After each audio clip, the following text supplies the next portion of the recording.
Chapter 1. I have returned. At Rongqing International Airport, dozens of bodyguards clad in black suits and sunglasses surged out of the arrivals hall, their expressions grave and solemn. Surrounding travelers, startled, quickly stepped aside, casting curious glances, bewildered by the arrival of such a prominent figure, hoping not to inadvertently cross paths with them. After all, one does not provoke those who can command such a formidable entourage. Brother Dong, we still haven't found him. Brother Dong, there are no signs of the young master at any of the junctions. The man at the forefront, referred to as Brother Dong, furrowed his brow in deep contemplation. Follow me. Moments later, in a secluded corner of the airport parking lot, the black-suited men formed a tight circle around an individual. Yet, the atmosphere was peculiar. Seated on a bench was a man in his late 20s, with bronze skin, short hair, and a single arm. His countenance was resolute, and he donned exceedingly simple attire. Faced with a sea of black-clad figures, he remained utterly indifferent, leisurely exhaling a plume of smoke. The haze wafted towards Brother Dong's face. The bodyguards behind him were filled with trepidation. Had anyone else dared such an affront, their hands would have been shattered, their mouths stuffed with their own teeth. In their eyes, Brother Dong was an exalted figure, untouchable in the entire Jianghuai province. Yet here was someone who dared to blow smoke in his face, and instead of reacting with fury, Brother Dong bowed deeply, displaying remarkable courtesy amidst the astonished gazes of his men. Young Master Qin Feng, the master has sent us to escort you home.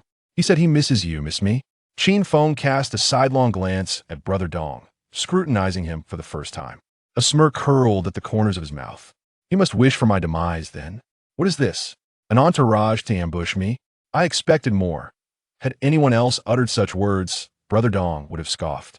With so many present, the combined spit of the lot could drown an adversary.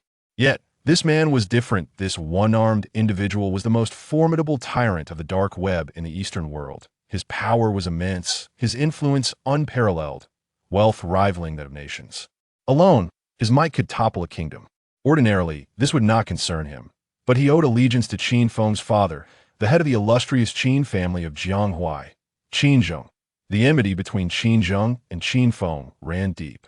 Yank Master, Yuyist. The master and madam genuinely wished to reconcile with you, and I was specifically dispatched to bring you back, Brother Dong explained. After all, you are father and son. What grievances cannot be resolved? 13 years ago, when he married that woman while my mother's remains were still warm, believing her slanders against me and casting me out, did he ever consider that I was his son? When that woman sent someone to cripple my arm, did she ever contemplate that one day I would return? The madam?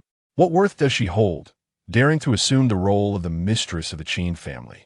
Exhaling his final puff of smoke, Qin Feng rose to depart.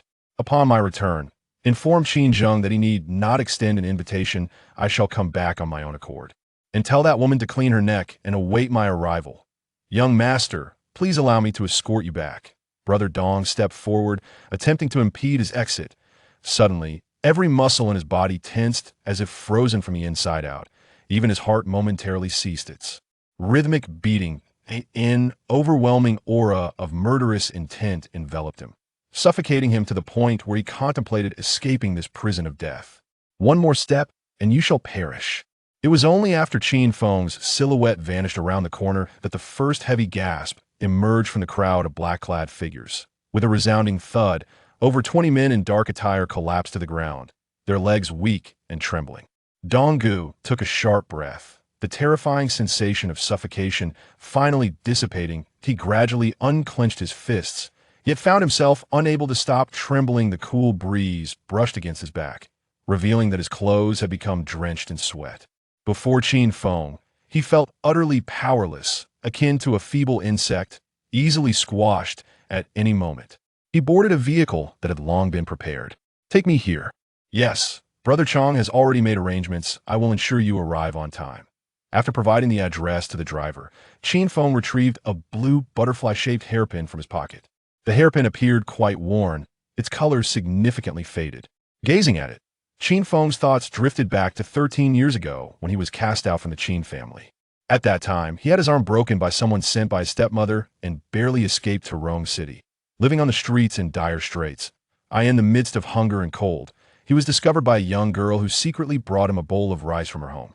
Later, Qin Feng learned that the girl's family was also struggling. She dared not inform her parents and selflessly offered her portion to him, enduring hunger herself. Subsequently, he encountered a mysterious individual who altered the course of his destiny. When parting, he bid farewell to the girl, who gifted him the hairpin, saying that in the future, he could recognize her as his friend by this token. Due to his grievous injury, which left him with a severed arm, he became known as the One-Armed Man. 5 years later, he emerged from obscurity, swiftly gaining notoriety as the Eastern Tyrant on the dark web, feared worldwide. Another 5 years passed, and he built an immense empire, amassing vast wealth and power, solidifying his status as the true Eastern Tyrant. Yet he could never forget that little girl who had once provided him with warmth during his darkest hour. Thus, he returned, unable to erase the memory of her pure, untainted eyes and her gentle, dimpled smile, which became the sole sanctuary in his shadowy inner world. Carefully stowing the hairpin away, Qin Feng inhaled deeply. Should anyone familiar with him be present, they would undoubtedly be astonished. The formidable Eastern Tyrant, capable of effortlessly slaying foes amidst a sea of adversaries, was now visibly anxious. Chapter 2. Shun Yinshun in the grand lobby of the Rongqing International Hotel. The atmosphere was imbued with elegance, bustling with the city's elite. Today, the distinguished patriarch of the Shun family, the venerable Shun Jingxin, had gathered to select a suitor for his granddaughter, Shun Yinshun, drawing numerous notable figures from Rongqing. Guests exchanged laughter and congratulations, basking in the joyous occasion, while the Shun family, in high spirits, warmly welcomed their visitors. However, within a secluded private room, a starkly contrasting scene unfolded. Shun Yinshun sat curled on the sofa, her petite fists clenched, eyes reddened and glistening with unshed tears, embodying profound distress. Besi de hev, Linmu. Xiao Chong was seething with indignation, her face flushed as she unleashed her fury upon the gaunt man, slumped in a wheelchair nearby. Shun Cheng, they're pushing our daughter into a pit of fire.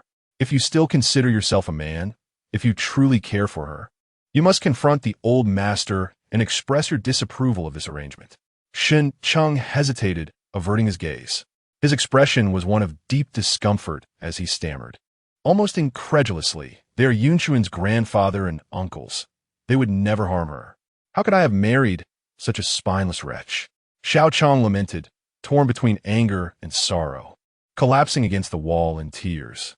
She was acutely aware that Shun Cheng had never dared to oppose the old master, especially since his tragic accident left him paralyzed from the waist down, rendering him submissive and utterly voiceless. Even now, as they stood on the precipice of allowing their daughter's future to be jeopardized, he remained silent. But could they truly stand by and watch as their daughter's life was dismantled?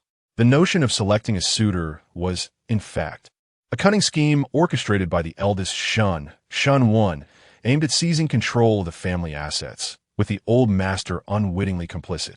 Initially, Shun Wan had boasted of securing a remarkable match for Shun Yinshun, yet the candidates he presented were nothing short of appalling. Delivery men, scavengers, drain cleaners, and even a nearly 30-year-old cripple. This was nothing less than a plot to ruin their daughter's prospects. The eldest was merciless, despite his own incapacitation, which posed no threat to Shun Wan's claim to the family fortune. The eldest still sought to undermine him. Shun Wan was consumed by rage and hatred. Yet what could he do? He was a man rendered powerless, unable to move from the neck down, devoid of any authority within the family. Historically, when families faced such dilemmas, they would not allow their members to starve, yet those members would find themselves stripped of any voice or claim to core interests. Shun Wan had always been easygoing, and his paralysis had only deepened his despondency and weakness. He had never aspired for power or wealth, merely to provide for his family. In stark contrast, his daughter, Shun Yinshun, was extraordinary, intelligent, and perceptive. She had accelerated through her education, completing her studies at the prestigious Rongqing University of Finance and Economics by the age of 17, where she was celebrated as a paragon of beauty and intellect, pursued by countless promising suitors.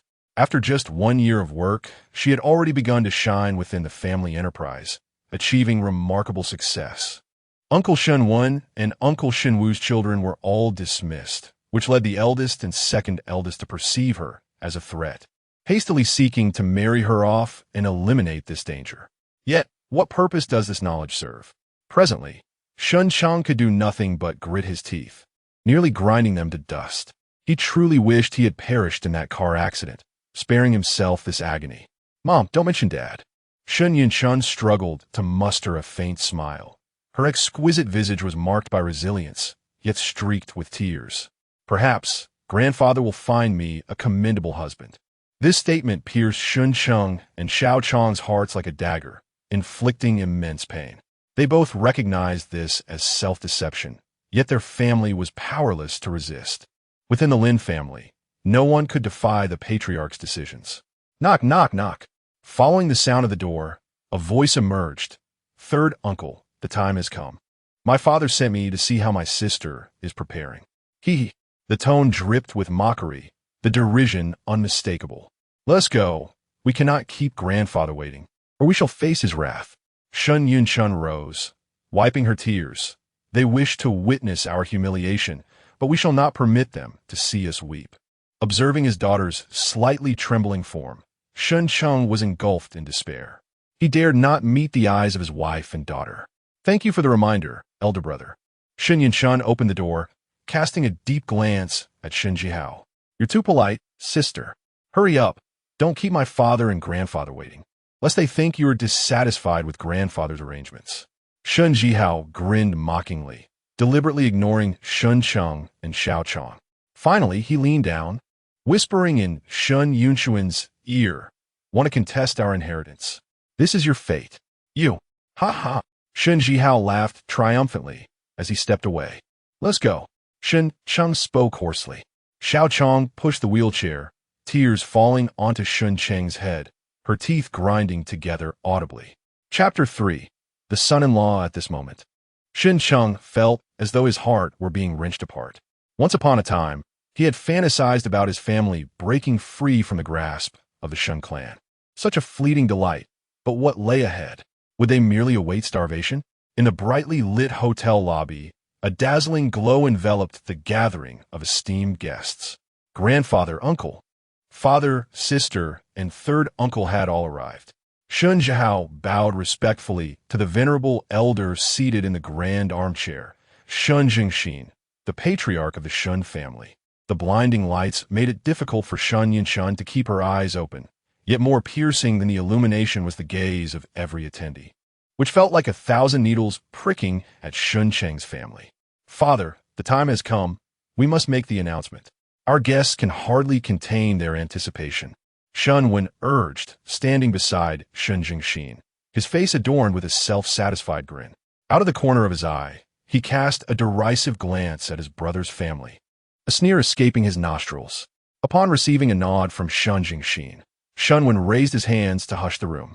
Relishing the attention, he proclaimed, "Ladies and gentlemen, we, the Shun family, have selected an exceptional young man to become the husband of my niece, Shun Yunchun." As he spoke, Shun Wen secretly chuckled.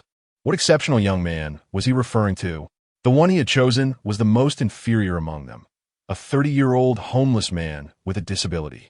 He had expected dissent from the elder, yet to his astonishment, the old man expressed no objections whatsoever. It appeared that the patriarch was utterly indifferent to the third uncle's family.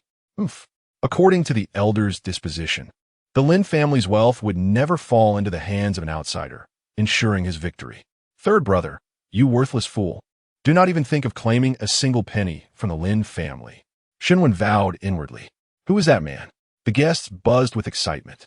Hearing Shun Wen's announcement, Shun Yunchun trembled, anxiety coursing through her as she glanced over. Her gaze first landed on her grandfather, who had never once shown her a shred of care throughout her life, often regarding her with a cold demeanor, even counting the few words exchanged between them.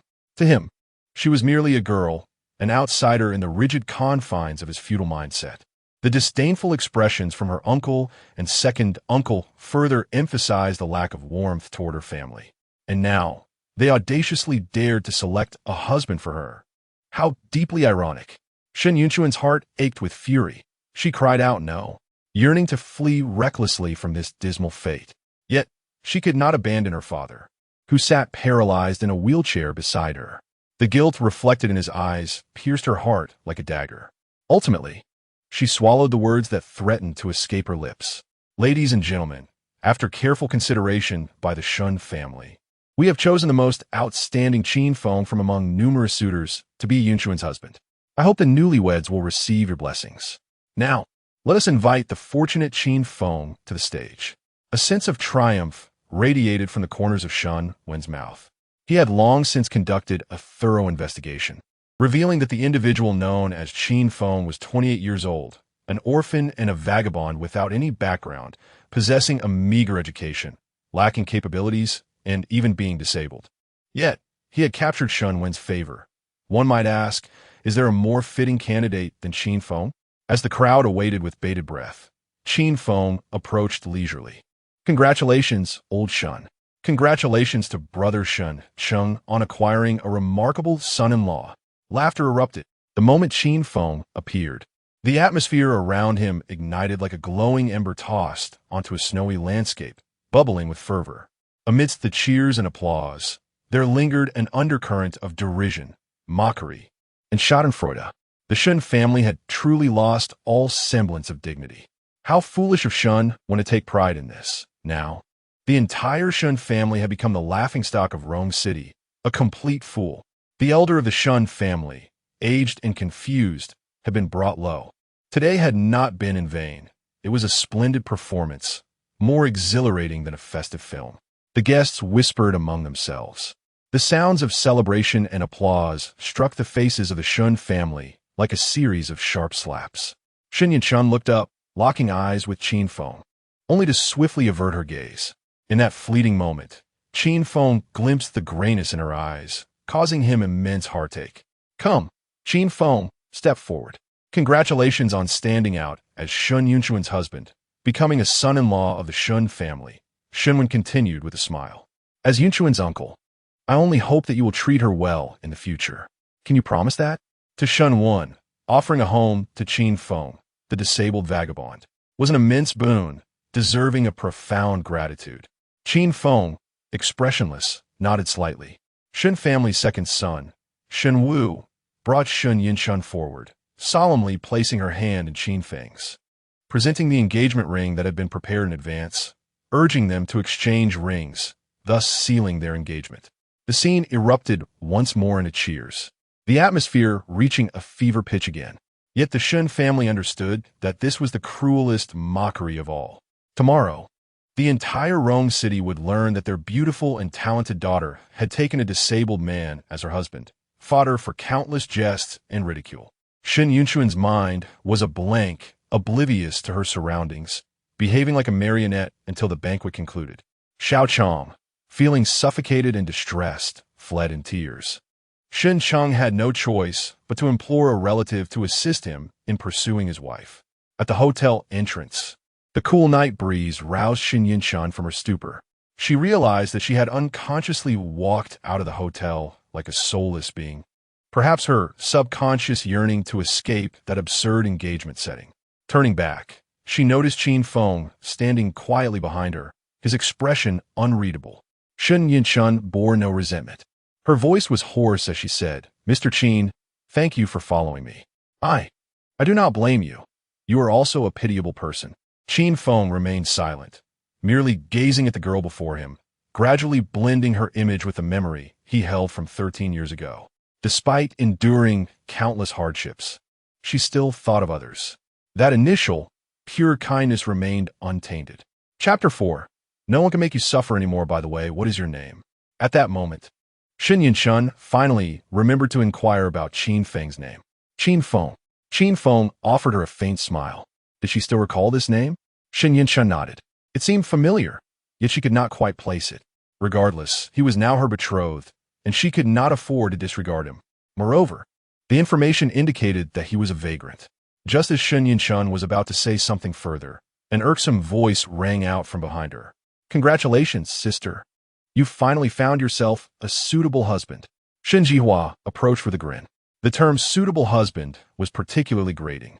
"Come with me." Shen Yinshun sensed that Shun Jihua's intentions were far from benign and wished to ignore him, but he blocked her path. My dear sister, are you in such a hurry to leave? Are you rushing to your bridal chamber?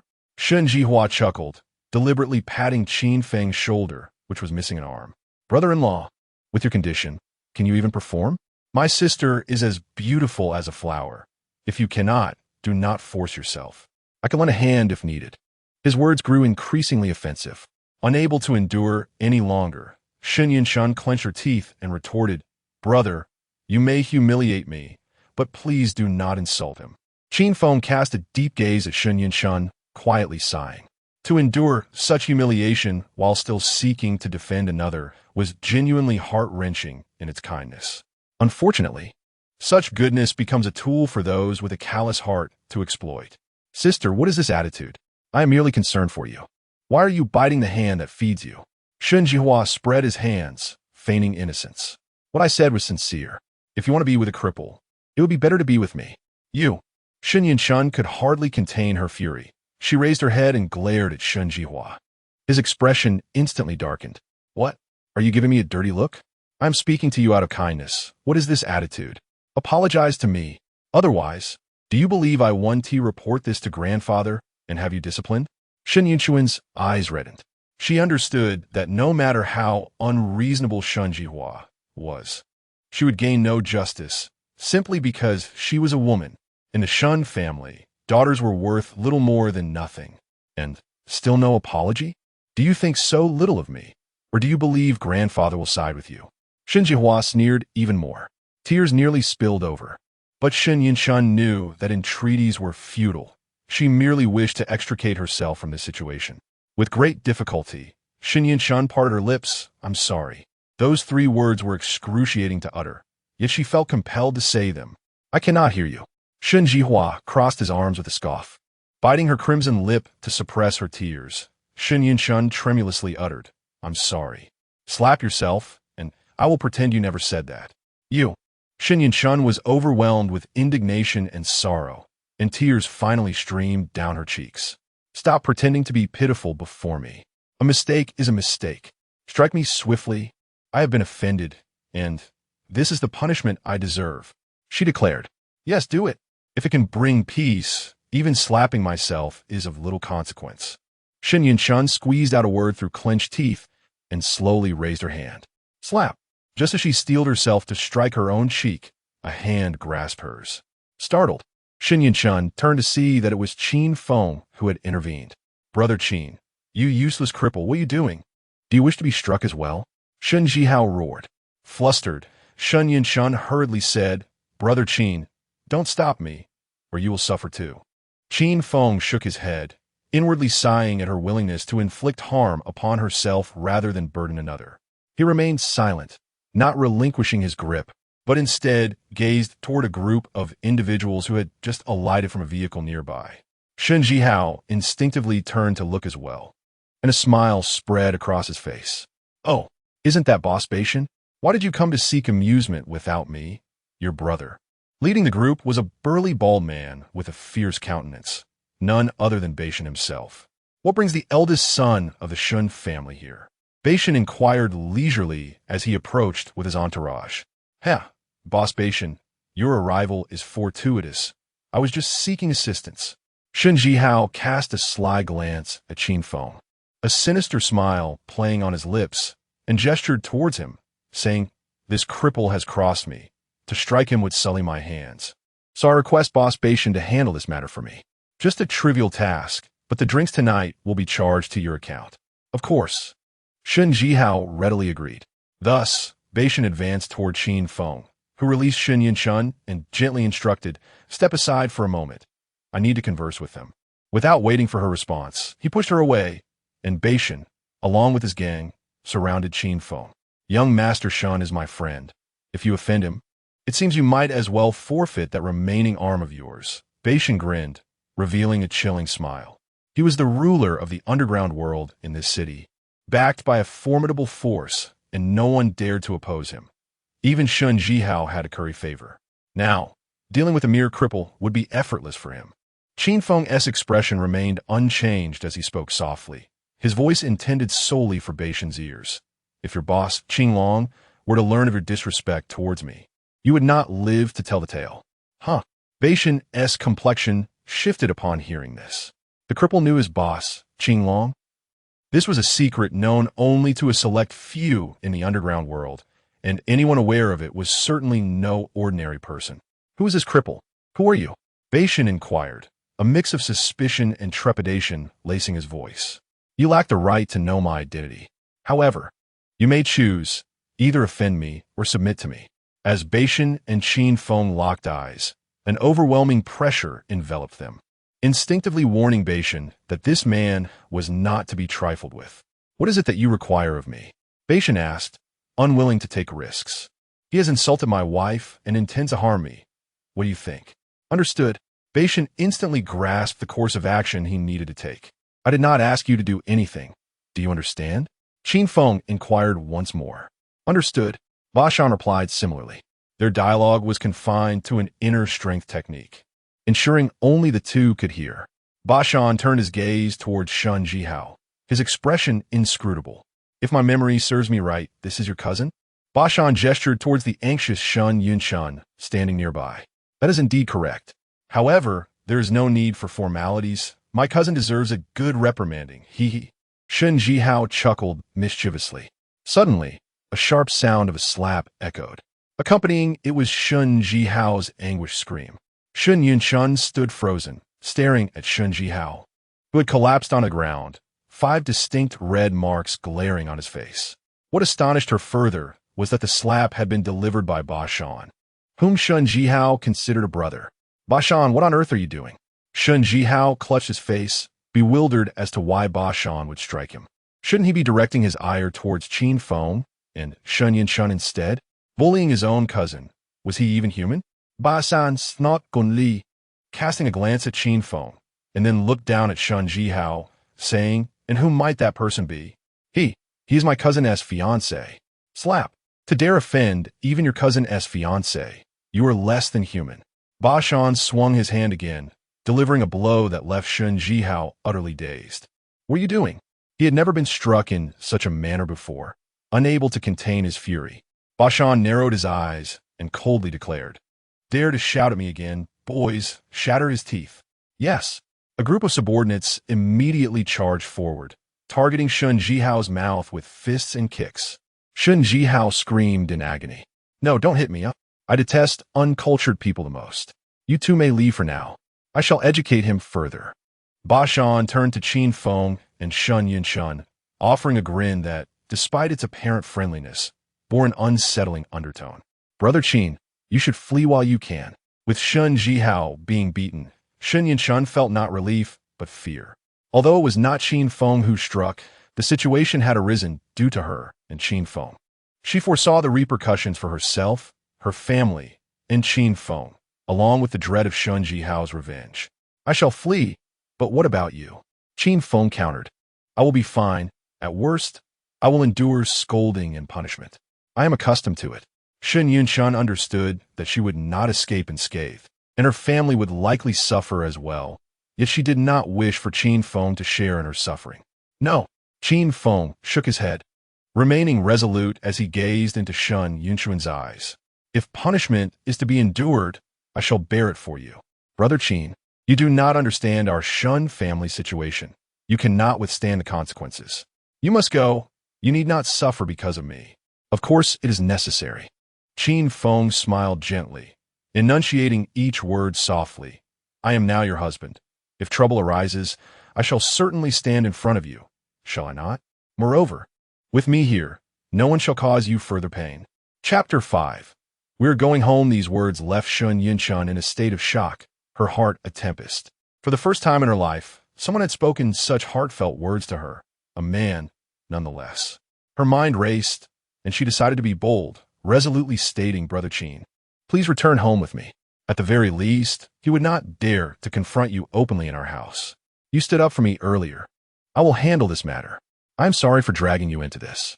Qin Feng paused momentarily, taken aback by her selflessness, even at such a critical juncture, as she took all the responsibility upon herself. Truly, she was a kind yet naive girl. All right, We shall go home.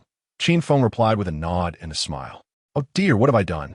I do not even know if our home can be preserved. Shen Yinshun remarked with a bitter smile. As long as I am here, our family will remain intact. Qin Feng replied calmly and confidently. Shen Yinshun was momentarily taken aback. What gave Qin Feng the right to make such an assertion? Shen Jihao's beating seemed to have little to do with him, considering the cultured figures involved. They departed from the scene, while Ba Shan finally signaled his men to cease their actions. Ba Shan, why are you doing this to me? I am the eldest son of the Shun family. Shen Jihao exclaimed, bloodied and nearly toothless. Yet he dared not retaliate against these ruthless men. Ba Shan chuckled menacingly, for no particular reason. I simply find you displeasing. Is that a problem? I have the Shun family backing me. The Shun family? What does that matter? If necessary, I can wipe out every last one of you. Ba Shan's ferocity was evident, silencing Shen Jihao's protests. He struggled to rise, hastily fleeing the scene. Ba Shan's gaze followed Qin Feng's departing figure, his expression shifting between uncertainty and malice. Inside the nightclub's private room, Shenwen was engaged in jovial conversation with several business associates when Shen Jihao burst in, ressembling à bloodied apparition. The sight of his battered form caused the faces of his companions to shift to one of concern. Though they were eager to witness the unfolding drama, they quickly made their excuses as Shenwen's expression darkened to a deep scowl. What on earth happened? Did you get into another drunken brawl? Or were you bitten by a dog? Shenwen demanded, his son appearing utterly disheveled, covered in blood, with glaring shoe and handprint bruises adorning his face, swollen like a pig's head.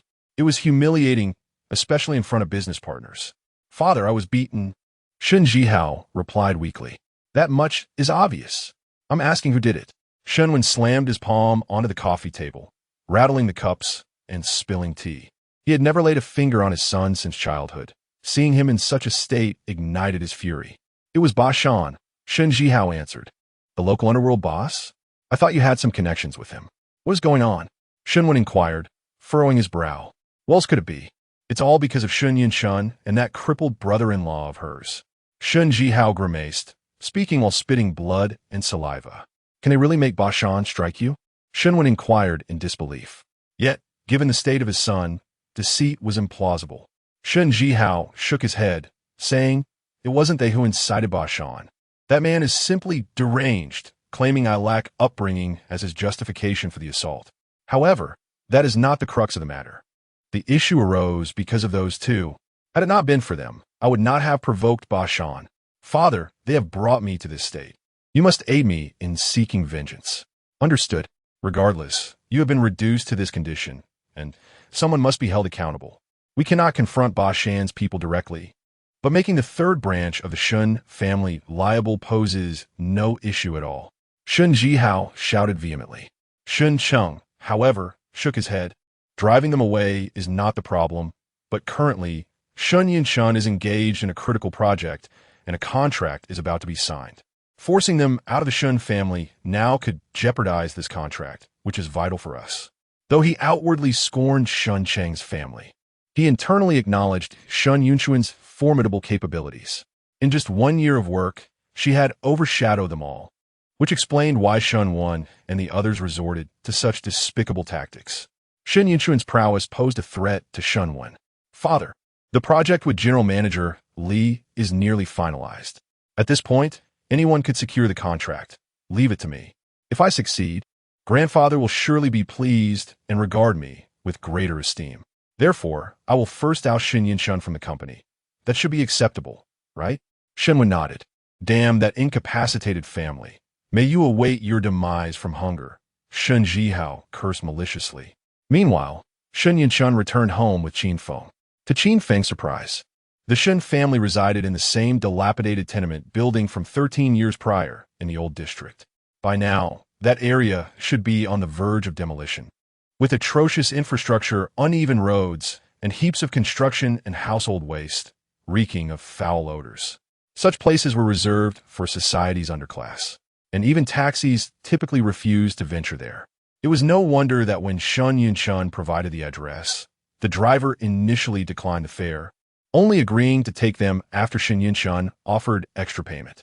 13 years ago, when the Shun family's business was nascent and funds scarce, Shun Wen's family residing in such conditions was understandable.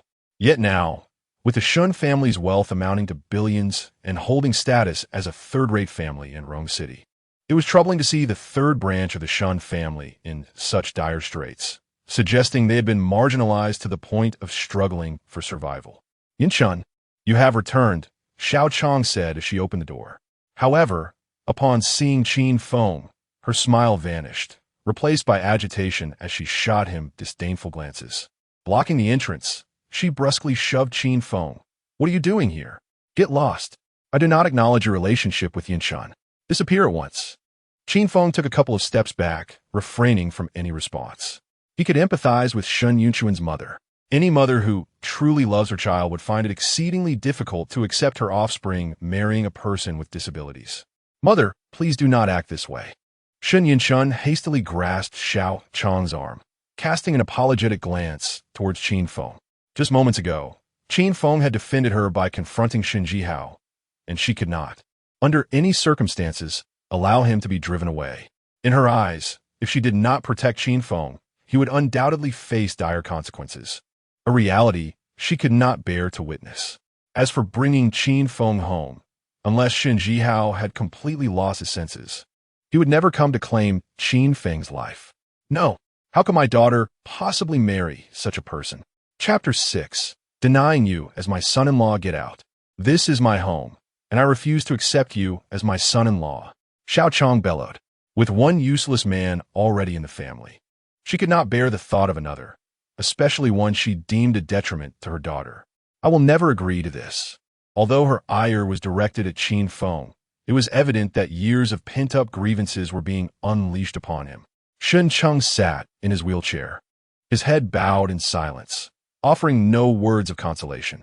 "Mom, he is my fiancé now." Shen Yunchun sighed, the term fiancé feeling somewhat awkward on her lips.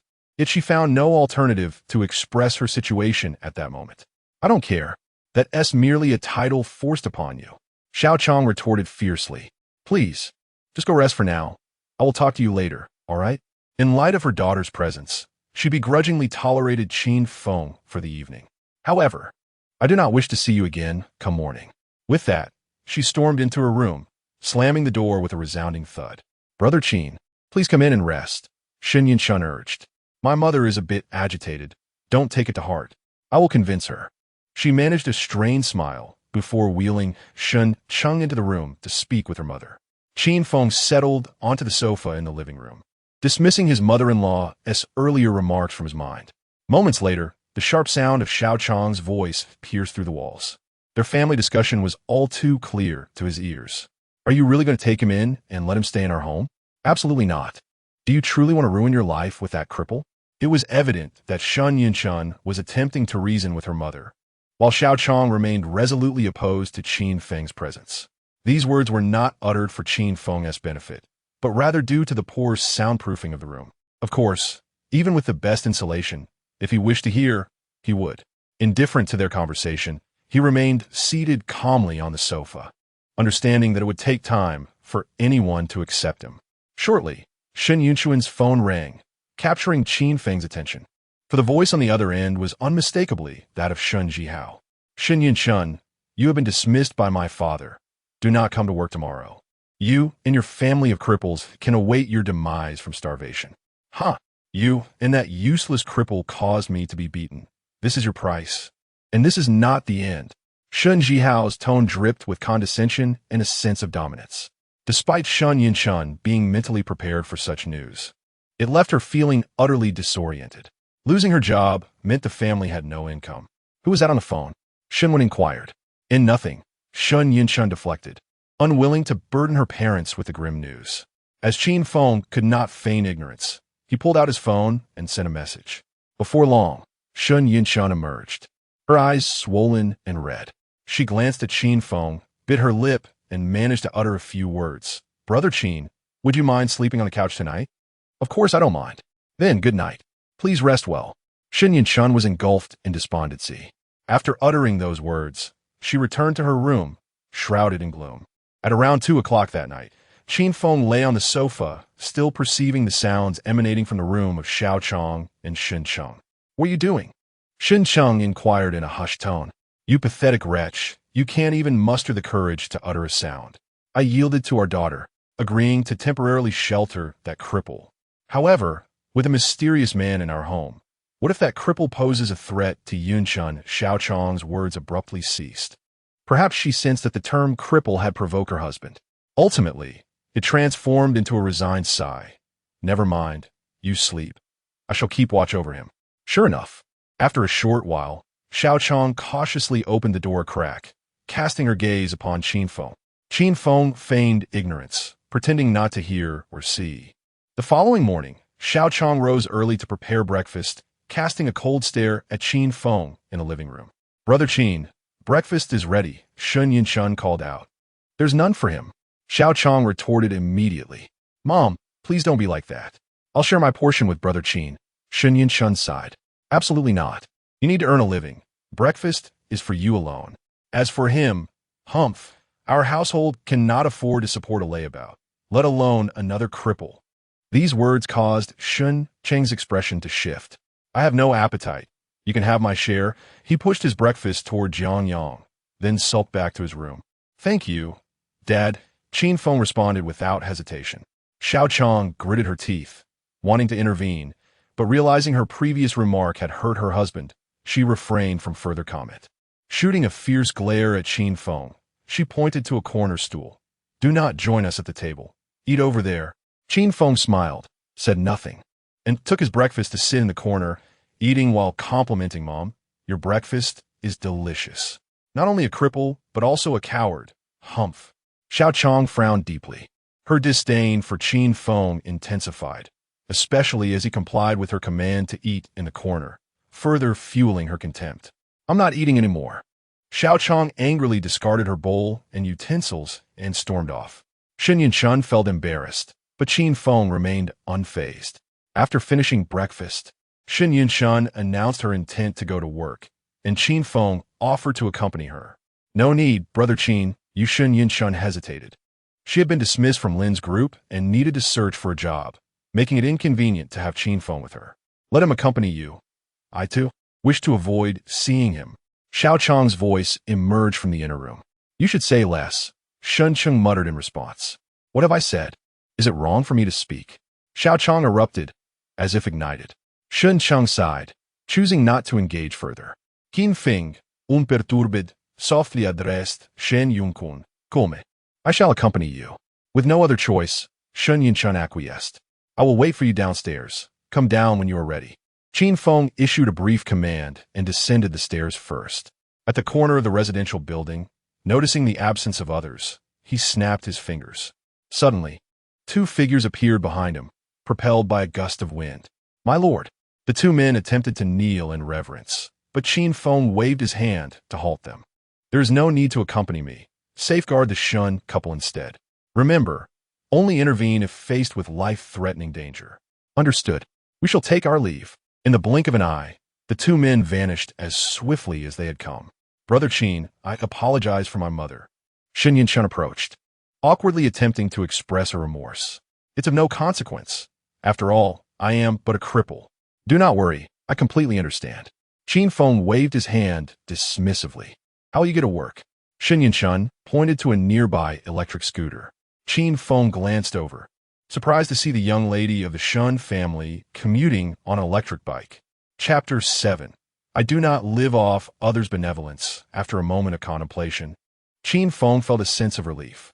If the Shun family had even a modicum of compassion, they would have relocated long ago, especially considering their sole mode of transportation was an electric bicycle. "Let's depart," Qin Feng said as he approached the electric bike. Shen Yinchun hesitated before walking over. "Brother Qin, please allow me to go alone. It would be inappropriate for you to accompany me." "Oh, do not worry. I shall not follow you to the company. Nor can I remain idle at home, subsisting off others," Qin Feng replied, mounting the bicycle and extending his hand for the keys. "Brother Qin, are you upset with my mother?" Shen Yinchun instinctively handed over the keys. "Not at all. During my days of wandering, I have heard many harsh words and have come to understand." Qin Feng smiled. Perhaps I should ride instead. I can drop you off at the labor market. Shen Yinshun proposed. Do you truly consider me incapable? Qin Feng teased. Shen Yinshun promptly shook her head. To spare Qin Feng's pride, she reluctantly relinquished the keys. Anxiously seated on the back, she was uncertain where to place her hands. Just hold on to my sleeve, Qin Feng suggested, tossing the empty sleeve of his shirt towards her.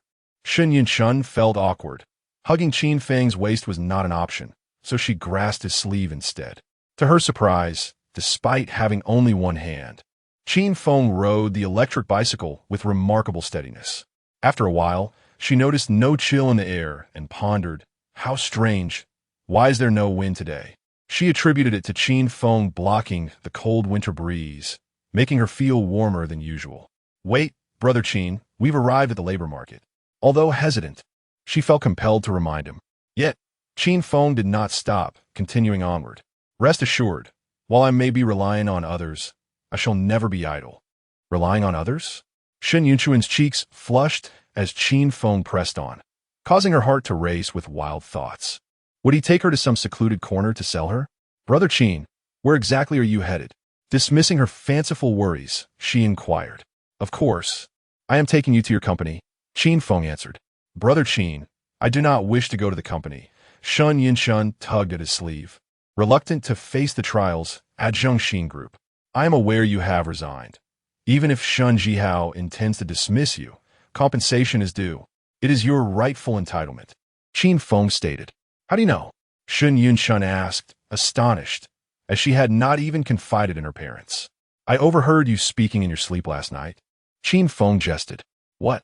You? Shen Yunchuan's body tensed, her grip on his sleeve tightening. Did he really hear her mumble in the night? Qin Feng chuckled softly. Do not worry.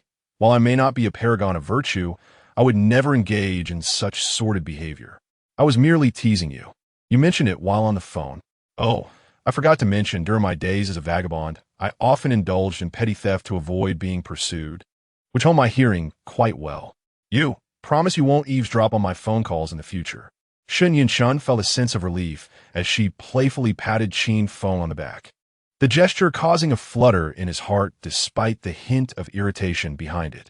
For Qin Feng, this was the most intimate action they could share. Since you are aware, Brother Qin, why not head to the labor market? I certainly do not wish to endure the humiliation from Shen Jihao. I can forfeit my salary, she declared. Yet, beneath her words lay a tide of grievance and resentment, a bittersweet ache rising within her. What is rightfully yours will not be diminished by even a fraction. Rest assured, I shall support you, and perhaps fortune may smile upon us, Qin Feng replied. What fortune could possibly arise? Are you dreaming, Brother Qin? If you go now, it would be akin to walking into a trap. I refuse to suffer further embarrassment. Let us return to the labor market, or I shall leap from here, Shen Yinshun threatened. Not wishing to place her in a difficult position, Qin Feng reluctantly turned back towards the labor market.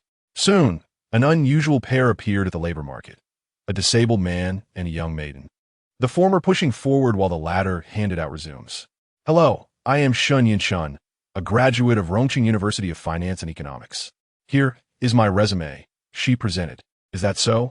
A distinguished graduate from Finance University. Impressive, the recruitment officer acknowledged with a nod and a smile. Yet his gaze toward Shen Yinshun held an unmistakable undertone of something else. After a mere glance at her resume, he returned it to her, stating, Our company is too small to accommodate someone of your caliber. You might want to seek opportunities elsewhere. Next, Shen Yinshun was taken aback. He did not even inquire about her field of expertise before dismissing her. However, job hunting is a matter of mutual consent, and she felt it inappropriate to question his decision. Retrieving her resume, she prepared to explore other options. Meanwhile, Qin Feng squinted slightly. When Shen Yinshun found a new prospective position and queued up again, he excused himself under the pretext of needing to use the restroom and sought out the recruitment officer who had initially rejected her. Come here. I wish to speak with you, he commanded. I am busy, the officer began, but upon locking eyes with Qin Feng, he felt an indescribable pressure wash over him, fear welling up from within. Unable to refuse, he found himself following Qin Feng to a secluded corner.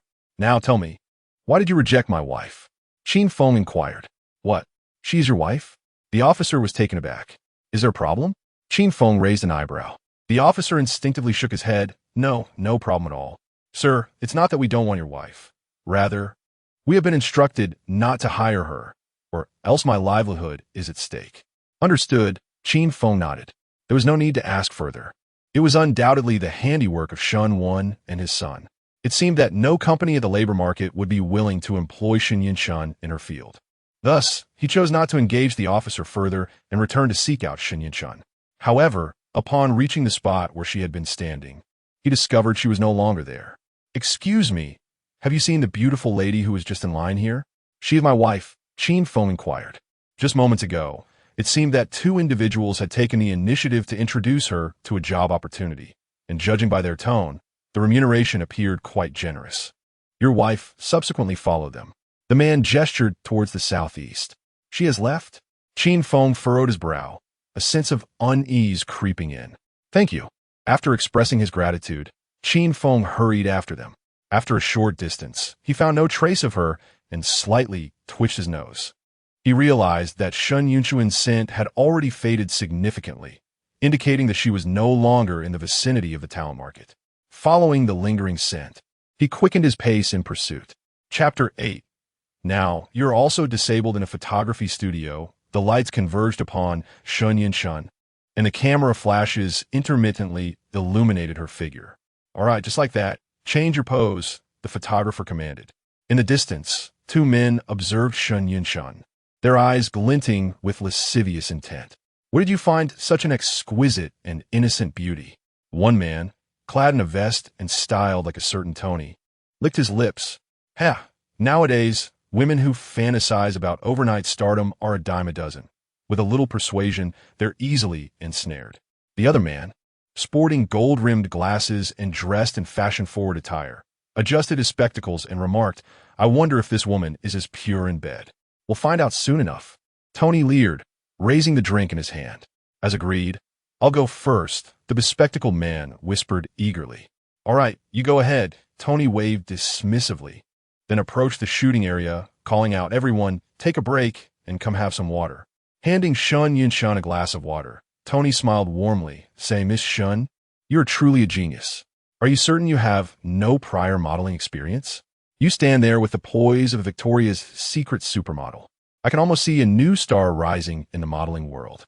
Flattered by the compliment, Shun Yinshan felt a surge of joy, adjusting her tousled hair as she humbly replied, Oh no, Tony, you flatter me. I dare not aspire to be a supermodel. I merely wish to earn some money. Rest assured, Miss Shun, once this photo shoot is complete, the full sum of 80,000 will be promptly delivered to you, Tony assured her with an even friendlier demeanor, gesturing for her to sip her drink. However, I must urge you to consider signing with our agency as a professional model. I'm not exaggerating. With your talent and beauty, a little refinement from our company could elevate you to prominence in the modeling industry, paving the way for you to become a celebrated star in the entertainment realm. At that point, the financial rewards will be limitless, and we can bask in your glory. This persuasive discourse stirred something within Shun Yinshan. Her immediate concern was financial stability for her family. Encountering these two amiable individuals, she contemplated the lucrative opportunity presented by this temporary modeling gig. Yet, the proposition of a long-term partnership gave her pause, as it was a field unfamiliar and unpracticed for her. Holding the cup of water, Shun Yinshan fell in a silent contemplation, instinctively raising it to her lips. Tony and the bespectacled man watched the scene unfold, a sinister, triumphant smirk creeping onto their faces, their gazes unabashedly roving over Shun Yinshan. At that moment, she had donned a deep red V-neck gown, the soft curves of her figure subtly revealed, her exposed leg inciting a flurry of imagination. With her pure and radiant visage combined with a figure that ignited desire, a mere glance could incite uncontrollable passions. Just as her lips brushed against the cup, a hand suddenly seized her wrist. Shun Yinshan was taken aback and turned to look. The person obstructing her from drinking water was none other than Qin Feng. Just as success seemed within reach, an unexpected interruption occurred, causing teacher Tony and the bespectacled man to change their expressions dramatically. Who are you? How dare you trespass into the filming area? Teacher Tony expressed his dissatisfaction. Where are the crew? Are they blind?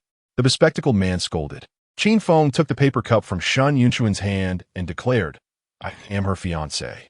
What? You're her fiancé? Teacher Tony glanced at him and scoffed. Did you hear that? This cripple must still be half asleep. Ha! Why don't you take a good look in the mirror?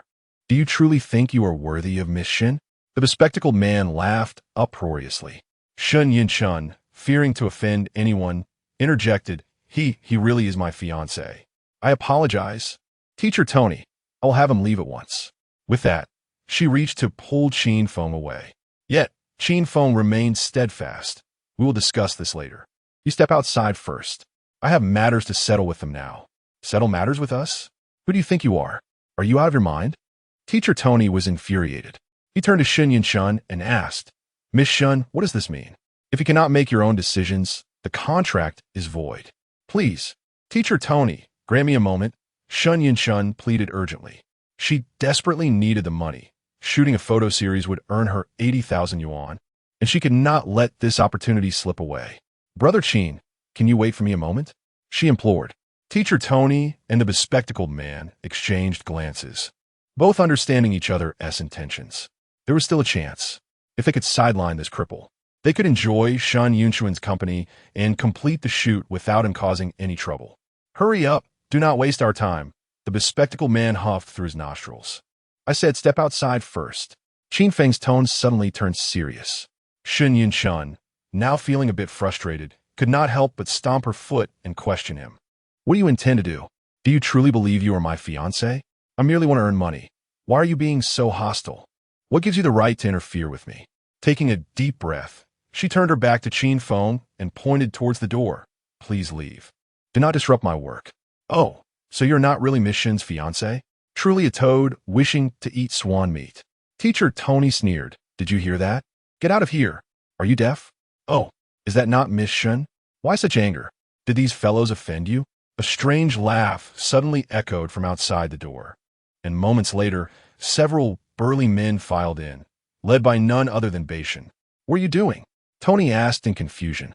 Beishan smirked and replied, You worthless fools dare to conspire against Miss Shun using such despicable tactics? Shun Yunchun, taken aback, asked, Brother, what exactly are they scheming against me?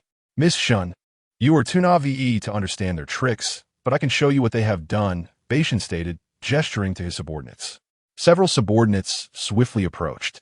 Some seized Tony, while others took the glass of water and pried open his mouth to pour it in. Stop! What are you doing?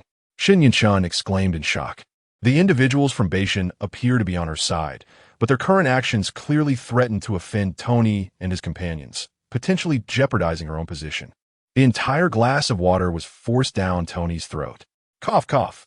Tony spluttered, choking. As he attempted to rise and speak, he realized his jaw had been dislocated.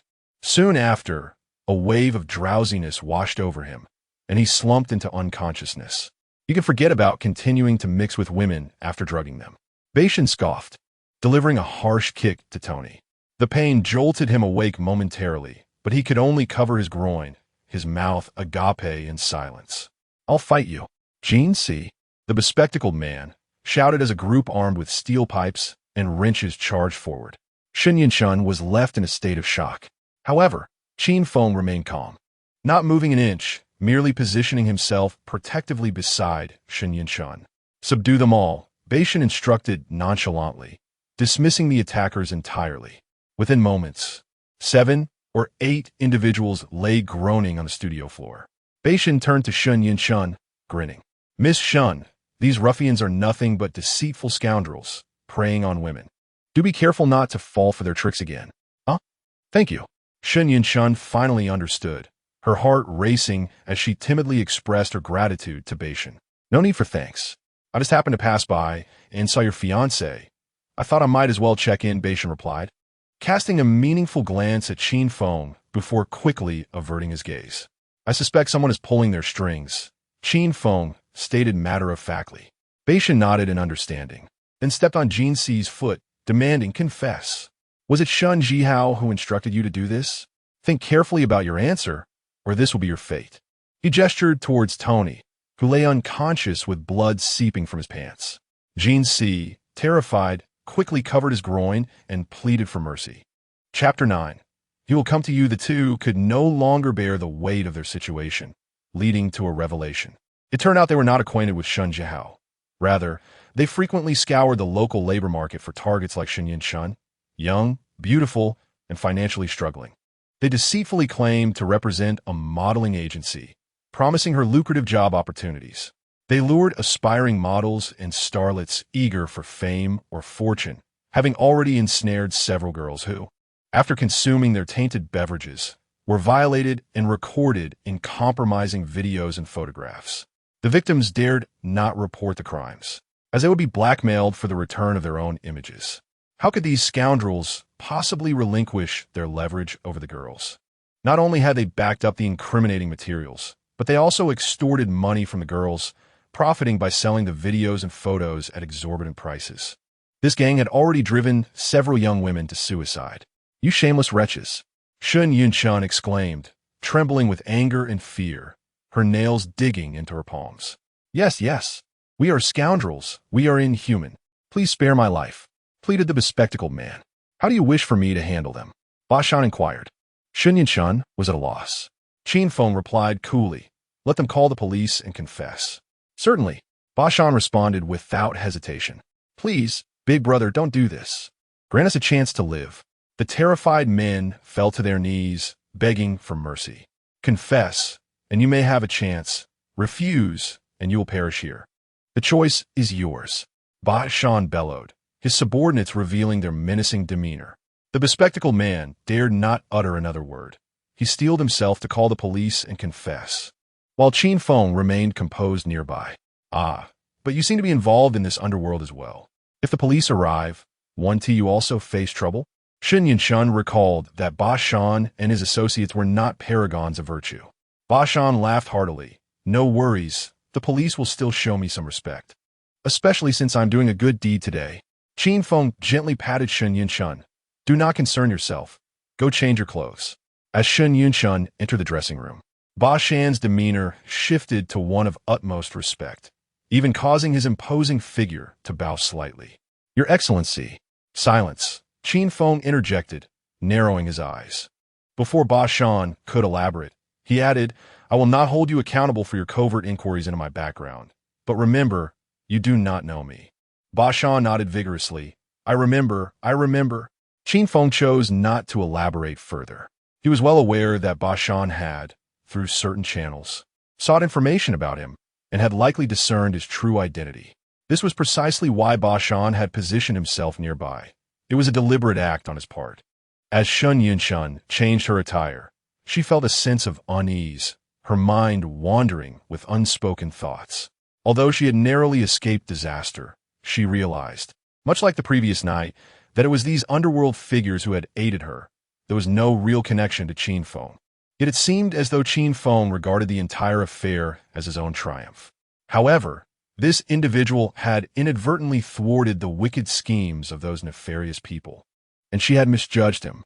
After a brief moment of contemplation, she stepped out of the fitting room and returned to Qin Feng's side.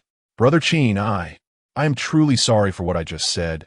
Shun Yunshun hesitated before summoning her courage to apologize. "There is no need for apologies," Qin Feng asserted. "As your fiancé, it is my duty to protect you." The term fiancé instinctively unsettled Shun Yunshun, yet on this occasion, it did not sound as jarring. "How did you know they harbored ill intentions?" she inquired, both curious and grateful. "There is no such thing as a free lunch. If something falls from the sky, it is likely to be a poison pie. Henceforth, do not leave without informing me."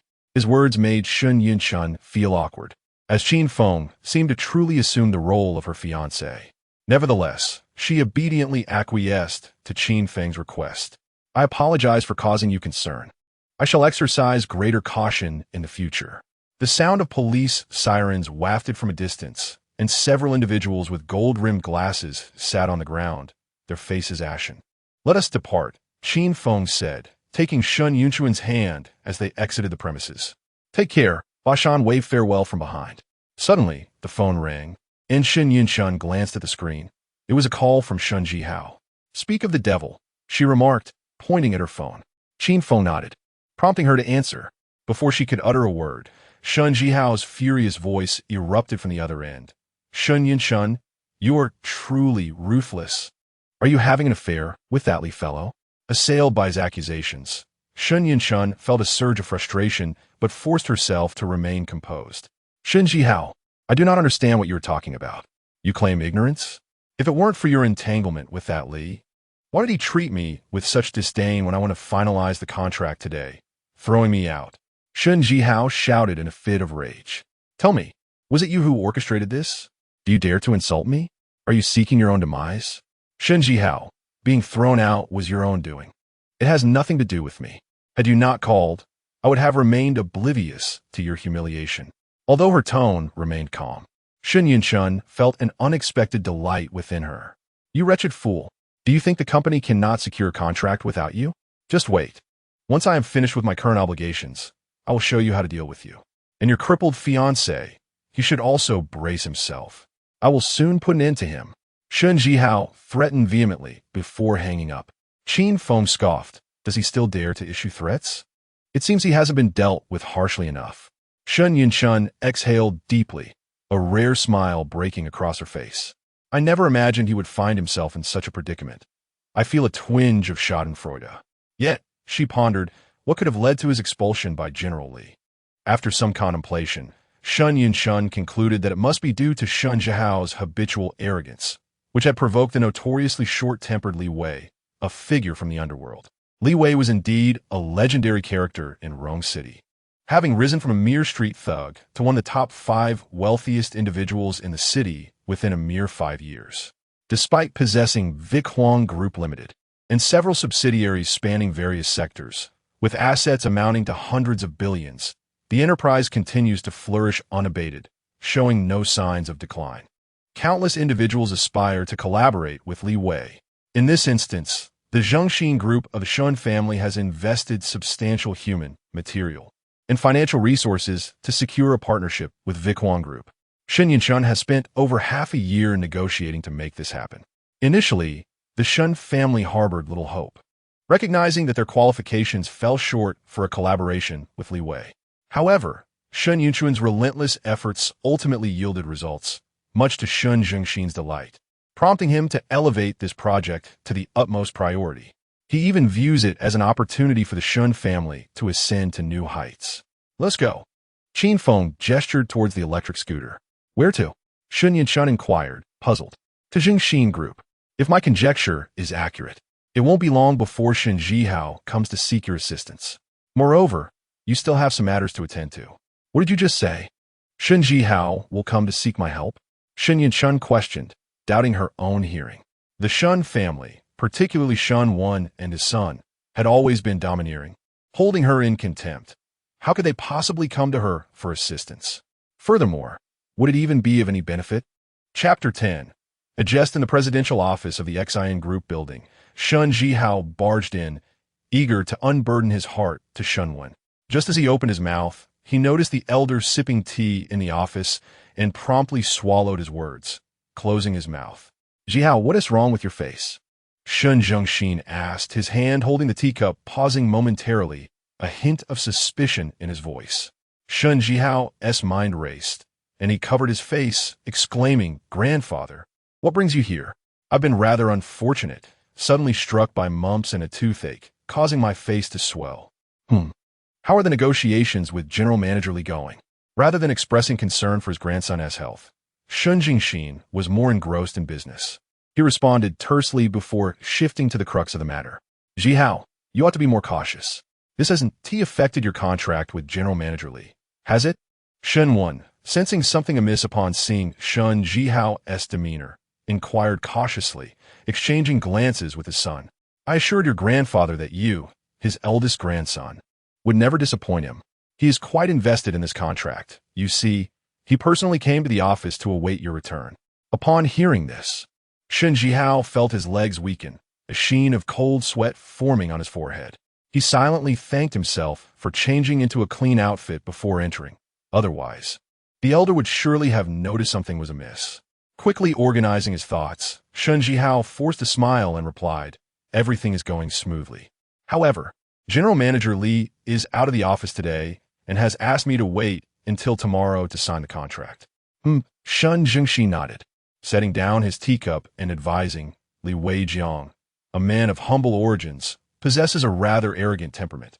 He is like a stubborn mule. If he asks you to wait a day, then wait. Do not rush him. Cater to his whims, or he might refuse to sign altogether. Nevertheless, Ji Hao, ensure you are thoroughly prepared. You must not let this contract slip away. Shun Ji Hao nodded vigorously, standing at attention. Grandfather, you can rest assured that I will handle this splendidly. Good, do not let me down. Shun Jingxin rose. Shun Wen and Shun Ji Hao quickly escorted the elder out with the utmost respect. Returning to the office, Shun Wen eagerly seized Shun Ji Hao's arm. Now tell me, what transpired? Intimidated by Shun Wen's serious expression, Shun Ji Hao stammered a few words before finally articulating a coherent sentence. It's all that Shun Yinshun's fault. That woman is definitely involved with the Li family. Shun Ji Hao fumed. She seems so innocent, yet her schemes run deep. What exactly happened? Shun Wen pressed impatiently. I went to sign the contract and happened upon that Li fellow as he was leaving. To my surprise, he was unyielding and rude, refusing to exchange even a courteous word. He insisted that he only recognized Shun Yinshun, dismissing any others from signing with him. Just as I was about to say more, he called security to throw me out. I am still prepared to argue a bit. That fellow namely even had the security guard strike me. Shun Ji Hao covered his face, his tone brimming with indignation and sorrow. It was the first time in his life that he had been slapped for 2 consecutive days. All of this was due to that wretched Shun Yinshun. She simply wished to witness the folly of father and son. Is this even possible? Who would have thought Shun Yinshun possessed such cunning? Truly a daughter well taught by the third brother. Shun Ji Hao's baseless conjecture was immediately endorsed by Shun Wen. For apart from this rationale, they could think of no other explanation for Li Wei's actions. Father, what shall we do now? Shun Ji Hao inquired. What shall we do? Naturally, you must apologize, allow Shun Yinshun to return and sign the contract, and then let her depart. Shun Wen stated matter-of-factly. Shun Ji Hao was utterly reluctant. Father, I refuse to apologize to her. Besides, I had just scolded her not long ago. A blundering fool who only brings misfortune. There is no room for negotiation in this matter. If we fail, consider whether you can withstand your grandfather's wrath. Shun Wen's face darkened. At that point, it will not only be you who suffers the consequences. I shall bear the brunt as well. The mere thought of Shun Jingxin's furious visage sent a shiver down Shun Ji Hao's spine, leaving him with no choice but to acquiesce. Very well, I shall go apologize. Knock, knock, knock. Come in. President, the manager, Shun Yinshun has arrived, announced Shun Wen's secretary as she pushed the door open. What does she want? Shun Ji Hao's expression soured further. Manager, she has come with her fiancé, who is disabled, to collect their belongings, and that cripple is demanding severance pay for Shun Yinshun's termination. The secretary continued. Shun Ji Hao scoffed. That disabled fellow seems to know quite a lot. Enough nonsense. She is here. Hurry up. Shun Wen urged impatiently. Inside a certain office, Shun Yinshun and Qin Feng awaited in silence. Brother Qin, Shun Ji Hao actually arranged for us to talk in private office. I'm a bit anxious. Shun Yinshun expressed her concern. When circumstances are unusual, there is often something amiss. Given Shun Ji Hao's character, it is already a great mercy that he refrains from mocking us in front of an audience. How could he possibly invite the finance department to a separate office for a cordial reception? Do not worry. Just sit back and relax, Qin Feng replied nonchalantly, taking a sip of his coffee. The door swung open, and Shun Ji Hao entered alongside Shun Wen's secretary. Shun Ji Hao, your company's instant coffee is truly dreadful. Bring me a cup of hand-ground gourmet coffee. Qin Feng tossed the paper cup onto the table, showing no inclination to move.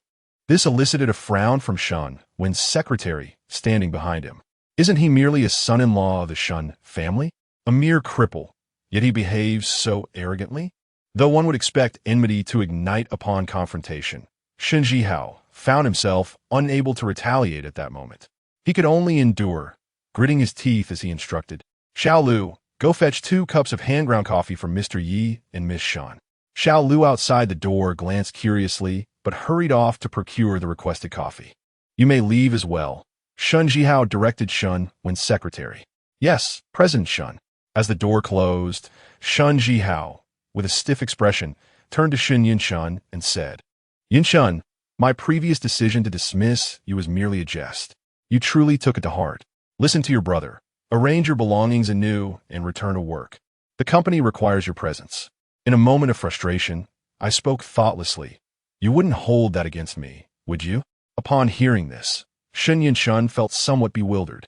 Shun Jihao, instead of resorting to harsh insults or sarcastic remarks, had actually offered an explanation and an apology. Throughout their lives, this scoundrel had never been so courteous. In that instant, Shun Yinshun found herself at a loss for how to respond. She instinctively glanced toward Qin Feng. Chapter 11. Apologies must be sincere. A jest? Can such a jest truly exist? Qin Feng tugged at the corner of his mouth, questioning how it could be a mere joke when the entire company was aware of Yun Chuan's dismissal. It's a misunderstanding, a complete misunderstanding. Shun Jihao hastily denied it with a forced laugh. Qin Feng, unrelenting, countered, Is that so? When we arrived, Yun Chuan's workspace had been meticulously cleared, her belongings discarded near the trash bin. Did those items sprout legs and wander there on their own? Shun Jihao was rendered speechless, internally cursing the fool who acted so hastily. Why the urgency to clear out? Typically, he lacked such perceptiveness in other matters. I don't know who did this. I had no part in it, Shun Jihao protested, adamantly refusing to admit guilt. I have already inquired, and you, in your imposing manner, warned Yun Chuan's colleagues not to provoke you. And this is the consequence of such provocation. Qin Feng continued to press. Shun Jihao found himself at a loss for words. It matters not. I have come with Yun Chuan today to settle her wages for this month alongside her severance pay. Qin Feng smirked coldly. You would do well to comply and pay her what is owed. Otherwise, facing humiliation at the company would be quite disgraceful. Instinctively, Shun Jihao covered his face, his eyes blazing with fury. Internally, he cursed. Are you playing the fool with me? You two rascals, just wait until this matter concludes. I shall make you pay. With Qin Feng proving to be impervious to reason, Shun Jihao turned his attention to Shun Yinchuan. Yinchuan, dear sister, I was merely jesting. The company truly cannot function without you, especially concerning that contract with Mr. Li. He insists that it must be you. Would you lend your assistance to your brother and the Shun family just this once? Once the contract is signed, should you wish to leave, I shall ensure you receive a generous farewell gift. Shun Yinchuan opened her mouth, yearning to laugh, yet found herself unable to. He spoke of helping the Shun family. Yet had they ever shown a shred of kindness to her struggling family? Never. What kind of demeanor did Shun Jihao typically exhibit? Did he not have any self-awareness? His audacity was astounding. Uncertain of why Shun Jihao claimed that contract was indispensable, Shun Yinchuan remained resolute, unwilling to relent at his mere words. She had come to realize that no matter how hard she toiled within the Shun family, her efforts were futile with the constant threat of being cast aside. Rather than endure this, pursuing opportunities elsewhere promised greater potential for growth. I'll leave? Will I even find another job? Shun Yinchuan's gaze turned icy as she fixed her stare on Shun Jihao. At this moment, he wished he could slap himself twice for his haste. Why the urgency? Why the silence now? Let me tell you, I will not return, nor will I assist you, Shun Yinchuan declared firmly. Watching Shun Jihao's humiliation, a sense of covert satisfaction surged within her. Yinchuan, it is all my fault. I beg you, please, Shun Jihao finally pleaded, his face contorted in desperation. Impossible, Shun Yinchuan replied, savoring the moment. The muscles at the corners of Shun Jihao's eyes twitched twice, his breath ragged, fists clenched tightly, and a flush of blood surged. Rending his gaze, through gritted teeth, he spat venomously, Shun Yinshun, do not mistake my humility for weakness. You are pushing your luck. I have already humbled myself to plead for mercy, yet you continue to hold your ground. Do you? Fine. Very well, you may refuse. But I suggest you contemplate the consequences of your actions. If my grandfather discovers that you have jeopardized this collaboration with Mr. Li, you can only imagine the repercussions. It will not merely result in your family's expulsion. My grandfather is capable of anything. His words made Shun Yunshin's delicate shoulders tremble involuntarily, and an uncontrollable wave of fear for Shun Jingxin surged within her memory. In an instant, her lips turned pale. Shun Jihao, observing her reaction, felt a surge of satisfaction and resolved to intensify his intimidation. Just as he was about to speak, he was interrupted by the cold snort of Qin Feng. Unappreciative? I recall you once uttered those very words to me. Qin Feng's gaze was as piercing as lightning. Shun Jihao, apologies must be sincere, and if one is to be beaten, they must stand firm. Do not wield Shun Jingxin as a weapon against my wife. I have made it clear that no one, not even he, can bully her. If you seek a favor, display the demeanor befitting a supplicant. Shun Jihao was at a loss for words. He could intimidate Shun Yinshun, but he dared not act recklessly before Qin Feng. Otherwise, he would face a beating. What do you intend to do? Shun Jihao asked through clenched teeth. It was your father who dismissed Yunshun. Have him accompany you to apologize, or we shall consider the matter closed. Qin Feng waved his hand dismissively. Qin Feng, do not overreach. That is simply not feasible, Shun Jihao bellowed in outrage. Whether it is feasible or not is of no concern to me. I only observe your actions, Qin Feng replied with an impassive expression. Knock, knock, knock. The sound of knocking broke the tension in the room. Who is it? Shun Jihao, his eyes red, flung open the door, looking as if he were ready to devour someone. Little Lu, delivering coffee, was startled, nearly dropping the cup. Yes, sir, I brought the coffee, he stammered. Give it to him. Shun Jihao glared hatefully. At that moment, Qin Feng had already risen and silently approached Shun Jihao from behind. No need for that. Give it to your boss. He may require something to cool his temper. Ah. Shun Jihao leaped back as if a cat had its tail stepped on, nearly losing his balance. Panicked, he asked, when did you get behind me? Do not be alarmed. With so many witnesses, I wouldn't suddenly stab you in the back, would I? Qin Feng flashed a mysterious smile. Shun Jihao felt a tightening in his back. We shall take our leave. Remember my demands. However, the terms will differ in future negotiations, Qin Feng concluded, pulling Shun Yinshun along as they exited. Shun, sir, do you require coffee? Little Lu, feeling awkward, mustered the courage to ask. Get lost. Shun Jihao bellowed in a fit of rage. This time, little Lu, trembling, spilled coffee everywhere, drenching Shun Jihao in the process, leaving him in a most embarrassing state. You are fired. Leave at once. Shun Jihao's eyes were bloodshot, akin to a ravenous wolf. After releasing his pent-up emotions, he hurried off to find Shun Wen. Outside the Jingxin Group building, Qin Feng placed Shun Yunshun's belongings on the footboard of the electric scooter. He picked up a helmet and offered to place it on Shun Yunshun's head. Allow me to assist you with this, he said. Noticing that Qin Feng struggled to secure the helmet with one hand, Shun Yunshun immediately stepped in to help him. They then rode off on the electric scooter. I can't believe Shun Jihao actually apologized to me, Shun Yunshun remarked, still in disbelief. Indeed, Qin Feng replied with a silent smile. But why did he insist that only I could sign the contract with Boss Li? Shun Yunshun questioned, perplexed. Chapter 12. Inappropriateness uncertain, perhaps that Mr. Li is simply lacking in common sense. Qin Feng's response was equally forthright. Nonsense. He is a billionaire. Could he truly be so foolish? Shun Yunshun expressed her dissatisfaction. After a moment of contemplation, she voiced her concerns. Brother Qin, Shun Jihao has already bowed his head in apology. This is something I never dared to imagine in the past. Perhaps I should just back down. It would be unwise to let things escalate. My uncle would never apologize, and if my parents were to find out, they would undoubtedly worry. Do you not wish for your uncle to relent?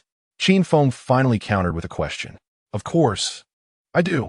Brother Qin, you cannot fathom the grievances our family has endured at their hands, Shun Yunshun nearly blurted out. If my uncle could truly apologize, I am certain my parents would be delighted. However, Shun Yunshun firmly believed this was an impossibility. You are right to think so. Do not worry. I shall take care of everything. Hold on tight, for I am about to accelerate. Suddenly, Qin Feng sped up, causing Shun Yunshun to clutch his waist in fright. This tyrant of the dark web in the Eastern world wore a rare, knowing smile. After more than 20 minutes, Qin Feng halted the electric bike. We haven't arrived home yet. Brother Qin, Why have you stopped here? Shin Yun-chun looked around anxiously and continued. Surely it is not out of power? It is all my fault. My mood has been poor these past few days, and I forgot to charge it. Qin Feng was well aware of the reasons behind Shin Yun-chun's recent melancholy. He remained unfazed, gesturing for her to dismount, assuring her that there was still some power left, though it would no longer be needed. What do you mean? Are you suggesting I take the bus? Riding the bus is rather inconvenient, Shin Yun-chun explained. Perplexed by Qin Feng's sudden suggestion, Qin Feng chuckled gently, pointing behind him, stating that with the cold weather, riding an electric bike was too frigid. Henceforth, she should drive instead. You do have a driver's license, do you not? Drive? Shin Yun-chun was eager to inquire about the location of the car, and she had indeed acquired her license at school. That is splendid. Let us go. Qin Feng grasped Shin Yun-chun's hand and strode purposefully towards a Porsche dealership. Brother Qin, why are you taking me to the Porsche dealership? Shin Yun-chun felt a surge of anxiety, tugging at Qin Feng. Yet, her concerns had no effect on him as he pulled her into the store. This Porsche dealership was one she had passed by countless times. In the past, she could only glance at it as she walked by, never once considering that she would enter one day, let alone in such a manner. Feeling the scrutinizing, suspicious, and even disdainful gazes of the sales manager at the reception, her ears flushed with embarrassment. She tugged at Qin Feng's sleeve, pleading, Brother Qin, this is not where we belong. Let us leave quickly. Now that we are here, let us take a look, Qin Feng replied. Since they had entered, Shin Yun-chun felt it would be inappropriate to turn back, and she reasoned that a brief stroll would be harmless. So she mustered her courage and accompanied Qin Feng to admire the vehicles. As two individuals were admiring the displayed automobiles, a sarcastic voice suddenly pierced the air. In this day and age, it seems anyone, regardless of their status, dares to treat a 4S dealership like a marketplace.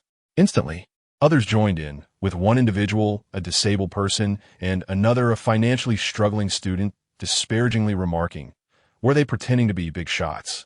Their voices were loud, and Shin Yun-chun felt an overwhelming urge to find a crevice to hide in, utterly embarrassed. Qin Feng glanced over to see a man in his 30s, adorned with a gaudy gold chain, gold-capped teeth, and a buzz cut, exuding the brashness of a nouveau riche coal baron. He cradled a woman in his arms who was heavily perfumed, voluptuous, and extravagantly made up. Qin Feng chose to ignore them and turned to the sales manager accompanying them, stating, We are in need of a vehicle. Could you provide some guidance? The sales manager maintained a professional demeanor and politely declined. I am currently assisting this gentleman. I am afraid I cannot attend to you at this moment. Allow me to summon a colleague. A hint of disdain flickered in the salesman's eyes. As a seasoned salesperson, he could easily discern between genuine buyers and mere spectators. It was apparent that accompanying individuals like Qin Feng and Shin Yun-chun was a frivolous use of time. Xiao Zhu, come over here, the salesman called for another sales associate. Xiao Zhu, clearly a novice, approached hesitantly, unable to refuse the senior's request. Typically, such veterans would not afford her the opportunity, as customers were often whisked away. However, on this occasion, she felt both fortunate and grateful for the chance. Unbeknownst to her, her predecessors believed that accompanying Qin Feng and Shin Yun-chun was a waste of time, which is why they directed her to them. She approached, a hint of nervousness in her demeanor. Dear guests, how may I assist you? The man with the gold chain mockingly interjected, Little girl, if you wish to help her buy a car, I suggest you find the most suitable one. He gestured toward the outside, and the crowd followed his gaze to a sanitation vehicle passing by. Look, a perfect match for the disabled. Such compatibility. He jeered, his gold teeth glinting in the light. Indeed, such a poor wretch. I doubt even a position as a sanitation worker would be available to him. He would need to beg for that. Ha ha. The flamboyant woman laughed heartily in agreement. The man continued to eye Shin Yun-chun with a lewd grin. My dear, what future do you see with a disabled companion? Why not consider being with me instead? You could choose any car here, but you must let me take the wheel. How obnoxious. You're still here, yet you're enticing other women. The mistress spat at the man, though her demeanor was more amused than angry. In the end, you too will be at my service. One to you? I can afford it, ha ha. He bellowed with laughter. Shin Yun-chun frowned deeply, feeling extreme distaste. Dear guests, please refrain from such behavior. It is inappropriate to treat customers this way. Xiaozhu mustered her courage to interject. As the sales manager of the establishment, she felt a responsibility to uphold the dignity of the patrons. Inappropriate? How inappropriate of me. Today has truly been a stroke of misfortune. Not only did I encounter a disabled individual seeking to purchase a Porsche, but even a salesgirl dares to admonish me. The man with the extravagant gold chain darkened his expression and glared fiercely at Xiaozhu. Xiaozhu, apologize immediately. How can you treat a customer this way? Our clients are our gods, you know? The senior salesman promptly delivered a stern reprimand. Xiaozhu bit her lip, feeling wronged, and retorted, these two are also customers. Am I at fault for defending their dignity? It was clearly these two who instigated the conflict. Hey, are you arguing back? Do you still wish to keep your job? Apologize at once. The salesman admonished without restraint, as if scolding a child. Shen Yunchun, growing anxious, could not bear to see anyone suffer because of her. The salesgirl, Xiaozhu, reminded her of her own experiences as a recent university graduate. I'm sorry, we will leave right away. Please do not make things difficult for manager Xiaozhu. Shen Yunchun quickly apologized, pulling Qin Feng toward the exit. Chapter 13. Such treatment, how is it that there exists such an abundance of contemptuous souls in this world? He gently pulled Shen Yunchun aside and remarked, there is no need for us to leave. It is they who seek trouble, and it is they who spew foul words. Naturally, it is they who should take their leave. Umph, you cripple, whom do you accuse of foul speech? The man adorned with a large gold chain's expression darkened. My apologies. We shall depart immediately, Shen Yunchun expressed, preferring to avoid further conflict and simply walk away. Umph, you cripple dare to challenge me, seeking your own demise? Clinging to a woman and flaunting a bit of wealth, you dare to be arrogant? Do you even know who I am? With Shen Yunchun's apology, the man grew even more arrogant and brazen. His words were exceedingly offensive, and Shen Yunchun's anger flared. Your speech is truly lacking in decency. You wretched creature, after being given face, you dare to insult us? Filthy harlot, what can a cripple like you do? The man with the gold chain remained insufferably arrogant. He then beckoned to Shen Yunchun. Come here, little lady, entertain me. I meant what I said about buying you a car. Unable to speak properly and failing to keep your mouth shut, it seems you are dissatisfied with your own tongue and teeth. Qin Feng's eyes narrowed slightly. What do you intend to do? Strike me? You, a cripple, could ever touch me?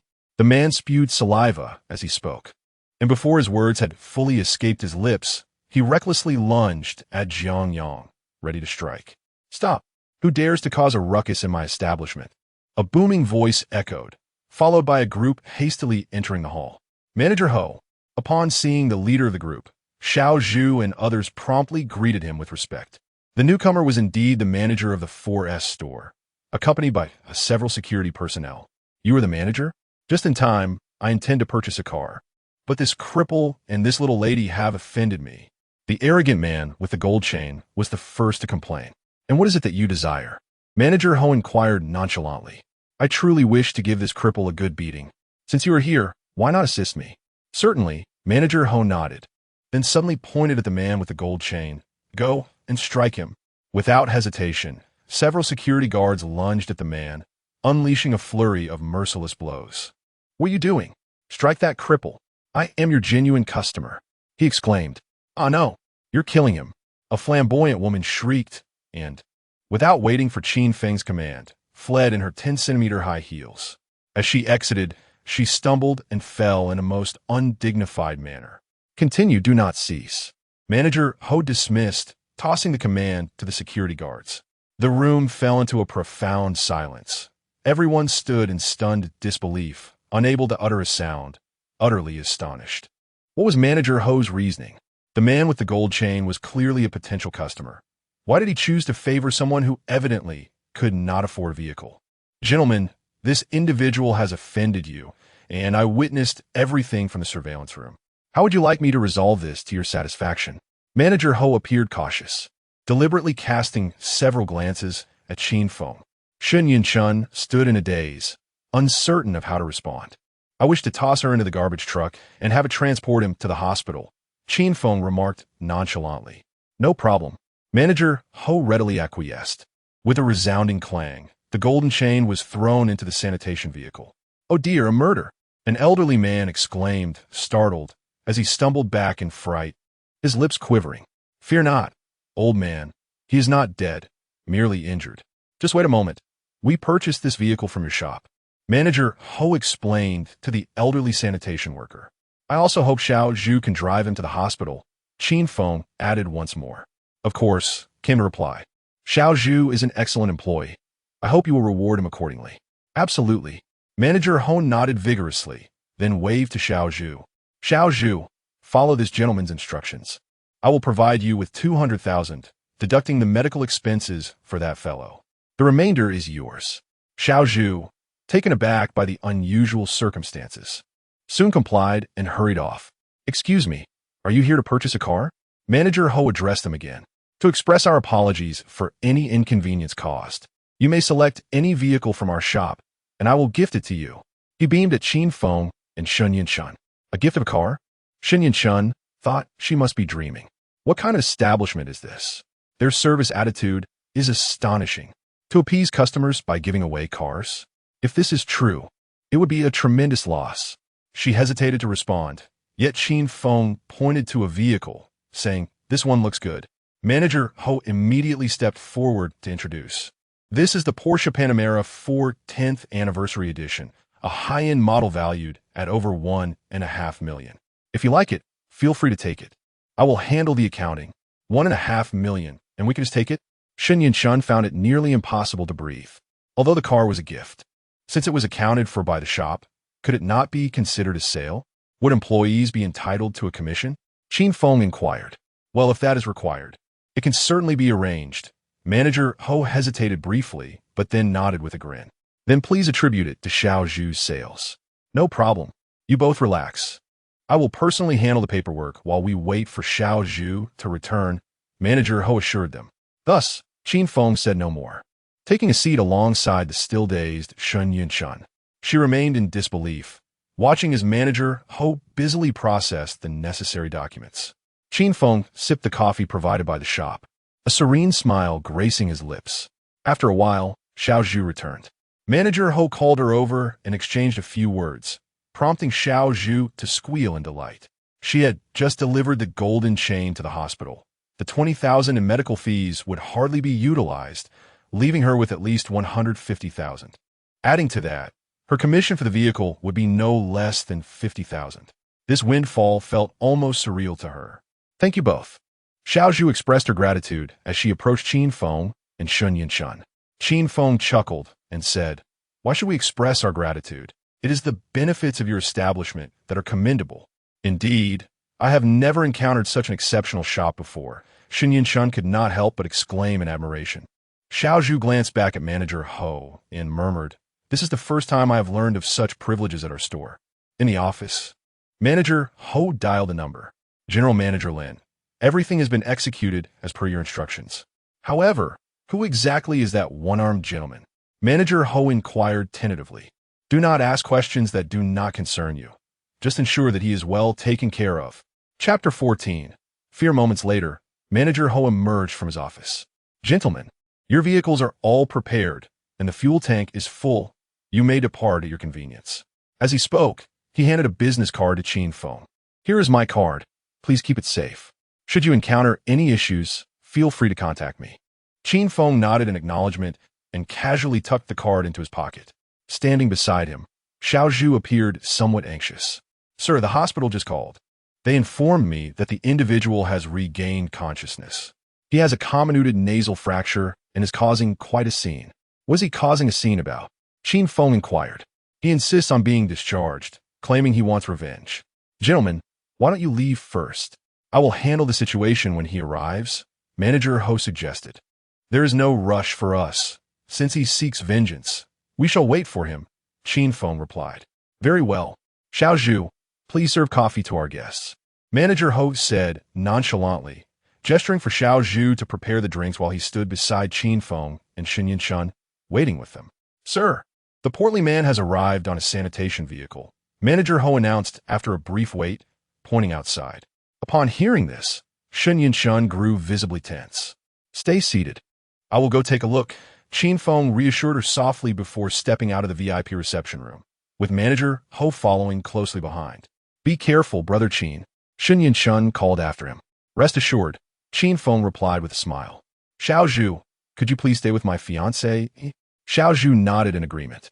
As soon as Qin Feng and manager Ho left, several female sales associates began to whisper among themselves. That disabled man seems quite bold.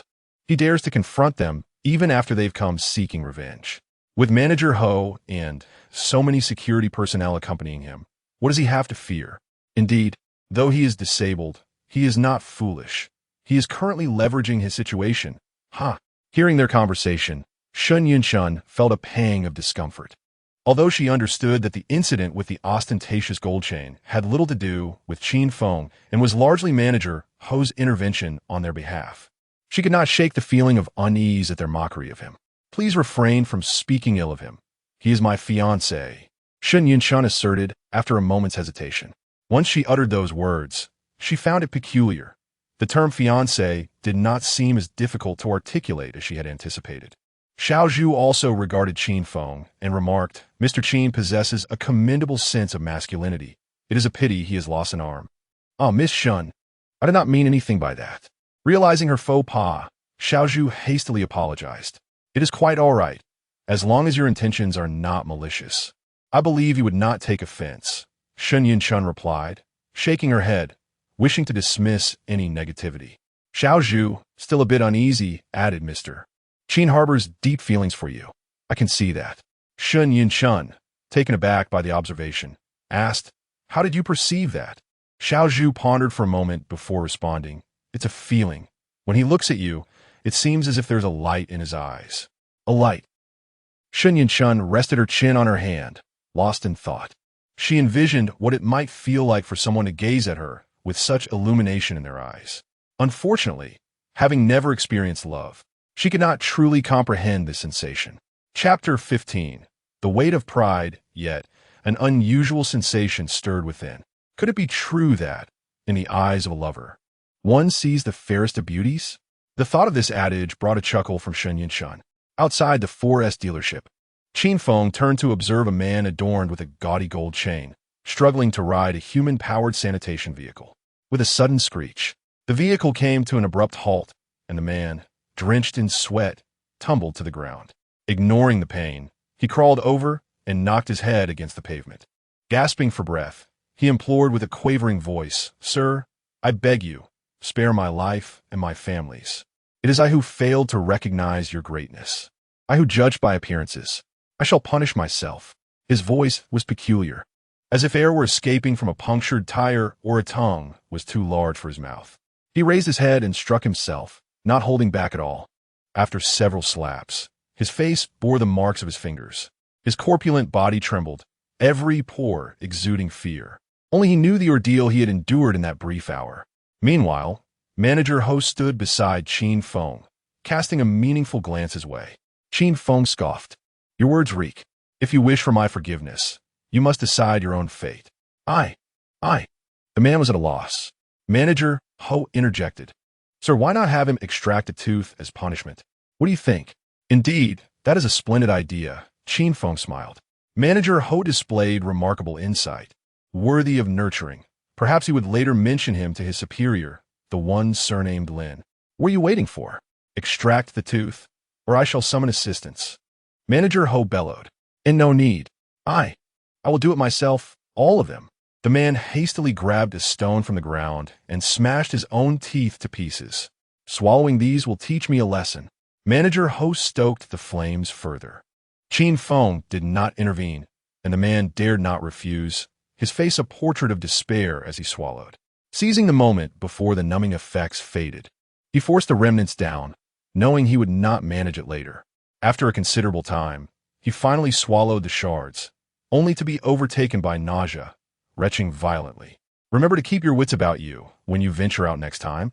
It won't be so easy to escape next time," Qin Feng stated coldly. Upon concluding his words, Qin Feng addressed manager Ho. "Let us see this through. Take him for dental work afterward." "Sir, your mercy is commendable. I shall do as you suggest." "Shouldn't you thank this esteemed gentleman?" Manager Ho then cast a stern look at the man. Thank you, sir, thank you. The man bowed repeatedly, tears welling in his eyes.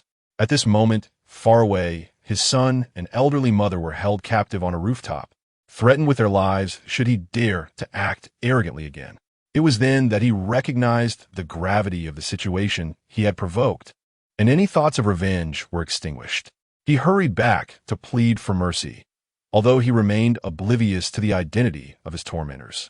Even the ostentatious golden chain did not perceive any connection to Qin Feng, yet the crux of the matter lay elsewhere. The critical point was that if one did not submit, they would face utter ruin. Goodness, one was utterly prostrated. When has our esteemed manager Ho ever shown such kindness to guests who were subjected to discrimination? That nouveau riche, having knocked out his own teeth and swallowed them, was bowing as if in fervent supplication. That unfortunate individual certainly had an inflated sense of pride. Do not be foolish. It is not the pride of that unfortunate soul that is formidable, but rather the extraordinary capability of our manager Ho. Within the 4S dealership, the staff huddled in the corners, utterly astonished by the spectacle unfolding outside. Chapter 16. Who respects him get lost. Qin Feng waved his hand dismissively, as if shooing away a mosquito. Sir, the man with the golden chain stammered uncertainly. Fear not, they have already departed. Even if you had not come, my people would have released them. However, Qin Feng cast a sidelong glance at the golden chain. A warm sensation enveloped the man's lower body, and a pungent odor of urine began to spread, igniting a deep sense of fear within him. For in Qin Feng's gaze, he perceived the terrifying aura of a formidable demon. It dawned on him that he had provoked a person far beyond his reckoning. Upon returning to the 4S dealership, the staff observed the profound respect with which manager Ho treated Qin Feng, resembling that of a servant. As they approached, manager Ho's demeanor shifted to one of sternness, laced with indignation. Su, come here, he commanded. From the crowd, Su, the team leader who had previously denied service to Qin Feng, approached with trepidation. You previously neglected these two esteemed guests. Apologize to them. Manager Ho instructed solemnly. I am truly sorry, sir. Miss Su bowed deeply, not daring to rise without further instruction. Manager Ho, with an air of careful politeness, inquired, Are you satisfied with his apology? As long as my wife is satisfied, I am content, Qin Feng replied nonchalantly. Shen Yunshun hesitated before stating, I accept the apology, but I hope you will not judge others by their appearance in the future. Did you hear that, Su? Manager Ho immediately demanded. I heard. Su that ponde vipiten. It is my mistake to have appointed such a blind leader. Effective immediately, you are demoted to an ordinary front desk staff member. Xiao Zhu will assume your position. Xiao Zhu, bewildered, found herself unexpectedly elevated to the role of sales team leader despite not yet being confirmed. The other managers looked on with envy, wondering why fortune had not smiled upon them in such a manner. After delivering his decree, Manager Ho bent once more to apologize, saying, I acknowledge my poor judgment and mismanagement, and I shall reflect on this. That is your concern, Qin Feng replied, turning to Shen Yunshun with a gentle smile. Let us take the car and head home. Having no desire to waste further time, Qin Feng took the vehicle, escorting Shen Yunshun back home. What a pathetic display of arrogance. Indeed, with Manager Ho treating him this way, how dare he overstep?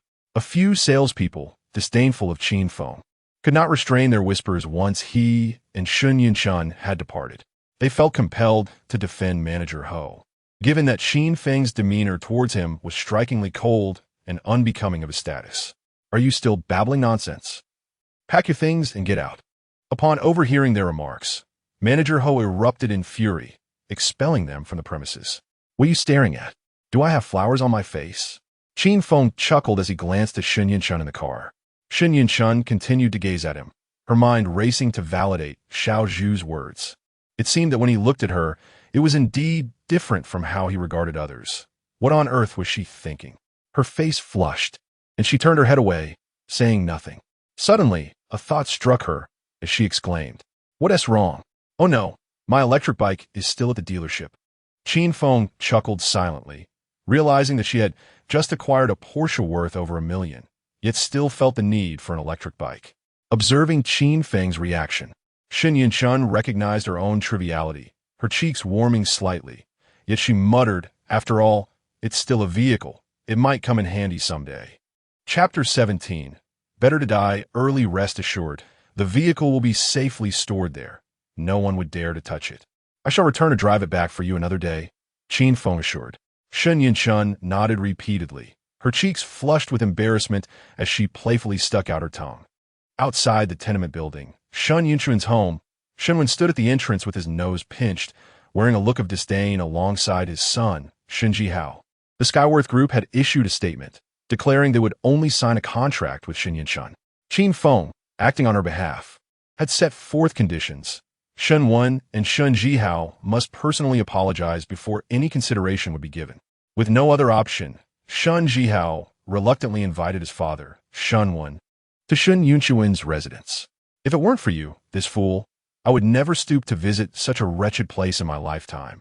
Hurry up and get this over with. Shen Wen impatiently waved his hand, urging Shen Jihao to knock on the door. Open up. Shen Jihao, equally frustrated, pounded on the door violently. Who is it? What do you want? Xiao Chong opened the door, her expression darkening upon seeing the Shen father and son. Where is Shen Yinchun? Call her out. Shen Wen brusquely shoved her aside without a glance, striding into the house with his son. She hasn't returned yet. What do you intend to do? Xiao Chong followed them, anxiously. Well aware of the years of oppression her family had endured at the hands of Shen Wen and his son, she felt powerless to protest. Yinchun, your uncle has arrived. Are you not going to greet him? Are you not afraid of being reprimanded for such rudeness? Shen Wen bellowed again, his tone utterly domineering. Mother, did we adopt a dog? I could have sworn I heard a mad dog barking. Qin Feng remarked as he and Shen Yinchun entered from outside. The word struck Shen Wen and his son like a thunderclap. They discerned the veiled insult immediately. Under normal circumstances, their tempers would have flared. Yet the peculiar situation compelled them to restrain their anger and refrain from retaliating against Qin Feng. Upon entering, Shen Yinchun spotted Shen Wen and his son, quickly surmising their purpose for the visit. She glanced at Qin Feng, fearful that his presence might further provoke the two men, and instinctively positioned herself in front of him. Uncle, you've come over. What brings you here? Shen Yinchun inquired, her tone devoid of warmth. Shen Wen forced a smile that did not reach his eyes. Yinchun, there seems to have been a misunderstanding between you, your uncle, and your cousin. I shall overlook it this time. Tomorrow, you must return to the company to sign the contract with Mr. Li from Skyworth. Once you sign, I will ensure you receive an additional month as compensation over what other departing employees are given. Is that agreeable? This proposition sent shivers of indignation through Shen Yinchun. She could perceive that Shen Wen had no intention of sincerity. His visit was merely a ploy to exploit her for his own gain. Furthermore, he approached her with an air of condescension despite being the one in need. Departing? You dismissed Yinchun? Before Shen Yinchun could respond, her mother, Xiao Chong, turned pale with fear. She was no fool. She grasped immediately that her daughter had been sidelined by Shen Wen and his son. Yet now, they sought to bring her back into their fold, all while maintaining their arrogant demeanor. Uncle, I implore you to grant our family a chance for survival, Xiao Chong said with a trembling voice. If Shen Yinchun loses her job at the conglomerate, our family will be left without a means to live. We cannot endure for long before facing starvation. Ha, third aunt, with your current existence, it would be better to have perished long ago. Chapter 18. It seems like a dog is barking. Shen Jihao cast a disdainful glance at Xiao Chong and scoffed. My father and I have taken the initiative to seek out Shen Yinchun. That in itself is a tremendous favor to you. Are you not grateful enough? Xiao Chong forced a smile. Dear nephew, we are grateful. We are content. You possess a great magnanimity. Shen Jihao impatiently interrupted. Enough of your nonsense. Do as I say. The rest is up to your mood. Before Shen Jihao could finish his sentence, a dull thud resonated through the room. Ah! Shen Jihao's anguished scream echoed as he collapsed to the floor, clutching his abdomen. You dare speak to my mother-in-law like that when you come to our home? It puts me in a foul mood. Qin Feng emerged. You crippled fool, how dare you strike me? Shen Jihao groaned, rising while cursing and reaching for a vase to retaliate. Stop! Shen Wen bellowed, his voice commanding enough to silence Shen Jihao. Striding forward, Shunwen displayed an air of authority and declared, Qin Feng, I begrudgingly consider you half a member of the Shun family. Do you understand the concept of hierarchy? Qin Feng replied coolly, Shall I remind you both that you are here, seeking my fiancé, who stands above and who below now? Shunwen opened his mouth to retort, but found himself at a loss for words. He had never regarded Qin Feng as a worthy opponent. Yet the current situation compelled him to tread carefully. Suppressing his fury, Shunwen ignored Qin Feng and turned to Shun Yinshun, saying, Yinshun, you must go to Skyworth Company to sign the contract tomorrow morning. Though his tone was no longer imperious, it lacked any semblance of sincerity.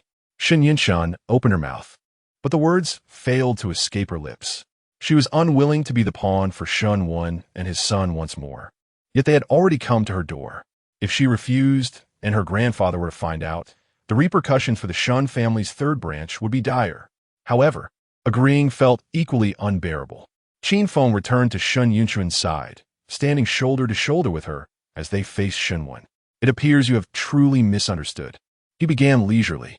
You are here to seek my fiancé, and when one seeks, one ought to bear the demeanor of a supplicant. With a dismissive wave of his hand, as if swatting away flies, he continued, My fiancé is currently in a poor mood and has no desire to engage with you. You may leave now. You're telling us to leave? Is that a refusal? Shunwen's expression twisted into a snarl. Does the third branch truly intend to oppose me? Are you aware of the consequences should you disregard my instructions to sign a contract? Qin Feng shrugged nonchalantly. I couldn't care less. Very well. This is your own demise. At that moment, Shun Yinshun found an unexpected courage within herself and declared, I am not afraid. Good. Excellent. After taking on a crippled son-in-law, the third branch has certainly become bold. Shunwen sneered, then deliberately shouted towards the bedroom. My crippled brother, your family is being outdone by other cripples. With that, his expression turned cold once more, and he strode out, while Shun Jihao hesitated only briefly before discarding the vase and following suit. As the Shun father and his son departed, a commotion arose from the inner room, where Shun Cheng, feebly maneuvering his wheelchair, emerged. He cast a shame-laden glance at his wife and daughter, his lips parting as if to utter words, yet all that escaped him was a heavy sigh. Observing his forlorn demeanor, Xiao Chong's irritation peaked, and she shot him a fierce glare. In contrast, it was Shun Yinshun who stepped forward to console Shun Cheng, saying, Father, please do not worry too much. Everything will be all right. All right? The very foundation of our home has crumbled. And you say everything is fine? Xiao Chong retorted, her expression taut, reflecting her own disarray. Rest assured, everything is indeed fine, as long as I am here, Qin Feng stated calmly. Both Shen Cheng and Xiao Chong turned their attention toward Qin Feng. Chapter 19. It must be him. The more nonchalant Qin Feng appeared, the more irate Xiao Chong became. With you around, our family was once harmonious. But your presence has brought us nothing but despair. The Shen family's main branch had already extended an olive branch, and yet you dared to resort to violence. You have ruined everything. Leave at once. I need to prepare dinner, and there is nothing for you here. After hurling these words, she stormed into the kitchen, clattering pots and pans in a cathartic release of her frustration. Shun Cheng let out another sigh, retreating dejectedly to the inner room. Brother Qin, you need not shoulder the blame, Shun Yinshun remarked with a wry smile. As your fiancé, your affairs are naturally my concern. At this, Shun Yinshun felt a tremor in her heart. The term fiancé once again enveloped her in a haze of disbelief. She questioned her readiness to accept a fiancé, especially one significantly older and with a missing arm. Yet, Qin Feng's recent demeanor instilled within her a sense of security. The conflict between these two emotions left her at a loss for words.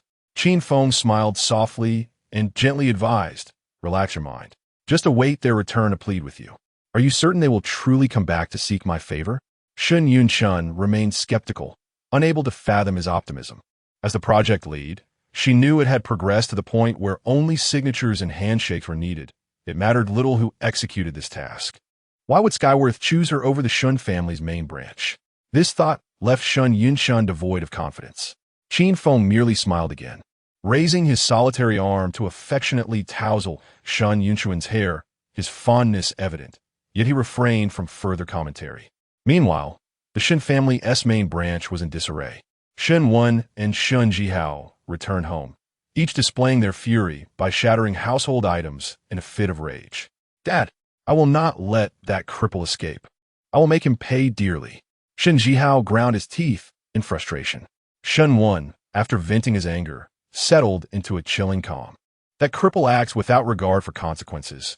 He must be mentally unwell. Shen Wen murmured, engaging directly with such a person only elevates his status. There will be ample opportunities to deal with him later. The project is our priority now. With a gesture, Shen Wen signaled for Shen Jihao to be quiet, and then proceeded to make a series of phone calls. Utilizing his connections, Shen Wen negotiated with external parties and, at last, found a way forward. "I have secured someone to facilitate communication with Skyworth. They will assist in negotiating our contract." Upon hearing this, Shen Jihao exhaled in relief. "Dad, should I begin preparations? Once the contract is signed, we can immediately take down the third branch, especially that Shen Yinshan. Though she is family, I wouldn't mind dealing with her." Before Shen Jihao could finish, Shen Wen furrowed his brow. "Enough. Do not forget, we are still under the watchful eye of the elder. After all, we are family. If we go too far, the old man will place the blame on us, and we would suffer for it." "Understood. I shall refrain from directly confronting her. After all, women are all the same." Shen Jihao nodded vigorously. The phone rang, and upon seeing the caller ID, Shen Wen immediately answered. "Mr. Zhang, I have been eagerly awaiting your good news." "Shen Wen, you scoundrel, what kind of nonsense have you put me in charge of?" Chapter 20. A reluctant plea. Given our status as partners, I reluctantly agreed to assist you, yet you dare to set a trap for me? Before Shen Wen could finish his statement, he was met with the furious roar of President Zhang on the other end of the line. "President Zhang, what has happened?" Shen Wen inquired, bewildered. "How can you even ask that?" "The moment I spoke, Li Wei launched into a tirade against me and unilaterally terminated our collaboration. What do you make of this? I have been completely undermined because of you. Just wait. I will hold you accountable for this." With that, the call was abruptly disconnected. Shen Wen stood in stunned silence, utterly unprepared for such a turn of events. To think that Li Wei would sever ties with President Zhang simply to sign a contract with Shen Yinshan. Did this mean that the matter was irreversibly settled? Shen Jihao, who had been listening intently, felt a shiver run down his spine and cautiously asked, "Father, must we truly beg Shen Yinshan?" Shen Wen's complexion turned ashen, leaving him too preoccupied to respond to his son. He could not comprehend how President Zhang, a man of considerable influence and close ties to Li Wei, had proven ineffective in this situation. It seemed his niece had quite the talent for charming men. The only explanation Shen Wen could fathom was that Shen Yinshan had ensnared Li Wei with her allure. He smirked derisively, but the smile quickly faded. Just then, Shen Jihao's phone rang, and he presented it to his father as if it were a scalding hot potato. "Father, it's grandfather. What should I say? Just answer it." Shen Wen gritted through clenched teeth. Reluctantly, Shen Jihao mustered the courage to connect the call. "Grandfather? Jihao, has the project with Skyworth been properly arranged?" In a state of confusion, Shen Jihao sought his father's guidance with a glance. Shen Wen nodded affirmatively. "Rest assured, grandfather, everything is in order," Shen Jihao replied hastily, setting aside his trepidation. "That is reassuring. This project holds immense significance. It must be executed flawlessly. Otherwise, you will face the consequences of family discipline." There was no room for sentimentality in Shen Jingshin's voice as he ended the call. Shen Jihao felt his scalp tingle with anxiety, gripping his phone in a trembling hand. "Father, you heard grandfather's words. What shall we do?" he queried, his voice tinged with desperation. Shen Wen's face twitched, and he remained silent. At this juncture, the only viable option seemed to be to plead with Shen Yinshan once more. Yet, having already visited her and issued threats, returning to beg now would be a blow to his pride. "You go," he snapped, waving his hand dismissively. "Me? How can I go?" Shen Jihao stammered. "Enough of this. Do whatever it takes. A true man knows when to bend. If kneeling can resolve this matter, then kneel. Get over there at once. If this matter is delayed further, it will not just be your reputation at stake. I'll be dragged down with you. Go. Shunwen erupted in frustration, his voice echoing with intensity. Seeing his father on the verge of an outburst, Shen Jihao dared not utter another word and begrudgingly made his way back to the old tenement building. Meanwhile, at Shen Yunchuan's residence, the only sounds were the occasional clinking of utensils. A family of four sat at the dining table, enveloped in a silence that was both tranquil and somewhat awkward. Xiaoqiang had no intention of allowing Qin Feng to join them, even objecting to his mere presence in the house. Ultimately, it was Shun Yunchun who intervened, using gentle persuasion to convince Xiaoqiang to temporarily relent in her desire to expel Qin Feng. Meanwhile, Qin Feng remained composed, displaying an air of natural grace as he partook in the meal, showing no signs of discomfort. As he lifted his gaze, it met Xiaoqiang's, and he broke into a grin. "Mother, your culinary skills are truly remarkable. The aroma is delightful. I must have another bowl, lest such exquisite dishes go to waste." Upon hearing this, Shen Yunchun couldn't help but sigh inwardly. Chapter 21. He is a good man, such humble fare brought him delight. A clear indication that he must have endured considerable hardship in the past. Reflecting on this, Shun Yunchun felt a wave of compassion wash over her, compelling her to pick up Qin Feng's bowl and rise to fetch more rice from the kitchen. "Thank you, my dear wife," Qin Feng exclaimed cheerfully. "Wife." Shen Yunchuan's hand trembled, nearly causing her to drop the porcelain bowl, her heart fluttering with unexpected emotion. "Silence. Once you finish this meal, you are to leave immediately. And remember, she is my daughter. Should you dare to take advantage of her again by calling her wife without my consent, I shall not let this matter rest." Xiaoqiang, infuriated, shot countless disdainful glances at Qin Feng. "Open the door." At that moment, a coarse voice called from outside. It was unmistakably Shen Jihao. "Is there no peace even during a meal? Dear nephew, what brings you here?" Xiaoqiang inquired cautiously, her voice tinged with apprehension. "Third aunt, please open the door. I wish to speak with my cousin for a moment." His tone struck Xiaoqiang as oddly polite, an unsettling contrast to his previous demeanor. "I am quite full," Shen Chung murmured quietly, as if evading something, before retreating to his room. Shen Jihao entered again, this time with a disingenuous smile that was almost nauseating. Xiaoqiang forced a smile in response. "Indeed, Jihao, have you eaten? You left in such a hurry. Why not join us for a bite?" "Ah, look at this simple fare. How could you find it palatable? My third aunt is rather thoughtless. I hope you won't take offense." "Yunchun, there you are, splendid." Ignoring Xiaoqiang's attempts at flattery, Shen Jihao moved closer to Shen Yunchun. "Cousin, I come to you with an apology." Shen Jihao's demeanor was now jovial, as if the previous arrogance had never occurred. "I was too excessive before. Since we are family, let us not hold it against one another, shall we?" Shen Yunchun, holding the freshly served rice for Qin Feng, stood frozen, as if caught in a dream. When had Shen Jihao ever spoken to her in such a subservient manner? An apology? A plea for mercy? "My dear cousin, your capabilities are remarkable. Not returning to work would be a tremendous loss for the company. Will you come back tomorrow? I can pick you up myself." Shen Jihao strained to maintain a smile, though internally he felt a surge of frustration. "Damn it. Once I navigate through this ordeal, I will reclaim my dignity tenfold." Shen Yunchun remained in a daze, utterly unsure of how to respond. Yunchun quickly agreed. "Jihao has been so courteous. We cannot push our luck." Xiaoqiang tugged at her, fearing that any delay in her acceptance might provoke Shen Jihao's ire and jeopardize her chance to return to work. "And your father?" Qin Feng casually took back his bowl from Shen Yunchuan's hands, chewing on his food as he inquired. "Is he not accompanying you?" "Ah, my father is quite busy. I can manage alone." Shen Jihao chuckled awkwardly. "Brother-in-law, I apologize for my earlier transgressions. Let's not dwell on the past. We are, after all, family now." "Family indeed. But even family must keep accounts clear." Qin Feng remained unmoved. It was he who had expelled Yunchun from the company, and if he wished for her return, he should personally extend the invitation. "Otherwise, you may take your leave and refrain from impeding our meal." This was the first time Shen Jihao had ever stooped so low, yet now Qin Feng showed no appreciation for his efforts, and he too felt the urge to erupt in frustration. Chapter 22.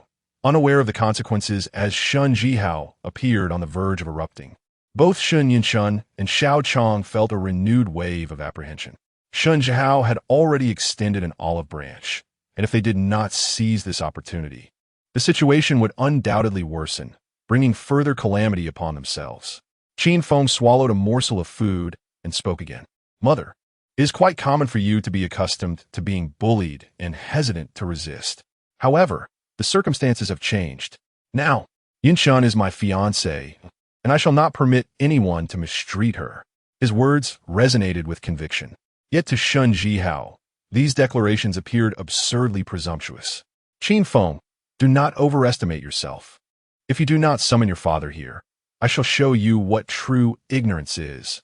Qin Feng smirked. I have made my stance abundantly clear. Are you not going to relay this message? Do you wish to mooch a meal? It is too late. What remains is for the stray dogs. The implication was unmistakable. Shun Jihao was of lesser worth than even the wild canines. Very well, just wait. Shun Jihao pointed at Qin Feng with a trembling finger. But as Qin Feng narrowed his eyes and stepped forward, Shun Jihao fled in terror, bolting for the door. Hey, Jihao, do not leave. Xiao Chong rushed to the door, her urgency palpable. Qin Feng, do you desire nothing more than to see the demise of our Shun family's third branch? She exclaimed through gritted teeth. Qin Feng shrugged. Mother, do not worry.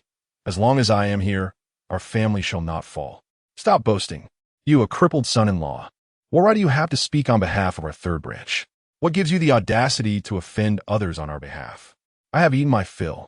Thank you for washing the dishes. Mother, Qin Feng replied with a smile, rising from the table.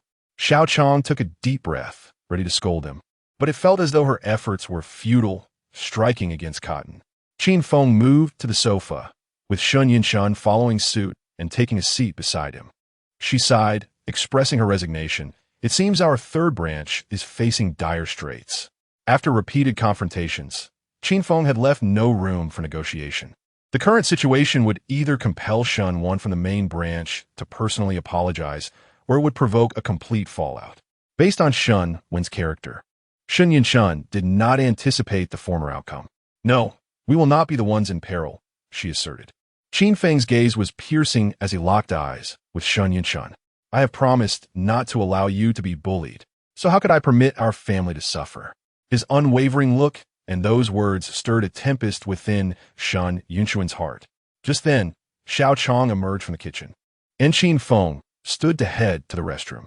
She immediately leaned in closer to her daughter. Yinshun, what are that cripple's true intentions? She asked angrily. Mother, I do not believe Qin Ge has any malice towards us, Shun Yinshun replied. Malice or not, he is obstructing our reconciliation with the main branch, and that is clearly detrimental to us. I suspect he is not only a cripple, but also a madman, deliberately trying to drag us down with him. This remark unsettled Shun Yinshun. She pursed her lips and murmured, Mother, do not speak of him that way. I believe he is a good person. Knock, knock, knock. As the mother and daughter engaged in conversation, a knock resounded upon the door once more. The two of them, having almost developed a psychological aversion to such interruptions, instantly felt a surge of anxiety. They sensed who the visitor might be, their tension escalating beyond previous encounters. It was undoubtedly Uncle Shanwan, come to confront their family in a most confrontational manner. Why do you not open the door? Qin Feng emerged from the restroom, a smile adorning his face as he inquired. Shun Yinshun found herself at a loss for words. Could this person truly be oblivious to the impending situation that awaited them? Chapter 23. The menace. Yet, regardless of the fear that gripped her, the door could not remain shut. Shun Yinshun summoned her resolve and opened the door. Dear niece, the visitors were none other than Shun Wan and Shun Jihao. Upon their encounter, Shun Wen's exclamation of dear niece left Shun Yinshun in a state of confusion. Beside her, Xiao Chong stood as if facing a formidable adversary, while in the inner room, Shun Chung trembled with anxiety in his wheelchair, both rendered speechless. Such a simple phrase, dear niece, carried an immense weight of significance. Dear niece, the earlier discussion of your dismissal was merely a misunderstanding. It was your elder cousin's reckless actions that led to this grave miscommunication. I have chastised him quite sternly, Shun Wen continued, casting a meaningful glance at Shen Jihao. Shen Jihao immediately bowed and apologized. I beg your pardon, cousin. It is entirely my elder cousin's fault. Please forgive him. He has apologized, and I too wish to express my sentiments. It is a failure of my father in raising children, and he will reflect upon this. However, let's keep our professional and personal matters distinct. The company requires your presence. For the greater good, please return to work. If you come back to the company tomorrow, I shall arrange for everyone to welcome you with open arms and publicly announce the restoration of your position. Would that be agreeable? The Shun family stood in disbelief, hardly able to comprehend what they had just heard. Had they truly witnessed Shun Wen's humility, especially towards their family? Yet now, the demeanor of Shun Sheng and his son undeniably signaled their capitulation. Having reached this point, could they possibly refuse? However, Xin Yinshun found herself glancing back at Qin Feng, uncertain of her own feelings. Qin Feng offered a slight nod. In that moment, she felt a surge of reassurance and replied to Shun Wen, "Uncle, I shall return to work tomorrow." "Splendid. We shall see you then. Please take care of yourselves. Farewell." Shun Wen exhaled a sigh of relief. Wiping the cold sweat from his brow, he quickly ushered Shun Jihao out, closing the door behind them, fearful that Xin Yinshun might have a change of heart. Inside, tranquility returned to the room. Xin Sheng could no longer contain his excitement and hurried back to the living room. "Did I hear correctly? My brother just apologized?" His eyes brimmed with tears, overwhelmed with emotion. Those tears were a culmination of years of suppressed grievances. For so long, the third branch had endured countless humiliations, and today marked their first taste of liberation. Xiao Chong was equally exhilarated. "Darling, our daughter and the first branch have apologized to us. Does this mean we are destined for better days ahead?" She wiped her tears, her voice quivering with emotion. And what of Shun Yinshan? Her heart, too, was stirred. From her earliest memories, she had endured oppression from the first branch, forced to swallow her pride. Today, for the first time, she received restitution, albeit in the form of a simple apology. Qin Feng stepped forward, gently ruffling Shun Yunchuan's hair once more. "My dear, I have promised not to allow you to be bullied or suffer any longer. Today is merely the beginning." His words, imbued with tenderness, melted Shun Yunchuan's heart. Xin Cheng regarded Qin Feng with eyes that held a newfound depth of emotion. Xiao Chong let out a cold snort, laced with derision. "The main family, and we have always been one. They have had a moment of conscience, and you still have the audacity to consider it your achievement?" Outside the tenement building, Shun Wen and his son got into the car. A sinister expression quickly emerged on Shun Wen's face, as if this were his true nature. "Son, listen closely. Inform everyone at the company to give a warm welcome to Shun Yinshan upon her return to work tomorrow." "Understood, Dad," Shin Jihao replied. Yet he could sense that his father was not sincere in his intentions. Chapter 24. The Closed-Door Father. "Do you have any alternative plans?" "Hey, listen closely. Spread some rumors, claiming that Shun Yinshan and Li Wei are embroiled in a scandalous affair, using Li Wei to extort business from the company." At this point, Shun Wen chuckled sinisterly. "Once this gossip circulates, I wonder if Xin Yinshan will still have the audacity to face anyone, or if she can maintain her position in the company." After the excitement of the Shun family's third branch subsided, they spent a night in silence. The three of them slept more soundly than ever before. "Wife, let us have breakfast. Mother has prepared a delightful meal," Qin Feng said naturally while already indulging in the morning feast. Upon hearing him call her wife, Shun Yinshan blushed deeply, not daring to utter a word as she silently took her seat to eat. Xiao Chong maintained her displeasure, scornfully remarking, "Once you've finished this meal, you should leave the third branch. Our good days are coming, and we have no intention of supporting idle people or useless individuals." Qin Feng pretended not to hear, calmly continuing his breakfast. After the meal, Qin Feng followed Shun Yinshan out. "I can go to work on my own," Shun Yinshan insisted. "I worry about your safety on the road," Qin Feng replied with a smile, already stepping outside. Sitting in the Porsche, Shun Yinshan felt somewhat awkward. "Qin Ge, could you take me back to the 4S dealership? I still prefer riding that little electric scooter to the office." Qin Feng chuckled in disbelief. Why would she choose to ride a small scooter when she had a luxury car at her disposal? Nevertheless, if that was her preference, so be it. Of course. He agreed. Thus, they returned to the 4S dealership, switched vehicles, and once again, Qin Feng rode with Sun Yinshun. He took the lead, and Sun Yinshun accepted it without objection. Gently wrapping her arms around Qin Feng's waist, she felt the wind whip past, yet a warmth emanated from him, enveloping her. At 8:30, beneath the towering Shun Group building, all employees had assembled, waiting patiently. Last night, they had all received directives from Shun Jihao to return early to welcome Sun Yinshun back. This caused some grumbling among the staff. If it were a figure of high authority, they would not dare voice their discontent. However, the person they were expected to welcome was Sun Yinshun.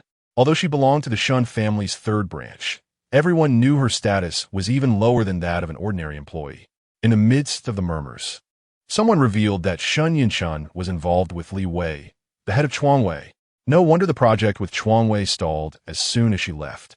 No wonder the company announced that everyone should welcome Sun Yinshun back. It seemed that she was using her body as leverage to pressure the company through Li Wei.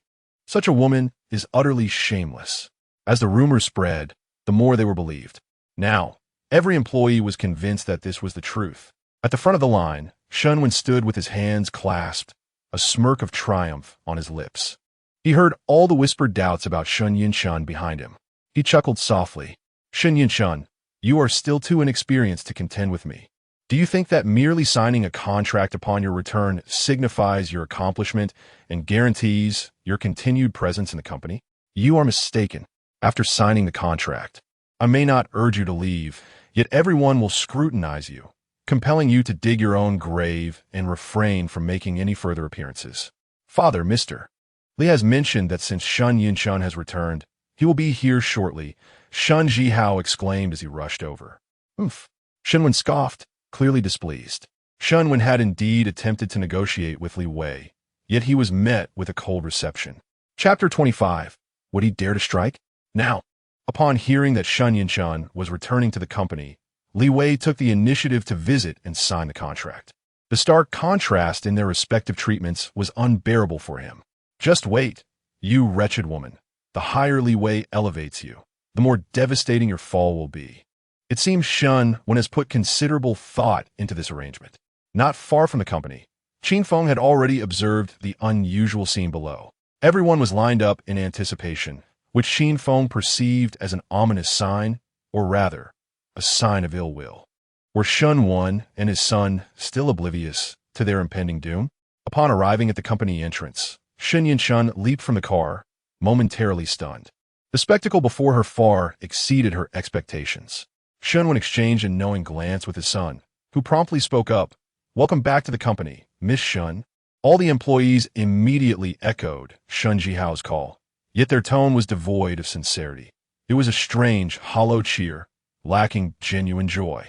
In fact, from the disdainful glares and expressions on their faces, she sensed their contempt and loathing. What was happening? Surely, her uncle's arrangement was meant to convey goodwill? Perhaps the employees' discontent stemmed merely from waiting too long and growing impatient?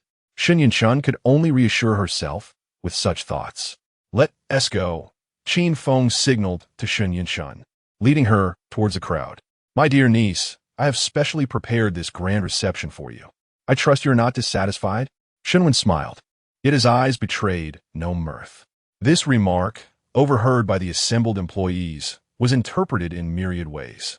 It was understood that everything was at Sun Yinshun's behest, merely to satisfy her selfish desires. As she felt the weight of countless gazes upon her once more, Sun Yinshun became increasingly uncomfortable and anxious. Stepping forward, Qin Feng shielded her from the scrutiny. Meeting Shunwen's gaze, Qin Feng spoke with an air of nonchalance. Not bad, but don't be too proud. Shunwen twitched at the corners of his mouth, the condescending tone serving as a fresh humiliation. Wife, let us depart. Qin Feng extended his single arm, guiding Sun Yinshun steadily through the throng. With him holding her publicly, Sun Yinshun felt even more flustered, following in a daze. This man showed blatant disregard for even President Shun. How audacious he was. He was said to be Sun Yinshun's disabled husband, rumored to have mental issues. It was no wonder he could act so arrogantly. After all, who wouldn't mind being cuckolded if they were truly untroubled? As they passed, The crowd began to murmur, their whispers growing increasingly sharp and unkind. Ultimately, the noise reached Shun Yunchuan's ears. She finally grasped that this was a trap, deliberately laid by Shun, one to humiliate her. Such malicious gossip was the most hurtful, and as someone who had always maintained her integrity, the words brought tears to her eyes. Do not pay it any mind. When a dog bites you, do you really wish to quarrel with a dog? Qin Feng's voice, gentle as a soft breeze, resonated in her ears. Xin Yinchun lifted her gaze to Qin Feng, feeling a sudden sense of relief. Qin Feng smiled at her, then turned around to confront those who had been whispering behind him. Upon meeting his gaze, the individuals responded with even more audacious sneers, their disdain palpable.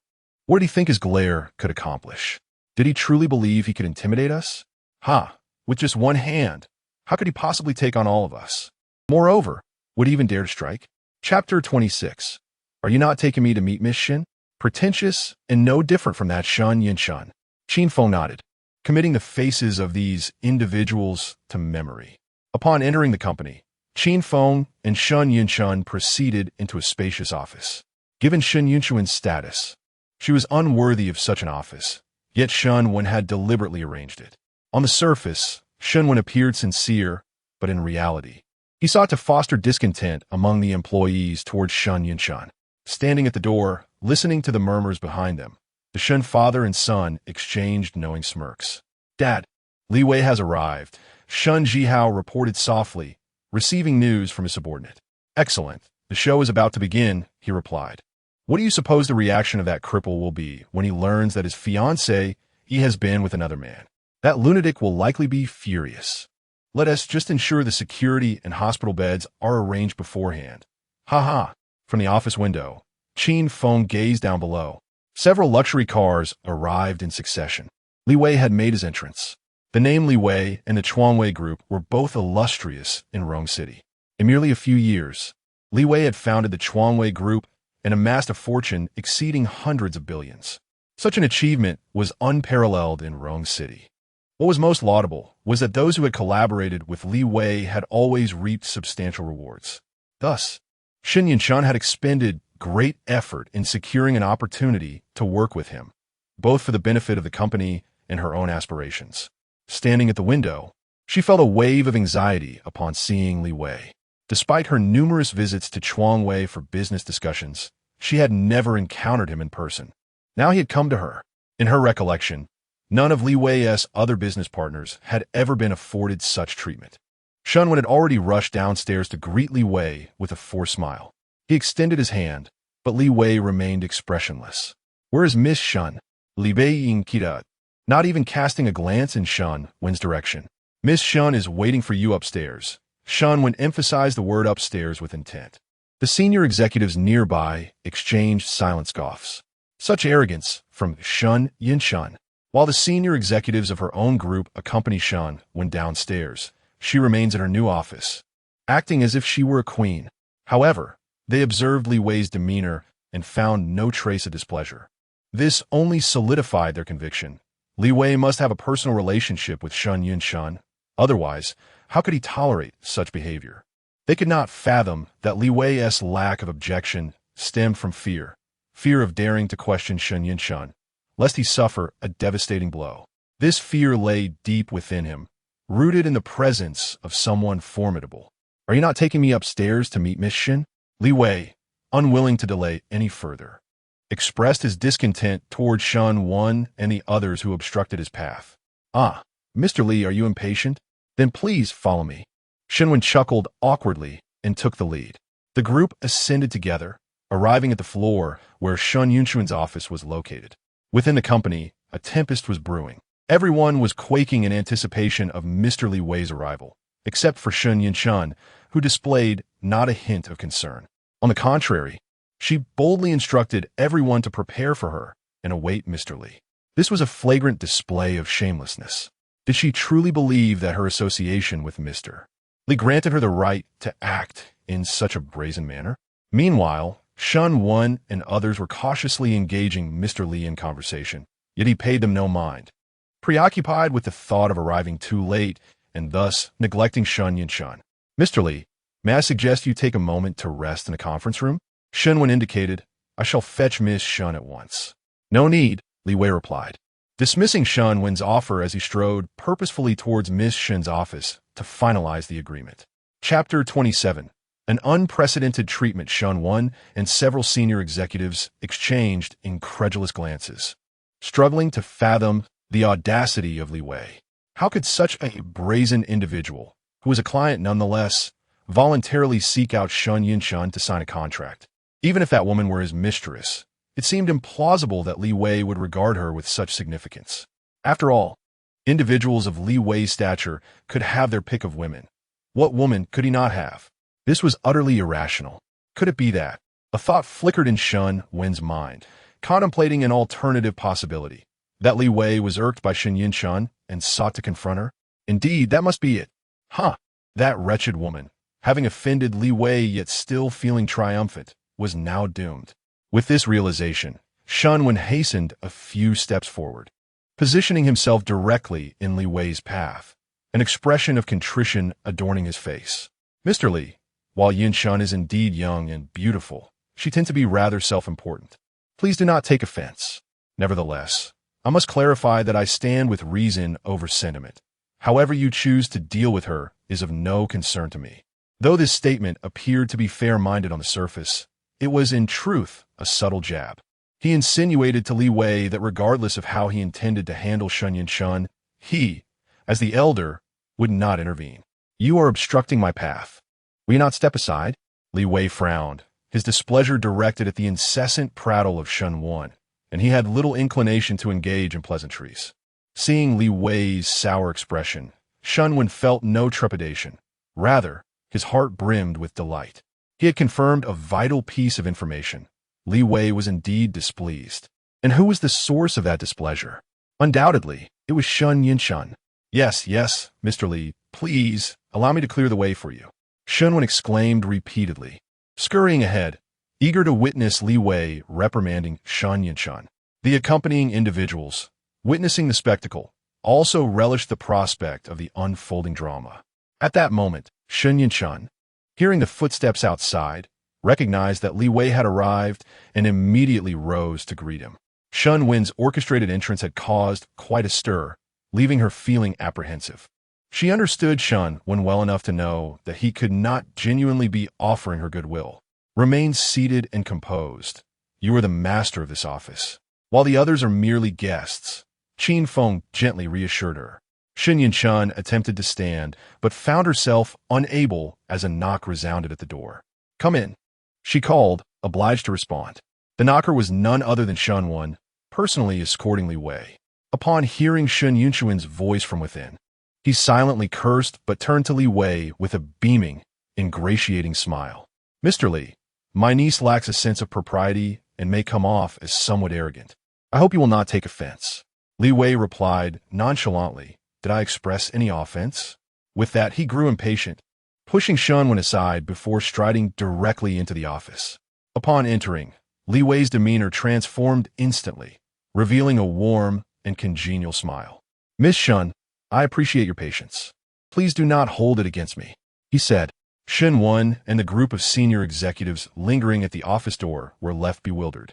They had firmly believed that Li Wei harbored discontent towards Shun Yinshun, yet his current demeanor was anything but indicative of such sentiments. Is Li Wei speaking in irony? Yet, having now encountered Shun Yinshun, there is no need for such pretense. He ought to express his indignation directly. What transpired next left Shen Wen and the others utterly astounded. Li Wei, astonishingly, came to a halt and bowed respectfully to Shun Yinshun. What could this possibly signify? Shun Jihao, amidst the crowd, witnessed this scene and was rendered speechless. Father, is this truly Li Wei? The one who held our Shun family in such disdain? How could he show deference to Shun Yinshun? In the entirety of Rong City, who has ever received such honor from him? Shen Wen found himself at a loss for words, unable to fathom what he was witnessing. The others were equally petrified. Moreover, nearby, some employees hoping to witness Shen Yinshun's embarrassment overheard Shen Jihao's exclamation. What? Li Wei is bowing to Shun Yinshun? What has that woman done to earn such unprecedented treatment from him? The astonishment reached its zenith. Is it merely a mistress? Could it warrant such reverence? This is certainly not a mere meeting with a lover. It resembles an audience with a goddess. Chapter 28. You can bear it. Shun 1, filled with uncertainty, cast a wary glance at the others, signaling them to silence lest Li Wei overhear and be displeased. He then contemplated entering the office, curious to witness the unfolding events. However, bang! Li Wei abruptly swung his arm, and the door slammed shut with a resounding thud. Shunwen staggered slightly, nearly colliding with the door. With the door now firmly closed, no one could see or hear what transpired within, and none dared to knock, for it was Li Wei himself who had shut it. "Mr. Li, please do not be so courteous. I cannot bear it," Shun Yinshun exclaimed, her voice laced with trepidation. She had heard numerous tales of Li Wei's formidable reputation and had never known him to extend courtesy to anyone. Yet now, before so many witnesses, he bowed to her. A gesture of respect she felt unworthy to accept. "Miss Shun, you are far too humble. You can indeed bear it," Li Wei replied, straightening slightly, his demeanor still adorned with a pleasant smile. "Mr. Li, please take a seat," Shun Yinshun urged, her anxiety palpable. "And you, Miss Shun, may I inquire, who is this?" Li Wei directed his gaze toward Qin Feng, his brow furrowed in confusion. The man was dressed plainly and was missing an arm, standing in stark contrast to the ambience of the room. Yet, since he stood beside Shun Yinshun, Li Wei refrained from questioning him too boldly, opting instead for a tentative inquiry. "I am her fiancé," Qin Feng stated matter-of-factly. Li Wei was taken aback. Was Shun Yinshun not the woman associated with a prominent figure? This one-armed individual claimed to be her betrothed. Was there an underlying story here? A fleeting moment of confusion passed, but Li Wei dared not pry further. His instructions were merely to secure Shun Yinshun's signature on the contract, and he was to do so with utmost politeness. Absent explicit directives from above, he would not overstep his bounds. "Mr. Li, would you care for something to drink? I could prepare it for you," Shun Yinshun offered, still visibly anxious. Li Wei promptly waved his hand dismissively. He feared that her attempts at hospitality might not suffice. How could he allow Shun Yinshun to serve him? "Miss Shun, please do not feel obliged. I am here today solely for one purpose, to finalize our contract." Li Wei maintained his smile, adding, "If you have any questions regarding the contract, feel free to voice them, and I will gladly accommodate any modifications." In his business dealings, Li Wei had always been the one to unilaterally determine contract terms. This willingness to allow the other party to suggest changes was unprecedented. Yet, he was entirely amenable to it. Shun Yinshun, feeling unworthy to truly challenge anything, quickly replied, "Thank you, Mr. Li. The previous terms have already been finalized and are quite satisfactory." As she spoke, she hastened towards the door, stating, "I shall fetch the contract from my colleagues." In the midst of their conversation, Shun Yinshun had already opened the door. Outside, Shun Wen and the others lingered at the threshold, eavesdropping. The sudden opening of the door startled them, leaving them all looking rather sheepish. Without pausing to address their discomfort, Shun Yinshun turned to Shun Wen, saying, "Uncle, Mr. Li has agreed to the contract. I will retrieve it now." "Then hurry," Shun Wen exclaimed, filled with joy. "Miss Shun, there are so many people outside. Let them bring it. Why must you tire yourself?" Li Wei frowned, fixing his gaze on Shun Wen. "What are you still doing there? Why aren't you going?" "Me? I to be the errand runner?" Shun Wen pointed at himself, his eyes widening in disbelief. He held a significant position within the company, and such tasks typically did not fall to him. He could hardly bring himself to perform them. "What? Do you have an objection?" Li Wei's narrowed gaze exuded an icy chill. "All right, I shall attend to it immediately." A wave of trepidation washed over Shun Wen, prompting him to force a smile before hurriedly making his way to the legal department. This scene left Shun Yinshun feeling increasingly anxious.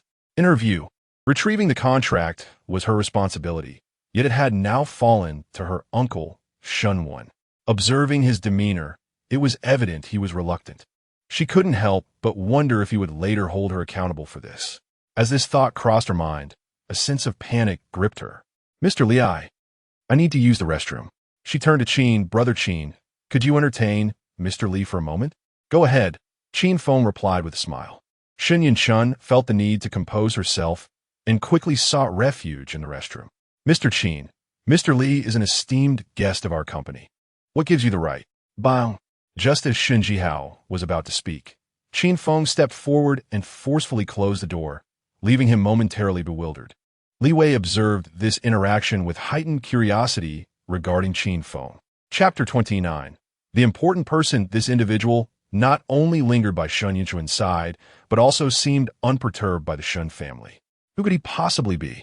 Brother Qin, what esteemed position do you hold? Li Wei inquired tentatively after a brief hesitation. Qin Feng narrowed his eyes slightly and replied, Your superior, old M.O., does not dare to address me as a brother. Do you believe you are worthy of such a title? Upon hearing this, Li Wei's mind erupted in a cacophony of realization. Indeed, old M.O. was his superior. Everything he possessed was due to old Mo's clandestine support, and he was merely old Mo's chosen vanguard in Rongqing, expanding their territory.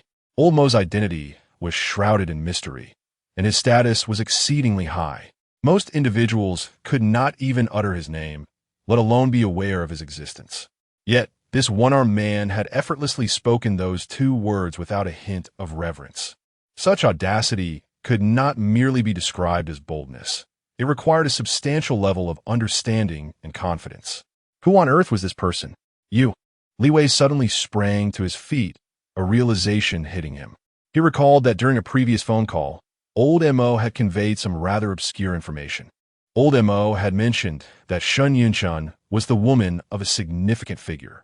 When Li Wei asked who that figure was, old M.O. had refrained from providing a direct answer, only stating that without that important person, there would be no old M.O. and, consequently, no Li Wei. Furthermore, he had forbidden Li Wei from inquiring further about the identity of that important person. At the time, Li Wei had promptly dismissed the thought of pursuing the matter. However, now, piecing together various clues, he had arrived at a conclusion. Qin Feng was that important figure. The reasoning was straightforward. If Shen Yinchun was indeed the woman of that significant person, how could she dare to entertain the notion of having another fiancé? And how could someone whom even old M.O. revered permit such a situation? No wonder Qin Feng was so dismissive towards old M.O., himself, and the Shen family. It all made sense now. He was indeed that prominent figure. To perceive, but not to voice, is the understanding expected of a competent subordinate. Qin Feng's words immediately silenced Li Wei, yet they also validated his conclusion. He promptly bowed in respect, saying yes. Do you understand what you must do next? Qin Feng inquired calmly after accepting the gesture. Yes, I shall proceed to sign the contract with Miss Shen, Li Wei replied. And what else? Qin Feng pressed. There is. My ignorance prevails. I humbly ask for your guidance. Mr. Qin, Li Wei queried cautiously. My fiancé, he had previously negotiated a business deal with you, but someone has since been dismissed and taken credit. Now, they have summoned her back to deliberately undermine and exploit her. Do you require me to instruct you on how to handle this? Upon hearing this, Li Wei immediately understood, although Qin Feng did not spell it out. If he lacked the acumen to grasp such a situation, he would not deserve his current achievements. He promptly clasped his hands in a gesture of respect, assuring, rest assured. Mr. Qin, I know what must be done, and I guarantee your satisfaction. At that moment, Shen Yinchun had composed herself and returned to her office. Brother Qin, why did you not assist in entertaining President Li? As Qin Feng refrained from pouring tea for Li Wei, both stood, leaving Shen Yinchun anxious that Li Wei might feel slighted or displeased. No need for formality. We are all on the same side. Li Wei quickly waved his hand with a forced smile. Mr. Li, I have brought the contract. Shen would appear at the doorway, drenched in sweat and panting, clutching the document tightly. A trivial matter, yet you made Miss Shen and me wait for so long. My apologies, Mr. Li. What could Shunwen say? He could only nod and bow apologetically, attempting to step into the office. Did I grant you permission to enter? Get out. Li Wei shot him a glare, snatching the contract from his grasp and forcefully slamming the door again. Shunwen stood before the door, his face ashen, yet he dared not utter a sound. The others, witnessing Shunwen's humiliation, averted their gazes, pretending not to notice, for otherwise they would surely become his outlet for frustration. "Miss Shun, I shall sign now," Li Wei declared, producing a pen and, without even glancing at the contents, boldly inscribed his name. "Thank you, Mr. Li," Shun Yunshun exclaimed in delight, eager to extend her hand for a handshake.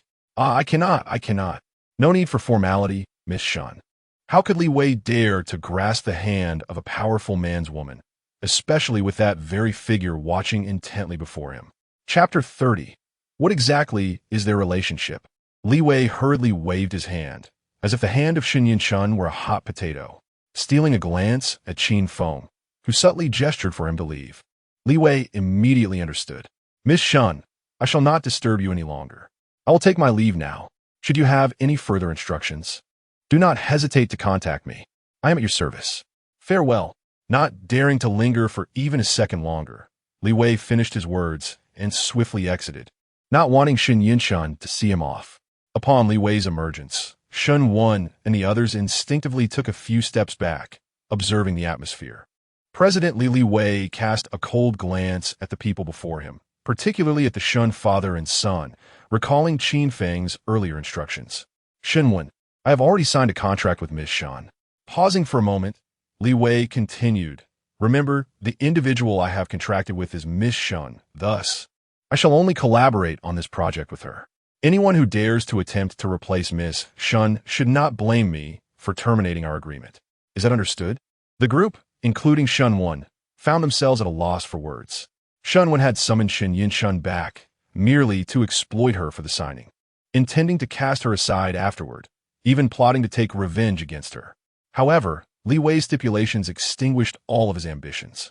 Not only could Shen Yunshun not be sidelined, she would also be responsible for the project with Li Wei's company, a demand he could not oppose without incurring dire consequences. Li Wei furrowed his brow. Yes. Understood, President Li. Rest assured, we will act as you instruct." Shen Wan, startled, quickly acquiesced. "Get out of my way." With that, Li Wei resumed his imposing demeanor, issuing a command that sent everyone recoiling, striding forward with confidence. "President Li, take care." As Shun Wan watched Li Wei enter the elevator, his expression darkened. "Dad, what on earth is the relationship between that woman Shun Yunshun and Li Wei? Why does Li Wei not confront her? Instead, he seems to be protecting her. If she oversees the project, what are we to do?" Shun Jihao asked, utterly bewildered. "Why are you asking me? Who should I ask?" Shen Wan exclaimed, his frustration boiling over as he spat words at his son. Glancing at the others, who all averted their gazes in submission, he became even more incensed. "Are we not to work? Are we merely keeping idle mouths at Shun's? Get out of my sight." Everyone scattered like frightened birds. Having vented his anger, Shun Wan stormed back to his office, with Shun Jihao hastily trailing behind. Once inside, Shun Wan glared at his son. "Why are you still here? Shouldn't you be devising a plan?" "Devise a plan? What plan?" Shun Jihao replied, utterly perplexed. "Fool! Find out the true nature of the relationship between Shun Yunshun and Li Wei." Shun Wan slammed his hand on the table. "I refuse to believe that Li Wei would invest so heavily for a mere mistress. There must be secrets between them. Indeed, I shall check right away." Shun Jihao suddenly realized, responding repeatedly as he dashed out of the office. "Brother Qin, I feel as though I am in a dream." With only herself and Qin Feng remaining in the office, Shen Yunshun felt an overwhelming sense of relief and murmured softly. Qin Feng chuckled silently. "What's the matter? That Li Wei has been excessively polite towards me. I can hardly believe it. If this is not a dream, I cannot fathom any other explanation." While speaking, Shen Yunshun pinched herself, gasping in surprise. "Ouch, that hurts." Qin Feng was amused by her antics. "Silly girl, what is there to doubt? This is all well-deserved." "Well-deserved? But I haven't done anything," Shen Yunshun replied, bewildered. "No, you have invested considerable effort into this project, and everyone, including Li Wei, can see it. However, such a statement still seems somewhat far-fetched," Qin Feng remarked as he gently tousled Shen Yunshun's hair. Chapter 31. Of course, it's about buying a car in the office. Shen Yunshun observed as Qin Feng finally grasped the situation. She approached him, scrutinizing him as if he were an extraordinary treasure. "What on earth is going on, Brother Qin?" Xin Yinchun wrinkled her nose and playfully chided. You can't possibly tell me this has nothing to do with you. I simply won't believe such an answer. Qin Feng rubbed his nose and admitted, I concede it is indeed related to me.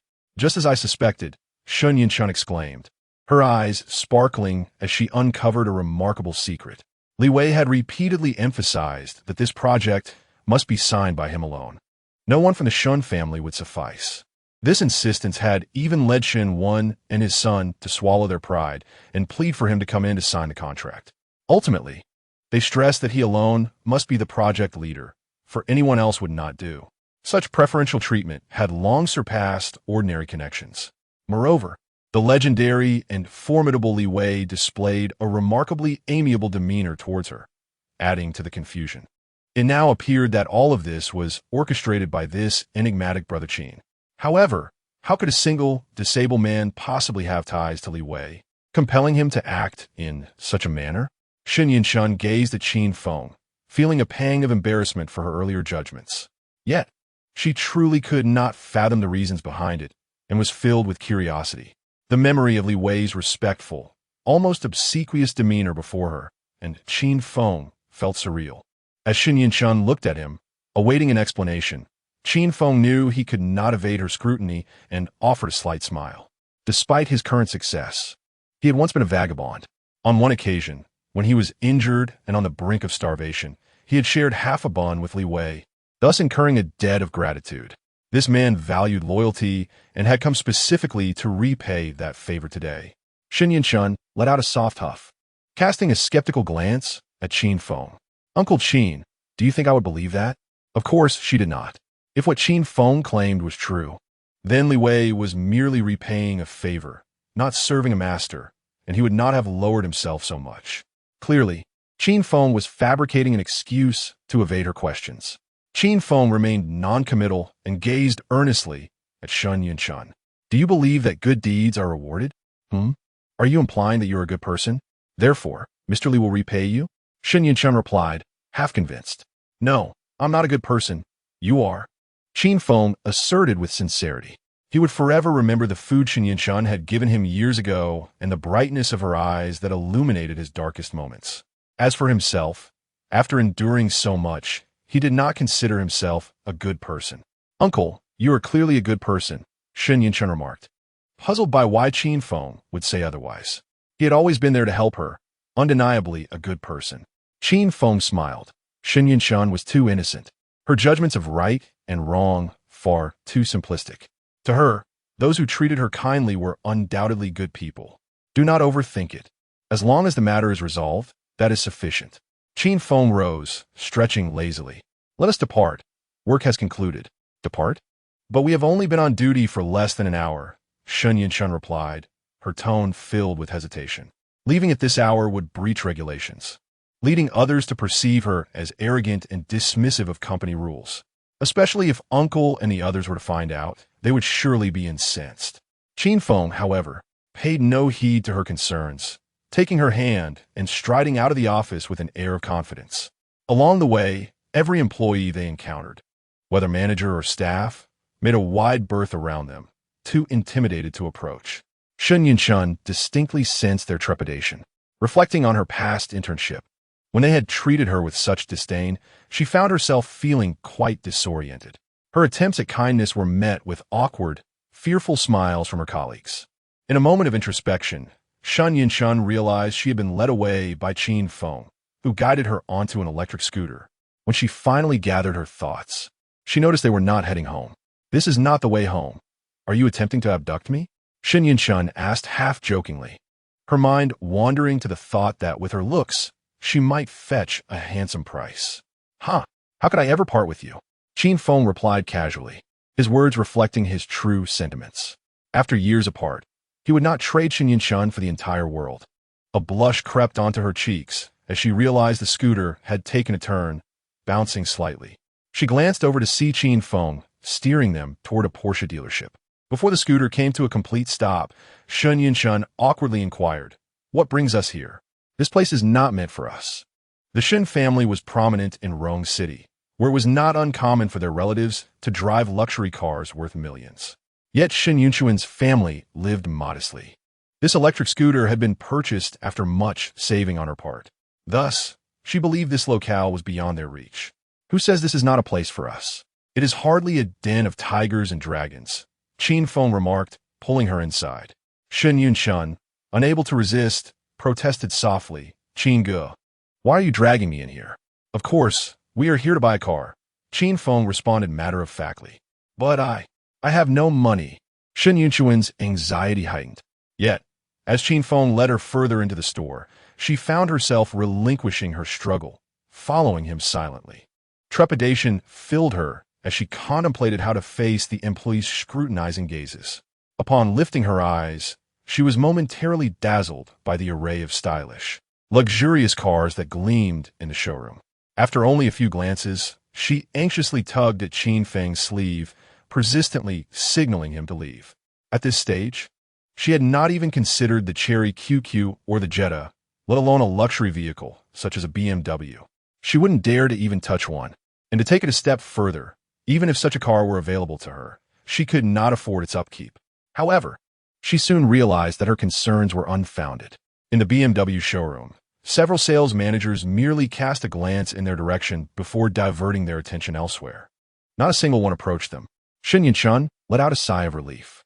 This was preferable, as it spared her the awkwardness of facing an overly enthusiastic sales manager's incessant pitches and flattery, especially when she had no means to feign interest.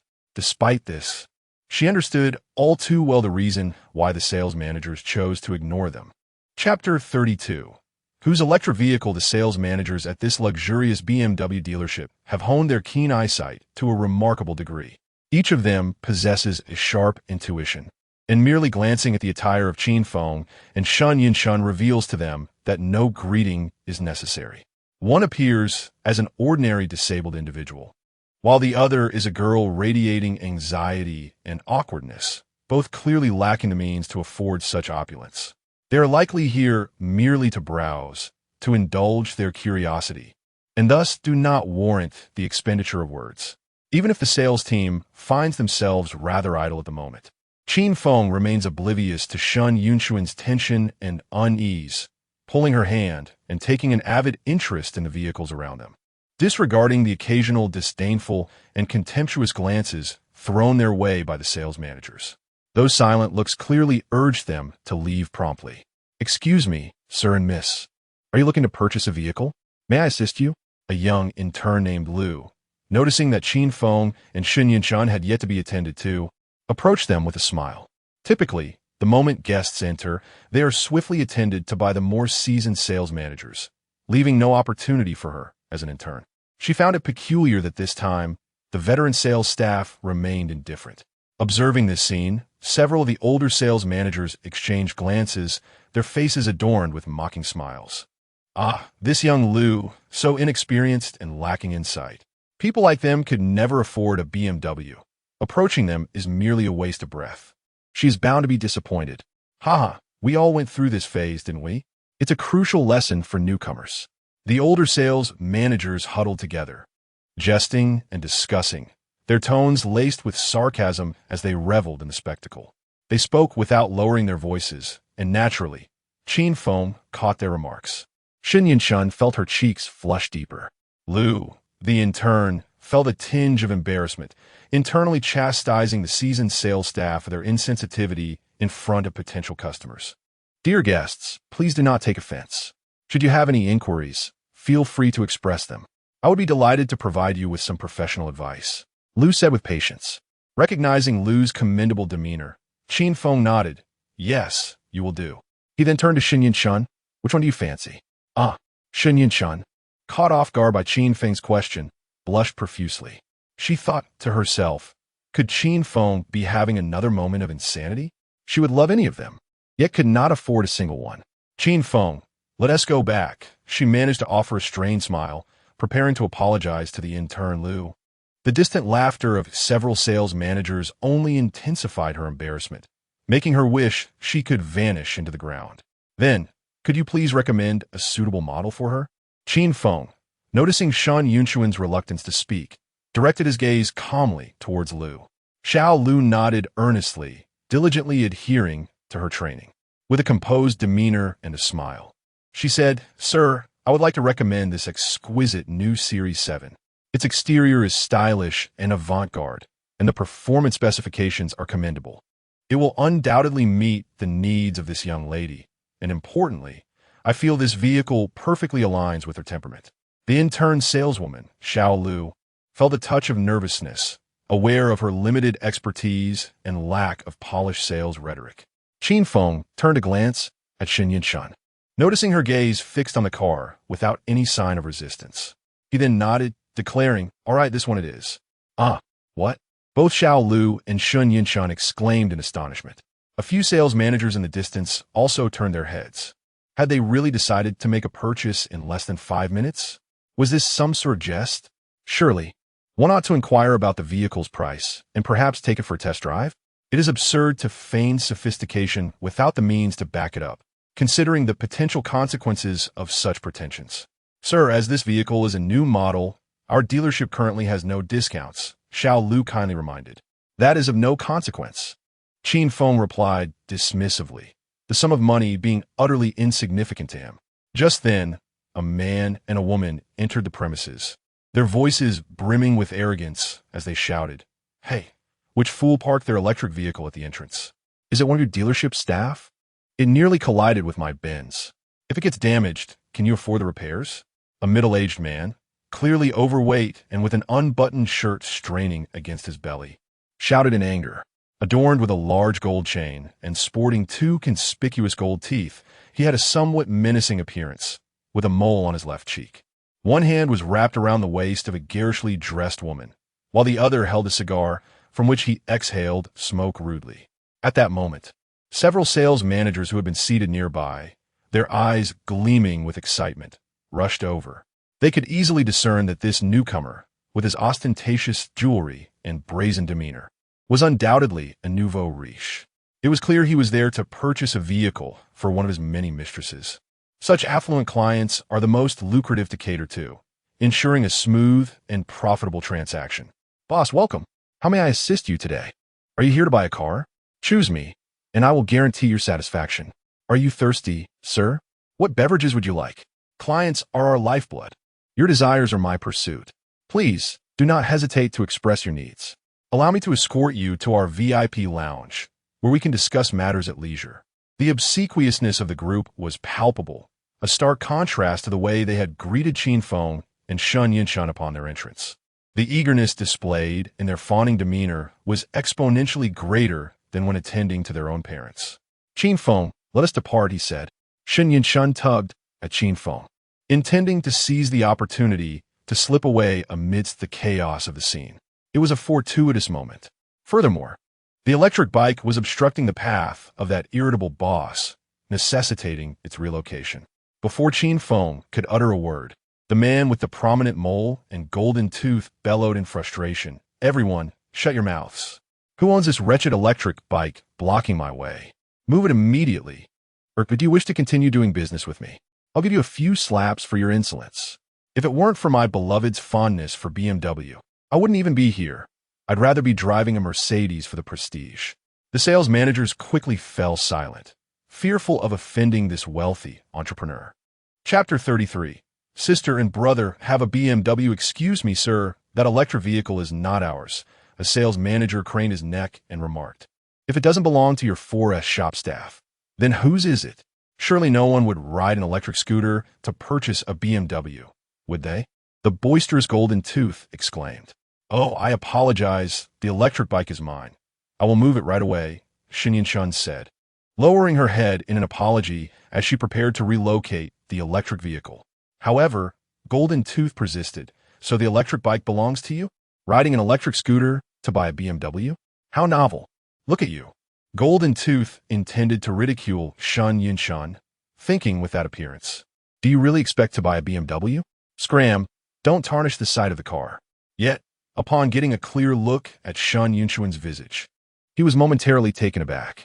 His eyes widened, instinctively licking his lips as drool began to seep from the corners of his mouth, revealing a completely lascivious demeanor. He was instantly captivated by Shen Yinshan's pure and stunning beauty, his gaze greedily fixated upon her, causing him to unconsciously loosen his grip on the alluring woman beside him. Comparison can be deadly. Upon seeing a girl of Shun Yunchuan's caliber, the enchanting beauty at his side suddenly lost all allure. She was merely common, and now she appeared even more insignificant. Sister, judging by your expression, it seems you have a strong desire for a BMW. I take it you cannot afford one at the moment? But if you accompany me, I shall buy one for you, Golden Tooth. A man of decisive action and accustomed to wooing women with his wealth, approached with a smirk, rubbing his hands together as he spoke candidly. This left Shun Yunchuan momentarily stunned, and after a brief pause, she finally grasped the lascivious intentions of the overweight, middle-aged man with a repulsive grin. Annoyed, she replied, "I'm sorry, I have no interest. I will just move my electric bike now." With that, Shun Yunchuan attempted to walk around him. However, Golden Tooth spread his arms to block her path, leering as he said, "Little sister, don't be upset. I was merely being forthright. If you find it unappealing, we can take our time to court each other." "Zhu Damao, what do you mean by that?" The woman beside Golden Tooth immediately grew furious, stepping forward to grasp Zhu Damao's arm. To others, Zhu Damao was a repulsive, greasy nouveau riche, but to her, he was a precious cash cow. She could not bear to see her source of wealth slip away. "Step aside. This is none of your business." Golden Tooth glared fiercely at the flamboyant woman, showing no mercy. "Zhu Damao, you." The alluring woman, unable to confront Zhu Damao, redirected her ire toward Shun Yunchuan. Gritting her teeth, she approached, raising her hand to strike Shun Yunchuan. "You filthy bitch, you daring fox. How dare you attempt to steal my man in broad daylight? Have you no shame?" Shun Yunchuan was taken aback, unable to believe the situation had escalated to this point. Feeling unjustly wronged and frightened, she instinctively retreated. In her fluster, her foot caught, causing her to stumble towards the ground. At that moment, a strong hand caught her by the back and shielded her from harm. Smack! The woman's palm struck Qin Feng's back. Upon recognizing him, Shun Yunchuan felt a sudden jolt of anxiety, followed by a wave of concern. "Are you all right, Brother Qin?" Qin Feng merely shook his head. The woman's slap hardly registered his pain. In truth, he had no desire to harm her. Had he wished to, he could have effortlessly eliminated her, even without the use of his hands. "Are you out of your mind? What nonsensical accusations are you making? Well, have I ever enticed him?" Shun Yunchuan's anger flared. Yet, she was merely a naive girl, unaccustomed to the brashness of a woman so flamboyant and brazen. The alluring woman pressed forward, her tongue laced with venomous curses. "You wretched harlot, don't think that just because a cripple is shielding you, you can act with impunity. When I was out making my way, you were still nursing at your mother's breast. You have never seduced a man of mine. How dare he suddenly claim he wishes to support you and buy you a BMW? You shameless slattern." Chapter 34. The crippled and the desperate the woman was about to lunge forward in a fit of rage. Qin Feng furrowed his brow, preparing to intervene, when suddenly, the brazen Zhu Damao stepped in and seized the flamboyant woman, delivering a sharp slap. "You filthy wretch, whom I choose to buy gifts for is my prerogative. If you continue your antics, then be gone." The slap left the woman dazed, and she no longer dared to cause a scene, retreating to a corner to cover her face and weep. Zhu Damao, however, paid her no heed, rubbing his hands together as he approached Qin Feng, completely disregarding him. "My dear sister, do you see how resolute I am? I even dealt with this vixen for your sake. As long as you agree to be with me, you can choose any car here, and I shall cater to your whims, be it a house, a handbag, or cosmetics." Noticing Shun Yunchuan hiding behind Qin Feng, Zhu Damao finally acknowledged his presence.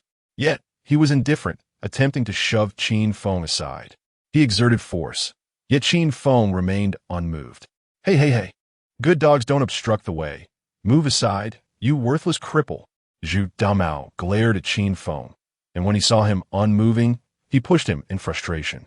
Qin Feng stood like an unyielding pillar, while Zhu Damao stumbled backward from the recoil. Humiliated, he gritted his teeth and shouted at Qin Feng, "You deaf mutt. Did you not hear me? Get out of my way. What is wrong with your BMW dealership? How dare you allow a beggar like him to enter and ruin the mood?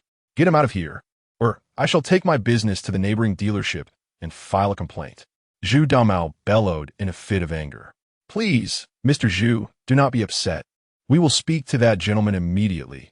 The sales managers rushed to placate him. Mr. Zhu, please calm down.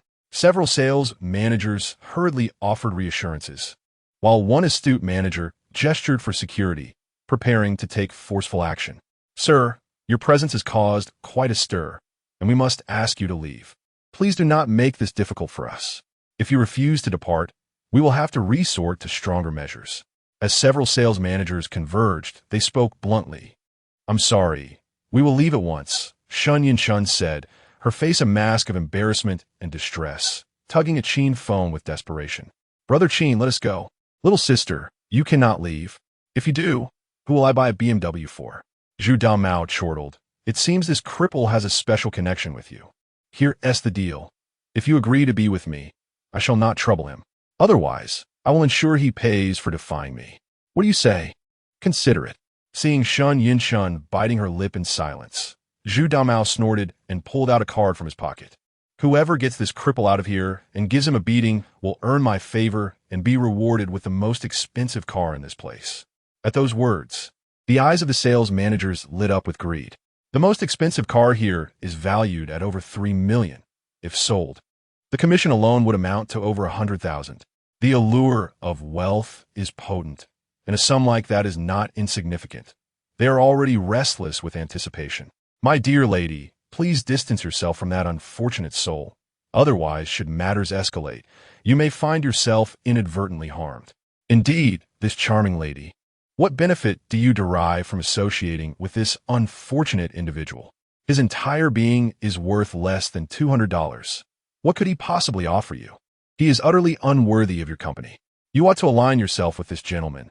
Observe how generous he is. They continued to persuade. The security personnel also gathered around.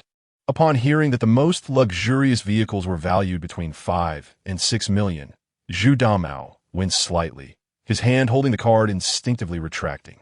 Yet he gritted his teeth, greedily casting a few glances at Shun Yinshan. If he could engage with such a stunning beauty, he would certainly consider 3 million a trifling sum.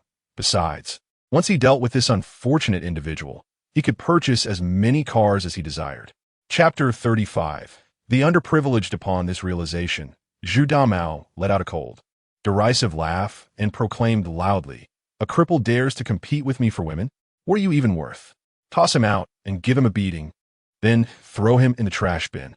I will reward anyone who lays a hand on him with an additional 200,000.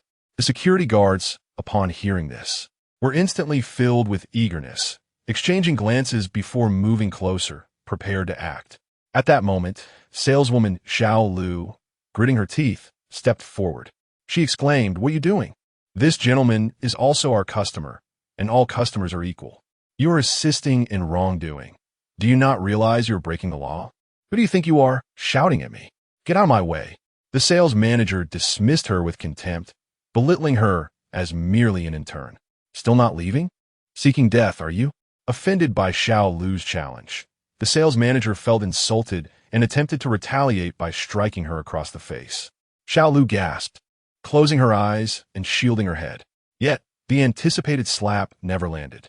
When she cautiously opened her eyes, she discovered that Qin Feng, the very person she believed she needed to protect, had firmly grasped the manager's hand, immobilizing it in midair. The sales manager's face flushed with rage as he struggled to retract his hand, feeling as though it were ensnared by a vice, the pain shooting through his bones. "What are you all waiting for? Attack!" he bellowed, his expression grotesque. With his command, the security guards, now devoid of hesitation, brandished their batons and surged forward. Qin Feng's gaze was as piercing as lightning, and as he fixed his eyes upon several guards, they froze in place as if struck by an electric shock. Two even crumbled to the ground, their legs giving way beneath them. Trembling uncontrollably, they felt as though the majority of their strength had been siphoned away, rendering them incapable of lifting their batons. "What are you doing? Useless fools, charge!" The sales manager, noticing the lack of action, panicked, beads of cold sweat forming on his forehead as he weakly shouted, "Let go of me, you cripple! Let go!" He struggled fiercely, but Qin Feng suddenly released his grip, causing the manager to tumble backward, landing painfully on his rear. This spectacle left the entire room in shock. The sales managers, Zhu Damao, Xiao Lu, and Shen Yinshun were momentarily dazed. The man they had all regarded as an underprivileged individual, Qin Feng, had now become the center of attention.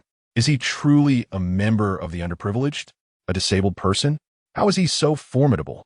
Ignoring their astonishment, Qin Feng slowly retrieved a card from his pocket. It was an entirely black card, bordered in gold, featuring an eye within a triangular design at its center. Handing the card to Xiao Lu, he stated calmly, "I want that card from earlier. All the paperwork is processed, and the password is." "Oh, understood." Xiao Lu instinctively accepted the card, only to realize its significance, and hurriedly proceeded to complete the necessary procedures. The sales manager and the security guards found themselves in an awkward predicament.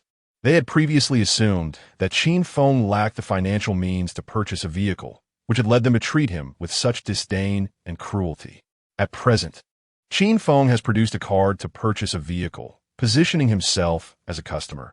And indeed, the customer is akin to a deity. The automobile he has chosen is the top-tier model of the 7 Series for this year, valued at approximately $1.2 million. At this juncture, who would dare to make a move? What are you all standing there for? Useless fools, get to it. Look at this pitiful sight. Does he appear affluent? Have you all lost your wits? Expel him at once, or I shall forego the purchase of this vehicle worth over $3 million. Zhu Damao bellowed in fury, urging action. The staff at the BMW dealership exchanged glances, hesitant to proceed further. Zhu Damao had also gauged Qin Feng's capabilities and deemed himself no match. Thus he could only shout and incite others, his own courage failing him. "Brother Qin, we should." Shen Yinshun urged Qin Feng to leave quickly. If they lingered and the card proved empty, revealing the truth would be too late. Brother Qin's erratic behavior could not have come at a worse time, and this would lead to great embarrassment. Chapter 36. Is money insufficient? Upon observing Shen Yinshun's demeanor, Zhu Damao let out a cold scoff, mocking her. "Little sister, it appears this pathetic cripple is devoid of funds. What pretentiousness without means. Are you not afraid that your attempts at grandeur will render you a fool? You fancy this vehicle? Allow your elder brother to procure it for you. Do not place your hopes upon this unfortunate wretch, for he cannot afford it. That card lacks even the bank's insignia. I suspect it was scavenged from some refuse heap. Ha ha ha, fool. One does not feign opulence in such a manner. It seems you are not only physically impaired, but also mentally deficient. Waiter, I shall take this car."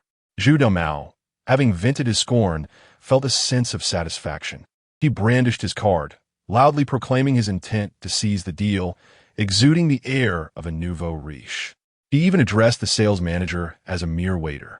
Several sales managers eagerly concurred with Zhu Damao's assessment, hastening to contend for his business. "Zhu Damao, allow me to finalize this deal for you. You are entirely correct. Some may be disabled yet resolute, while others are both impaired in body and spirit. Indeed, I nearly fell for this wretch's ruse, that so-called card, but you, Zhu Damao, possess a discerning eye that sees through it all. Zhu Damao, I promise you the utmost discount. You are my benefactor." Zhu Damao, this unfortunate may have suddenly lost his wits. Do not take offense. Come, let us sign the contract over here. A multitude of sales managers unleashed their most shameless tactics, clamoring to curry favor with Zhu Damao, seemingly eager to call him father while wishing to cast Qin Feng into the nearest trash bin. Wait. The voice of the intern sales associate, Xiao Lu, pierced through the commotion. The crowd turned to see him waving his hands, breathless, and bearing a look of intense anxiety. Upon witnessing Xiao Lu's expression, Shen Yinshun felt her heart plummet, wishing only to vanish into the earth. This was the end.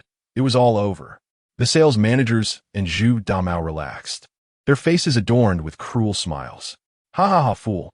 A mere glance at that sales associate's face reveals your card is devoid of funds. Oh, it is not even a bank card, ha. Zhu Damao cackled, commanding, "Do not let him escape.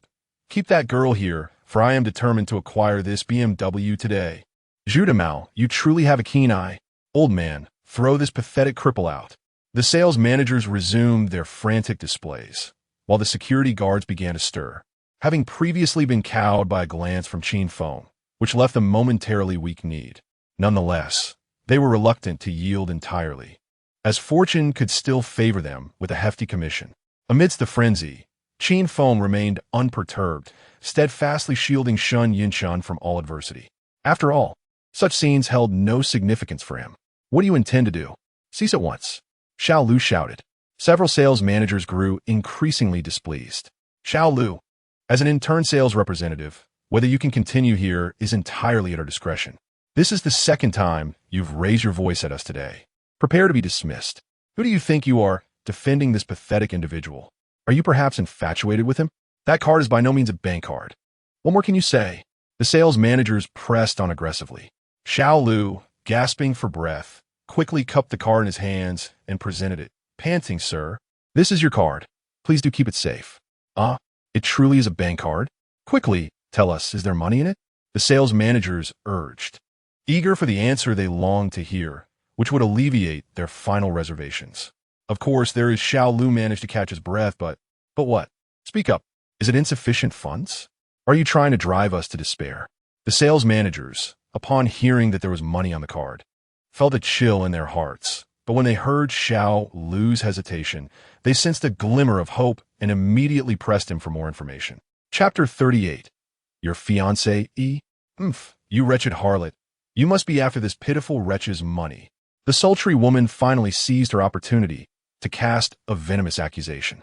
Indeed, how could such a tragic figure possibly attract such a stunning fiancé? It becomes evident that with dubious funds, he is merely engaging in the sordid practice of keeping a woman.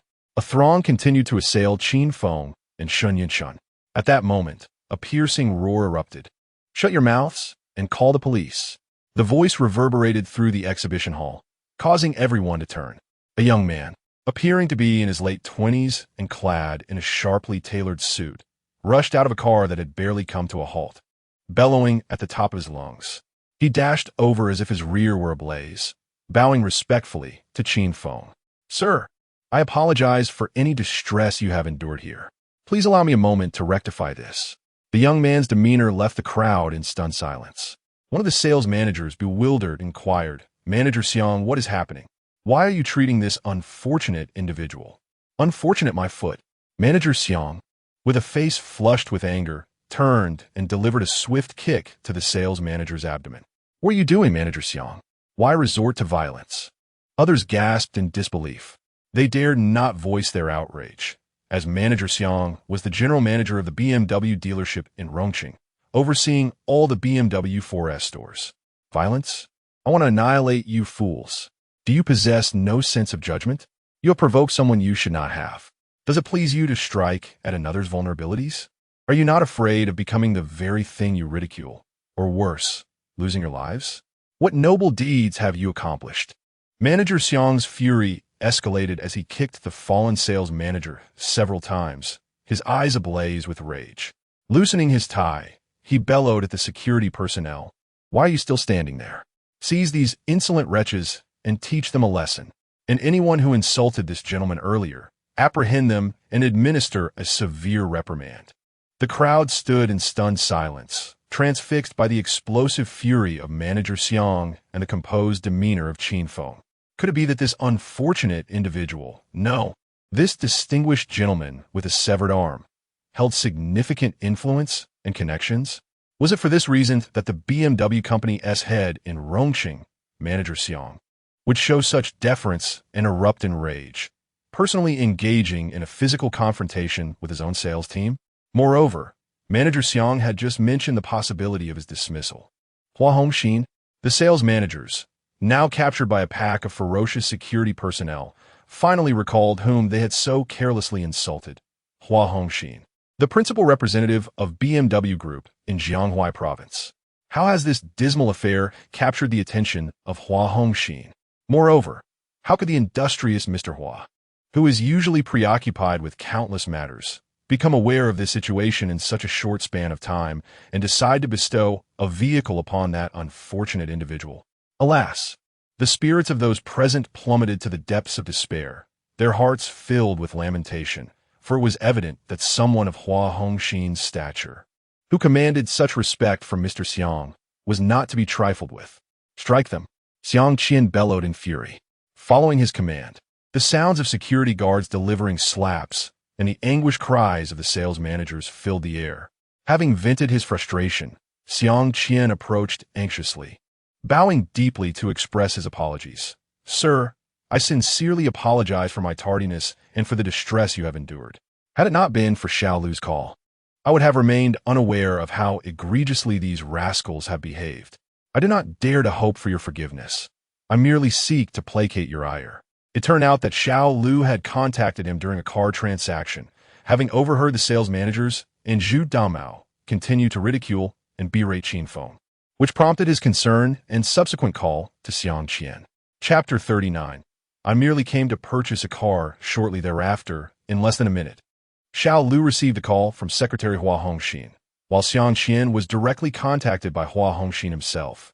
Initially, Hua Hongxin paid little heed to the matter, considering that BMW, being a colossal enterprise, had often engaged in less than honorable practices towards its customers.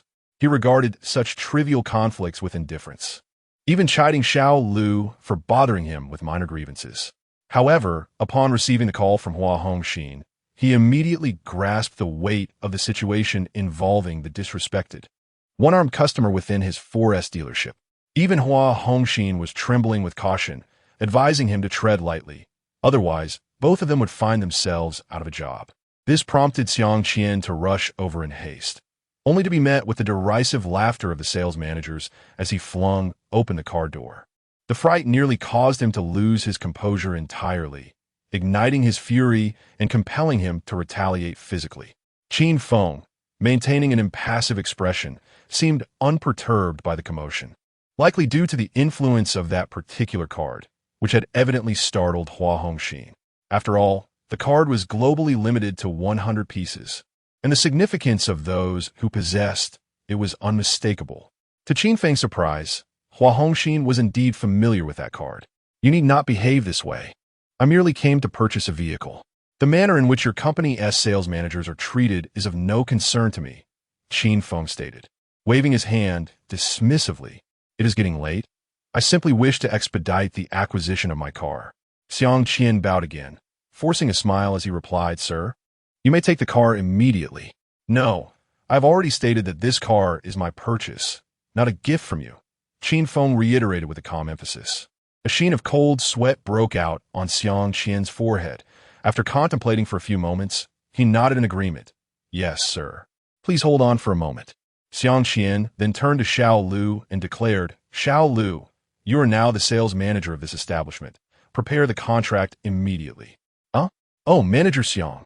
Xiao Lu was momentarily taken aback before comprehending the gravity of the situation. In an instant, she had transitioned from a mere intern to the sales manager of this 4S dealership. The transformation was astonishing. It felt as if a hen had suddenly become a duck. She had no time for elation, only a profound sense of trepidation. Do not dawdle. Hurry up, Xiang Qian admonished sternly. Xiao Lu nodded obediently and hurried off to prepare the contract. Xiang Qian, with resolute determination, addressed the group of sales managers. You are all dismissed. Go to finance to collect your wages. Should you choose to sue me for the altercation, that is entirely your prerogative. The sales managers, battered and bruised, wore expressions of despair, resembling wilted flowers or defeated roosters. None dared to utter a word of disrespect. Instead, they repeatedly begged for forgiveness. Manager Xiang, we are deeply sorry. It is all our fault. We failed to recognize your stature and cause you trouble. Please forgive us and grant us another chance. The incident was instigated by him. We merely followed suit. You must understand. The sales managers were deeply distressed, for they had labored extensively to attain their positions within the esteemed BMW brand. Now, due to their transgressions against Qin Feng, they faced dismissal, leaving them heartbroken. A tumult of regret and resentment brewed within them. Yet, they dared not direct their ire towards Qin Feng. Instead, they sought to implicate Zhu Damao as a scapegoat. You have not offended me, but rather this gentleman. He is the one to whom you should plead for mercy, not me. With a cold snort, Xiang Qian fixed his gaze upon Zhu Damao. As for the scoundrel who insults our patrons within our establishment, we shall not let him go unpunished. What did he say? What actions did he take? Speak up, Manager Xiang. In a desperate bid for redemption, the sales managers collectively recounted Zhu Damao's earlier provocations upon entering, mocking Qin Feng, deriding his vehicle, and ridiculing him as a disabled individual without wealth, who still attempted to impress others and coveted Shen Yinshan. They poured out their grievances like beans from a bamboo tube. Subsequently, they hurried to Qin Feng's side, offering their apologies. Noticing Qin Feng's indifference, they even resorted to kneeling before him one by one. Chapter 40. Ignorance of greatness, sir. Please forgive us. It is our failure to recognize your greatness. We have been blind and presumptuous. We implore you to show mercy. We have elderly dependents and young ones. We cannot afford to lose this job. We beseech you to exercise your magnanimity. The sales managers wept and bowed in supplication. Brother Qin, they are rather pitiable. Let us spare them, Shen Yinshan whispered, tugging at Qin Feng's sleeve. The sales managers, astute as they were, seized upon Shen Yinshan's moment of compassion and turned to her for salvation, causing her to retreat several steps in alarm. Yet, Qin Feng remained impassive, taking the contract from the newly appointed sales general manager, Xiao Lu, and signing it with a sense of detachment. I have already stated that I am merely here to purchase a vehicle. Other matters do not concern me. His tone was frigid, devoid of any emotional nuance, merely articulating an obvious fact. However, the sales managers and the general manager of the BMW dealership harbored a different sentiment. Their faces clouded with despair, as though mourning a great loss. They were consumed by the fear of having offended a powerful figure, convinced that while he professed indifference, his dissatisfaction simmered beneath the surface, foretelling impending calamity. With gritted teeth, the sales manager glared at his subordinates and barked, "Security, throw them out." He then turned to the instigator, Zhu Damao. "Sir, why have you come to our BMW dealership to insult my customers? I demand a reasonable explanation." Zhu Damao paused momentarily, his lips twitching in irritation as he retorted, "You refer to the general manager, do you? I am a guest here to purchase a vehicle. Am I not one of your customers? Moreover, this debacle was instigated by that wretched cripple whose electric vehicle obstructed my path. What is your implication? Are you now realizing that you cannot afford to offend that cripple and wish to take it out on me? Unfortunately for you, I am not an easy target." Zhu Damao's fury intensified as he seized the alluring woman by the arm, declaring, "I am buying a car right now. What are you going to do about it? I am your god. Will you dare to lay a hand on me? Be careful, or I shall sue you. Darling, choose any car you desire, and I will purchase it immediately, proving to these wretches that I am quite affluent." The enchanting woman's emotions oscillated like a roller coaster. Initially, she believed that acquiring a vehicle today was a lost cause, but to her astonishment, Zhu Damao's determination to assert himself allowed her the freedom to choose. How could she let such an opportunity slip away? Her eyes sparkled as she began to explore the cars in the showroom, eager to select an extravagant model when Zhu Damao made his move. However, her dreams were soon dashed. "Who do you think you are to presume to be our god? I refuse to conduct business with you," the proud general manager retorted. In Rongqing, he was a figure of some repute, and he regarded such a nouveau riche as beneath his consideration. "You, surnamed Xiang, what did you just say? You have the audacity to threaten me? I will make sure you regret it." Zhu Damao's face turned a shade reminiscent of liver, trembling with rage. "Do as you please. Have this nuisance who disrupts our business beaten and discarded into the trash." With a decisive wave of his hand, he commanded the security personnel. Like ravenous wolves, they descended upon Zhu Damao, delivering a relentless thrashing.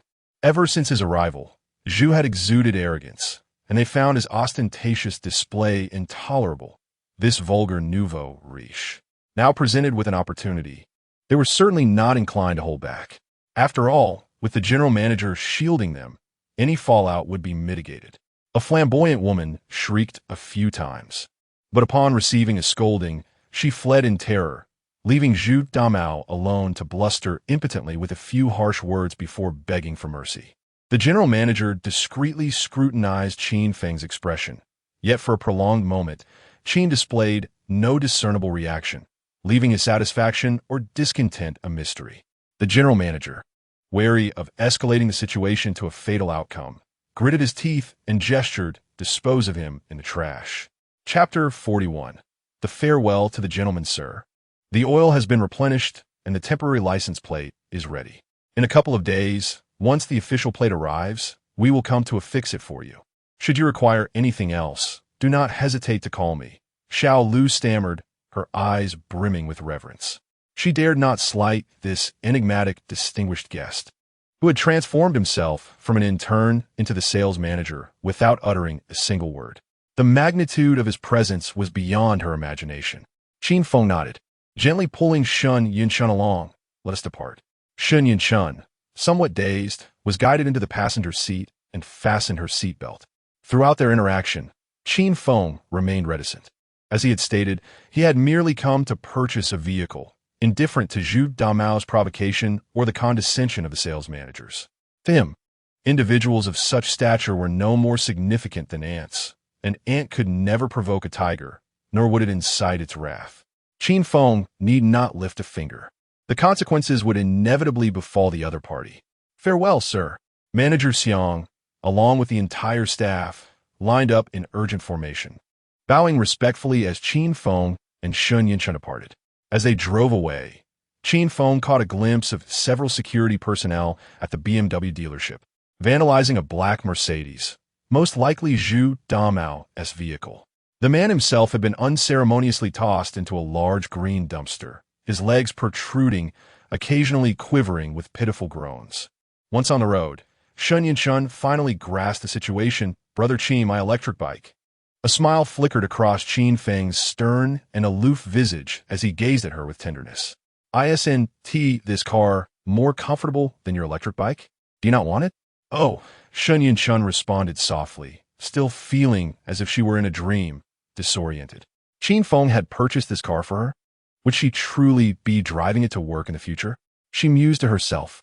Her beautiful eyes wandered over the interior of the vehicle and the scenery outside, ultimately resting upon Qin Feng's face. His profile was resolute and rugged, exuding a mysterious yet powerful masculine charm that left her momentarily entranced.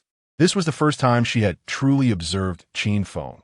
It turned out that this older gentleman possessed a certain allure. "Oh dear, what am I thinking?" Shun Yinchun blushed, gently patting her cheeks. "What is it?" Qin Feng glanced back, a hint of concern in his eyes. This girl had an uncanny ability to stir his ironclad heart. "In nothing," Shun Yinchun stammered. "I was just pondering how to explain this to my parents." "Simply tell them the truth," Qin Feng replied casually. "Casually say? This car is worth over 1,200,000. Shun Yinchun pouted her lips and earnestly inquired.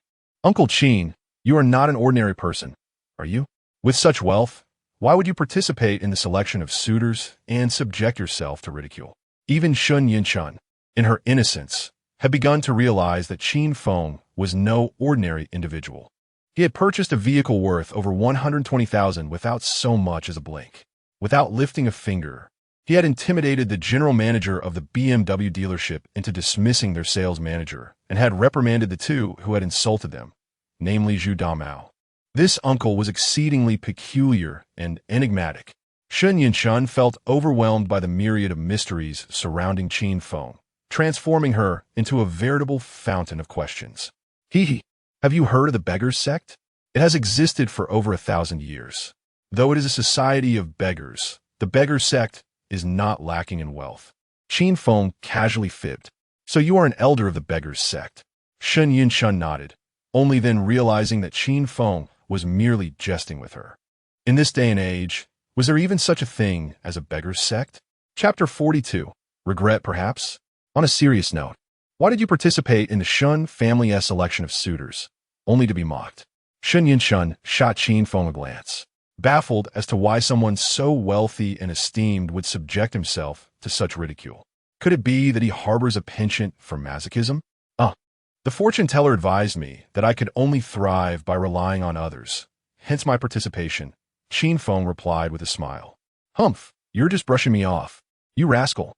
Shun Yinchun pouted, refraining from further inquiry, for she understood that this mischievous uncle would never divulge the truth. Yet, over the span of just a few days, the revelations Qin Feng presented to her grew increasingly astonishing, consistently challenging her perceptions. She could hardly believe his assertion that a fortune teller had foretold his fate of becoming a dependent husband. But why would he demean himself in such a manner? In a dilapidated neighborhood, Xiao Chong pushed Shun Cheng outside to bask in the sun. Both appeared preoccupied, their brows furrowed in silence. You're out again, with Shun Cheng to soak up some sun, called out a neighbor, Aunt Shun, from a distance. She quickened her pace to join them, her voice dripping with insincerity as she gossiped. I heard Yin Shun has gotten married, and her husband is living with you? The tone of her words was decidedly discomforting. Xiao Chong frowned, forcing a faint smile and nodding, unwilling to engage in conversation. In truth, having a son-in-law living with them should not be a source of shame. But the fact that this son-in-law was a mentally ill cripple turned it into a farce. Good news seldom travels beyond the door, while bad news spreads like wildfire. Within just a few days, the entire neighborhood was aware of it. Consequently, Xiao Chong found herself avoiding encounters with others, unwilling to endure the repeated pangs to her heart. This outing with Shun Cheng was deliberately to a secluded corner to avoid such troubles. Yet they were inescapable. I've had enough sun. Let us go back. Shun Cheng sighed, weary of hearing pointless chatter that weighed heavy on his spirit. Going back already? We haven't even reached the restaurant. A bit more sunshine is beneficial for your health, Aunt Shin persisted, showing no intention of leaving. Such a grand occasion. Yet you haven't shared any sweets with the neighbors or set up a few banquet tables. What does your son-in-law look like? Where are his circumstances? Where is he from? He must be quite wealthy. After all, you are from the Shin family. Aunt Shun's inquiries came forth like a relentless barrage, her tone unmistakably laced with mockery.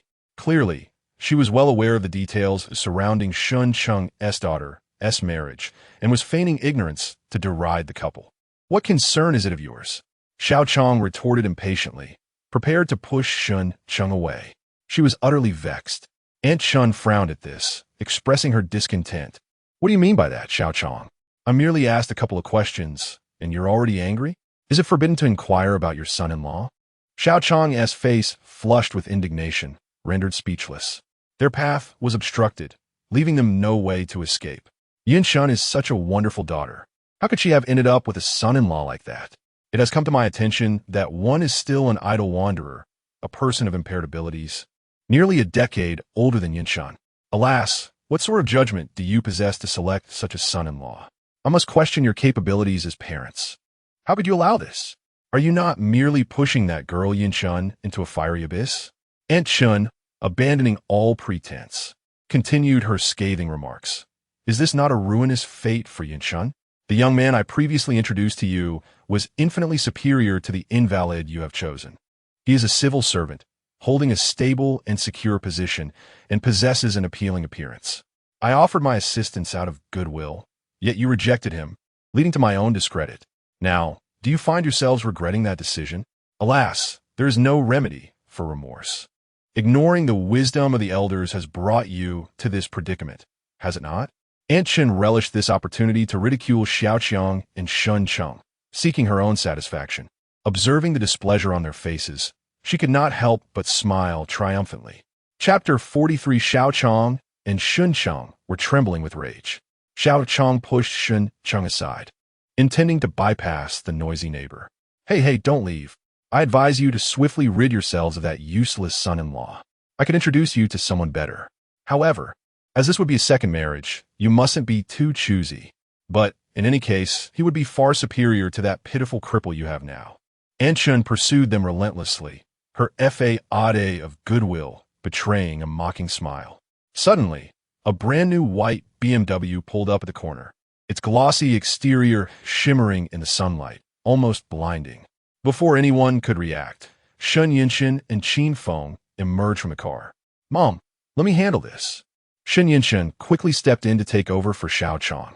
Meanwhile, Aunt Shun, Xiao Chong, and Shun Cheng stood frozen, staring at Qin Feng and Shun Yinshin in disbelief. Yinshin, is this car yours? Aunt Shin asked, her face a mask of incredulity. She had seen such a car before, a BMW, which had been part of a wedding dowry for a relative's daughter, costing around 500,000 to 600,000. She vividly recalled her relative's smug expression. But this vehicle seemed far superior. Shen Yinshen cast a glance at Qin Feng, momentarily at a loss for words. This car was indeed purchased by Qin Feng, who intended to gift it to her, yet she felt uneasy about claiming it as her own in front of others. "It's a gift for Yinshen from me," Qin Feng replied calmly. Aunt Shen's complexion instantly paled, her expression growing increasingly grim. This car was bought by that cripple? How could a son-in-law like him possibly afford such a luxury? Could it be that the Shun family financed this charade? But that seems implausible. The Shuns have never exhibited any signs of wealth in all these years. What's going on? This car was purchased by Qin Feng for me. He said it would be cold riding my electric bike to work in the mornings, Shen Yinshen explained, her cheeks flushed with embarrassment. At that moment, a wave of intense jealousy surged within Aunt Shun. Just because it was chilly riding an electric bike to work, one would buy a car? Surely, not a luxury BMW. By the way, what were you discussing with my parents earlier? Qin Feng inquired coldly, having sensed the previous conversation had been decidedly unpleasant. Oh, nothing. Just a bit of casual chat. I must be going now, Aunt Shin stammered, her face flushed as she hurriedly departed. Despite being a disabled individual, Qin Feng had gifted a luxury car worth at least several $100,000. The boy she had introduced was indeed a civil servant, but with a meager monthly salary of $3,000 to $4,000, he would likely never afford such an exquisite vehicle. At that moment, she dared not speak further, fearing embarrassment. Enshin left, yet Xiao Chong and Shun Chung remained frozen in place, speechless for an extended period. They truly could not fathom the reality of the situation. Had it not been broad daylight, they might have thought it a dream. The car. Xiao Chong gazed at Shun Yinshan, her eyes brimming with inquiry and concern. Convinced that her daughter must be jesting, she found it hard to believe that Qin Feng could afford such a luxury vehicle. It was indeed purchased by Qin Feng. Initially, the owner of the dealership intended to gift it to him, yet Qin Feng declined and opted to buy it himself. After a moment's hesitation, Shun Yinshan decided to speak truthfully. She had contemplated fabricating a story about winning it in a lottery with Qin Feng, but upon reflection, she deemed such a deception unfair to him. Given her parents' unfavorable attitude towards Qin Feng, this presented an excellent opportunity to mend their relationship. "Thank you, little Qin," Xiao Chong said, directing her gaze at Qin Feng, gradually beginning to accept the truth.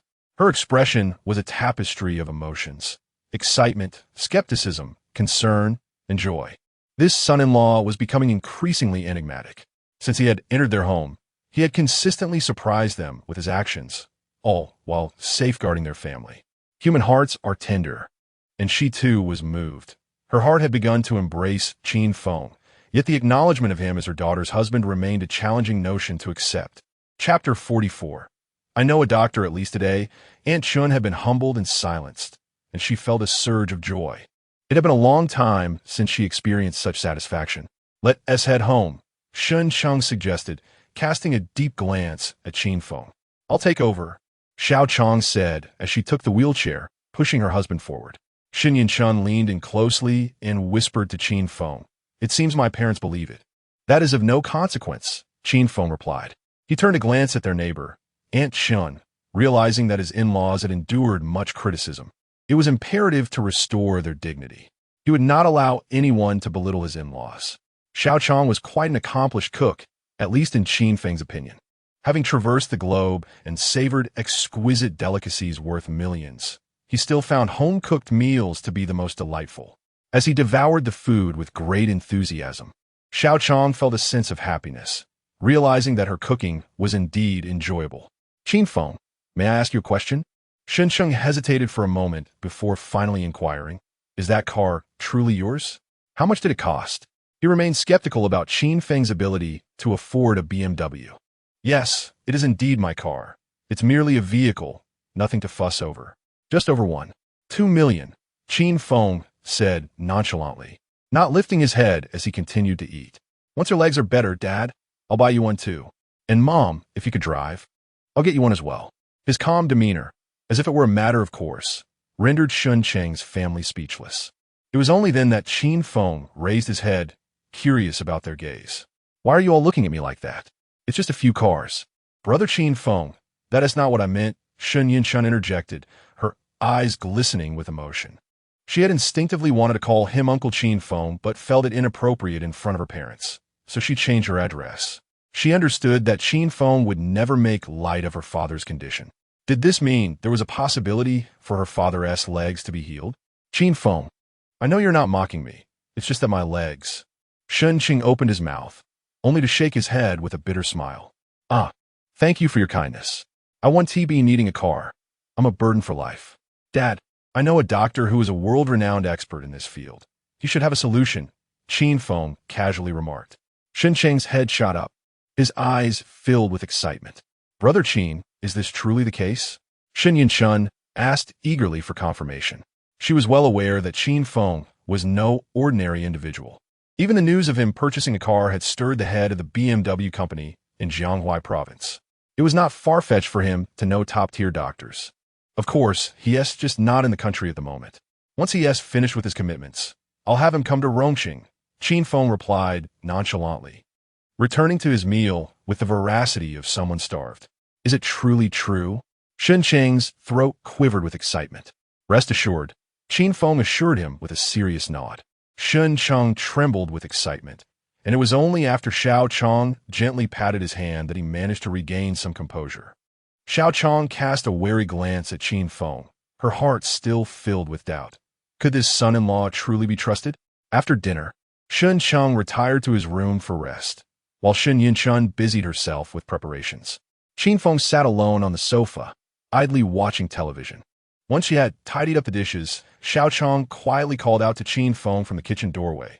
Qin Feng, come here for a moment. Mom, did you need something? Qin Feng approached her, noticing that Xiao Chong held a fruit knife in her hand. Though perplexed, he maintained a serene expression, adorned with a faint smile. Even in slumber, she would not be able to harm him in the slightest. Xiao Chong regarded Qin Feng earnestly. Her teeth clenched as she whispered, Qin Feng, who exactly are you? You're clearly not an ordinary person. What is your true intention in getting close to Yinshan? Chapter 45, do not presume that your assistance can deceive us. If you dare to harm her, I will fight you to the death, regardless of my own fate.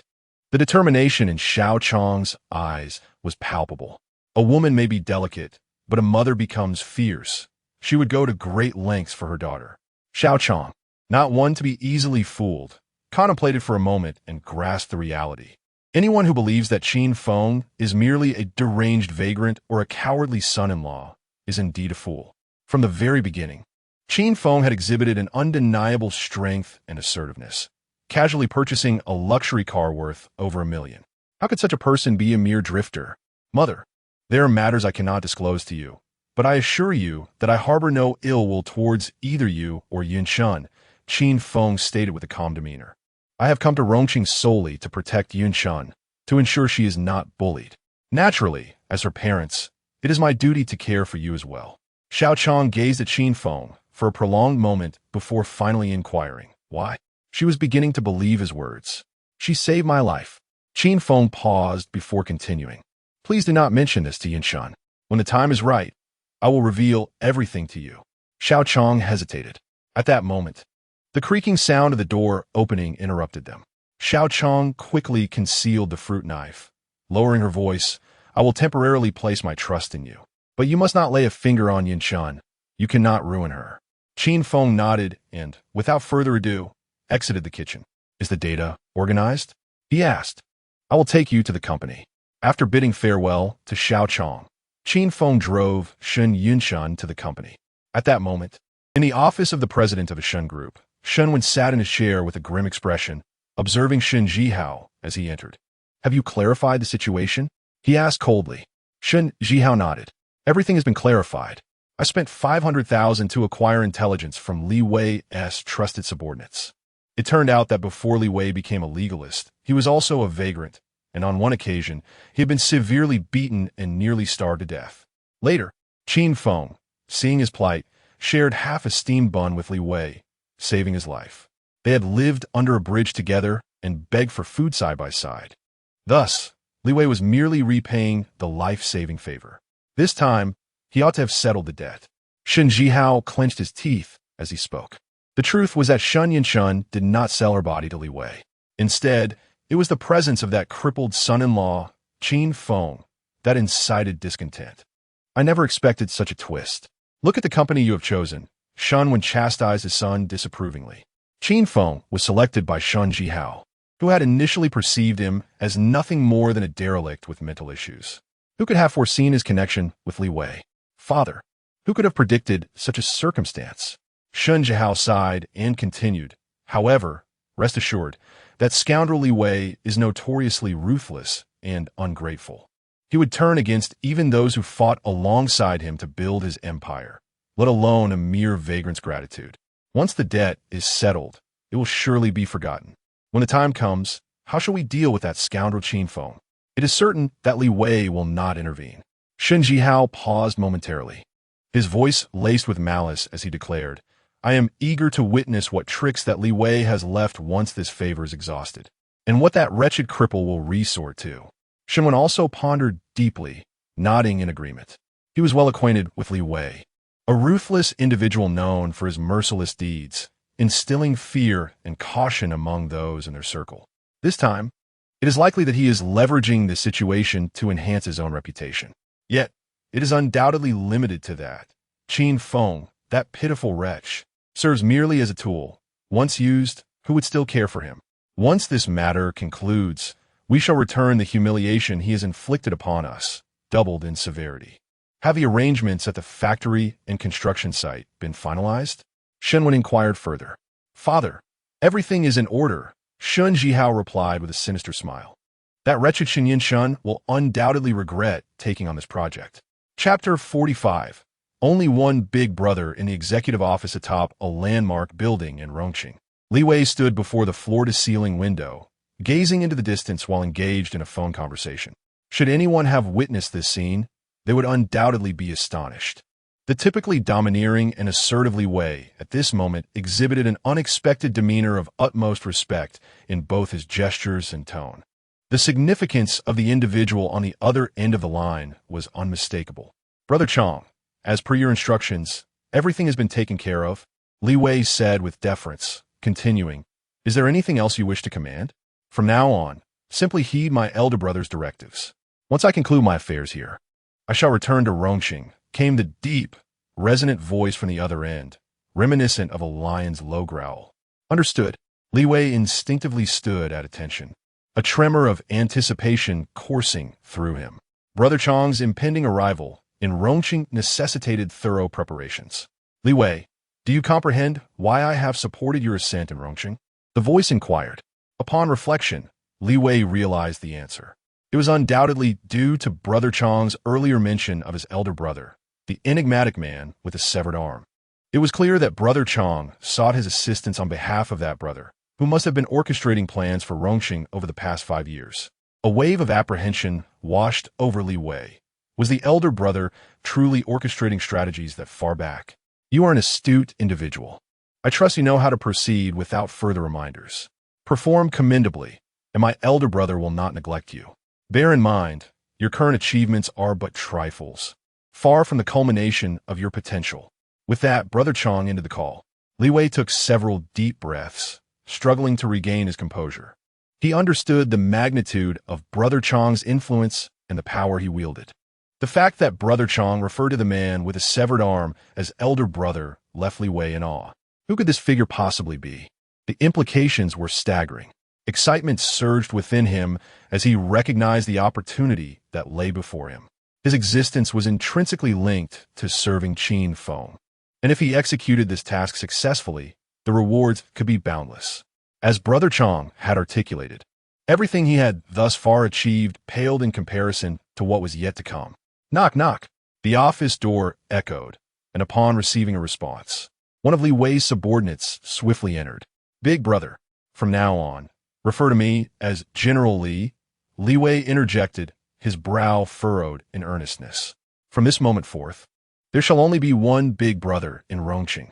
The subordinate, perplexed by Li Wei's sudden fervor, nonetheless inclined his head in respectful acknowledgement, adjusting his address accordingly. Yes, General Li, I have already disseminated the information as you instructed. This card contains 500,000. Li Wei gestured for his subordinate to keep the sum. You may retain that. It was Shun Wen and his son who sought the intelligence, correct? Indeed, Generally, it was Shunwen's son, Shun Jihao, who wished to ascertain the nature of your relationship with Mr. Qin. I sold them the information as per your directive. They have accepted it. Very well, I understand. Li Wei nodded, yet inwardly he couldn't help but marvel. If his connection with Qin Feng were indeed, as speculated, it would be the stuff of dreams that could elicit laughter upon waking. Regrettably, he lacks the qualifications to endure hardships alongside the elder brother of the elder brother. Shun Jihao, it would be wise for you and your father to remain prudent. The elder brother may disdain to engage with such insignificant characters as yourselves. But I, Li Wei, cannot allow you to disrupt the elder brother's refined pursuits. Li Bei Silanli reflecta. Then issued a stern command. Ensure that someone is assigned to keep a close watch. Any movement from the Shun family must be reported to me immediately. Understood, Mr. Li. His subordinate bowed respectfully before departing. Gazing into the distance at Rong City, Li Wei mused, it seems that a storm will soon sweep over Rong City. After all, with a person of such formidable power as Brother Qin arriving here, it is like a dragon entering shallow waters, with just a slight shift. He could stir up tremendous waves. Henceforth, as long as he seizes the opportunity, he is destined to soar to great heights. Chapter 46. The disturbance. It was said that Qin Feng, driving a BMW, took Xin Yinshun directly to the site of the new project. For this endeavor, the Shin family had invested countless efforts, having long since rented a location on the outskirts to construct the factory for the new project. Since the project was entirely under Shun Yinshun's purview, she naturally felt the need to inspect it frequently. By the way, what did my mother say to you? Xin Yinshun inquired suddenly. She noticed Qin Feng engaging in conversation with Xiao Chong in the kitchen, piquing her curiosity. After all, Shun Yinshun understood her mother well. Her mother was exceptionally strong-willed and had endured many grievances within the Shun family over the years without shedding a tear. This time, her uncle Shun had matched her with a husband like Qin Feng, which her mother would undoubtedly find unacceptable. She might even say something harsh to him. Oh, it's nothing. Your mother told me that I was doing quite well and encouraged me to keep it up, Qin Feng replied with a smile. She mentioned that if I continued to meet her expectations, she would truly consider marrying you to me. Don't be ridiculous. Shen Yunchuan's cheeks flushed. Yet, she was acutely aware that her mother would never express such sentiments about someone she had only known for a few days. Huh. All right, I won't jest any longer, Qin Feng said with a wry smile. Your mother warned me that if I dared to harm you, she would come after me. Do I really come across as such a villain? Shen Yunchun nodded. That's more like my mother. She felt a bit embarrassed and added, I'm sorry, Qingge. My mother is just like that, but she truly means no harm. Although I don't understand why you came into my life. I know you are a good person, and you would never hurt me. Haha, I've said it before. I may not be a good person, but I assure you, I will not harm you. Qin Feng chuckled.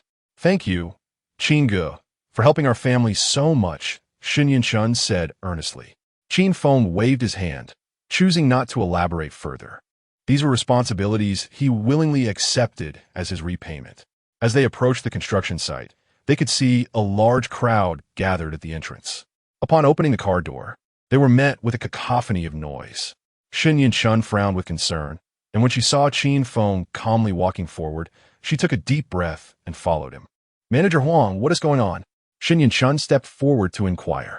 Oh, it's the young lady. Project Manager Huang Zhengsha nodded and said politely, We've received notification that you're to oversee this project entirely. However, just as we were about to commence work, these people suddenly appeared here to cause trouble. They are truly a group of unreasonable and despicable ruffians. Among the troublemakers, a man at the forefront swaggered toward them with a steel pipe slung over his shoulder, a cigarette dangling from his lips as he laughed arrogantly. His dead fish eyes greedily scanned Shen Yunchun, expelling a few smoke rings. Hey Huang, so it turns out the person in charge of your company is a woman. If you can't manage this, then scram. After hurling insults, he discarded the cigarette butt and grasped the steel pipe, rhythmically tapping it against his left palm as he approached. Shen Yunchun instinctively took a step back. With lifeless eyes, he sneered and continued, This land belongs to us. On what grounds do you think you can construct a factory here? Let me make it clear, vacate this place immediately. or I'll ensure that I deal with you as well. Shun Yunchun, somewhat irate, retorted, "You speak nonsense. This land has already been leased by the Shun Group, and the contract has been duly signed. We possess the right to utilize this land within the scope of our lease. When did it become yours?" Although she was not the one who negotiated the lease, she had seen the documents, confirming that the Shun Group had indeed secured the land. With a mocking laugh, he dismissed her claim, proclaiming loudly, "Regardless, we will not allow you to commence any construction. I will stand here with my men, and no cement or sand shall pass through. If you dare, try to drive over us." Chapter 47. Who invited you here? Ha ha ha. My brother is right. Today, not a single brick shall be moved inside. You shall not do anything. A group of ruffians immediately echoed in agreement. Qin Feng furrowed his brow. There had been instances where villagers, whose interests were compromised during land use, resorted to gathering and even violent means to defend their rights. Typically, such situations could be resolved with a bit of money. However, this group was different. They had not made any demands for compensation, but were evidently intent on causing a disturbance to halt the project. It was clear that they were not villagers seeking justice, but rather individuals instigated to obstruct the construction. "You have gone too far," Shun Yunchun exclaimed, glaring at Huang Zhengshan. "Manager Huang, call the police immediately." "Call the police?" The leader, with dead fish-like eyes, sneered coldly, swinging the steel pipe in his hand. "Do you dare to call the police? Brothers, take action. Smash their factory. Hurry up, and let's retreat before the cops arrive. Once they leave, we'll come back and destroy everything. You think you can play with us? Let us see who can outplay whom." With a command, the man swung the steel pipe without a shred of hesitation, aiming it ruthlessly at Shun Yunchun's head. Gritting his teeth, he struck with vicious intent. In that moment, Shun Yunchun, her beloved face paling in terror, forgot to evade. How could she have imagined that this group would be so deranged as to act without provocation? A piercing scream filled the air, causing Shun Yunchun's eardrums to throb painfully. When she focused her gaze, she saw Qin Feng had already positioned himself beside her, sending the leader flying with a swift kick. The man groaned like a shrimp, rendered powerless. "Dare to strike my wife? You seek death." Qin Feng glared at the crowd, his voice cold and commanding. "I give you 10 seconds to leave. Otherwise, face the consequences." The leader, tears welling in his eyes from the pain, turned to glare at Qin Feng, weakly shouting, "Hit me! Kill that cripple! Ah, how dare you strike our boss? We will end you." A dozen young thugs, gnashing their teeth, brandished steel pipes and wooden clubs, charging towards Qin Feng in a frenzy. "Brother Qin, be careful," Shun Yunchun shouted in concern. She never anticipated that her first visit to the construction site would be marred by such a violent incident. But soon, she realized her fears were unfounded. The young thugs were no match for Qin Feng. Each one fell before him, unable to withstand even a single blow, either knocked down by a punch or a kick. Within mere seconds, the ground was littered with groaning figures, crippled and devoid of fighting spirit. Huang Zhengshan and a few others from the project team watched in horror, their faces drained of color. They had been preparing to assist, but were stunned to find the battle had already concluded. "This is terrifying. Who is he? How is he so formidable? Ah, it seems that he is the fiancé of a young lady. Is he not the one that the president previously arranged to confront her? Wasn't he rumored to be a useless person? How can he be so formidable? Who knows?" A few individuals whispered softly, gazing in awe at Qin Feng's silhouette. The news of Shun Yunchun's disabled fiancé had spread throughout the company. Yet, this legendary disabled son-in-law appeared to be vastly different from the tales told. His prowess was astounding. How could he possibly defeat a dozen men so effortlessly? One could surmise that he could crush them with a mere hand. Qin Feng paid them no mind as he advanced, placing his foot upon the chest of the leader with dead fish eyes, looking down upon him with an imposing demeanor. In a cold voice, he inquired, "Speak. Who sent you here?" "No one sent us. We are villagers from the nearby Lingshui town. You have encroached upon our land, and we have come to seek an explanation. Not only have you unlawfully occupied our territory, but you have also assaulted us." "Just wait," the leader with dead fish eyes spat bitterly. Chapter 48. Who sent you here? Ha ha, the elder brother is indeed correct. Today, Not a single brick shall be allowed to enter. Nothing shall be accomplished. A group of ruffians immediately echoed in agreement. Qin Feng furrowed his brow. He was aware that when land was involved, there were often villagers whose interests were harmed, resorting to public disturbances or even violent means to defend their rights. Typically, such situations could be resolved with a bit of money. However, this group was different. They had made no demands for compensation whatsoever, but were clearly intent on causing trouble to obstruct the project as commencement. It was evident that they were not mere villagers seeking to protect their rights, but rather individuals hired to sabotage the construction. "You have gone too far," Shun Yunchun exclaimed angrily, directing her ire at Huang Zhengshan. "Manager Huang, call the police immediately." "Call the police?" The leader, with dead fish-like eyes, chuckled coldly as he waved the steel pipe in his hand. "Do you dare? Brothers, attack. Smash their factory. Move quickly. We must retreat before the cops arrive. Once they leave, we will return to wreak havoc." "Damn it, do they think they can play with us? Let them try. Who can outmatch whom?" At his command, the leader swung the steel pipe without a shred of remorse, aiming directly at Shun Yunchun's head. He gritted his teeth, delivering a vicious blow.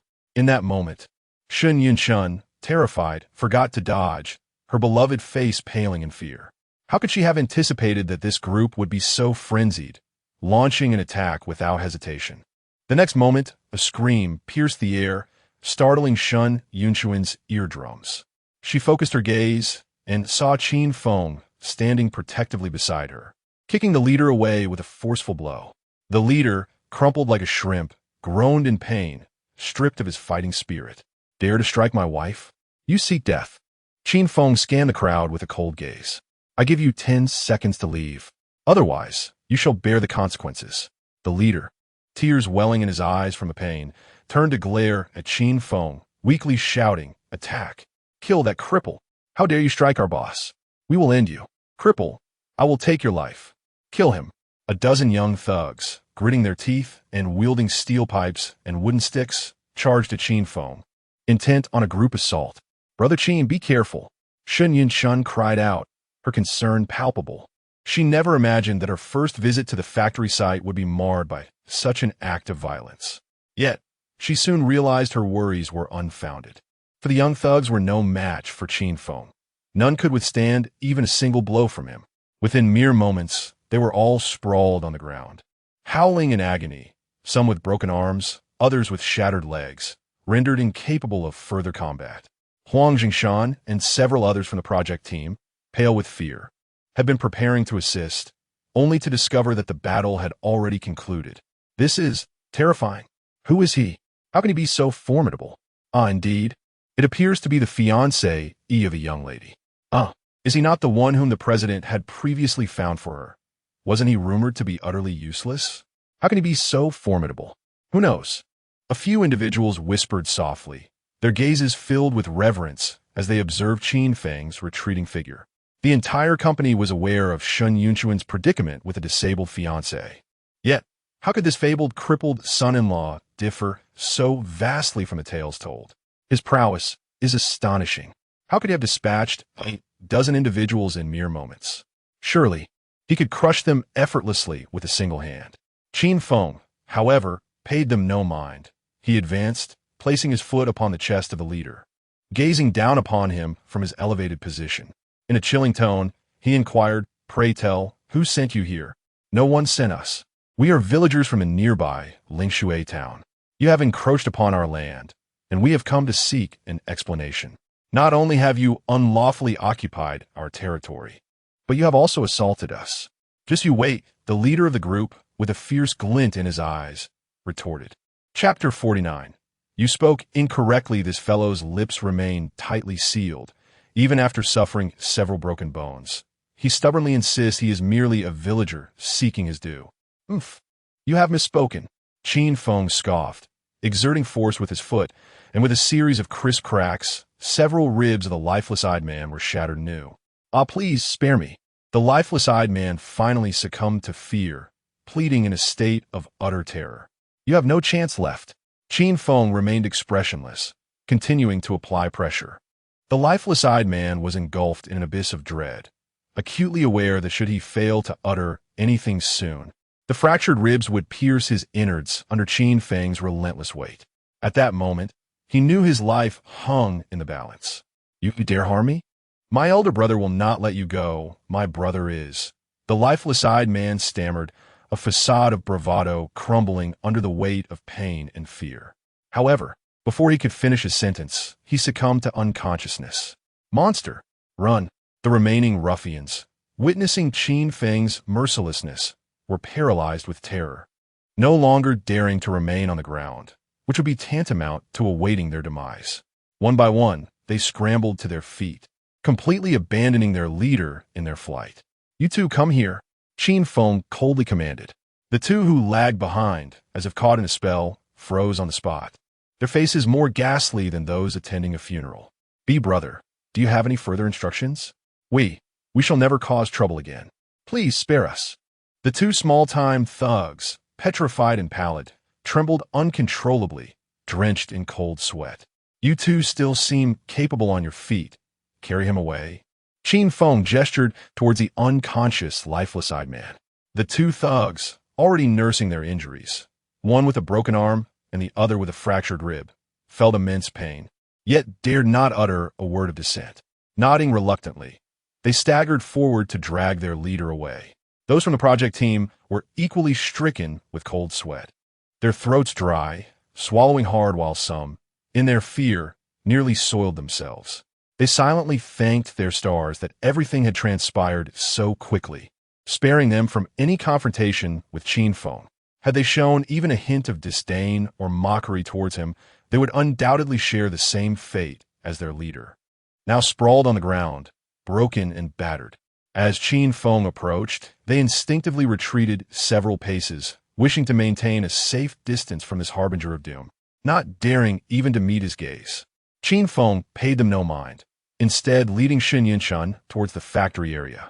Brother Qin, are you being too? Shun Yinchun, regaining her composure, inquired with concern. Huang Jingshan swallowed hard a few times before cautiously interjecting. Miss, should we alert the police? Not necessary. A bunch of trash. Let's not trouble the police. Qin Feng dismissively waved his hand. Understood, Huang Jingshan replied, retreating with a sense of relief. Shun Yunchun's complexion was still somewhat pale. She had never witnessed such a visceral and bloody scene of combat before, her heart racing uncontrollably. Brother Qin, how could you be so formidable in a fight? She felt her perception of Qin Feng undergo yet another transformation. It was as if she were watching a film. And Qin Feng was astonishingly exceptional, surpassing the understanding of an ordinary person. Who exactly is he? Haha, a drifter often has to seize food and territory to survive. If one cannot fight, they would have perished from hunger or been beaten to death long ago. Qin Feng explained with a light chuckle. Shun Yinchun found herself at a loss for words. She must have been foolish to believe Qin Feng's words. Yet, she knew that if she pressed further, he would likely claim that this was merely the martial prowess of a beggar sect disciple. However, discussing work was of greater importance. Qin Feng shifted the topic. Shun Yinchun cast a resigned glance at Qin Feng before seeking out several project managers to hand over responsibilities, listening to their reports on work progress and plans, as well as discussing and arranging upcoming tasks. Chapter 50.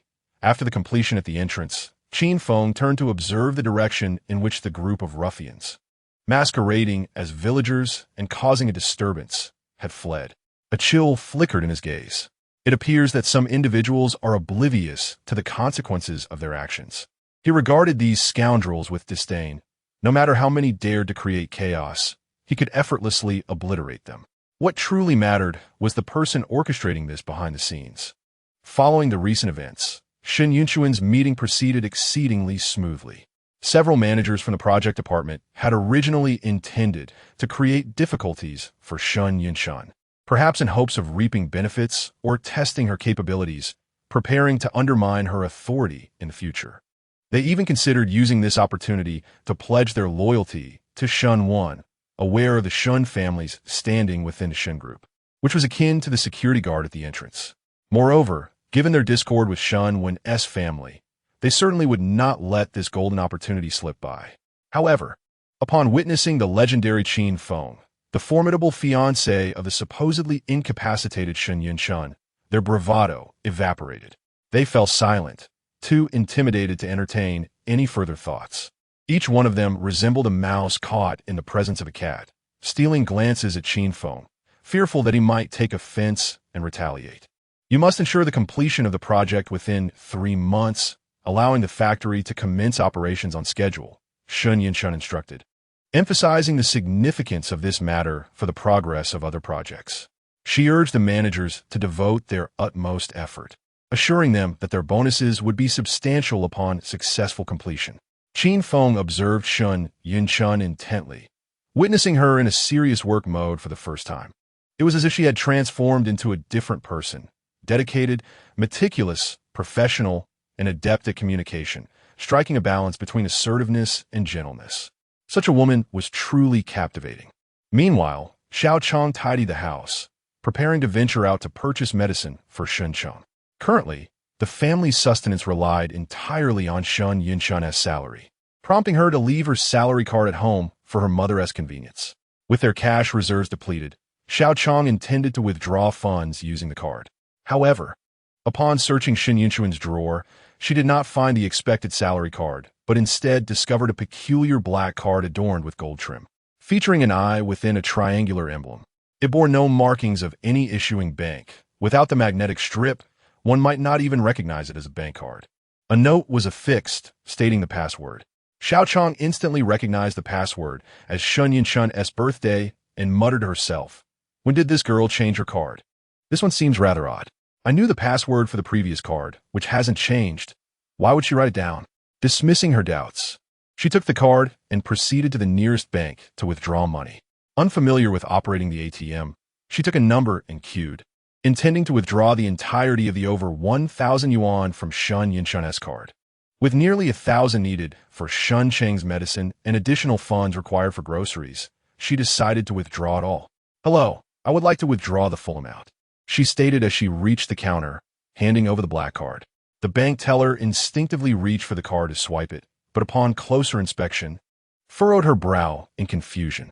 This made Xiao Chong feel a twinge of anxiety as she thought to herself, "Could it be that I've made a mistake? Is this not a bank card at all?" Just as she was about to awkwardly apologize for the mix-up, the teller swiped the card again. Xiao Chong had no choice but to wait.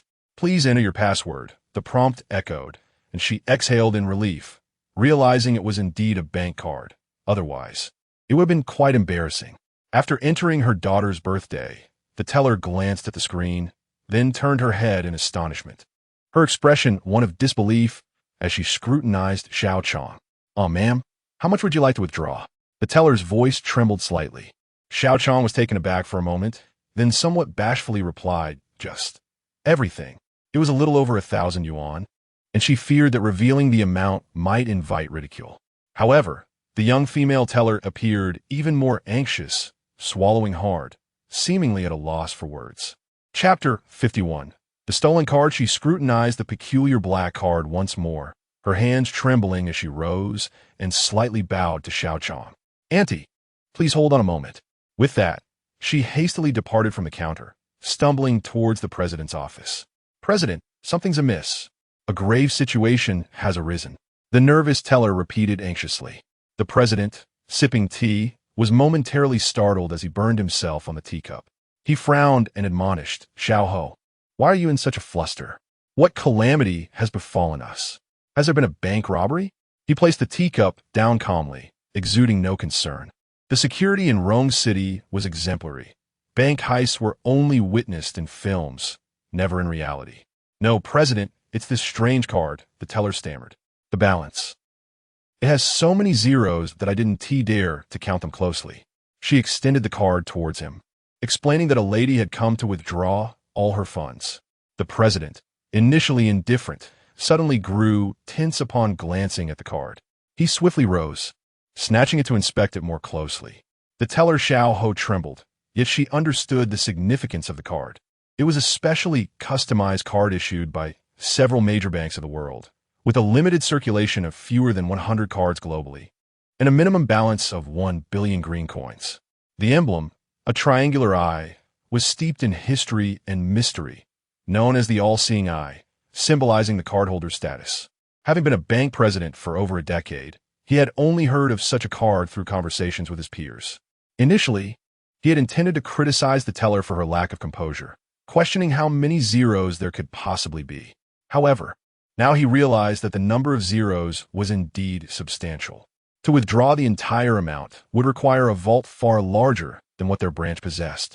What on earth could one do with such an enormous sum of cash? How many trucks will be needed to transport it all? This isn't a jest. It feels like someone is deliberately causing trouble, he pondered. President, what should we do now? The teller inquired nervously. Our bank doesn't have that much cash on hand. Calm down. What did the lady look like? The president asked, regaining his composure. He quickly rationalized that a card so rare, limited to just 100 worldwide, would have made headlines if someone in Rome City possessed it. How could it remain so obscure until now? She appeared quite ordinary, dressed very plainly, not like a wealthy individual, although she did possess a certain distinguished demeanor. Teller Xiao Ho recounted. She had observed Xiao Chong's attire carefully. Her coat was faded, having been worn for at least 3 or 4 years, suggesting she was not affluent. Yet, Xiao Chong exuded a quality that set her apart from the average person, leaving Xiao Ho perplexed. I wonder, could this card possibly have been found by that lady? She speculated. It's strange, though. She entered the correct password. In truth, she meant to imply that it was stolen. A plainly dressed woman could never possess such a card, unless she is the esteemed maid of a wealthy individual who inadvertently overheard the password and absconded with the card. This would align with logic and offer a plausible explanation. Contemplating this, a look of disdain and indignation involuntarily crossed her face. Were it not for her quick thinking, such nefarious individuals would have succeeded. Of course, there was an element of jealousy intertwined in her sentiments. I suspect it was indeed stolen. How audacious to pilfer such a card. Does she not value her life? The bank manager, his expression darkening, immediately commanded, "Summon the security to apprehend her and alert the authorities at once." As he spoke, he solemnly secured the card and promptly contacted his superior for guidance. Noticing that the young clerk remained inactive, he urged, "Hurry, do not let her escape. This matter is of great significance. If mishandled, I could lose my position. Move swiftly." "Yes, I will summon the security right away," the young clerk hastily replied before dashing out. Chapter 52. The truth unveiled. Xiao Chong grew increasingly impatient as she waited outside. It was merely a little over 1,000 yuan. How could a girl take so long to return? Was there an issue? "Excuse me, please come with us. We require your cooperation regarding a matter with our bank." Suddenly, 2 imposing security guards approached, their expressions unfriendly as they flanked Xiao Chong. Their tone remained polite, yet there was a palpable suspicion, disdain, and hostility in their eyes, effectively blocking her path with an aggressive demeanor. It was evident to any observant bystander that something was amiss, prompting others to retreat immediately. "What do you intend to do? What is happening?" Xiao Chong inquired, a sense of confusion and alarm swelling within her. "This is an order from our superiors. We kindly ask for your cooperation.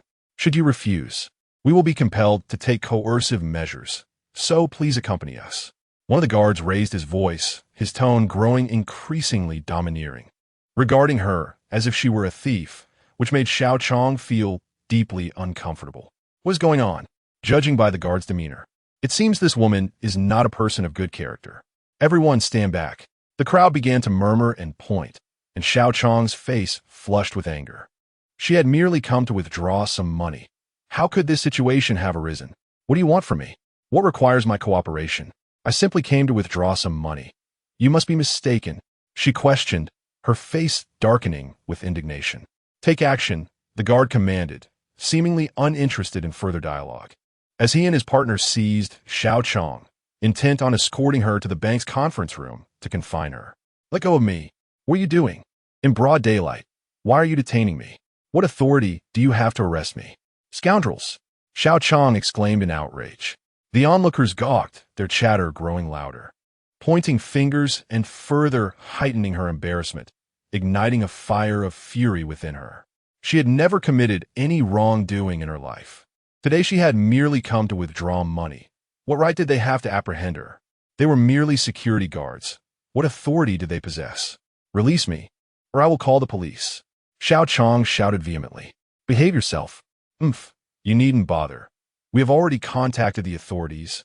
The guard retorted with a cold laugh as he shoved Xiao Chong into the VIP conference room, effectively restraining her. He then immediately saluted the bank president present in the room. President Xi, we have brought the individual. What do you mean by calling the police? Why are you detaining me? Restricting my personal freedom? Xiao Chong glared furiously at President Xi. You are the president? I demand a reasonable explanation.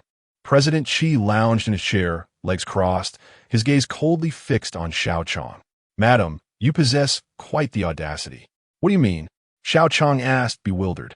Stop pretending. The teller, Xiao Ho, interjected with a sneer. She scrutinized Xiao Chong once more, noting her faded, tattered clothing. Her face marred with wrinkles and freckles. A typical downtrodden woman, confirming her suspicions of financial instability. It was unfortunate that she had once perceived a hint of uniqueness in her demeanor. It now appeared she had been mistaken. How could a woman of her stature possibly possess a card with a minimum balance of 1 billion green coins? The bank manager, Chi, retrieved the black card from a box, his expression grave as he inquired, Is this card one you have stolen? His demeanor unmistakably indicated that he had already concluded that Xiao Chong had pilfered the card. Upon hearing this, Xiao Chong felt an even greater surge of indignation. Throughout her life, she had never been associated with the act of theft. Even in times of hardship, she had never stooped to beseeching relatives for financial assistance, let alone resorting to theft. You are making baseless accusations. Xiao Chong retorted angrily. This card belongs to my family. Madam, you would do well to confess the truth. The police are on their way, and you will have to explain yourself at the station, scoffed the bank clerk, Xiao Ho, with a disdainful sniff. If anything were to go awry, her year-end bonus would be jeopardized. Fortunately, she had exercised caution. Had she disbursed funds to this woman, it would have been her downfall. Speaking of which, the branch currently held no substantial cash reserves. Chapter 53. I did not steal. How shameless it is for someone of such age to engage in such sordid deeds, the security guard scoffed. Xiao Chong could no longer contain her anger, struggling fiercely as she exclaimed, Release me. This card was taken from my daughter's drawer. I did not steal it. It belongs to our family. In her struggle, she inadvertently stepped on the guard's foot. Enraged, he raised his hand and struck her across the face, viciously growling, Damn it. Behave yourself, you shameless old woman. A vivid red handprint instantly appeared on Xiao Chong's face. Stunned, she was subsequently engulfed by an overwhelming sense of humiliation. Throughout her life, she had never been struck, even after marrying into the Shun family. No matter how domineering they were, they had never resorted to violence. To be so insulted today, to have her dignity trampled upon, was unbearable. You dare hit me? I will fight back. With a fiery spirit, Xiao Chong, her eyes ablaze, struggled desperately and, in a fit of rage, bit the security guard. He let out a cry of pain, pushing her violently, causing her to tumble to the ground. Her head striking the edge of a table, blood flowing forth immediately. Stealing and causing a ruckus? President Xi bellowed, Bind her up and take her upstairs. We will hand her over to the police when they arrive.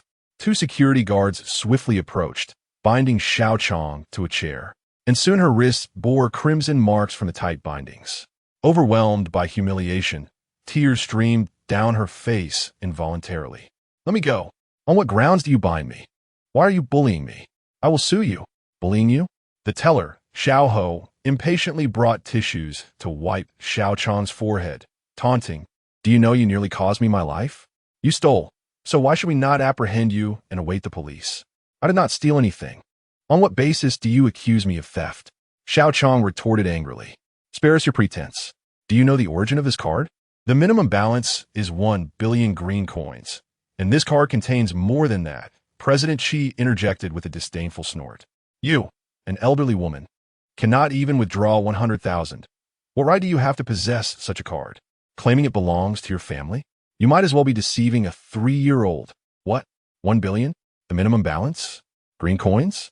Her lips trembled, utterly astonished, her shock eclipsing her humiliation. Disbelief etched across her face. This card holds 1 billion? Xiao Chong stammered. Let me correct you. It holds not just 1 billion, but it is in green coins. Regret it now, do you? But it is too late. President Xi observed the pallor of Xiao Chong's face, further convinced that this card did not belong to her. Otherwise, how could she display such an expression of disbelief? Moreover, her face had turned ashen. Stealing such a card could lead to severe repercussions. For the bank, allowing someone like her to access the funds could spell disaster if the rightful owner pursued the matter. Their institution's reputation would undoubtedly suffer significant damage, and they might even face accountability. After all, those who possess such cards are typically individuals of considerable influence and power. Fortunately, they promptly identified the issue, thus averting potential losses. President Xi, Clerk Xiao Ho, and the two security guards felt a sense of pride. Their actions not only safeguarded the bank's interests, but also apprehended the thief, potentially earning the understanding of the card's rightful owner. It was truly a case of killing 3 birds with 1 stone, and naturally, they were elated. Do you have anything else to say? President Xi inquired coldly. I wish to call my daughter. I did not steal this card. The police are coming, and I will say the same. Xiao Chong struggled to hold back tears, her face a mask of defiance. You won't shed tears until you see the coffin. If it wasn't you who stole it, then it must be your daughter. We shall wait for the police, President Xi retorted, visibly irritated. Upon hearing someone insult her daughter, Xiao Chong erupted in fury, shouting, My daughter did not steal anything. Nor did I. You will silence yourselves. If you continue to insult me and my daughter, I will haunt you even in death. The fierce countenance of Xiao Chong startled even the 2 security guards. Chapter 54. This is my mother. President Xi opened his mouth, but refrained from commenting further. He gestured with his hand, instructing, Call her. We must uncover the truth behind today's events. At the construction site in the suburbs, Shen Yinshun exhaled a long sigh after finishing the meeting. She had not anticipated that delegating tasks would proceed so smoothly today. During her previous visits, the managers had treated her with indifference and impatience. However, today they seemed unusually accommodating, undoubtedly due to Brother Qin's influence. She glanced back at Qin Feng, standing by the doorway, and mused that his earlier confrontation with the ruffians must have intimidated them. Please keep a close watch. Contact me immediately if anything arises, Shen Yinshun instructed at last. Rest assured, Mississippi, we will handle everything properly. Several managers promptly assured her in the presence of Qin Feng and Shen Yinshun, their sincerity evident as they occasionally cast furtive glances at Qin Feng's expression. Once the instructions were conveyed, they dispersed. Shen Yinshun noticed Qin Feng's unwavering gaze upon her, and her cheeks flushed as she playfully chided, Brother Qin, why do you keep staring at me? You are beautiful, Qin Feng replied succinctly. Shen Yinshun's face turned even redder. His direct compliment left her feeling bashful. Suddenly, her phone rang, and upon checking, she saw it was a call from Xiao Chong. She answered immediately. Before she could utter a word, a voice on the other end broke into sobs, causing her expression to shift dramatically. Mom, what happened? Don't cry. Take your time. Who hurt you? What? They accused you of stealing? I'm coming right away. After hanging up, tears brimmed in Shen Yunxuan's eyes, her voice cracking with emotion. Brother Qin, my mother has been hurt. Qin Feng frowned, uttering nothing more than 2 words. Get in. The engine of the BMW roared to life like a lion, sharply turning towards the Citibank. Throughout the journey, Shen Yinshun could not suppress her tears. My mother has never faced such humiliation. She is such a strong person. She must be furious. And to think someone has wrongfully accused her of theft. Shen Yinshun knew her mother well. She would never stoop to such actions. Even in dire poverty, her heart swelled with pride and dignity. My father, my grandfather, and grandmother have never spoken ill of her, yet someone dares to hurt her. The more she spoke, the more sorrowful she became. Qin Feng said nothing, pressing the accelerator to the floor, disregarding traffic lights, whether red or green, as he sped onward. At the bank, in the VIP reception room, Xiao Chong remained bound, the marks on her face still visible. After the call, she sat silently in a corner, tears streaming down her face. If your family cannot clarify the situation, they will have to explain it to the police, President Xi remarked coldly. At that moment, The door to the VIP room was suddenly kicked open with a loud bang, crashing against the wall and cracking upon impact. Who dares? Don't act recklessly. Two security guards immediately surrounded him. Upon witnessing the ferocity of the newcomer, they swiftly brandished their batons. With no hesitation, Qin Feng unleashed two resounding slaps to the faces of the guards, and before they could react, he delivered a powerful kick that sent one of them flying. The guard landed heavily, curling up in agony, clutching his stomach and howling in pain.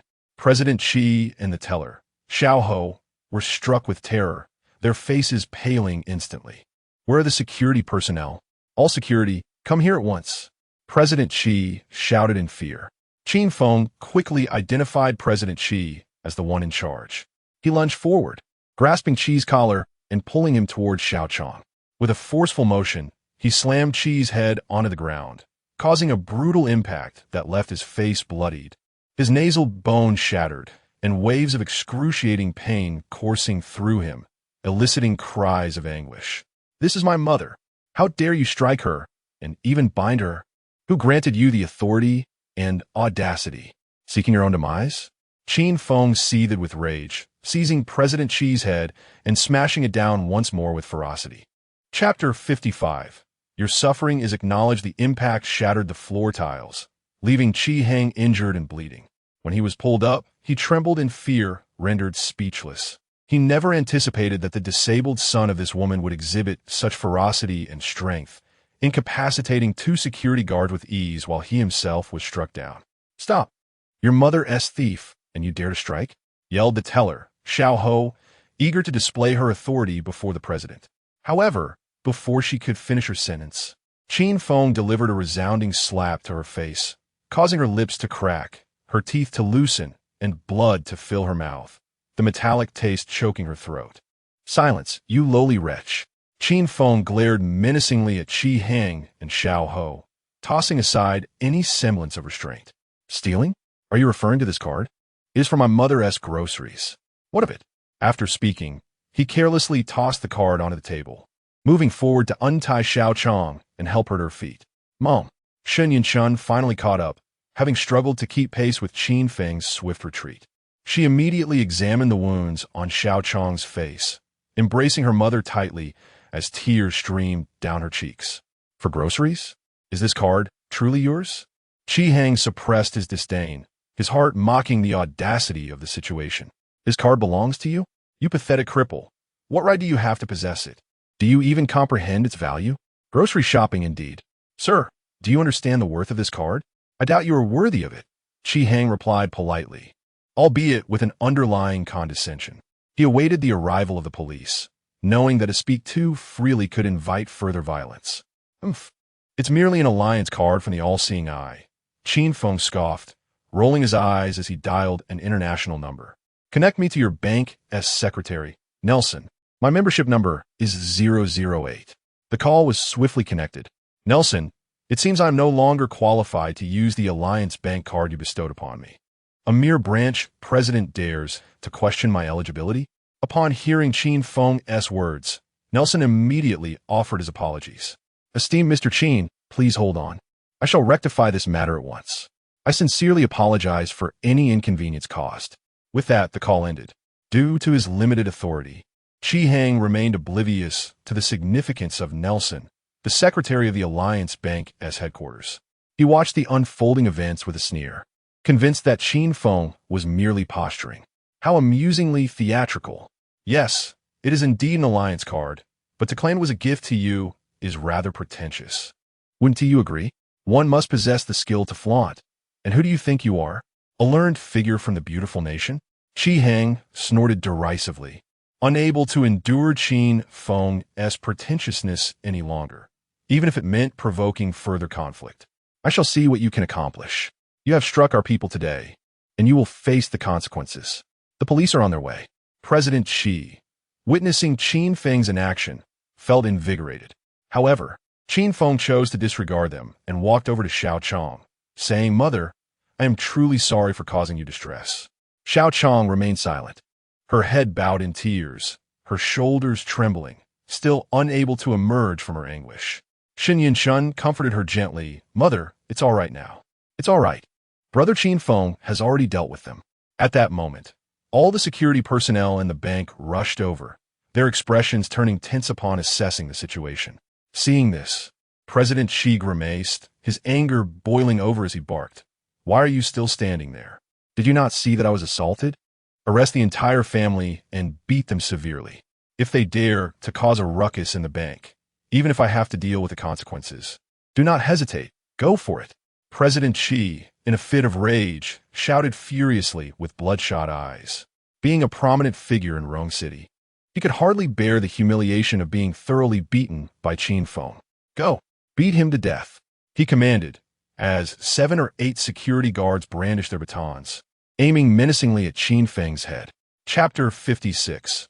Plea for mercy. These ruffians have truly courted their demise. Qin Feng seethed with fury, still vexed by his mother-in-law's lingering displeasure. And these security guards had unwittingly crossed paths with his ire. Fearlessly, he strode forward, positioning himself defiantly before the guards. None could withstand his prowess. However, this time, Qin Feng chose to show restraint, merely inflicting pain without breaking bones. One by one, they collapsed to the ground, wailing in agony. Do not come any closer. Chief Qi finally comprehended the terror that was Qin Feng, his face as pale as death as he beheld the approaching figure. Grasping Qi's collar, Qin Feng pulled him toward Xiao Chong, delivering a resounding slap, followed by another. In mere moments, he had transformed Qi's visage into that of a battered fool. Enough, enough. If you continue, someone may very well die. Xiao Chong, wiping her tears, hurried to intercede. She too was taken aback. Her husband was extraordinarily formidable. In just a brief span, he had incapacitated so many, and now they were in a dire predicament. I will ensure you rot in prison. Chief Qi spat, a few of his teeth knocked out, his words escaping him weakly. At that moment, his phone rang. Checking the screen, he discovered it was a call from the bank's president. Ignoring the threat he had been about to issue, he answered with trepidation. Are you blind, Qi?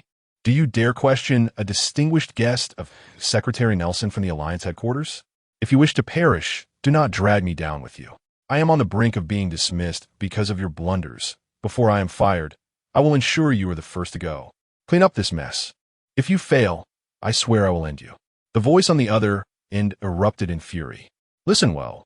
If this drags me down, I will take your life. I'm not jesting. Qi was left utterly bewildered, the bank president's rage threatening to consume him. Who was this crippled man? At that moment, his mind was a blank slate, thunder echoing in his ears. A distinguished guest of Secretary Nelson from the Alliance Bank headquarters? Was that card truly a gift from the secretary himself? Was this reality? The president was on the verge of dismissal. If he failed to handle this, his life was forfeit. Struggling to swallow, Qi felt as though his heart had turned to ash. This was the end. Director, the police are on their way. The teller, Xiao Ho, cautioned. In a fit of rage, Qi struck Xiao Ho across the face, his anger boiling over. This calamity is your fault, you wretched girl. Is this how you treat our esteemed guests? You will kneel and apologize, then explain to the officers, or I will see to it that you meet your end. The slap was particularly fierce, sending 2 of Xiao Ho's teeth flying. Cradling her cheek in pain, tears streamed down her face. Yet she dared not utter a word as Qi dragged her forward. Together, they fell to their knees before Qin Feng. Please, sir, it is all my fault. We failed to recognize your stature. It is entirely our misdeed, our myopic judgment. We implore you, grant us a path to survival. President Qi struck his own face repeatedly, then forcefully slammed it onto the ground, causing blood to splatter, a searing pain coursing through him. However, he dared not exhibit even a hint of insincerity. He understood that without Qin Feng's forgiveness, not only would his position as branch president be jeopardized, but his very life would also be at stake. Sir, I implore you to forgive me, please. It is entirely my fault. I should not have doubted this lady's identity. I beg for your pardon. The attendant, Xiao Ho, was taken aback by President Qi's fervent display and also began to strike his own face. Qin Feng remained unresponsive, his expression as cold as ice, leaving both men feeling as though they had plunged into a frigid abyss. And you lot, those who wish to live, come here and bow down. President Xi glared at the security personnel, reprimanding them harshly. Realizing they had offended someone they should not have, the guards hurriedly approached, mimicking the others by kneeling and slapping their own faces. This spectacle left Xiao Chong and Shun Yunshun stunned, as they watched the unfolding scene in disbelief. Chapter 57. Taking matters into one's own hands, especially for Xiao Chong. Witnessing such a fierce and domineering display from Qin Feng for the first time utterly shattered her previous impressions and understanding of him. Was this truly the wasteful, disabled son-in-law that Shun had chosen for his family? It was astonishing. With a single phone call, he had the president of the bank trembling in fear, compelling numerous individuals to kneel and bow before him. Even the president of the bank's headquarters was implicated, personally cursing the branch manager over the phone. Could this be achieved by an ordinary person? Furthermore, this President Xi had openly declared that the black card contained more than 1 billion green coins in reserves. Over 1 billion green coins. It was unfathomable. Auntie, I apologize. I was blind and underestimated you. It is entirely my fault. Please forgive me and grant me another chance. You may punish or scold me as you wish. Realizing that pleading with Qin Feng was futile, the president immediately turned his attention to Xiao Chong. He recognized that without obtaining this lady's forgiveness today, not only would he lose his job, but he might also face life-threatening consequences. The influence of a guest bearing the card from the Bank Alliance headquarters was beyond his imagination. To them, extinguishing his life would be as effortless as squashing an ant. President Xi crawled before Xiao Chong, repeatedly striking his forehead against the ground, each impact resulting in splatters of blood. Auntie, I implore you to spare me. I have elderly parents and young children. I cannot afford to encounter misfortune. I beg you, forgive me. I will compensate for all your losses, come to apologize in person, and serve you as a humble servant. He humbly lowered his status and age, addressing Xiao Chong as Auntie, despite not being significantly older than her. Everyone behind him followed suit, bowing to Xiao Chong. She had never witnessed such a spectacle before. After enduring countless grievances and humiliations, her heart was filled with complex emotions as she beheld President Xi, battered and bloodied, alongside the previously fierce security guards, now trembling and begging for mercy. She felt little satisfaction from the revenge. Stepping aside to evade their blows, she wearily said, Yun Chuan, I wish to go home. Mother, I will take you home. Shun Yunchuan glanced at Qin Feng, who nodded in affirmation, assisting Xiao Chong as they departed. The kneeling security guards immediately parted to create a path, not daring to obstruct them in the slightest. Who was it that struck my mother? Qin Feng did not let the matter rest, sitting imposingly on the sofa. Although he had lost an arm, when he became serious, an overwhelming aura of dominance and ferocity radiated from him, enveloping the room and instilling a sense of dread in everyone present. They felt as though they had plunged into an icy abyss, paralyzed with fear and unable to lift their heads, their bodies trembling involuntarily. The first to succumb was President Xi, collapsing to the ground like a marionette with its strings cut. Why, yes, it was, he stuttered, pointing shakily at the bodyguard responsible for the assault. The bodyguard, terrified beyond measure, trembled as he attempted to explain, President, it was you who ordered us to restrain her. Silence. I did not instruct you to harm anyone. President Xi exclaimed in terror, his voice laced with panic. The security guard swallowed hard, glancing at Qin Feng. Sir, it was that lady who bit me and I. Qin Feng's gaze was as piercing as lightning, fixed on the guard, who trembled in fear as if struck by an electric shock. Which hand delivered the blow? You will incapacitate it yourself, lest I take matters into my own hands. By the time I find you, it will be far graver than merely losing a hand. With that chilling remark, Qin Feng rose and strode towards the door. As he stepped out of the office, a crackling sound echoed from within, followed by a heart-wrenching scream. Soon after, the Jianghuai provincial headquarters of the bank imposed severe penalties on the Rongqing branch, resulting in the dismissal of 80% of the branch's staff, including the branch manager, the tellers, and the security personnel, leading to a significant overhaul. In the following 2 days, President Xi was discovered to be embroiled in issues of illicit loans, embezzlement, and illegal fundraising, ultimately finding himself incarcerated. The teller, Xiao Ho, along with several security guards, was blacklisted by both the banking and security industries, rendering them unwelcomed by any financial institution or company. Chapter 58. Confession. Of course, this is a tale for another time. Sun Yinshun returned home with Xiao Chong, carefully applying ointment to her wounds, tears streaming down her cheeks in heartfelt sympathy. That slap must have been excruciating. She remained unaware of the profound humiliation her mother had endured. "I'm sorry, Mom. It's all my fault for taking the salary card and forgetting to inform you. This led to your mistaken use of Brother Qin's card, resulting in the unjust accusations and insults directed at you." Sun Yinshun cried in apology. "Silly child, do not weep. I am unharmed." Xiao Chong managed a faint smile, wiping the tears from Sun Yinshun's face. Had it not been for Qin Feng and Sun Yinshun's timely arrival, she might have been taken away by the police. A situation that would have been exceedingly difficult to clarify, and if word spread about her being detained, it would have been nearly impossible to defend herself. She glanced towards the doorway and spoke in a low voice. "Yinshun, you may step outside." "Qin Feng, please come in. I have questions for you." Qin Feng approached and closed the door, leaving only the mother-in-law and son-in-law in the room. "I'm so sorry, Mom. It is entirely my fault. I intended for Yinshun to use the card for convenience, but I never anticipated." Qin Feng offered a sincere apology. Xiao Chong lifted her gaze, her expression a complex tapestry of emotions. The black card contained a fortune exceeding 1 billion green coins, a reality she found difficult to comprehend. She was aware of Qin Feng's wealth, yet she had not fathomed the extent of it. Such affluence implied a high status. What then could be the purpose of masquerading as a mentally ill disabled person in her home? She had only posed this question that morning, and mere hours later, she found herself compelled to ask again. "Qin Feng, who exactly are you?" Xiao Chong's demeanor shifted, becoming exceedingly grave and earnest. Her concerns for her daughter eclipsed the indignities she herself had suffered that day.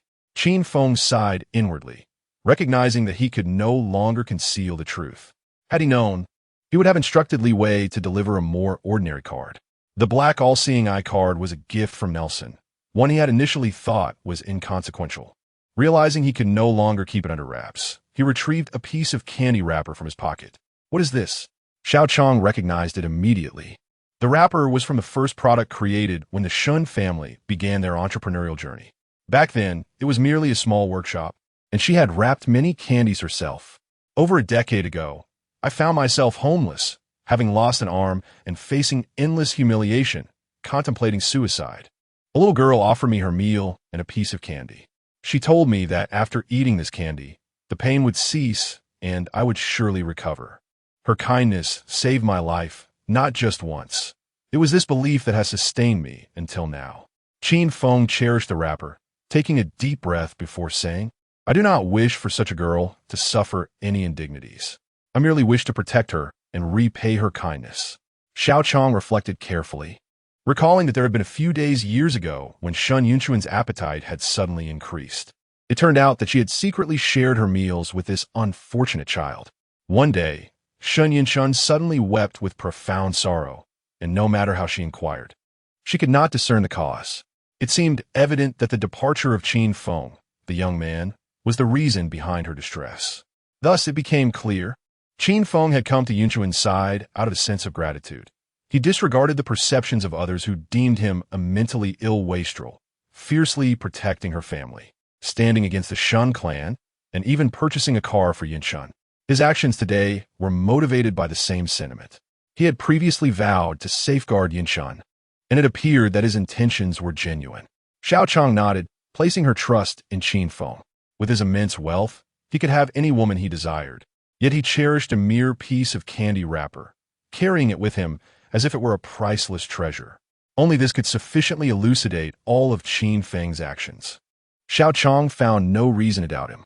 "Mother, I understand that you may not yet know me or trust me, but I will strive to earn your acceptance. Even if I cannot become your son-in-law, I wish to be regarded as your son, for your entire family has bestowed upon me the gift of life," Qin Feng declared earnestly. Chapter 59. A moment of relief. Xiao Chong nodded, recalling the furious scene at the bank when Qin Feng, in a fit of rage, struck someone. Surely, Even a biological son would not react so fiercely. His emotions were genuine. He treated her with the care one would expect from a devoted mother. This thought stirred a tremor of gratitude and emotion within her. She had never experienced such unwavering support from anyone, not even from her husband, Shun Chung. Throughout their relationship, Qin Feng had remained steadfast, while she had misjudged his intentions. "Mom, I'm truly sorry. My negligence has caused you distress." Qin Feng apologized earnestly once more. Xiao Chong waved her hand dismissively, her gaze softening as she looked into Qin Feng's eyes, filled now with warmth and admiration, almost devoid of animosity or suspicion. With matters laid bare, she felt a sense of relief. "This is my fault for mistakenly taking the wrong card. If I hadn't made that error, none of this would have transpired. However, perhaps it was a blessing in disguise, for I now understand your intentions and have alleviated a burden from my heart. Enduring a bit of humiliation seems worth it. Shall we go out? You and T want to keep this from Yin Chuan, would you? I promise to keep this matter confidential until you choose to discuss it with her," Xiao Chong suggested, having accepted Qin Feng more fully, her perceptions of him growing increasingly favorable. Qin Feng felt elated, relieved that he no longer had to plead with Xiao Chong for secrecy. As they stepped outside, they found Shun Chung fuming in the living room. "Is it merely a case of taking the wrong bank card? Why do they harbor such distrust?" He seethed, determined to report the incident to the authorities to seek an explanation. His anger was palpable, eyes reddened with frustration at his impotence, lamenting his own inadequacy as he felt unable to protect his wife from indignity. In truth, Shin Yinchuan was equally perplexed as to why a simple card mix-up had led to such suspicion. She was aware that Qin Feng's card contained funds, but surely it should not have warranted such treatment. Qin Feng was at a loss for words. The card in question was one of 5 gifted to him by Nielsen, a token of friendship, the significance of which he had not fully grasped. He had assumed it was merely a keepsake, unaware that it held over 1 billion green coins and was one of only 100 in existence. "Mom, Dad, this is entirely my fault for my oversight. However, I have dealt with those ruffians," Qin Feng continued. "How about this? I will treat everyone to dinner, as a way to ease your worries after such an unpleasant incident." With the unfortunate events weighing heavily on her, Xiao Chong found little inclination to prepare a meal. As dinner time approached, she felt her stomach grumble, but ultimately shook her head. "There is no need to waste money, Xiao Qin. Dining out is too expensive. I will go buy some ingredients, and we can eat at home." She was aware of Qin Feng's considerable wealth. However, that was his fortune, and at present, she could not regard him as family. It was not about the expense. As long as her parents were content, the amount spent was of little consequence. Qin Feng did not wait for Xiao Chong or Shun Cheng's response. He simply turned to head to the car, instructing as he walked, "Yin Chuan, please assist in bringing Dad out." Shin Yin Chuan nodded, encouraging her parents not to dismiss Qin Feng's goodwill. Eventually, Xiao Chong and Shun Chung acquiesced. As Qin Feng drove the family to the entrance, he noticed a yellow Porsche obstructing the way. He honked twice, yet received no reply. The security guard from the pavilion, hearing the sound, hurried over, his expression filled with helplessness. "Sir, the driver of this car has gone into the community. I informed him earlier that he was blocking the road, but he insulted me, claiming he would only be a moment and dared anyone to hit his vehicle." The guard, appearing somewhat embarrassed, continued, "Sir, we cannot afford to offend such affluent individuals. Please bear with me while I make a call to him." Chapter 60. The irritable man, the security guard, upon noticing that the vehicle was a brand new BMW lacking a license plate, dared not offend the owner and promptly dialed the number displayed on the Porsche's window for relocation. Shortly, the call was connected, and the guard deliberately switched to speaker mode. "Sir, your car is blocking another vehicle at the exit. Would you kindly move it?" the guard requested politely. Clearly, someone capable of affording such a luxury car was not to be trifled with, and he refrained from uttering anything stern. "Move? Let him wait. I'll be there in a moment. If he is capable, let him ram into it. If not, he can wait," the owner retorted, hanging up the phone with a sense of smug satisfaction. He reveled in showing off his wealth, flaunting his Porsche worth over $1 million. Who in this dilapidated old neighborhood could possibly afford such an extravagant vehicle? "Let him wait." The security guard shrugged in exasperation, his face a portrait of helplessness. "Sir, as you heard, the car owner has asked you to wait." Qin Feng's expression darkened. He had plans to dine with his family. How could someone be so arrogant driving a mere Porsche? It was as if he were piloting a spacecraft. Was this truly a parking area? Such lack of decorum was outrageous. Qin Feng understood all too well that the driver had deliberately parked at the entrance to flaunt his status. This behavior could not go unpunished. "What should we do, Brother Qin? Perhaps we should move the car to the side and take a taxi?" suggested Shun Yinshan, feeling powerless in the face of such a pretentious car owner. "Or we could simply forget it. I'll buy some groceries and whip up a couple of dishes." Xiao Chong chimed in, preparing to exit the vehicle. Qin Feng firmly interjected, "Mother, please stay put. I've already made a reservation at the hotel and paid. Today, you deserve a break from cooking." Without further ado, Qin Feng shifted gears and pressed the accelerator, the engine roaring to life. "Qin Feng, what are you doing?" Shun Yinshan exclaimed in alarm, instinctively gripping the armrest of the passenger seat. Qin Feng, with resolute determination, commanded, "Hold on tight." The brand-new BMW surged forward, crashing violently into the front of the Porsche, crumpling its hood and scattering shards of glass and debris across the ground. "Qin Feng, have you lost your mind?" Shin Yinshan cried out, shaken. She felt a pang of sorrow. This car was a gift from Qin Feng, fresh and pristine, now marred after just one outing. Moreover, the Porsche was also an expensive luxury vehicle, and damages would certainly incur costs. Yet, Qin Feng remained unfazed, calmly asserting, "Today is the first time I'm treating the whole family to dinner, and I won't allow anyone to disrupt that. It doesn't matter if a Porsche is blocking the way. Even if it were a tank, I would remove it. Father, mother, Yinshan, hold on tight. We'll be on our way shortly." With that, he reversed a few paces before ramming the Porsche again, this time sending it crashing to the roadside, utterly wrecked. Of course, Qin Feng's BMW had also sustained considerable damage. The security guard at the entrance stood there, utterly flabbergasted, gazing at the BMW that had just departed, frozen for quite some time. Who are these individuals that drive such luxurious vehicles? One brazenly obstructs the entrance, while another, with a tempestuous temperament, brazenly collides with his opulent car. It was a brand new BMW, and he dared to ram it? Not to mention, it crashed into a Porsche. What a staggering amount that must entail. Before long, curious onlookers gathered, some of whom, having missed the incident, speculated that an accident had occurred. The security guard embellished the tale, and soon, everyone was exclaiming in astonishment, marveling at the BMW owner, a hot-headed fellow who seemed to regard life and death as trifles. Ready to confront any challenge head-on, they eagerly pulled out their phones to capture the moment. Finally, they had something to boast about on their social media. A topic truly worthy of attention. Incredible.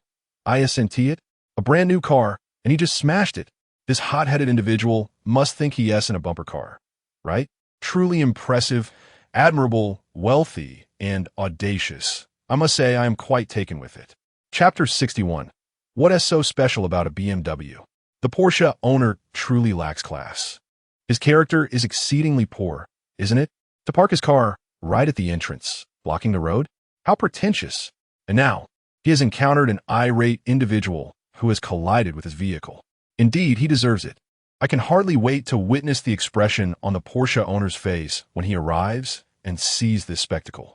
A group of people, engaged in light-hearted conversation, showed no urgency to leave. They lingered, awaiting the unfolding drama.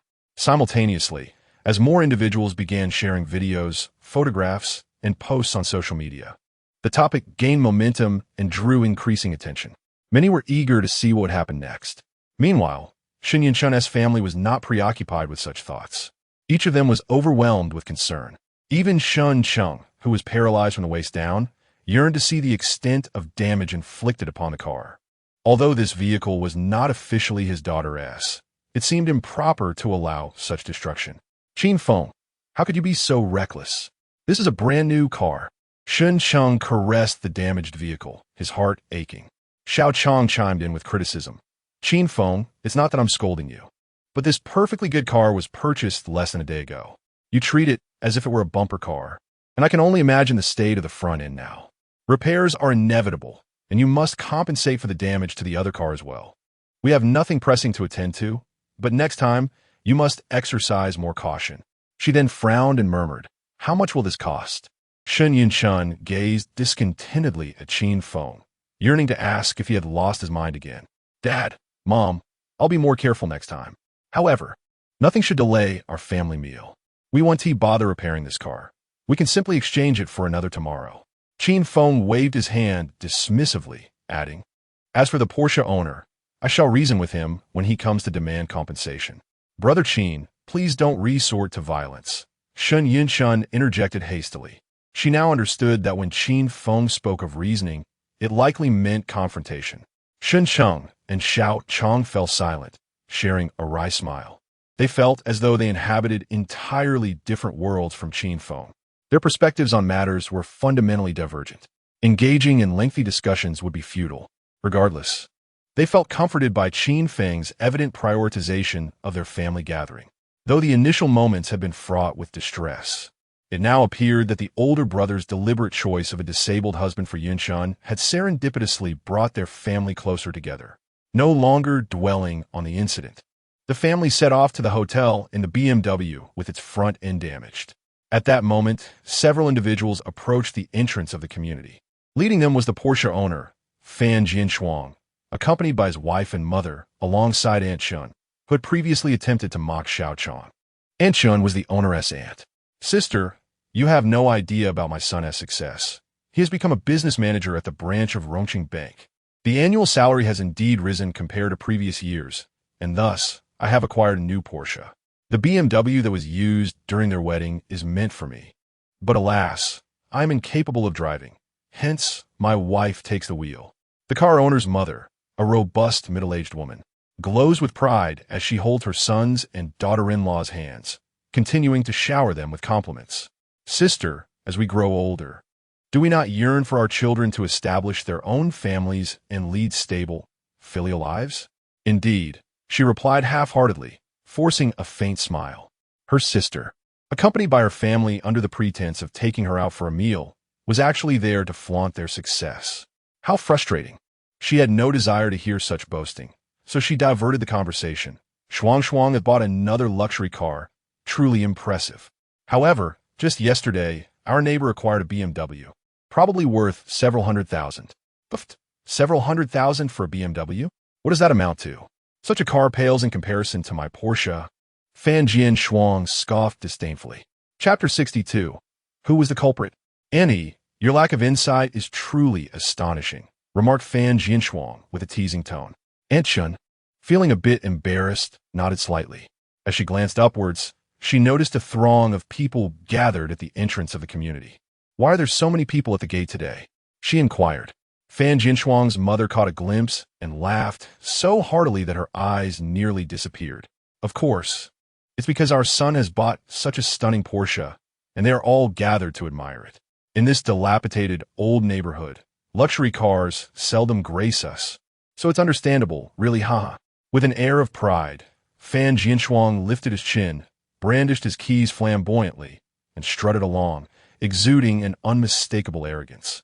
Auntie, today is your lucky day. You can experience the comfort of riding in a car worth over $1 million. Hey, everyone make way, I'm coming through.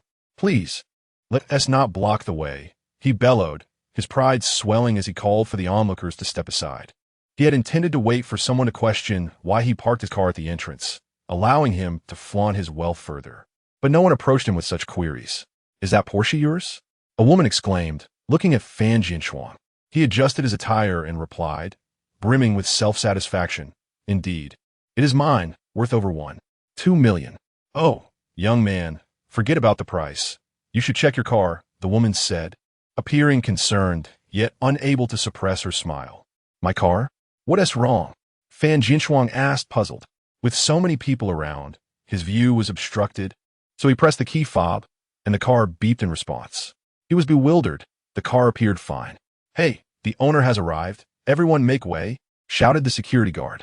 The crowd parted, and Fan Jinshuang and his family were instantly frozen in shock. Oh, my car. What has happened? He cried, tugging at his hair in despair as he dropped to his knees, howling. Who did this? Which scoundrel is responsible? Step forward.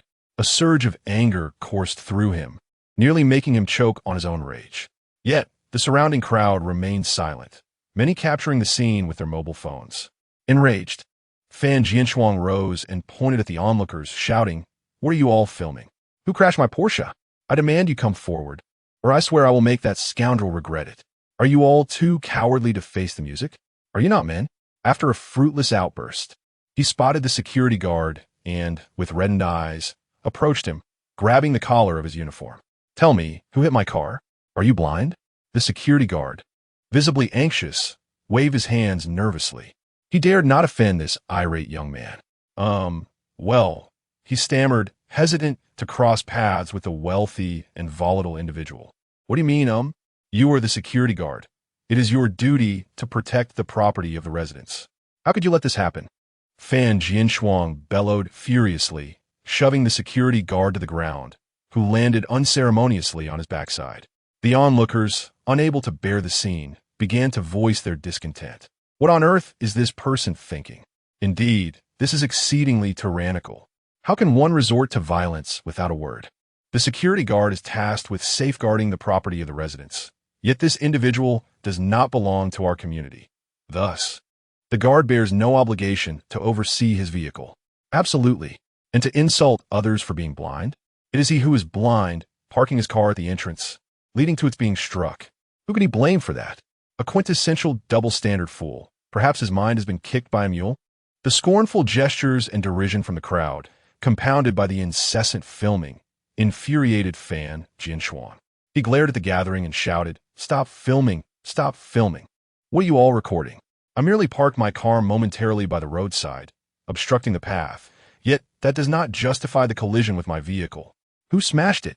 Step forward, and I shall demand compensation for every article of clothing they possess." Chapter 63.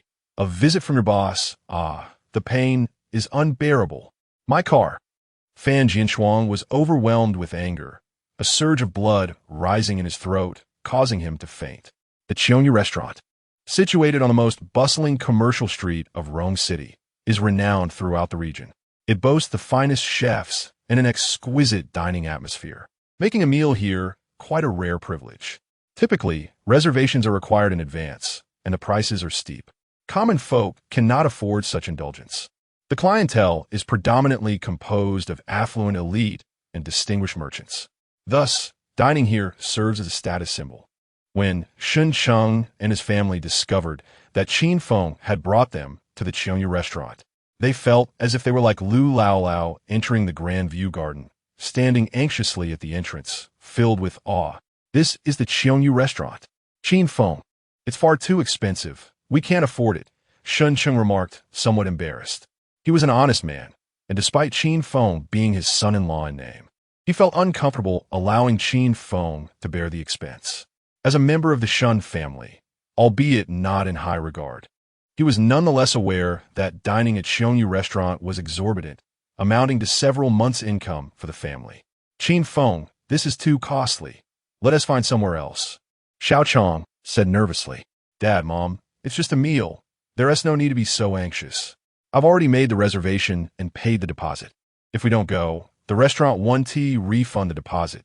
Qin Feng smiled gently, providing an excuse to quell their concerns. Xiao Chong opened her mouth, pulling Shun Yinshun aside, lowering her voice. "Yinshun, please persuade Qin Feng. We shouldn't frivolously spend his money. These are all favors, and accumulating too many will make it difficult to repay later." Shun Yinshun understood the high cost of dining here, yet she felt it was inappropriate to dissuade Qin Feng from his decision. "Qin Feng wishes to treat us. I cannot stop him. Let us enjoy our meal. I can always repay him once I have the means." Upon hearing this, Xiao Chong felt somewhat reassured. As Qin Feng pushed Shun Cheng through the door, a server approached them, sizing them up before offering a polite smile. "I apologize, sir, but we are fully booked. May I ask if you have a reservation?" Qin Feng furrowed his brow. "I have a reservation. How can it be full? Please check again. Our reservation was for 7 o'clock, and it is only 5:30 now. There must be a mistake." Shun Yinshun handed over her phone. The server examined it, her expression filled with regret. "I'm terribly sorry, but we had other guests arrive, and they were seated immediately. Your reservation details may not have been updated in time." We sincerely apologize for the inconvenience. The server gestured towards the waiting area. Please wait here for a moment. If a table becomes available, we will serve you in order, or you may return tomorrow. How can this be? We clearly made our reservation first. Shun Yin-chun asked, a hint of dissatisfaction in her tone. Why must there be so many complications just to have a meal? The restaurant should not act recklessly simply because its business is thriving. Xiao Chong glanced around and suggested to Shun Yin-chun, shall we find another place to dine? It seems there are no available seats here. The establishment felt overly lavish, leaving Xiao Chong feeling somewhat inferior in comparison to the elegantly attired patrons. Additionally, she was troubled by the exorbitant prices. Dad, Mom, today marks the first time I am treating you to a meal. Let us not go elsewhere, but dine right here, Qin Feng stated firmly. No one had ever dared to encroach upon Qin Feng's territory. He scoffed. Who is your boss? Bring him over. Upon hearing this, the waiter scrutinized Qin Feng anew, his lips curling slightly in a hint of disdain. Such individuals were not unfamiliar to him. However, the majority would typically fall silent and await further instructions or discreetly depart after hearing their boss's name. Our boss is Li Wei. Have you heard of him? I'm afraid our boss is not someone you can just summon. Chapter 64. A disturbance arises. We are merely waitstaff, positioned low in the hierarchy, lacking even the manager's contact information, let alone that of the proprietor. The server shrugged, a mocking expression gracing his face. Sir, I regret to inform you that we are unable to assist you. When most individuals hear the name Li Wei, they recognize the futility of confrontation and retreat obediently. The server smirked inwardly, thinking, what does this crippled man think he is doing? Seeking our boss? Merely uttering his name would send you into a panic. Yet, he failed to notice the apprehension that flickered across Qin Feng's face. All he saw was Qin Feng pulling out his phone to make a call. The server raised an eyebrow in surprise. Could it be that this disabled man truly knows our boss? No, that is impossible. Our boss is a prominent figure in Rome City, far beyond the reach of someone like him. After a brief pause, when no one answered the call, the server's demeanor grew increasingly insolent. He sneered at Qin Feng. Sir, if you must make a call, kindly step aside. You're obstructing the path. You, Shun Yin-chun retorted angrily. We had a reservation, yet you allowed others to occupy our table without so much as an apology, and you dare to treat us like this? Your establishment, Cheonyu Restaurant, may have wealth, but are you not afraid of customer complaints? The server scoffed, his patience wearing thin. Miss, sir, we are not the decision-makers here. Complaining to us is futile. If you have the capability, go find our boss. You are utterly intolerable, Shun Yin-chun exclaimed, stamping her foot in frustration, left speechless. Qin Feng dialed again. After 2 rings, it connected, accompanied by the sound of rushing water and a woman's playful voice. Li, put the phone down. A moment of intimacy is worth a fortune. Qin Feng's expression darkened. Li Wei, it seems you are enjoying life quite well. Be brother? Li Wei's voice trembled, instantly remorseful. I didn't realize it was you. I was just... No need for explanations. I came to dine at your establishment, yet there is no available seating. You need to come here, Qin Feng stated nonchalantly, as if delivering a royal decree. Li, where are you going? Don't leave. The phone echoed with the disgruntled whines of the woman and Li Wei's urgent anger. Quickly, Li Wei responded, Brother, it's Cheonyu Restaurant. I'll be there shortly. Qin Feng ended the call and waited in silence. The server looked at Qin Feng as if he were witnessing a spectacle. Calling Li Wei directly? Surely, you cannot be so pretentious? The tone was as if issuing a royal command. Did he think our boss was merely his servant? In all of Rome City, no one dared to address our boss in such a manner. Such ostentation, carried to this extent, can only be described as foolishness. Young man, I must concede, your ability to flaunt is extraordinary. Daring to act so brazenly here, do you not value your life? In the entirety of Rome City, no one has the audacity to call our Li Wei so casually, flaunting such bravado on his territory. I shall grant you 2 minutes to vacate the premises immediately. Otherwise, do not blame us for being ungracious. The server's demeanor abruptly transformed into one of formidable rigidity. Qin Feng paid him no heed. After all, he was merely a contemptible servant. Engaging in a confrontation with him would undeniably diminish his own stature. Soon enough, others would take it upon themselves to deal with him. However, it struck Qin Feng as rather amusing that Li Wei's subordinates could be so arrogant, wielding their authority with a preposterous bravado. "Did you not hear my words? You insufferable wretch, do not linger any longer." As Qin Feng remained unmoved, the server felt his dignity had been affronted and, in a fit of rage, shouted an expletive before producing a walkie-talkie. "Sixth brother, there is a disturbance in the hall, and someone is showing disrespect to our General Li. Please come over." Upon hearing the server's words, Shun Cheng, Xiao Chong, and Shun Yinshun became increasingly anxious. The background of this establishment was indeed formidable, and the server's overbearing attitude was alarming. Was this truly what they referred to as security? Chapter 65. Xiao Li arrived late. Yinshun, Qin Feng, we should leave quickly. They're not to be trifled with. Shun Cheng advised. Xiao Chong tugged at Shun Yinshun's arm, urging, "Let us return home for a meal. I shall prepare it for you." The Shun family, though prominent in Rong City, had long been accustomed to humiliation and oppression, having endured countless insults and grievances. Now, they were timid and fearful, especially in the presence of a powerful figure like Li Wei, whose wrath they could not afford to incur. The repercussions could extend to their entire family, and Shun Yinshun wondered how the elder would react in such a scenario. However, Shun Yinshun remained steadfast, gently patting Xiao Chong's hand to calm her. She understood that Qin Feng genuinely knew Li Wei. According to Qin Feng, he had once saved Li Wei's life, sharing a mere half of a bun with him while they lived under a bridge, bonded as brothers of the beggar's sect. Such a debt of gratitude should not be overlooked.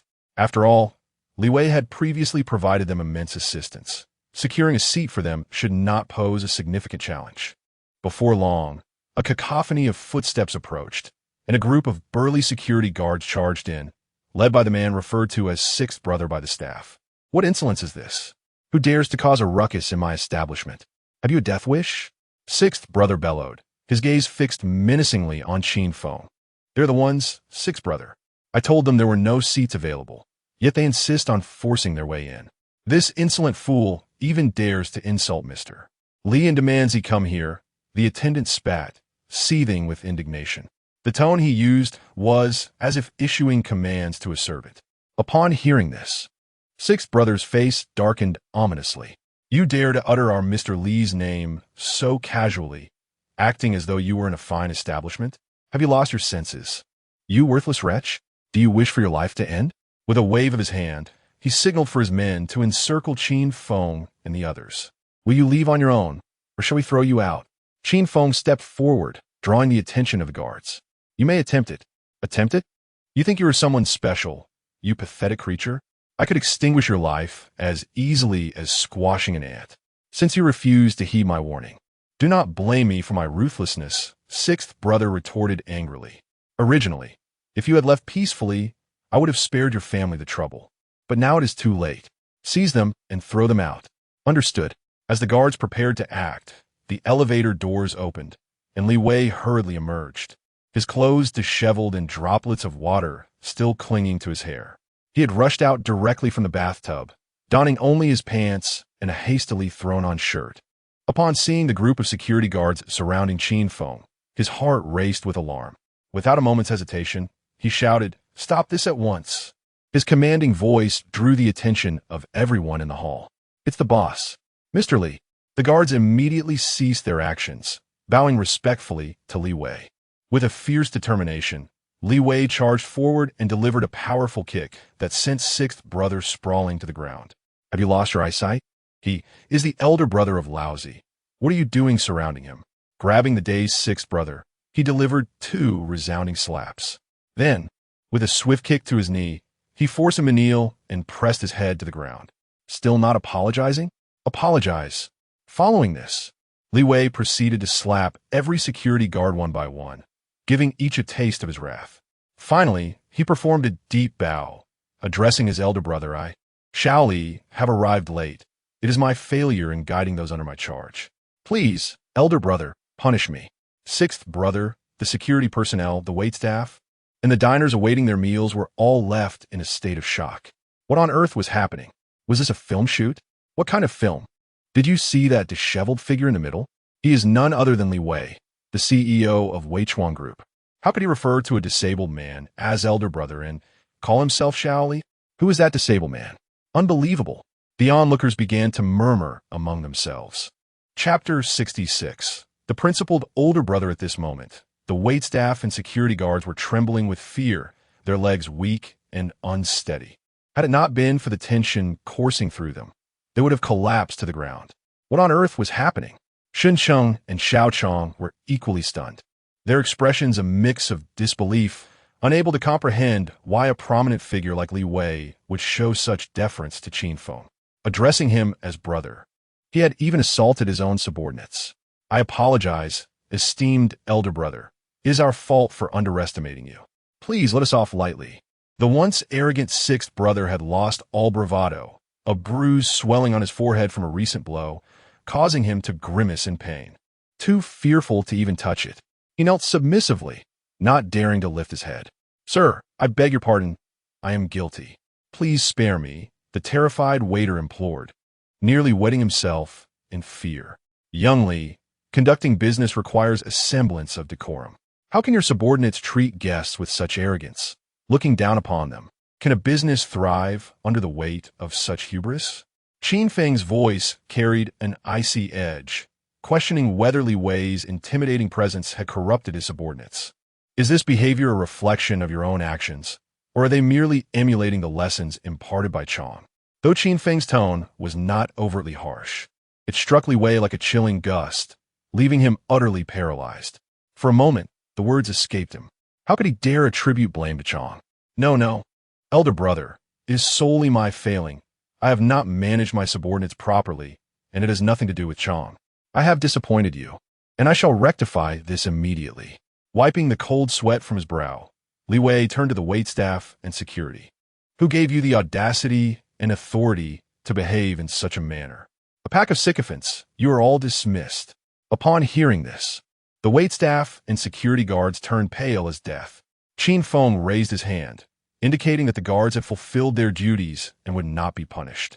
At his words, sixth brother and the guards felt as if they had been lifted from the depths of despair to the heights of relief, bowing repeatedly before Qin Feng. Thank you, elder brother. Xiao Lu and my brothers will never act so recklessly again or heed the words of the petty. He had been genuinely terrified of Li Wei's retribution, which would surely extend far beyond mere dismissal. It was not beyond the realm of possibility that Li Wei, in anger over Qin Feng's reprimand, could toss him from the rooftop to shatter upon the ground below. It seemed that this elder brother, despite his formidable reputation, possessed a commendable sense of principle. Elder brother, should you choose to dine here in the future, please inform me in advance. I shall make the necessary arrangements. There is no need for reservations. Li Wei discreetly gestured for the waitstaff and security to withdraw, bowing respectfully as they offered their apologies. I was unaware this establishment belonged to you. I understand now, Qin Feng remarked. Li Wei nodded vigorously, then instructed the waitstaff. The Qiongyu restaurant will close for the evening. Please see to it that the guests depart, and their bills are waived. Do not allow them to disturb my elder brother's meal. Yes. Understood, boss. The surrounding waitstaff, security personnel, and receptionists were momentarily taken aback, stunned for several seconds before regaining their composure. They had never witnessed Li Wei exhibiting such courtesy towards anyone.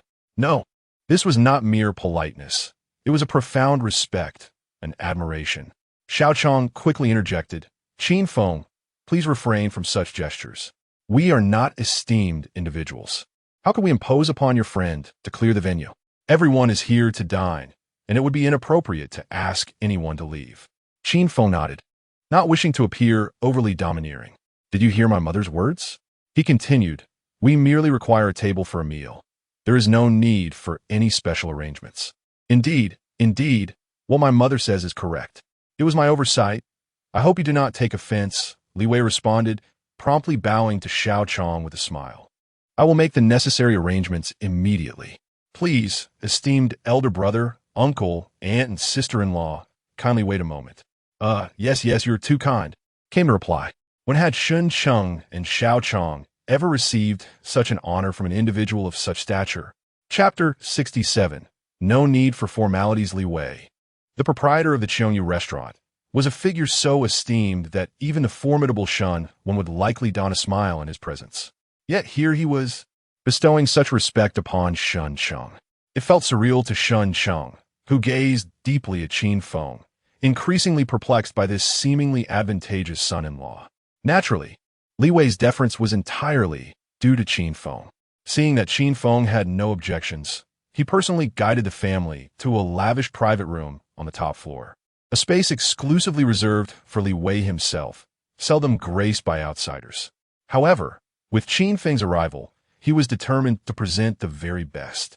Upon entering, Shun Cheng and Xiao Chong gasped in astonishment at the opulence of the room, which was twice the size of their own home. They felt as though they had stumbled into a grand garden, akin to Lu Laolao's experience in a splendid realm. How could Qin Feng command such prestige? The elderly couple was enveloped in a cloud of bewilderment. Prepare swiftly and serve according to the highest standards of Cheongyu restaurant, Li Wei commanded succinctly. A manager tapped a few commands on a tablet before hastily departing to oversee the preparations, recognizing the importance of the occasion. "Uncle, what would you like to drink?" Li Wei inquired with a beaming smile, treating Shun Cheng with utmost respect. Internally, however, he mused about the peculiarities of his esteemed elder brother and his father-in-law, both being disabled. Yet, he dared not reveal a hint of his thoughts on his countenance. Shun Cheng was momentarily taken aback. After years of being the least noticed, he was seldom asked for his opinion. Aware of the exorbitant prices of the beverages, he quickly waved his hand, saying, Mr. Li, you are too kind. I shall have plain water. Uncle, to call me Mr. Li would be quite an embarrassment for me. You are the father of my elder brother. Simply refer to me as Little Li, Li Wei insisted, his face a mask of earnest humility. You have come here. How can you only have plain water? If I fail to host you properly, it would reflect poorly on me. Without waiting for a response, he instructed the waiter to bring forth the finest Maotai and Wuliangya. He ensured that Xiao Chong, Shun Yunshun, and Qin Feng were all attended to as well. Noticing the astonished expressions on their faces, Li Wei understood they must be speculating about his relationship with Qin Feng. Thus, he recounted as per Qin Feng's instructions. Uncle and aunt, consider this place as your own home. Do not stand on ceremony with me. I have known my elder brother for quite some time. Years ago, when I wandered destitute, I was severely injured and nearly starved to death. Were it not for my elder brother sharing half a bun and taking care of me, I would not be here today. There would be no Li Wei. Hence, I hold my elder brother in great respect. What is mine is his. You are welcome to come whenever you wish, and this private room will always be reserved for you, free of charge. Upon hearing Li Wei's words, Shun Cheng and Xiao Chong were even more astonished. Free? A meal here would easily cost 20 to 30,000. Could it truly be offered without charge? Li, indeed, is a person who cherishes old sentiments. Observing the continuous stream of exquisite wines, beverages, snacks, and delicacies brought forth by the waitstaff, one can ascertain their considerable worth. The couple grew increasingly anxious, momentarily at a loss for words and actions. Father, mother, there is no need to stand on ceremony with him. He is my brother. To be courteous with him is tantamount to being courteous with me. As your son-in-law, I certainly do not require such formalities, Qin Feng urged, hoping to put their minds at ease. Otherwise, when the dishes arrive, they might find it hard to enjoy the sumptuous offerings. Upon hearing Qin Feng's words, Li Wei was nearly overwhelmed with excitement, nearly leaping 3 feet in the air. His elder brother had declared him a brother. The dishes have been served. Please, attend to your affairs, Qin Feng instructed. Very well, uncle and aunt, elder brother and sister-in-law. Please enjoy your meal at your leisure. Should you require anything, do not hesitate to summon me. I shall be waiting by the door. Li Wei respectfully retreated 3 steps before turning to leave. Chapter 68. Everything is left unspoken then. He quietly awaited at the door, ready to serve Qin Feng and his companions at any moment. Naturally, he was also apprehensive about any unforeseen intruders who might disturb the boss. That would be perilous indeed. Inside the private room, an unusual silence descended, punctuated only by the sound of a pin dropping. Shun Cheng and Xiao Chong This pair of weathered spouses had become numbed by the shock and were uncertain of what to do next. Their son-in-law had astonished them time and again. "Brother Qin, is the bond between your beggars sect truly this profound?" Sun Yinshun inquired, half believing, as even Li Wei had made such assertions. Yet, the respect Li Wei exhibited towards Qin Feng was not merely that of a brotherly friendship, but rather one tinged with awe. "My wife is exceptionally perceptive. Indeed, it is that profound." Qin Feng chuckled, opting not to elaborate. He could hardly disclose that everything Li Wei possessed was bestowed by him, and that he could reclaim it at any moment should he choose. Were he to voice such thoughts, it would not only evoke disbelief, but also leave them in a state of shock. "Father, mother, please don't just sit there. The dishes will turn cold and lose their flavor. Let us eat," Qin Feng remarked with a smile, attempting to divert the conversation. However, Xin Cheng and Xiao Chong remained unmoved. After exchanging glances, Xiao Chong could no longer contain her curiosity and asked, "Qin Feng, you are quite wealthy, aren't you?" Qin Feng nodded in affirmation. "How do you compare to this Mr. Li?" Xin Cheng pressed on. "He is not qualified to compare himself to me," Qin Feng candidly replied. After all, they were already aware of the billions of green coins residing in his black card. "Are you skilled in combat?" Xin Yinshun chimed in. "I possess some rudimentary skills," Qin Feng answered succinctly. "How do you measure against the head of security at the Shun Group?" Xin Yinshun pursued further. Recalling the prowess of the security chief, a former soldier with formidable martial skills capable of taking on 10 opponents at once. This time, Qin Feng merely smiled, his demeanor suggesting a dismissive attitude towards the security chief. "Then it seems your status is quite elevated. Can you truly heal my leg?" Shensheng could not restrain his inquiry. This was his greatest concern, the most profound torment of the past 20 years. "Certainly, I assure you," Qin Feng's response, though brief, carried more weight than any lengthy discourse. Only those who truly understood Qin Feng recognized the gravity of his assurance, which could be deemed invaluable. Upon hearing this, Shun Cheng inhaled deeply, his eyes instantly glistening with emotion. He scrutinized Qin Feng earnestly, poured himself half a glass of wine, and downed it in one go. Then he poured wine for Qin Feng, who promptly accepted the bottle and served himself. "Qin Feng, I am at a loss for words, but I must toast to you. Regardless of whether you can heal my leg, I am deeply grateful for your promise," Shun Cheng declared with fervor, raising his glass again. Xiao Chong did not intervene, for she too was filled with excitement, fully aware of her husband's fervent desire to rise. Qin Feng similarly downed his glass of wine, refilling cups for Shun Cheng and Xiao Chong, respectfully proclaiming, "I must toast to both of you.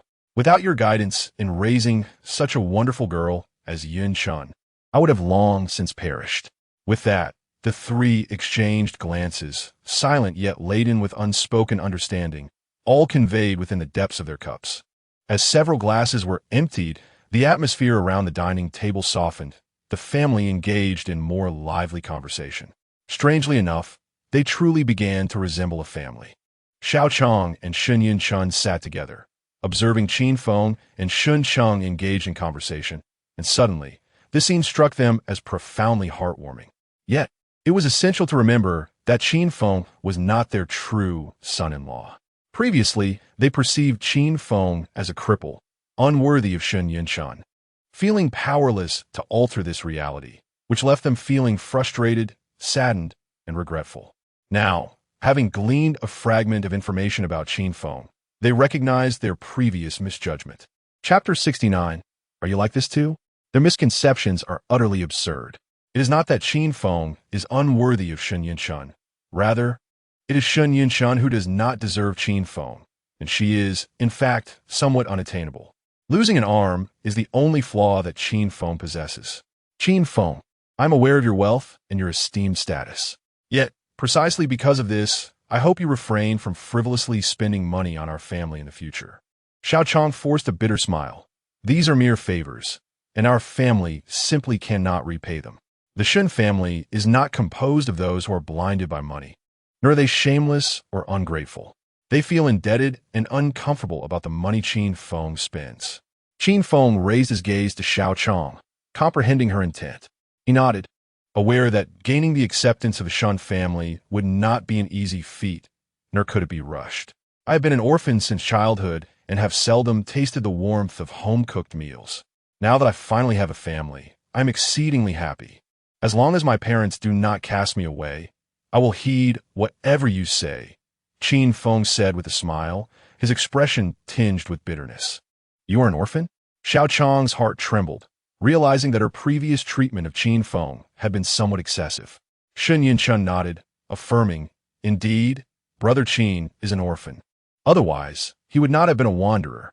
Uncle, it was precisely because of this that she trailed off, sensing that it might be inappropriate and potentially distressing for Qin Feng, and thus refrained from continuing. However, it was evident to all that Sun Yinchun was implying that it was precisely because Qin Feng lacked a familial background that Sun Wen chose to engage him to herself, thus making him easier to control. Xiao Chang nodded, her heart aching for Qin Feng. No wonder he cherishes home-cooked meals so dearly. The memory of her daughter secretly sharing her food with Qin Feng years ago only deepened her sympathy. The wealth and status Qin Feng possesses today surely came at the cost of immense suffering and hardship, something most could scarcely fathom. Qin Feng, you truly are a kind-hearted and resilient young man. Xiao Chang's eyes glistened with unshed tears, her maternal instincts overwhelming her. Even if you are not our son-in-law, as long as you do not disdain our humble abode, you are welcome to stay with us. In the future, should you find a better place, you may leave. Xiao Qin, let us drink. Sun Wen raised his glass in invitation. Qin Feng also lifted his glass, feeling the warmth of acceptance emanating from this family. From them, he sensed a comforting warmth, reminiscent of long-lost kinship. Through these interactions, he recognized the Shun family's admirable character and values. They were not mercenary individuals. Rather, they exhibited exceptional kindness and simplicity. Such a family is indeed worth protecting. However, Xiao Chang had erred in one regard. Qin Feng had no intention of leaving Sun Yinchun. He had already come to regard that place as his home. After a satisfying meal, as the door opened, Li Wei was indeed waiting respectfully at the entrance. Since Qin Feng had consumed alcohol, Li Wei insisted that he should not drive and arranged for a chauffeur to take Qin Feng and his family home. Shun Sheng had consumed a considerable amount of alcohol and was now somewhat inebriated. Along the way, he embraced Xiao Chang and uttered a multitude of drunken musings. Today, he learned from Qin Feng that there was indeed a chance to heal his leg, and the long-closed chambers of his heart were once again ajar, leading to an increase in his verbosity. My dear wife, I love you. Once I am able to stand, I shall toil at the construction site to ensure a good life for you and our daughter. All these years, I'm deeply grateful for your tender care. How could I, of such humble worth, be fortunate enough to marry a wife as wonderful as you? And to you, Yin Shun, I am truly sorry. I have failed as a father. My inadequacy has left you vulnerable to the cruelty of others since childhood. As he spoke, Shun Shang began to choke back tears, weeping like a child, unable to be consoled, which rendered the entire family quite uncomfortable. Men often exhibit such strength, appearing brash and carefree. Yet it is only in moments of intoxication that they can freely express their emotions. Hey, uncle, when you're drunk, do you act like my dad too? Sun Yinchun curiously inquired. Chapter 70. Not allowed after the conversation. Sun Yinchun's face flushed. Uncle was her affectionate nickname for Qin Feng, which she usually reserved for moments of solitude. Hearing it now, in front of her mother, created an awkward atmosphere. Qin Feng rubbed his nose, recalling his own drunken antics. However, he only lost his composure when alone. With anyone else present, even inebriated, he could maintain his clarity. I wouldn't know. I've never been drunk, Qin Feng remarked. Oh, Brother Qin, you are quite confident, Sun Yinchun teased. What confidence? Alcohol is hardly a good thing. It's best to drink less.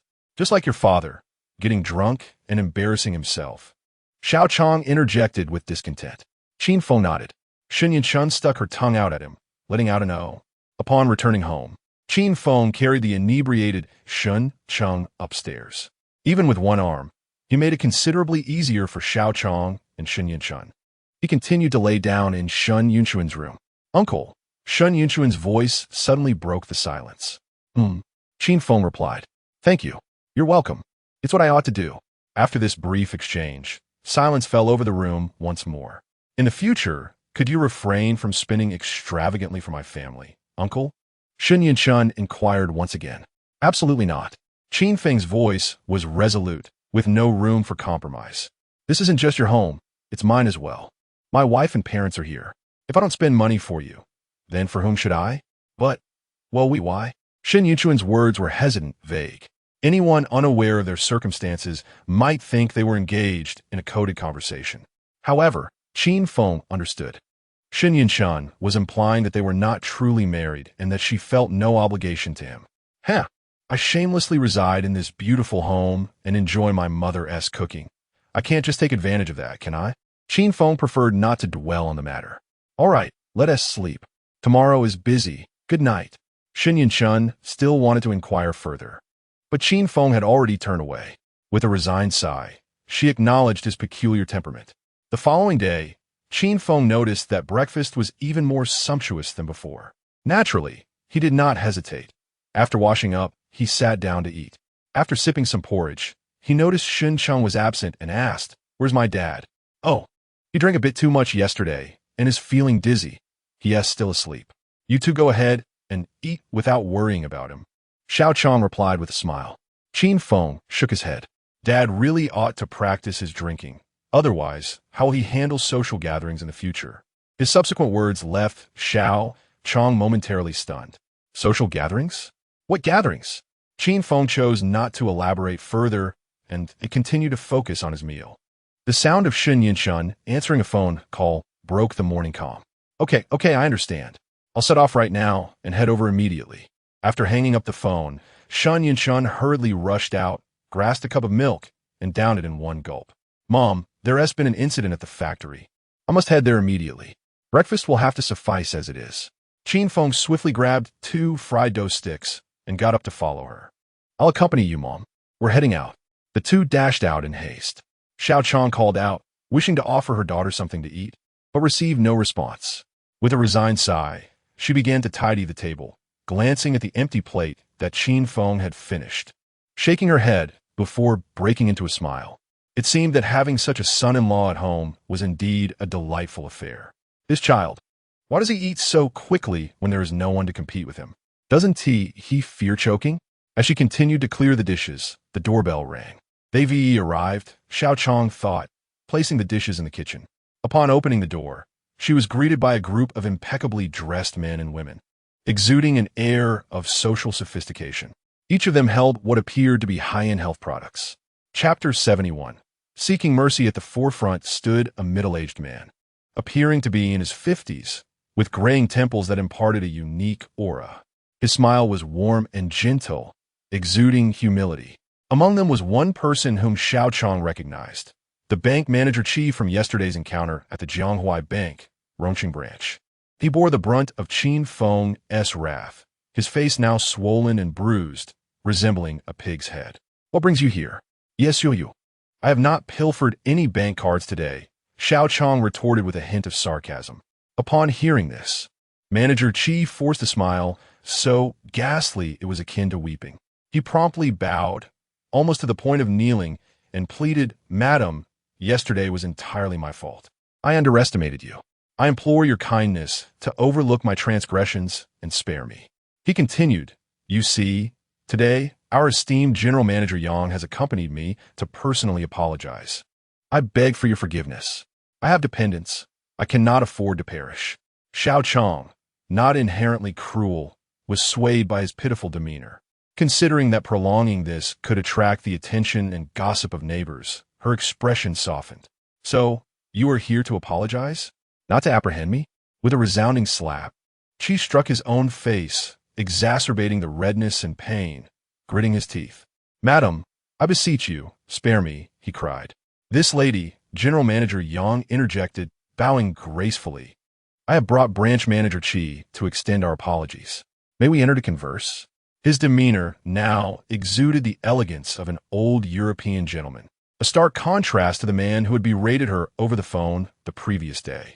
"Very well. Come in," Xiao Chong replied, reluctantly opening the door. It would be unkind to block their entry. They were here to apologize, not to cause a ruckus. Meanwhile, Fan Jinshuang was fuming at the community property office.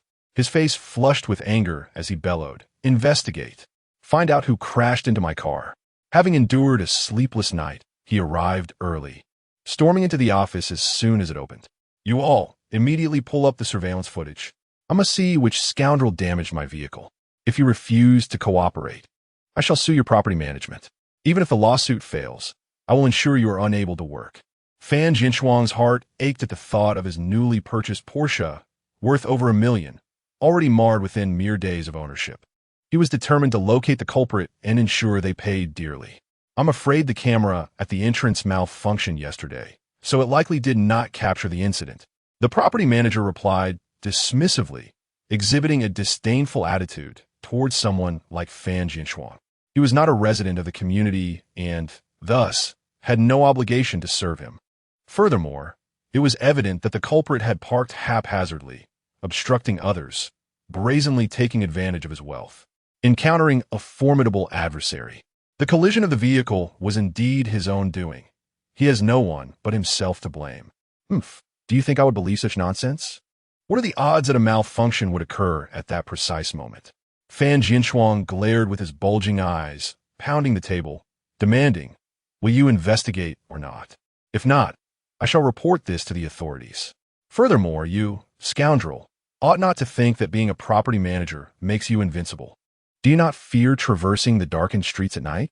This statement was a blatant threat directed at the property manager. Faced with such a character, the manager was at his wit's end. He had no choice but to instruct the personnel responsible for monitoring to conduct an inquiry. The surveillance at the entrance was functioning well, and soon they retrieved the footage from the moment of the collision. Upon seeing the BMW, which bore no license plate, Anshin immediately recognized it. "It's them. I know this car," Anshin exclaimed.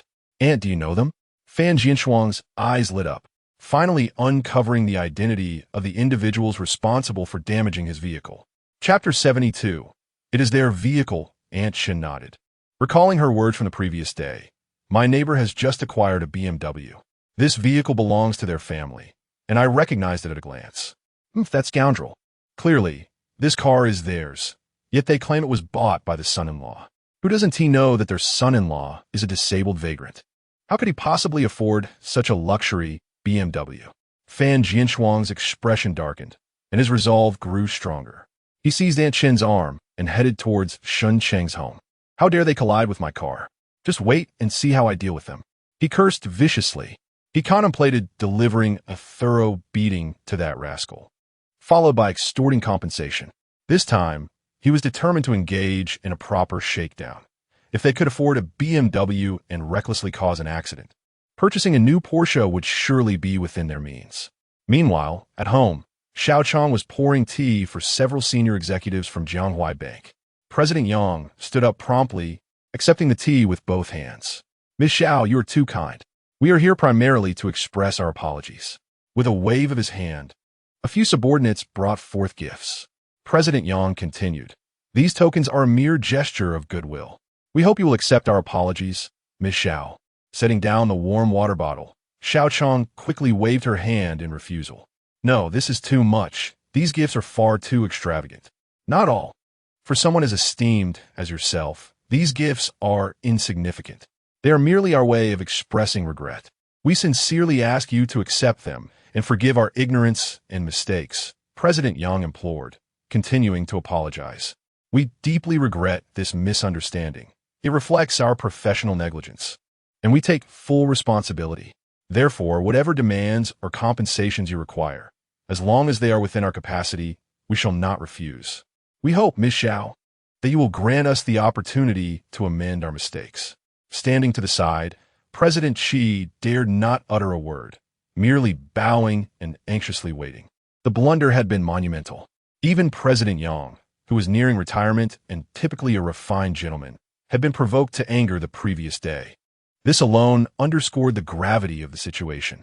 In fact, the Global Banking Alliance's Secretariat had issued a warning. If the matter were not handled appropriately, Jianghua Bank would be expelled from the alliance. Such an occurrence would undoubtedly spell catastrophic consequences for Jianghua Bank. The shareholders backing the bank would ensure that President Yang and President Xi faced dire repercussions. Ms. Xiao, the implicated President Xi, has already been dismissed, and a notice has been circulated throughout the banking and financial sectors. He will not be employed by any bank or financial institution in the future, President Yang stated solemnly. While President Xi appeared pale and speechless, he dared not voice any objections. Losing his job was trivial compared to risking his life. Today, I specifically brought him here to apologize to you. Whatever actions you take against him, he will bear no grievances. Regarding the unethical teller, we shall pursue legal action against her, as well as the security guard who resorted to violence, continued President Yang. Xiao Chong paused, feeling a twinge of compassion. She shook her head and replied, President Yang, there is no need for such severity. This is too harsh. I believe that both the teller and the guard do not possess ill intentions. That day, I mistakenly took my son-in-law's card. All I seek is a formal apology, not retribution against anyone. Indeed, Xiao Chong had suffered considerable indignation that day, but ultimately, it was a misunderstanding, and she bore some responsibility as well. All she desired was an apology, not to jeopardize another family's livelihood. She had never contemplated sending anyone to prison. Upon hearing this, President Yang let out a slight sigh of relief, feeling a deep admiration for Xiao Chong. This seemingly ordinary woman possessed a generosity and principle that even the common folk or societal elites often lack. Chapter 73. The VIP card to have the ability to seek retribution yet choose to refrain from it is exceedingly rare.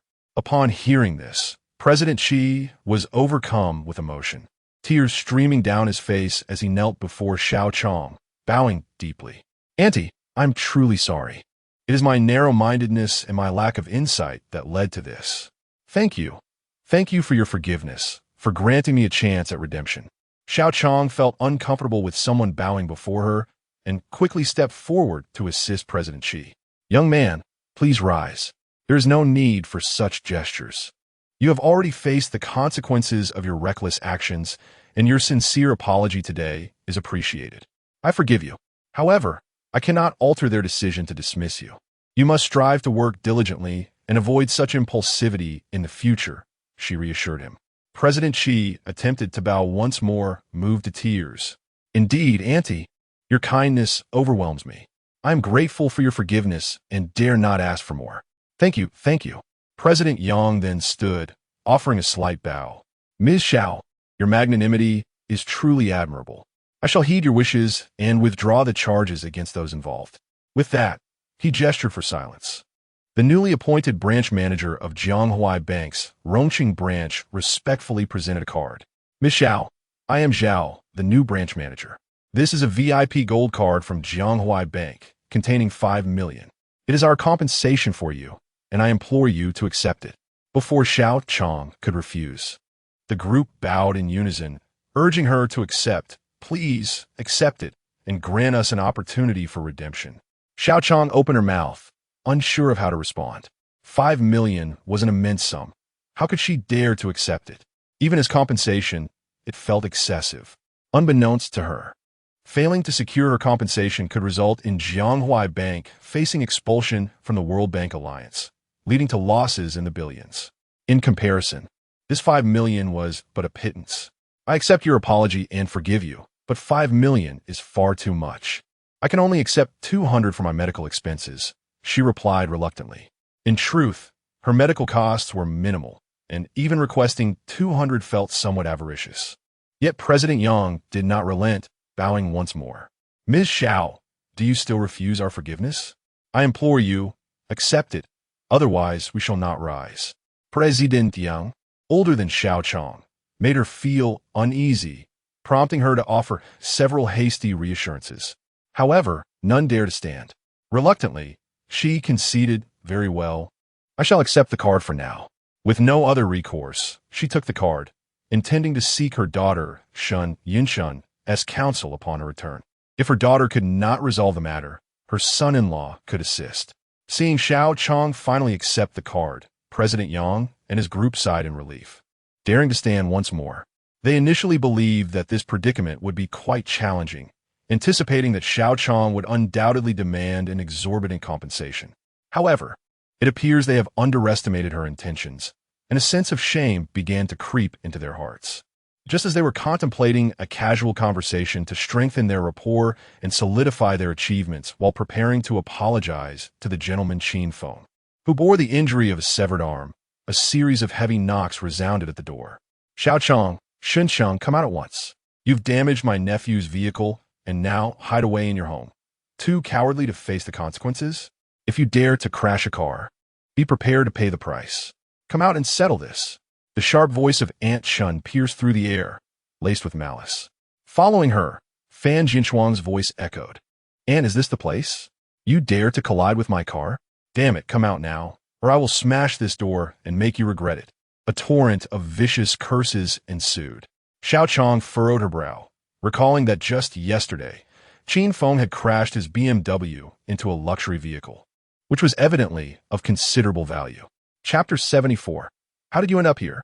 Indeed, Qin Feng had changed his vehicle, arranged by Li Wei, as the damaged car had been taken for repairs. The owner of that car had come knocking, and while Xiao Chong was not particularly surprised, the boisterous insults from the other party were quite disconcerting. Ultimately, was it not their reckless parking that had blocked the entrance?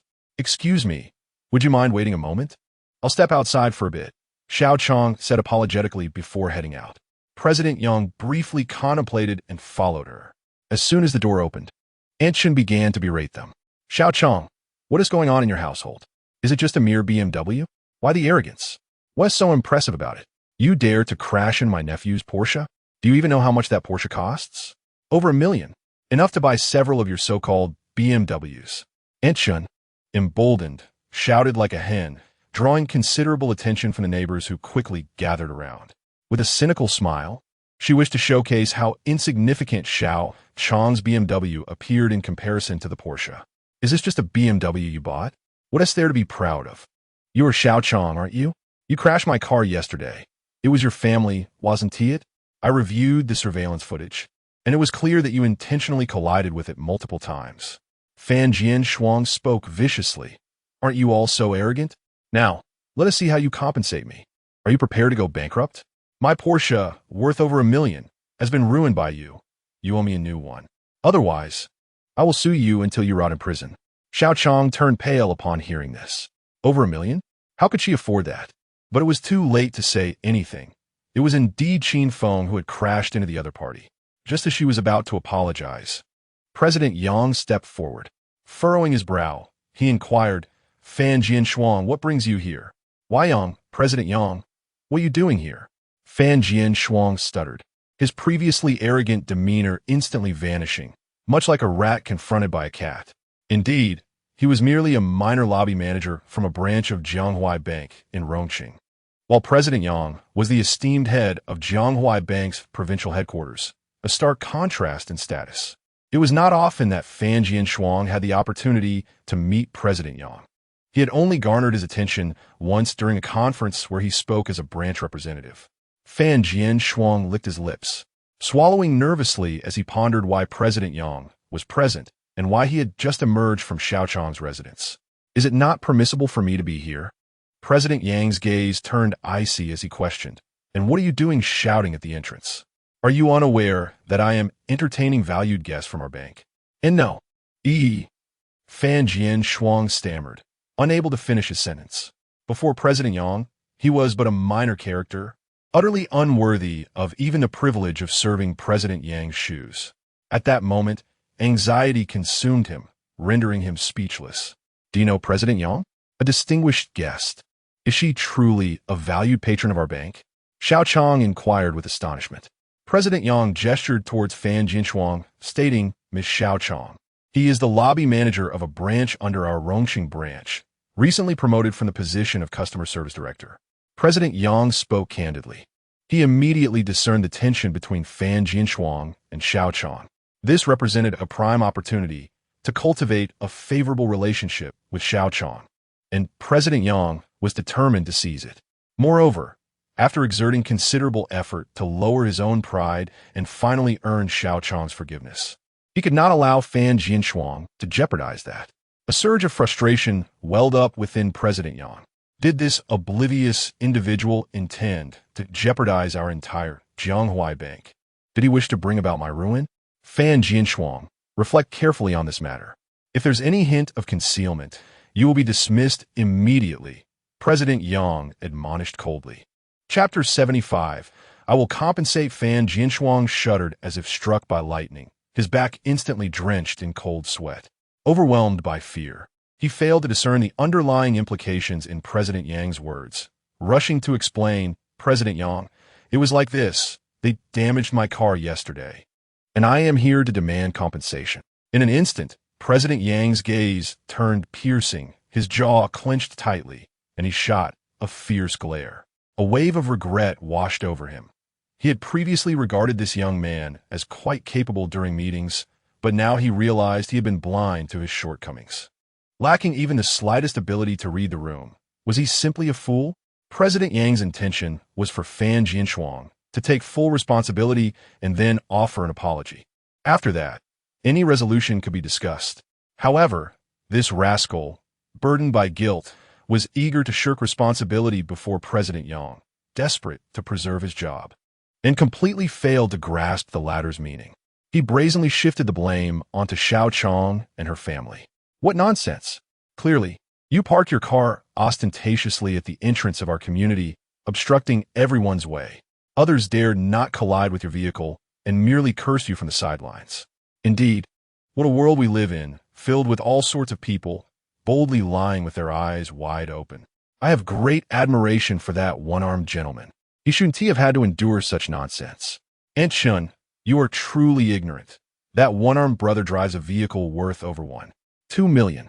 To suggest that one Porsche could buy several BMWs is utterly ridiculous. I see now. He is the lobby manager of a certain branch of Jianghuai Bank in Rongqing. No wonder he carries such an air of authority. Indeed, a mere lobby manager at a small branch, and yet so arrogant. It seems Jianghuai Bank is not so impressive after all. The money in the bank is simply the savings of ordinary people. If we stop banking with Jianghuai, there are plenty of alternatives. Exactly. This scoundrel flaunts his Porsche, deliberately obstructing the entrance, and then dares to demand compensation after being hit by someone with a temper? How shameless! Many neighbors were appalled by Fan Jinshuang's behavior and began to recount the true events of that day. Upon hearing this, President Yang's face darkened like the bottom of a pot. Was Fan Jinshuang pouring oil on the flames? This could jeopardize the very survival of Jianghuai Bank. This matter must be addressed. If not this rascal, then whom? Turning towards Xiao Chong, President Yang bowed slightly, saying, Miss Xiao Chong, I sincerely apologize. The disruptions to your life and the inconveniences caused are entirely my fault. It is my failure to manage my subordinates properly. I hope you do not hold this against me. I will handle this matter. With that, he abruptly turned, his gaze as sharp as a sword, fixing it upon Fan Jinshuang, who felt his legs weaken, collapsing onto the ground. It's over, it's over.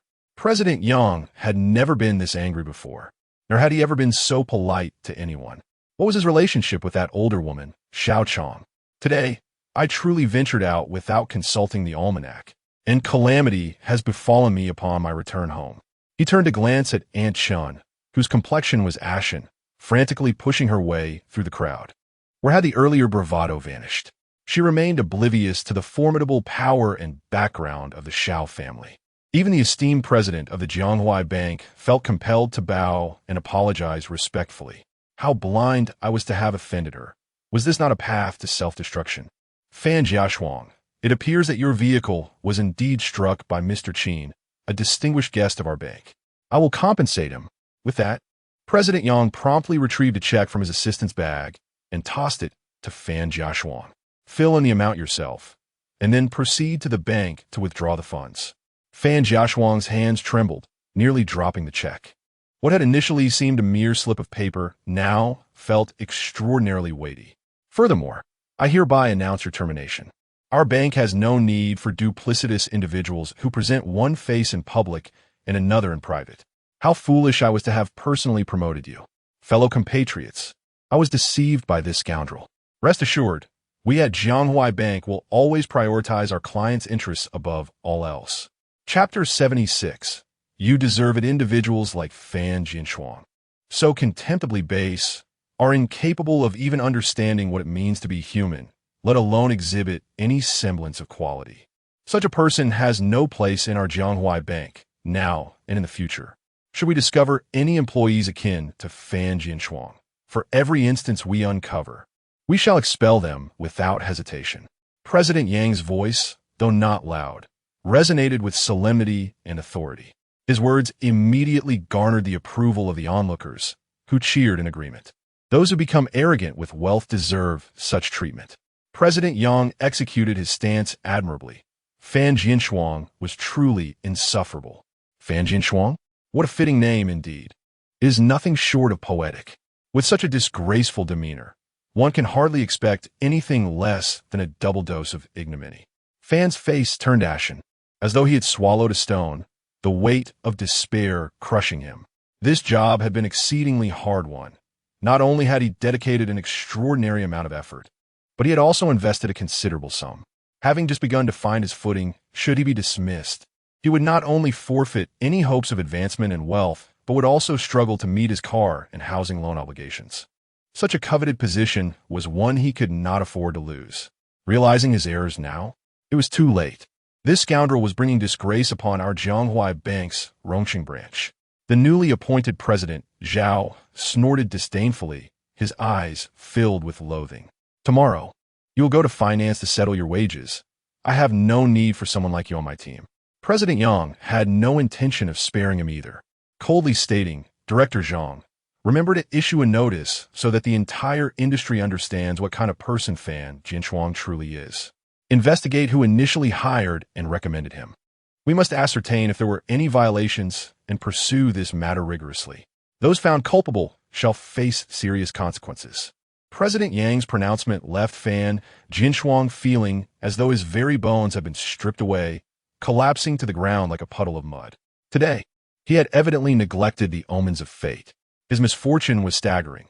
Not only was he losing his job, but he was also to be publicly shamed throughout the industry, effectively closing the door to any future in Jianghuai Province's financial sector. Moreover, this would inevitably unearth those he had previously bribed, drawing them into the fray. Continuing down this path, he would assuredly face retribution from those he had wronged.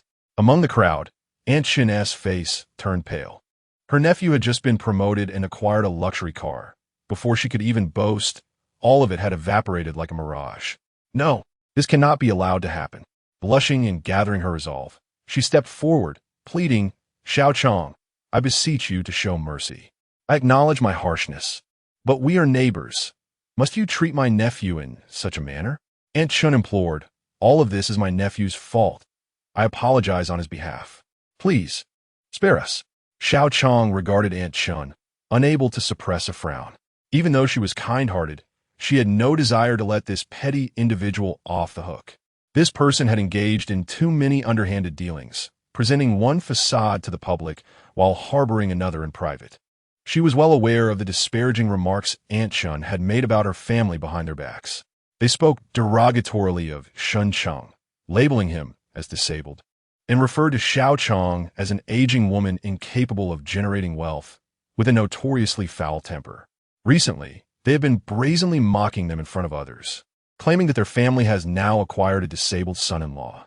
Xiao Chong had long harbored a deep-seated disdain for this neighbor. Today, had it not been for my connection with President Yang, would you have so easily let us off the hook? Xiao Chong bit her lip, her gaze resolute as she shook her head and replied, I am sorry, but I cannot assist you this time. The punishment was decreed by President Yang. It does not concern me. The current outcome is entirely of your own making. You have no one to blame but yourselves.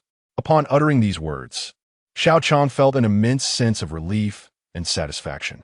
Indeed, administering justice to the wicked is a profoundly gratifying endeavor. Upon hearing this, Aunt Chun and Fan Jinshuang turned pale. They no longer dared to utter a word, leaving in a dejected silence.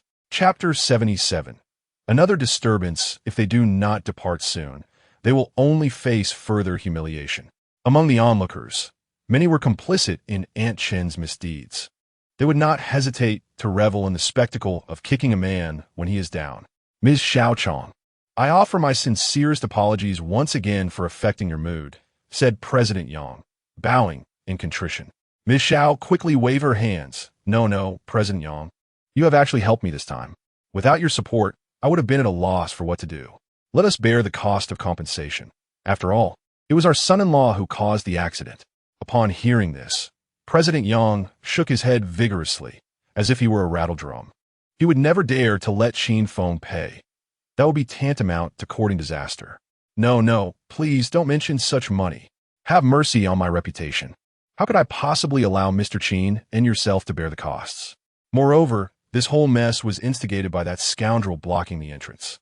President Yang urged everyone to leave promptly, lest Ms. Xiao devise a way to reclaim the card. Now that Ms. Xiao had retained the card, it would be much easier to negotiate with Qin Feng. We have already taken up much of your time. It is best we take our leave and not impose further. Without waiting for Ms. Xiao to respond, he departed with his entourage. The neighbors surrounding them wore expressions of envy and even jealousy. They were astonished that a seemingly unassuming family had such a formidable background. Even President Yang of Jianghuai Bank treated Ms. Xiao with the utmost respect, going so far as to dismiss an employee publicly to maintain good relations with her. It seemed that the Xiao family was to be accorded respect henceforth. They were not to be trifled with. Once the group had left, Ms. Xiao shyly greeted a few neighbors before returning to her home. Upon closing the door, her heart raced, and she felt as if she were living in a dream. Never before had she experienced such a sense of vindication. Meanwhile, in a factory office on the outskirts, Shen Yinchuan's face was ashen with fury, her shoulders trembling slightly as she clenched her teeth. This was outrageous. It was evident they were attempting to establish a malicious monopoly and inflate prices. In truth, Shen Yinchuan's assessment was rather conservative. This was a clear attempt at extortion. Miss Shen, the only way for our materials to enter is through that route. They have set up barriers, preventing outside supplies. To purchase, we must buy their overpriced materials, explained Xiao Zhang, who was in charge of procurement, helplessly rubbing his arms. Their prices were over 3 times higher than those outside. When we attempted to negotiate, they resorted to violence without hesitation. Shen Yinchun glanced at the marks on Xiao Huang's arm, inflicted by a stick, and fell silent. A price threefold out of the market was utterly unacceptable and far exceeded the budget, making it impossible for the Shun Group to approve it. With the construction of the factory pressing forward and the project officially underway, any delays in completing the facility would incur significant losses. Shun Wan and his companions would undoubtedly seize this favorable opportunity, and they would surely launch a barrage of attacks against her. This burden was one she could not bear. Who are these people, after all? Shen Yinchun inquired. I don't know. They seem to have appeared out of nowhere. Just a few days ago, there were no roadblocks at all. Xiao Huang sighed, cautiously observing Shen Yinchun. Swallowing hard, he continued, I also reported it to the police, but as soon as they arrived, those individuals fled. Once the police departed, they resumed erecting barriers. It is utterly shameless. We are powerless to confront them. Shen Yinchun found the situation exceedingly troublesome. The police could not possibly patrol the roadblocks around the clock, could they? These individuals were clearly intent on causing trouble. Just days ago, they had chased away a thug, and now another group had emerged. What on earth was happening? Shen Yinchun felt a sense of unease, sensing that things were amiss and that there were perhaps too many eyes on this project. However, she had not yet contemplated the possibility of a more dire outcome. Chapter 78. The madman Qin Feng discerned at a glance that there was evidently someone scheming to sabotage this project. As for the identity of the schemer, Qin Feng had already formed a conclusion in his mind. However, he wished to allow Shen Yinchun to gain some experience, so he remained quietly observant, biding his time without uttering much.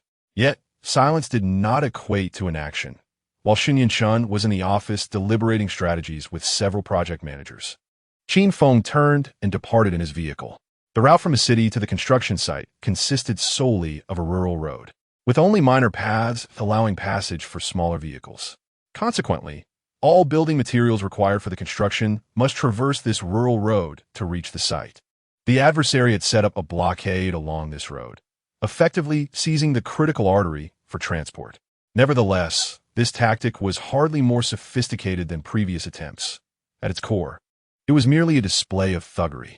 Qin Feng possessed ample experience in countering such tricks. He knew well that one merely needed to adapt to the circumstances. As he proceeded along the road, after a short drive, he observed a sign by the roadside. Roadblock ahead. Slow down. Upon reaching the blockade, he discovered that the roadblock was exclusively targeting trucks transporting construction materials, allowing other vehicles to pass unimpeded. As soon as the young men spotted a delivery truck, they rushed forward with clubs, menacingly driving the driver away. Left with no choice, the driver could only retreat. At this rate, the Shun Group's factory won't be completed even in 3 years. One of the ruffians jeered. Indeed, as long as we're here, no steel, concrete, or timber will get through. How can they possibly build a factory? Another chimed in. That's what we call a clever woman cannot cook without rice. The group erupted into laughter. It wasn't that the factory couldn't be built. If they purchased materials from them, the construction could proceed on schedule. However, as for the price, well, they had to make a profit, didn't they? True, the Shen Group has money. While they feast, we can at least sip some broth. The group lounged in a makeshift tent, playing cards while directing their subordinates to halt the delivery trucks. Have you heard? Old Four is still in a coma? One asked. Don't even mention that useless fool. He was tasked with a simple job and ended up incapacitated. The boss is furious. What can we do? It's all Old Four's fault for being incompetent. Still, who are those kids? They dared to strike our men? Do they wish for death? As they continued their banter, they suddenly spotted a vehicle racing toward them. It looks like a white SUV moving at high speed. Go stop it. Let us see what they want. Damn it, driving so recklessly, do they seek trouble? One of the apparent leaders exclaimed, tossing aside his cigarette, but the group set down their playing cards and stepped outside, signaling for Qin Feng to slow down and halt. However, the white SUV showed no inclination to cease its relentless advance. The engine roared defiantly, not merely maintaining its speed, but accelerating further. The expressions of several individuals turned ashen. Stop! Stop! They shouted, scrambling to the side. Up until this moment, they had never encountered such a reckless force barreling towards them. Despite the ferocity with which the vehicle was driven, they believed it would eventually halt. Yet, they were gravely mistaken. The driver was none other than Qin Feng, who had no intention of stopping. Panic-stricken, they stumbled hastily out of the way. With a thunderous crash, the makeshift barricade, a wooden frame, was obliterated by the impact, shattering into countless pieces. Likewise, the SUV's windshield and headlights met the same fate, fragments strewn across the ground. Goodness, could he be a madman? They thought. A lunatic undoubtedly. Or perhaps driving under the influence.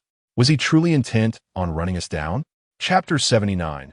A heartfelt satisfaction, a group of individuals lay sprawled on the ground, their hearts racing as though equipped with engines, threatening to burst from their chests. Moments ago, had their reactions been a fraction slower, they might have met a gruesome fate. Blood spilling upon the scene. Not far off, a vehicle came to a halt.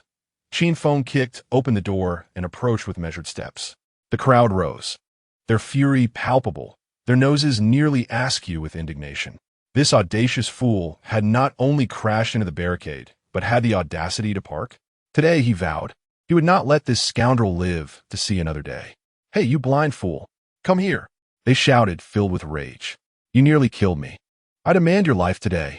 Come forth, kneel, apologize, and compensate me, or face your demise. A cacophony of steel pipes and clubs was brandished as they advanced menacingly. One individual reached out, intending to seize Qin Feng's garment to assert dominance. However, before his hand could even brush against Qin Feng, he felt a sharp pain in his chest and was propelled several meters backward, collapsing to the ground with a thud, his ribs likely shattered. A cry of anguish escaped him, but it was merely one among many, for upon lifting his gaze, he beheld several of his comrades sprawled across the ground. In mere seconds, they had been bested, reduced to mere shadows of their former selves. The ruffians resting in the tents heard the commotion and rushed out, brandishing their weapons, intent on targeting Qin Feng. You seek death. We'll take you down, you scoundrel, they shouted with bravado, yet their cries of pain swiftly followed suit. With each punch and kick delivered by Qin Feng, They fell like dominoes, bones snapping, muscles torn, their combat prowess extinguished. The chorus of their suffering was indescribable, a visceral pain that eclipsed any agony they had previously encountered. "Who are you? Why are you attacking us? Please, don't come any closer," they pleaded, scrambling backward on their hands, fear etched in their eyes. To them, Qin Feng was no longer human. He resembled a demon risen from the depths of hell. "Do not approach. Do not think your strength makes you invincible. You will pay for this. Our leader will not let you go." The ringleader, for brother, threatened, invoking the name of their boss. "I care not for who you serve or who you are," Qin Feng replied coldly, his gaze as frigid as the winds of the Arctic. "I shall warn you but once. Should you dare disrupt the construction of the Shun Group's new project, you will face death." With that, Qin Feng turned and climbed back into the vehicle, parts of its front end shattered, and departed with a sense of purpose. These ruffians, emboldened by the belief that their adversary was merely a law-abiding citizen, would soon learn that the remedy lay in being even more unscrupulous, a rogue capable of inflicting harm without remorse. As they engaged in their tasks, they had to carefully consider the potential retribution from their adversaries. Observing Qin Feng's departing figure, several individuals groaned and cried out.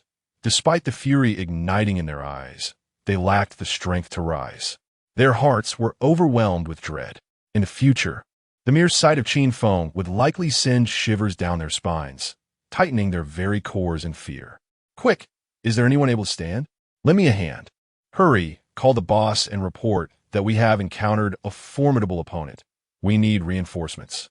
Call an ambulance." The scene descended into chaos, with passing vehicles ensnared in the turmoil, witnesses to the unfolding drama. "Ah, is that not that bunch of rascals? Ha ha, indeed. What a delightful turn of events. Finally, someone has taken it upon themselves to teach that group a lesson. This is what one might call retribution. One can be forgiven for the sins imposed by fate, but not for those of one's own making. Well done. Let's see if he dares to obstruct us again." A few truck drivers, hauling their goods, displayed no pretense of schadenfreude. Chapter 80. Resolved, they deliberately spoke loudly, mocking the ruffians. These thugs had previously blocked the transport of various construction materials, not only depriving them of their transport fees, but also leaving them unable to account for their losses upon return. Their frustration had long since simmered into anger. Moreover, these scoundrels had resorted to violence, and witnessing them receive a beating, bones broken, was a source of immense satisfaction. Several individuals stepped forward, clearing the debris of the roadblock, and drove past. The injured thugs opened their mouths in an attempt to protest, but recalling Qin Feng's warning, they feared his wrath and dared not intervene. Of course, they lacked the ability to stop them anyway. The truck drivers departed. Meanwhile, in the conference room, Shen Yinshun was still brainstorming strategies with several project managers, but they were at a complete loss, unable to devise a viable solution. The ruffians were cunning, employing tactics befitting street thugs. It seemed that aside from capitulation, there were no alternatives. This was untenable. She had to seek them out for a discussion. Shen Yunshun rose, aware that time was of the essence. If no solution could be formulated, action was necessary to negotiate with the opposing party. This was certainly preferable to remaining idle. The progress of the construction site could not be delayed. Otherwise, the entire project plan would be compromised and altered, a cost too great for her to bear. Just as Shen Yinshun exited, she nearly collided with Qin Feng entering. "No need to seek them out," Qin Feng said calmly. "I've already spoken with them." "Huh? When did you negotiate?" Shen Yinshun was taken aback. Having assumed Qin Feng had been waiting outside, she was surprised to learn he had already addressed the agitators. The project managers shared her astonishment. "While you were in your meeting, I took a trip," Qin Feng shrugged. "Now that I have concluded the discussion, they understand their mistakes, have removed the roadblock, and departed. You may notify the returning convoy to transport the materials." "Ah, Qingge, how did you resolve this?" Shen Yinshun was bewildered. "It's nothing. Just a conversation," Qin Feng explained lightly. Shen Yinshun's gaze shifted, and she noticed a vehicle parked not far away. Its front end crumpled, an unfortunate sight since it had appeared intact that morning. Her lips twitched involuntarily. There was no need to inquire further. as she already grasped how Qin Feng had handled the situation. Though still somewhat incredulous, she chose to trust Qin Feng, who had never spoken falsely. Manager Shun? Project Manager Xiao Huang inquired. Turning back, Shun Yinshun instructed, Manager Huang, please expedite the transport of materials. Ensure everyone remains vigilant and commences work promptly to avoid delays. Understood. Manager Shun. Manager Huang nodded, casting a lingering glance at Qin Feng before swiftly moving to make arrangements. Qin Ge, how exactly did you negotiate? How did the vehicle sustain damage? Shun Yunshun approached with curiosity, inquiring with eager anticipation. Although she had her suspicions, her inquisitive nature prevailed. Well, my driving skills are rather lacking, and I inadvertently collided with something.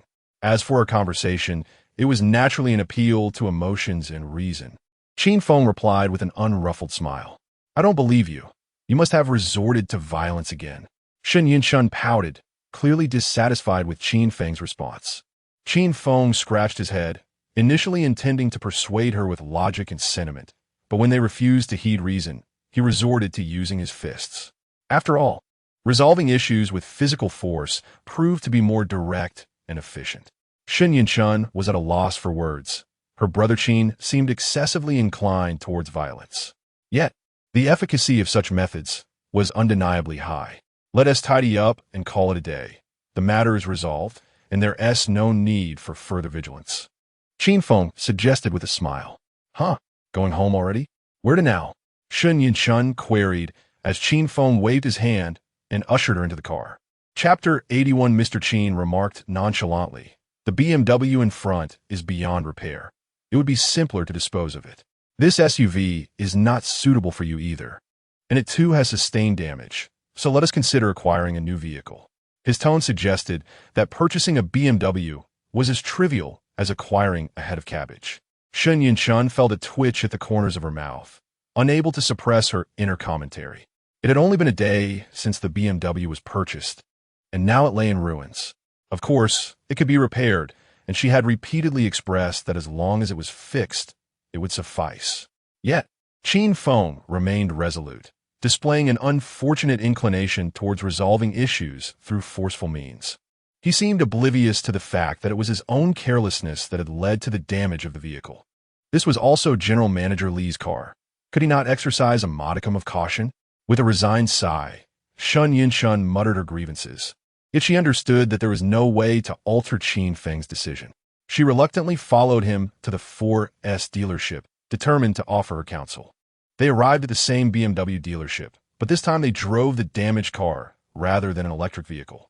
Uncle, please don't make a fuss, Shun Yinshun implored, feeling quite embarrassed. Her gaze toward Qin Feng was a mixture of conflict and resistance. Uncle, this car costs over $1 million. Do we not agree that you would refrain from frivolous spending? She had endeavored to persuade him all the way, still attempting to dissuade him from the idea of purchasing another vehicle. However, Qin Feng was as obstinate as a mule, impervious to her reasoning as he tugged her inside. Upon their arrival, the sales managers at the BMW dealership were no longer indifferent. It's Mr. Qin, someone exclaimed, prompting the sales managers to rush forward like a pack of eager hounds vying for a morsel of food, fearful of neglecting him and losing their chance for advancement. Just previously, due to Qin Feng's influence, the intern salesperson Xiao Lu had merely exchanged a few words with him and was subsequently promoted to the position of the dealership's general manager on the spot. The examples of swift promotion and salary increases were evident, stirring desire within the other employees. Xiao Lu had become the most esteemed among the staff, praised for her professionalism and urged to serve as a model for her colleagues. She had even received a bonus of 100,000 yuan. Thus, upon seeing Qin Feng, these sales managers exhibited a warmth surpassing that of a long-lost father. Even if he did not intend to purchase a vehicle, they were prepared to offer him service befitting royalty, hoping to catch the manager's eye for their own promotions. Mr. Qin, are you here to register the vehicle? Mr. Qin, please choose me to assist you. Mr. Qin, I am well versed in this business, and I assure you satisfaction. Choose me. The sales managers were nearly at odds with one another in their eagerness. Qin Feng waved his hand, visibly irritated by their buzzing presence akin to that of flies. Please stand back. Summon Xiao Lu, he instructed. Yes, Mr. Qin. I will fetch General Manager Zhao right away. Please hold on a moment. A group of sales managers, though filled with regret, dared not reveal a hint of it, hastily dispersing to locate Xiao Zhao. They were either witnesses to the store manager's reprimand of a sales manager a couple of days prior or had heard of it, and thus, they were all too aware not to defy Qin Feng. Before long, Xiao Zhao was summoned. She had donned the general manager's uniform and badge, her demeanor still somewhat shy, yet imbued with a newfound poise and confidence. Ah, Xiao Zhao, that attire suits you remarkably well, Qin Feng remarked with a faint smile. He held a certain fondness for this innocent and justice-driven young woman, finding joy in her promotion and salary increase. Xiao Zhao, clearly a bit anxious, nervously adjusted her hair before smiling and saying, Mr. Qin, it is all thanks to you. Were it not for your support, I would still be an intern. Do not say that. It is your own qualities that have brought you this fortune. I have done nothing, Qin Feng replied, waving his hand dismissively, not seeking praise. Indeed, Xiao Zhao's promotion and raise had no relation to Qin Feng's subjective intentions. However, it was common knowledge that the store manager had elevated Xiao Zhao's position to placate Qin Feng's ire and to curry favor with him. Chapter 82. Another one, please otherwise. With Xiao Zhao's qualifications and experience, it is uncertain whether he could attain this position even after another decade. Xiao Zhao's meteoric rise was solely due to Qin Feng. Mr. Qin, are you here to obtain a license? Xiao Lu inquired. We have expedited the application for your license through our channels, and it is now ready for you. Lacking social experience, Xiao Lu, upon hearing Qin Feng's words, refrained from expressing her gratitude. She silently committed to repaying Qin Feng's kindness by providing him with exceptional service. Thus, despite her role as the sales general manager at this BMW 4S dealership, she was resolutely dedicated to serving Qin Feng with utmost respect. In reality, she had yet to fully serve many clients in her capacity as general manager. Qin Feng was her most significant client. No, Qin Feng shook his head. Xiao Zhao scanned the vicinity, but could not locate the vehicle that Qin Feng had purchased earlier. An unsettling feeling arose within her, prompting her to anxiously ask, Mr. Qin, is there a quality issue with the car? If you have any concerns, please feel free to call me. There is no need for you to come in person. We will address any issues promptly. Noticing Qin Feng's silence and the peculiar expression on Shun Yunchuan's face, Xiao Lu grew increasingly anxious. Mr. Qin, Miss Shun, you are not here to return the car, are you? Several salespeople instinctively nodded in response. After all, purchasing a luxury BMW worth over $1 million without even a test drive was indeed ostentatious. However, they had witnessed clients who could not afford the fuel after such purchases. Of course, Qin Feng was not one of those individuals who could not afford fuel. Was he dissatisfied with the vehicle? Or perhaps he regretted his decision and was here to cause trouble. As this thought crossed their minds, a few sales managers discreetly retreated a few steps. They had witnessed the weight of Qin Feng's presence. If he were to cause a scene, who could bear the consequences? A slight misstep could lead to their downfall. Such a formidable challenge was better left to the newly appointed General Manager Lu. They secretly hoped that this incident involving Mr. Qin would lead to her removal from the General Manager position. Their qualifications far exceeded those of this young lady. Why should she hold such a title? While they appeared courteous on the surface, their hearts harbored resentment. They exchanged knowing glances, smirking in anticipation of the spectacle that would unfold regarding Xiao Lu. Return the car? No. The vehicle I drove has been damaged. I would like another of the same model, Qin Feng stated calmly. This declaration rendered everyone speechless, akin to statues frozen in place, their thoughts and actions momentarily suspended. What? Damaged? Another one? Surely I did not mishear. The BMW worth over $1 million was wrecked merely 2 days after his acquisition. While it is unfortunate that the vehicle has been damaged, it is not beyond repair, and a simple fix should suffice. Why then must one purchase an entirely new car? This seems rather extravagant, does it not? I have encountered affluent individuals before, yet none quite as ostentatious as this.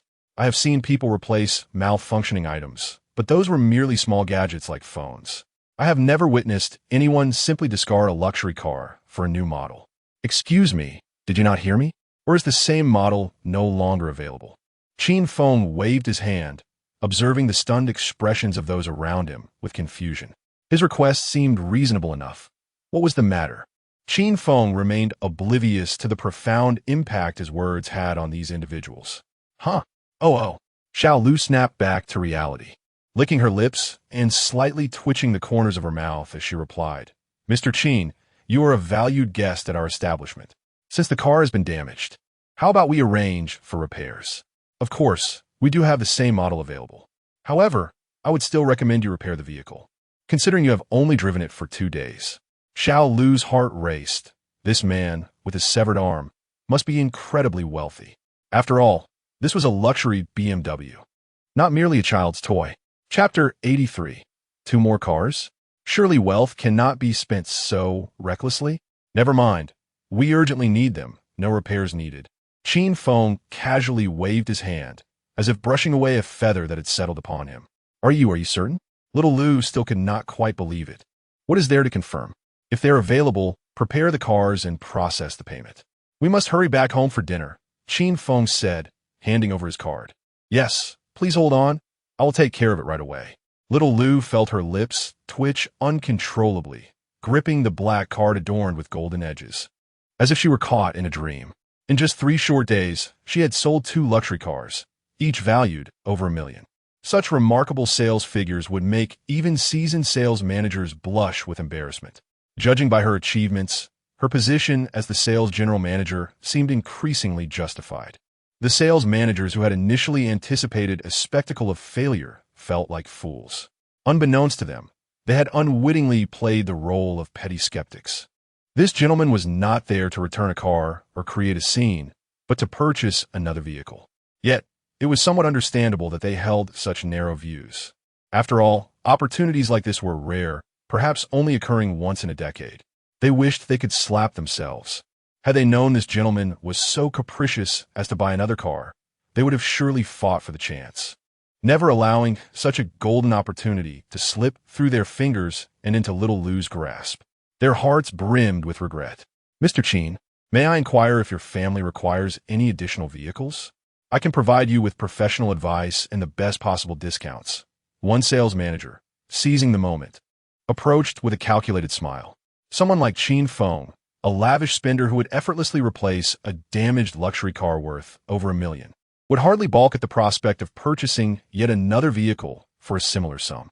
The other sales managers, witnessing this audacious pitch, felt an even deeper pang of self-reproach. They glared at the shrewd sales manager with eyes reddened with envy, their teeth gritted in frustration, wishing they had thought of such an approach themselves. This was a monumental blunder. With Qin Feng's swift decision, their opportunity was lost. Displeased by the throng of salespeople vying for his attention, Qin Feng found it intolerable, which silenced their attempts to intrude further. After a moment of contemplation, he turned to Xin Yinshun and asked, Yinshun, what kind of car does Mom prefer? And what about Dad? Should we get 2 more? Once my leg is healed, I can drive. Why not make the purchase today? Upon hearing Qin Feng's words, the sales manager who had approached felt his heart race, as if he had just completed a 3,000-meter dash. He nearly forgot to breathe, overwhelmed with joy. The prospect of potentially selling 2 luxury cars in one transaction was a delight that felt almost surreal. Please do buy, Mr. Qin. The sales manager's heart was in turmoil. However, circumstances do not always align with one's desires. Upon hearing this, Xin Yinshun shook her head vigorously, as if she were a rattle drum. No, this cannot be the case, Qin Feng. If you spend money like this, my parents will be displeased. Listen to me. Just repair that car. There's no need to purchase another. Xin Yinshun pouted, speaking earnestly and directly addressing Qin Feng by his full name. Qin Feng shrugged, realizing that insisting on buying cars for Xiaochang and Shuncheng would only lead to discontent within the family. Perhaps it was wise to pause for a moment. Very well, I will reconsider later, Qin Feng continued, but this car must be acquired. Xin Yinshun nodded helplessly. Convincing Qin Feng was an arduous task. This was certainly preferable to purchasing 3 cars all at once, wasn't it? I'm sorry, but we will not be making a purchase at this time, Qin Feng informed the enthusiastic salesperson. He had always believed in reciprocating kindness. Regardless of others' intentions, when someone extended goodwill, he would respond in kind. Chapter 84. A display of magnanimity. The sales manager was filled with regret. Yet he promptly produced his business card, lifting it above his head with both hands. Mr. Chin, should you require anything, please do not hesitate to contact me. I am at your service, ready to assist you at any moment. Chin Feng nodded, accepting the card and placing it into his pocket. Thank you, Mr. Chin. The sales manager's face flushed with excitement, almost kneeling in reverence before Chin Feng. Receiving his card was a significant honor for Chin Feng, one that could potentially yield considerable achievements for the manager as well. Those achievements would translate into commissions, possibly elevating him to a position similar to that of Xiao Lu under the store manager's favor. Noticing Shun Yunchuan's discomfort, Chin Feng gently patted her shoulder, reassuring her. It's all right. If Mom gets upset, I will make it right. I promise to soothe her. Shun Yunchun let out a soft huff, remaining silent. Her displeasure was not directed at Chin Feng, but rather stemmed from the unease and embarrassment caused by his lavish spending. She prided herself on not being a woman swayed by money, yet in the past 2 days, she had unwittingly spent over 2 million yuan. The situation left her feeling quite uncomfortable. Chin Feng rubbed his nose, perplexed by Shun Yunchuan's apparent anger. He was struggling to comprehend a woman's thoughts and felt somewhat at a loss. The intricacies of a woman's heart are truly inscrutable. Is it not perfectly normal to replace something broken with something new? This time, Xiao Lu conducted her business with far greater proficiency than before, completing the task in much less time. Breathless, she approached, extending her hands with the card. Mr. Chin, here is your card. Everything has been processed, and you may take your vehicle now. She pointed toward the staff member who was bringing the car around, filled with fuel. Xiao Lu's gaze fell upon the card, her hands trembling. Having checked the balance on Chin Feng's card moments earlier, she thought she had misread it, glancing at it multiple times before confirming her eyes had not deceived her. The lengthy string of numbers had left her quaking, transforming the once light card into something immensely heavy, requiring considerable effort to bring to him. Mr. Chin, the new car's registration will take another 2 days. Rest assured, I will expedite the process for you, Xiao Lu added. Very well, Chin Feng replied succinctly, taking the keys and beckoning Shun Yunchun to enter the vehicle. Wife, let us get in and head home for dinner. Shun Yunchun, feeling helpless, pointed to the white SUV they had driven. Brother Chin, what about this car? We'll leave it behind. If we linger any longer, we might miss dinner and won't get to enjoy Mom's cooking, Chin Feng stated matter-of-factly. The surrounding onlookers winced at his words. This gentleman was indeed extravagantly wealthy. To him, the value of a car paled in comparison to a simple home-cooked meal. Though the vehicle was not a BMW and had suffered damage to its front, it was still a reputable brand worth 50 to 60,000 yuan. To dispose of it merely for the sake of a meal? Such audacity seemed to ascend to the heavens, scattering the clouds above. Shun Yunchun gritted her teeth, feeling an overwhelming urge to throttle this ostentatious man. This is undoubtedly a remarkably extravagant indulgence. At this rate, even a fortune as vast as 10 mountains of gold would be insufficient to sustain such extravagance. No, this vehicle belongs to Mr. Li. We must repair it and return it, Shun Yunchun stated. But didn't Xiao Li gift it to us? We have the right to dispose of it. Let's just get rid of it. Hurry up, I am famished, Chin Feng urged. In his eyes, that car was indeed inferior to a meal prepared by Xiao Chong. Eat, until you burst, Shun Yunchun silently retorted, turning to Xiao Lu. Xiao Lu, don't heed his words. Is it permissible to have this car repaired here? Of course. Miss Shun, please rest assured. We will expedite the repairs, and it will be entirely free of charge. Xiao Lu promptly assured her. He had just contacted the manager, who was quite eager to gift the car to Chin Feng, yet it was certain that Chin Feng would refuse. The manager was reluctant to insist. Thus Xiao Lu did not mention it. He was unaware of the manager's peculiar insistence on gifting the vehicle to Chin Feng. Chapter 85. The reasons for acquiring a new vehicle, however, she was acutely aware that Mr. Chin's status was undoubtedly esteemed. Even the store manager had to lower his voice in an attempt to curry favor. Yet Mr. Chin remained indifferent. How could she dare to charge him for repairs? If she were to request payment, the manager would surely be furious and punish her. Currently, it wasn't a matter of charging fees. The real dilemma lay in how to refuse if Mr. Chin insisted on compensating for the repairs. All right then, I shall heed my wife's counsel, Mr. Chin chuckled, refraining from mentioning the repair costs. Xiao Lu sighed in relief and quickly changed the subject. Mrs. Chin, you are truly fortunate to have such a wonderful husband who listens to you so well. I envy you immensely. While her words contained elements of flattery, they were imbued with genuine sentiment. Xiao Lu indeed felt a profound envy for Sun Yunchun. It wasn't just her. Every girl present harbored a special admiration for Mr. Chin. The imperfections of Mr. Chin were effortlessly overshadowed by his extravagant demeanor, swiftly dismissed by their gaze. Wealthy, generous, devoted to family, obedient, and strikingly handsome, such a husband was the epitome of an ideal partner. Where could one find such a remarkable husband? Was he state-distributed? And where could her own husband be? That girl was indeed fortunate. The girls present felt a pang of jealousy, akin to having consumed an abundance of sour plums. Sun Yunchuan's cheeks flushed as she sensed the eager gazes of those around her, stirring an inexplicable nervousness within. Indeed, it turned out that Mr. Chin was so exceptional. She shot a glance at him, feeling a tinge of prideful defiance. Who is your wife? I have yet to acknowledge that title. And you dare to call me that in front of so many? Have you proposed? How outrageous! Naturally, Mr. Chin remained oblivious to Sun Yunchuan's inner thoughts. He awkwardly scratched his head, exited the vehicle, opened the passenger door, and assisted Sun Yunchun into the car before driving off. After they departed, several sales managers gathered at the entrance, gazing sorrowfully at the SUV with a shattered front. Each one felt a pang of sympathy for Mr. Chin. This gentleman was truly remarkable. I have never witnessed someone so extraordinary colliding with a vehicle each day. The most infuriating part was that one of those vehicles was a brand new model worth over $1 million. Though this one was slightly less, it still held a value of $60,000 to $70,000. Goodness, this gentleman is the wealthiest individual I have ever encountered. No, he is beyond that. He is a god of wealth. Could it be that his driving skills are rather poor? Colliding with a luxury vehicle daily makes him a veritable luxury car destroyer.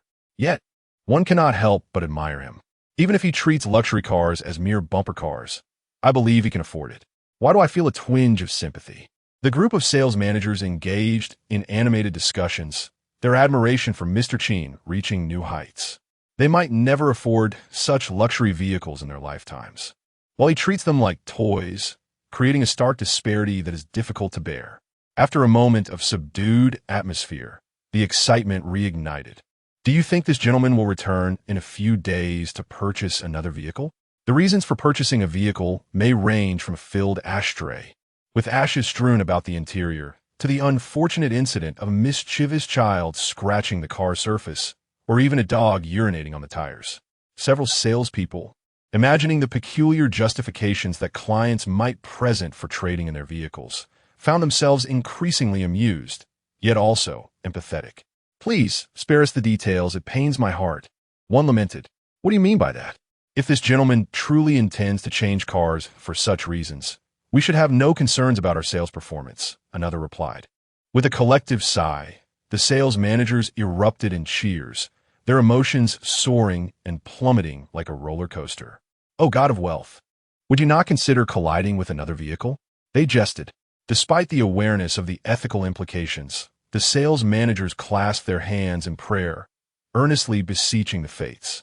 Unable to bear witness any longer, Xiao Lu clenched her teeth and summoned her courage to admonish her seniors. What are you saying? How can you wish for Mr. Chin to have an accident? Chapter 86. Of course, it was accepted ahem. Several sales managers hastily fell silent, their faces tinged with embarrassment. After all, Xiao Zhao was their junior, and being sternly criticized by one so much younger was undeniably uncomfortable for them. Yet at that moment, they had no choice but to endure it. Upon returning home, they were greeted by yet another pristine BMW. Xiao Chong merely cast a fleeting glance and surprisingly refrained from uttering a word. Shen Cheng also glanced, his mouth opening as if to speak, yet he hesitated. Xiao Chong felt the weight of the VIP card bestowed upon her by President Yang, akin to carrying a smoldering ember in her pocket, causing considerable discomfort. She yearned to dispose of that card containing 5 million as swiftly as possible, leaving her little inclination to inquire about the car. Unaware of the preceding events, Qin Feng cheerfully inquired, "Mom, what as for lunch? We're absolutely famished after a busy morning." Shun Yinshun tugged at the corner of her mouth, internally scoffing, "It's you who is starving, not us. Besides, what have you been busy with? I've been the one hustling since dawn. Didn't you have breakfast earlier? It's just some home-style dishes. Go wash your hands and prepare to eat." Xiao Chong managed a forced smile. Instinctively, she retrieved the bank card from her pocket, placing it on the table, feeling a sense of relief wash over her. Xiao Yinshun, this morning, President Yang of Jianghuai Bank personally brought President Qi to apologize to me. He also presented me with a VIP bank card containing 5 million as compensation. Gazing at the card, Xiao Chong felt a pang of reluctance. After all, it represented a considerable sum. The allure of wealth is indeed captivating, and despite her resolve to refuse it, a twinge of hesitation lingered in her heart. "I cannot accept this card outright, but I found it impossible to decline, so I've temporarily accepted it." "Yinshun, Xiaoqin, what do you think we should do with this card? The money must certainly be returned, as both Shun Chung and I would be immensely troubled by its possession."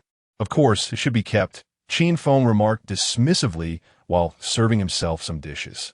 5 million, they've gotten off too lightly. Oomph. Slapping my mother and then offering 5 million as an apology? If it were me, they'd better prepare 10 billion, or else they can expect their bank to face bankruptcy. His words fell like thunder, startling Shun Yinshun and causing Xiao Chong to drop her chopsticks onto the table. Shun Chung stared at Qin Feng, his expression reflecting a newfound awe. The status of this seemingly undervalued son-in-law was beyond his imagination. Discussing sums in the billions, such a notion was indeed daunting. Qin Feng, unfazed by his own astonishing declaration, continued, "It's only because you, Mom, are kind-hearted that you've forgiven them. Accept it, Mom, if you were to return the card. I assure you they would come back tomorrow with a card worth 50 million.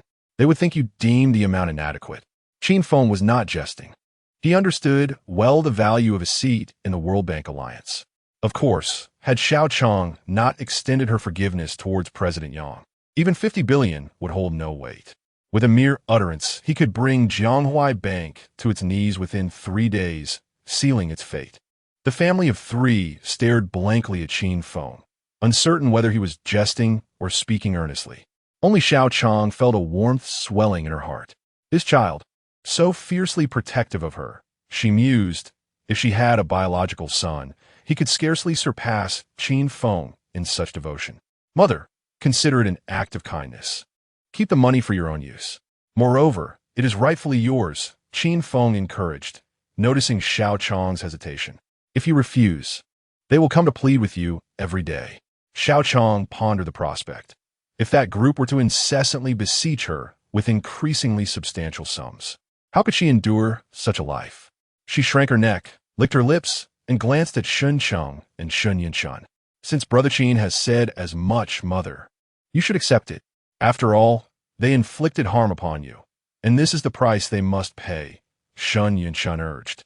Yet, even Shun Yinshun felt that this compensation was excessive, an astounding 5 million. Chapter 87. The infirm cannot prevail. Once the extraneous characters were removed, she felt a sense of normalcy. Yet, here with Qin Feng, he remained exceedingly dissatisfied. "Well, I shall keep this for now. I want to touch the money, but will wait for an opportune moment to return it," Xiao Chong said hesitantly. Qin Feng quickly encouraged her, "Mother, do not fear. Use it boldly." "Why not? This money is already ours. When you buy groceries or meat, use this money. Purchase more meat. The dishes you prepare are simply exquisite." Qin Feng devoured a bowl of rice and rose to serve himself more, treating the place as if it were his own home, utterly at ease. Although Xiao Chong accepted the card, the thought of using a card containing 5 million for merely buying groceries struck her as absurd. She recalled her experience when she withdrew the money and shook her head. Internally, she warned herself against using the card for grocery shopping. Otherwise, should anyone misinterpret it as stolen, it would spell disaster. Meanwhile, in a luxurious hot spring wellness and entertainment establishment in Rome City, Shen Jihao luxuriated in the warm waters, with a voluptuous beauty sensuously massaging his shoulders from behind. Her delicate hands caressed him, enticing Shen Jihao beyond endurance. "Come here, my lovely," he beckoned, pulling her into the hot spring, initiating a playful engagement. "You are quite the rogue, young master," the beauty responded with a playful resistance. Before long, the door to their private room swung open, revealing a burly bald man, his upper body bare and his expression menacing. A towel wrapped around his lower half and a fierce dragon tattoo cascading over his shoulder, presenting an intimidating sight. What a dampener, arriving just at this moment. Shen Jihao rolled his eyes, halting his actions, recognizing that such matters were best kept private. "Brother Hu, you are late," he remarked with dissatisfaction, questioning. "How can your subordinates be so inept? Such a simple task, and they fail to execute it, leaving me unable to hold my head high before my father. The rules of our world dictate that one must fulfill their obligations upon receiving payment. You took my 2 million. Is this the outcome? It is utterly unacceptable." Brother Hu cast a sidelong glance at Shen Jihao, a cold smirk gracing his lips. "I, Zhou Hu, value my reputation above all. Who in this world does not know that? If I accept your money, I shall ensure the matter is resolved. Is there another issue? Your information seems more current than mine. You should inquire with your subordinates first." Shen Jihao dismissively waved his hand. Zhou Hu gestured, and 2 of his men promptly approached. "Another issue has arisen. Why was I not informed? Sir, we refrained from disturbing you earlier, as you were engaged in business discussions. As soon as we concluded, we came here immediately, without opportunity to inform you," one subordinate explained. "The ones setting up the roadblocks, Li Si and his crew, have been completely taken out. They sustained serious injuries and have been sent to the hospital." "Really? Taken out completely? How many assailants were involved? Who are they?" Zhou Hu's demeanor hardened, an ominous aura beginning to spread. The beauty in the hot spring felt a chill run down her spine and instinctively nestled closer to Shen Jihao. In response to Hu Ji's words, it was conveyed that there was but a single individual involved, specifically the incapacitated man known as Qin Feng. As mentioned by young Master Shen, one of his subordinates answered cautiously. Zhou Hu's fierce eyes widened in anger, and with a single punch, he shattered a tempered glass coffee table beside him. With a commanding presence, he questioned, "Just one person, and a cripple at that? And you allowed them to be incapacitated? Damn it, are they a bunch of swine? Useless wretches, a group that cannot even handle a disabled man. What purpose do you serve?" The 2 subordinates, visibly intimidated, withdrew their necks into their collars, bowing deeply without daring to respond. Shen Jihao mocked, "Indeed, it is laughable that a group cannot subdue a mere cripple. The construction site has already commenced. Provide me with a solution." Zhou Hu's countenance darkened, unable to maintain his composure. He took a moment to quell his rage, slowly seated himself in a chair, shot a fierce glare at Shen Jihao, and gestured for a subordinate to light a cigarette, savoring it leisurely. Chapter 88. The Need for Compensation. Brother Hu, can you provide a solution? Either resolve the issue or refund the money. It's up to you. Shen Jihao expressed his dissatisfaction, waving away the smoke. He did not mind smoking himself, but he despised others exhaling smoke in his presence. Refund? What a farce. Zhou Hu snorted coldly, turning to face Shen Jihao. Money that had made its way into his mouth had never been spat back out. Shen Jihao, I call you young Master Shen out of respect, but do not take it too seriously, Zhou Hu said ominously. You neglected to inform me that the one-armed man beside Shen Yinshan is quite formidable. This is your fault. Now over 10 of my brothers are lying in the hospital. Shouldn't 200,000 be considered as medical expenses? Shen Jihao's expression shifted, his anger igniting. Zhou Hu, if your men lack ability, then they lack ability. Do not make excuses. That so-called formidable character, Qin Feng, is merely a pathetic cripple. Shen Yinshan's useless son-in-law, just a bit skilled in fighting. If so many of you cannot handle him and fail to achieve your goals, do you still expect me to pay for medical expenses? Is that reasonable? In Shen Jihao's eyes, Qin Feng was nothing but a brawler, insignificant in the grand scheme. After all, those without shoes fear not the barefoot. Moreover, Qin Feng suffered from mental illness. It was only natural for someone in a frenzied state to inflict harm. Zhou Hu, just give me a straight answer. Can this matter be resolved or not? If not, refund me. Rongqing is not solely in your control. Shun Jihao narrowed his eyes, a cold smirk playing on his lips. Zhou Hu clenched his teeth, his expression turning increasingly menacing. Rongqing is indeed not solely mine to command, but I have taken on this matter, and others would not dare to encroach upon my territory easily. I can hear you out, but I require additional compensation. Shun Jihao seethed internally, cursing Zhou Hu for being utterly unscrupulous. Not only was he mishandling the situation, but he also demanded more money while monopolizing the opportunity, making it exceedingly frustrating. He contemplated that he could not afford to openly clash with Zhou Hu. Otherwise, if Zhou Hu intervened, finding someone else would be challenging. This project was currently under Shen Yunxuan's management. If she successfully completed it on schedule, the threat to their family would significantly increase. Although the old man would not easily promote the family's daughter, if Shen Yunxuan gained the support of Li Wei, the circumstances would become precarious. Thus, Shen Wen and Shun Jihao had resolved their strategy. Even if this project were to fail, they would still organize Shen Yunxuan. After all, it was the old man's money at stake, and they felt no remorse. As long as they could maintain their positions, it sufficed. Their ambition was the entire Shun group, and now they merely needed to suppress the second and third families. Once they outlasted the old man, everything would belong to them.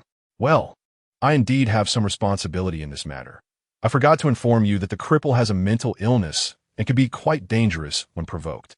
Shun Jihao extended 3 fingers and declared, I shall grant you an additional 3 million. Regardless of the means employed, whether it be the ruin of Shun Yunxuan and that unfortunate cripple, or the incineration or detonation of the factory, I demand this project to falter and utterly fail. Ha ha, Master Shun, your generosity is truly commendable. The funds will be duly allocated, and I assure you the task will be completed. Zhou Hu replied, elated by the agreement.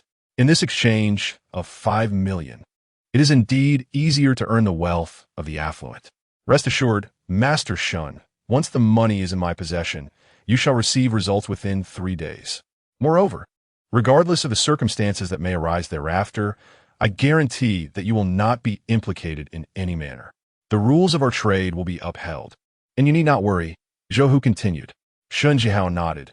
I shall await the outcome with anticipation, hoping that brother who will not renege on his word. My family hold a reputable position in Rong City, lest there be consequences. Zhou Hu smirked knowingly, fully aware of Shun Jihao's implications.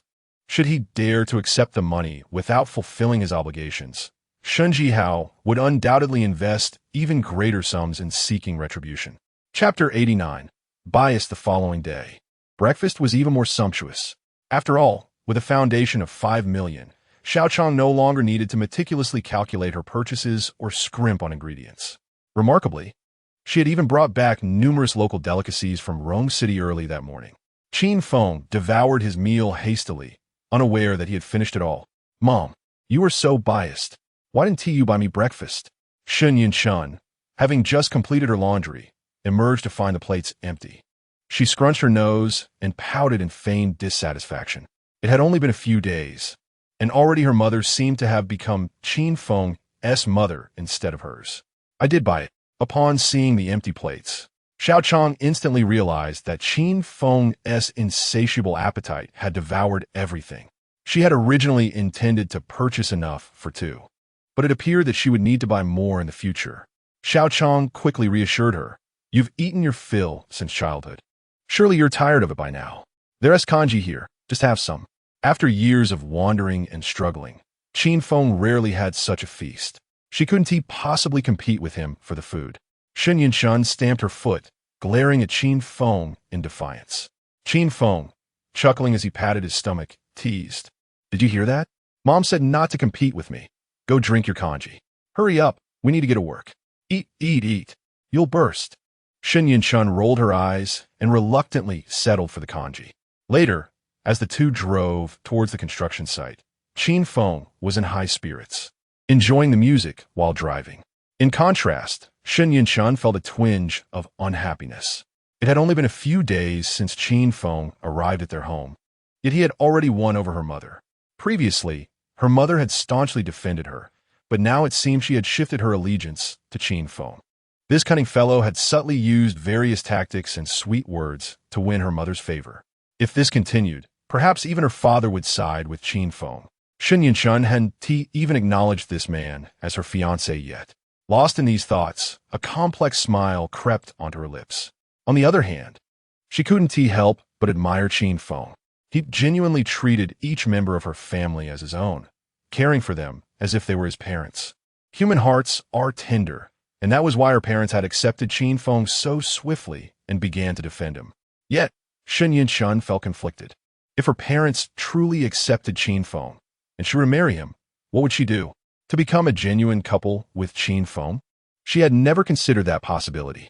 Thinking of this, she stole a glance at Qin Feng, her cheeks involuntarily flushing. From the side, he was indeed quite pleasing to the eye. Not conventionally handsome, but possessing a resolute demeanor that exuded righteousness and authority. Although he was wealthy, he seemed to regard money with remarkable indifference, treating millions as if they were mere coins. His physical prowess was impressive as well. At times, he could be quite volatile, preferring to resolve issues with his fists. Yet, he exhibits remarkable tenderness towards himself and his family, never uttering a single harsh word. This brother Qin is indeed a man enveloped in enigmas. Why do you keep staring at me? Is there a flower adorning my face? Or have you, perchance, fallen for me so swiftly? Qin Feng jested, though he too felt a twinge of embarrassment under Sun Yinshun's scrutinizing gaze. What nonsense are you spouting? Sun Yinshun swiftly turned her head, a flurry of confusion and shyness washing over her as if caught in an act of secret observation. Don't get ahead of yourself. My mother only took you in out of pity for your wandering state, not to acknowledge your identity. Don't let your imagination run wild. Sun Yinshun emphasized in a manner befitting a young girl. Qin Feng nodded knowingly, feigning ignorance. Oh, is that so? Then what identity do they need to acknowledge me with? You, rascal, Sun Yinshun pouted, her cheeks flushing deeper with shyness. And could you please refrain from calling my parents? You do it so effortlessly. It sounds more natural than I do. Chapter 90. Time and again, it's just as if you were their biological son, Sun Yinshun suggested with dissatisfaction. That won't do. Qin Feng directly rejected her proposal. I must cultivate good habits now. After all, I'll be calling them that for a lifetime. You. Sun Yinshun was at a loss for words. Even if you eventually dislike me, and we do not end up together as a couple, we can still be siblings.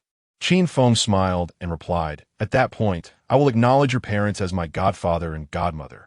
That is beyond your control. Sun Yinshun was momentarily taken aback and pouted, no way. You cannot steal my parents. They are mine. Thus, the two engaged in playful banter until they unconsciously arrived at the suburban factory. This time, as they passed through the town road, there were no roadblocks in sight. Evidently, those who had learned their lesson were no longer daring to engage in such tricks. The construction materials had arrived yesterday, and work commenced in the afternoon, now proceeding vigorously. Project manager Xiao Huang hurried over, beaming with joy. Mr. Qin, the matter has truly been resolved. How did you manage it? Those fierce-looking individuals were ready to resort to violence at any moment. To his astonishment, after you spoke with them, they removed the roadblocks and have not returned. You are truly remarkable. Xiao Huang gazed at Qin Feng with admiration. Afterward, he reported to Sun Yinshun, Manager Sun, we have established a solid plan to commence construction, and there should be no issues meeting the deadline. Sun Yinshun nodded solemnly. Manager Huang, we must ensure the project is completed on time. Yes, Manager Sun. I will keep a close watch. Allow me to take you both to the construction site, Manager Huang said, leading the way while Qin Feng and Sun Yinshun followed. Along the way, employees of the Shun Group paused their tasks to greet Qin Feng, saying, hello, Brother Qin. After all, he had single-handedly driven away those ruffians, and everyone respected him greatly. In the future, should anyone dare to say that Manager Sun Yinshun married a useless cripple, they would be the first to object. They would undoubtedly retort, what nonsense! Have you ever seen Brother Qin take on more than 10 thugs alone? To say he is useless? If he is deemed useless, what does that make you?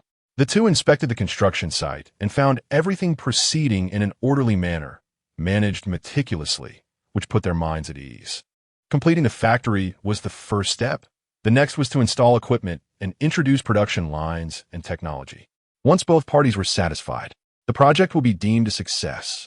As long as it became operational, the Shun Group would have stepped into the medical machinery manufacturing realm, successfully expanding this business venture. Just as they prepared to return, a sudden commotion erupted with sounds of smashing and shouting. Upon rushing over, they witnessed two minibuses bursting onto the construction site, with 70 or 80 aggressive individuals surrounding the area menacingly. "Everyone stop. Who allowed you to work here? Anyone who dares to move will be beaten. If you die, we'll bury you on spot. Cease immediately. Stand down." A group of individuals shouted, instilling fear in the workers, who hastily set down their tools and raised their hands, refraining from continuing their labor. A few workers, slower in their response, were met with strikes, one of whom clutched his arm in anguish, clearly suffering from a fractured bone. "I commanded you to halt, and yet you persist? Have your ears been clogged with filth? This is the fate of the disobedient. Spit!" One ruffian bellowed, raising his club to strike again. "What are your intentions? Why do you repeatedly disrupt our work?" Shen Yunshun exclaimed, her anger palpable. Although these intruders differed from those who had previously masqueraded as villagers, Shen Yunshun discerned their affiliation. Why would this group of scoundrels not relent? Qin Feng pulled her behind him, surveying the scene with a frosty demeanor. It was evident that his earlier warning had not yielded the desired effect. Chapter 91. "Time me. Yunshun, take out your phone." Qin Feng commanded. Shen Yunshun felt a surge of anxiety, but obediently retrieved her phone. "Brother Qin, should we call the police?" "No, Time me." Before Qin Feng's words had fully settled, he forcefully stomped the ground and surged forward like a fleeting shadow, charging towards the gang armed with steel pipes, wooden clubs, and machetes. They were overestimating themselves. If they sought death, he would incapacitate them. "Charge, kill him." 60 to 70 men paused in disbelief. They had never witnessed a single individual daring to confront so many. Feeling insulted, they swung their weapons wildly and surged towards Qin Feng. If he emerged unscathed, it would be a disgrace to their reputation on the streets. "Brother Qin, you." Shen Yunshun was left in shock. She had not anticipated that Qin Feng wanted her time him, and he had dashed out against a crowd of 60 to 70 men. How could he possibly be their match? This was far too perilous. "Manager Shun, we must call the police immediately. This isn't just about a dozen people. It's 60 to 70. Even Mr. Qin may not stand a chance," Manager Huang said anxiously, each of them sweating for Qin Feng. If this continued, it could end in tragedy. Shen Yunshun, disregarding everything, prepared to call for help. But what followed was a scene she would never forget. She watched in awe as Qin Feng moved like a dragon, his speed akin to lightning, engaging the thugs for but a fleeting moment. One by one, the thugs were hurled backwards, crying out in agony, some bleeding profusely, others with broken bones. A few emitted piercing screams, while others fainted, losing consciousness entirely. Qin Feng relied on no tricks or elaborate moves. His strikes were simple and direct. With each punch, at least one thug was rendered incapable of fighting back, and in mere moments, a dozen lay sprawled across the ground. "This, Mr. Qin," Manager Huang gulped, his intention to call the police faltering. This was nothing short of a humanoid Tyrannosaurus Rex, an absurdly powerful fighter. He had previously worried that Qin Feng might struggle, but now it seemed the concern should be for those who faced him. Terrifying. Who exactly is Mr. Qin? He even broke an arm. How formidable would he be at full strength? Frightening. The onlookers gaped, captivated by Qin Feng's display. He seemed tireless, growing bolder with each confrontation. His fists were the most fearsome weapons in existence. In less than a minute, over 40 men lay unconscious or with broken bones, groaning in pain on the ground. This was a devil. He was no mere human. "Run!" The thugs, gripped by fear, trembled in terror. They watched helplessly as their comrades were swiftly taken down, an overwhelming sense of dread blossoming within them. With a clang, a thug discarded the steel pipe in his grasp and turned to flee. Faced with such a ferocious and formidable adversary, he would rather confront the wrath of his leader. Once one person took the initiative, others followed suit. In the blink of an eye, 7 or 8 individuals had abandoned their weapons and scurried away, wishing their parents had endowed them with an extra pair of legs. Do not retreat. Charge at him. He is but one man. We can easily eliminate him, shouted the leader, a man bearing a scar on his left cheek, his voice rising to a near hysterical pitch, yet trembling with uncertainty. His command lacked conviction, resembling more a form of self-reassurance. Before he could finish speaking, one of his subordinates collapsed before him, his eyes, wide and unblinking, locked on a Qin Feng's gaze, and in an instant, he was ensnared in a state of stupor. In Qin Feng's eyes, he seemed to glimpse an endless sea of corpses and blood, visions of a nightmarish abyss of torment. An indescribable terror seared into his very soul. In the next moment, a sharp pain coursed through his throat, and it was only through this agony that he regained his senses. Chapter 92. Unfamiliar cough. A mouthful of fresh blood erupted forth, and he yearned to scream. Yet no sound escaped his lips. His body felt weightless as Qin Feng gripped his neck, propelling him several meters before crashing him violently against the wall. Coughing, blood surged forth, trickling from the corners of his mouth, leaving a metallic taste in his mouth and nostrils. The construction site was enveloped in an eerie silence. The sound of a pin drop could be heard, as everyone held their breath, eyes wide in astonishment at the unfolding scene. Sun Yinchun instinctively glanced at her phone. She hadn't been timing, but she estimated that just over a minute had passed. In a little over a minute, more than 40 had been incapacitated, over 10 had fled in terror, and the leader of the ruffians had been captured. Such was Qin Feng's formidable prowess. Truly ferocious. Who on earth are you? The scarred man stammered, his jaw trembling uncontrollably. Had it not been for Qin Feng's grip on his throat, he would have melted into a puddle of despair. You are not worthy to know, Qin Feng replied, his voice calm and his breathing steady. Having felled over 40 men, he had barely broken a sweat, his respiratory rate remaining unchanged. He is a demon. The scar man was engulfed in terror. Here, to cause trouble? Qin Feng scoffed, raising his hand and delivering 2 resounding slaps, knocking several of the scarred man's teeth loose. Do you not realize this is a project overseen by my wife? The scarred man's face flushed, swelling with humiliation and rage, emotions that temporarily suppressed his fear of Qin Feng. His eyes reddened instantly as he bellowed, "You cripple! How dare you strike me?" Strike you? Do you doubt my willingness to kill you? Qin Feng retorted with a cold smirk, lifting the scarred man high by his throat. The man felt his windpipe and cervical spine being crushed, utterly deprived of breath, hanging helplessly in midair. The sensation of suffocation intensified, his mind growing increasingly hazy. Stop! Don't act recklessly. My brother is Zhou Hu. The scarred man invoked the name of his superior, desperately seeking reprieve. Zhou Hu. Qin Feng furrowed his brow, loosening his grip just slightly. The scarred man exhaled in relief. Indeed, invoking the name of his boss had some effect. In the circles of Rong City, the influence of a boss still commanded respect. None would dare belittle him. So, the name of my boss frightens you? Ha ha! Be wise and release me, kneel and apologize. Otherwise, when my boss arrives, he will annihilate your entire lineage. The scarred man boasted with reckless bravado. Qin Feng could only chuckle at the absurdity of it all. Annihilate his lineage? Not even an emperor could accomplish such a feat. What was this petty thug? Releasing his grip, Qin Feng delivered 2 more slaps, knocking out additional teeth. Zhou Hu, what a joke. I've never heard of him. His name holds no power here. With a powerful kick, he sent the scarred man sprawling to the ground, then viciously stomped on him, the sound of cracking ribs echoing as the man instantly succumbed into unconsciousness. Everyone stood frozen, unable to believe their own eyes as they witnessed the unfolding chaos, doubting whether he was ensnared in a dream or witnessing an exceptionally realistic film. Sun Yinchun rushed forward, her face etched with concern. Brother Qin, are you all right?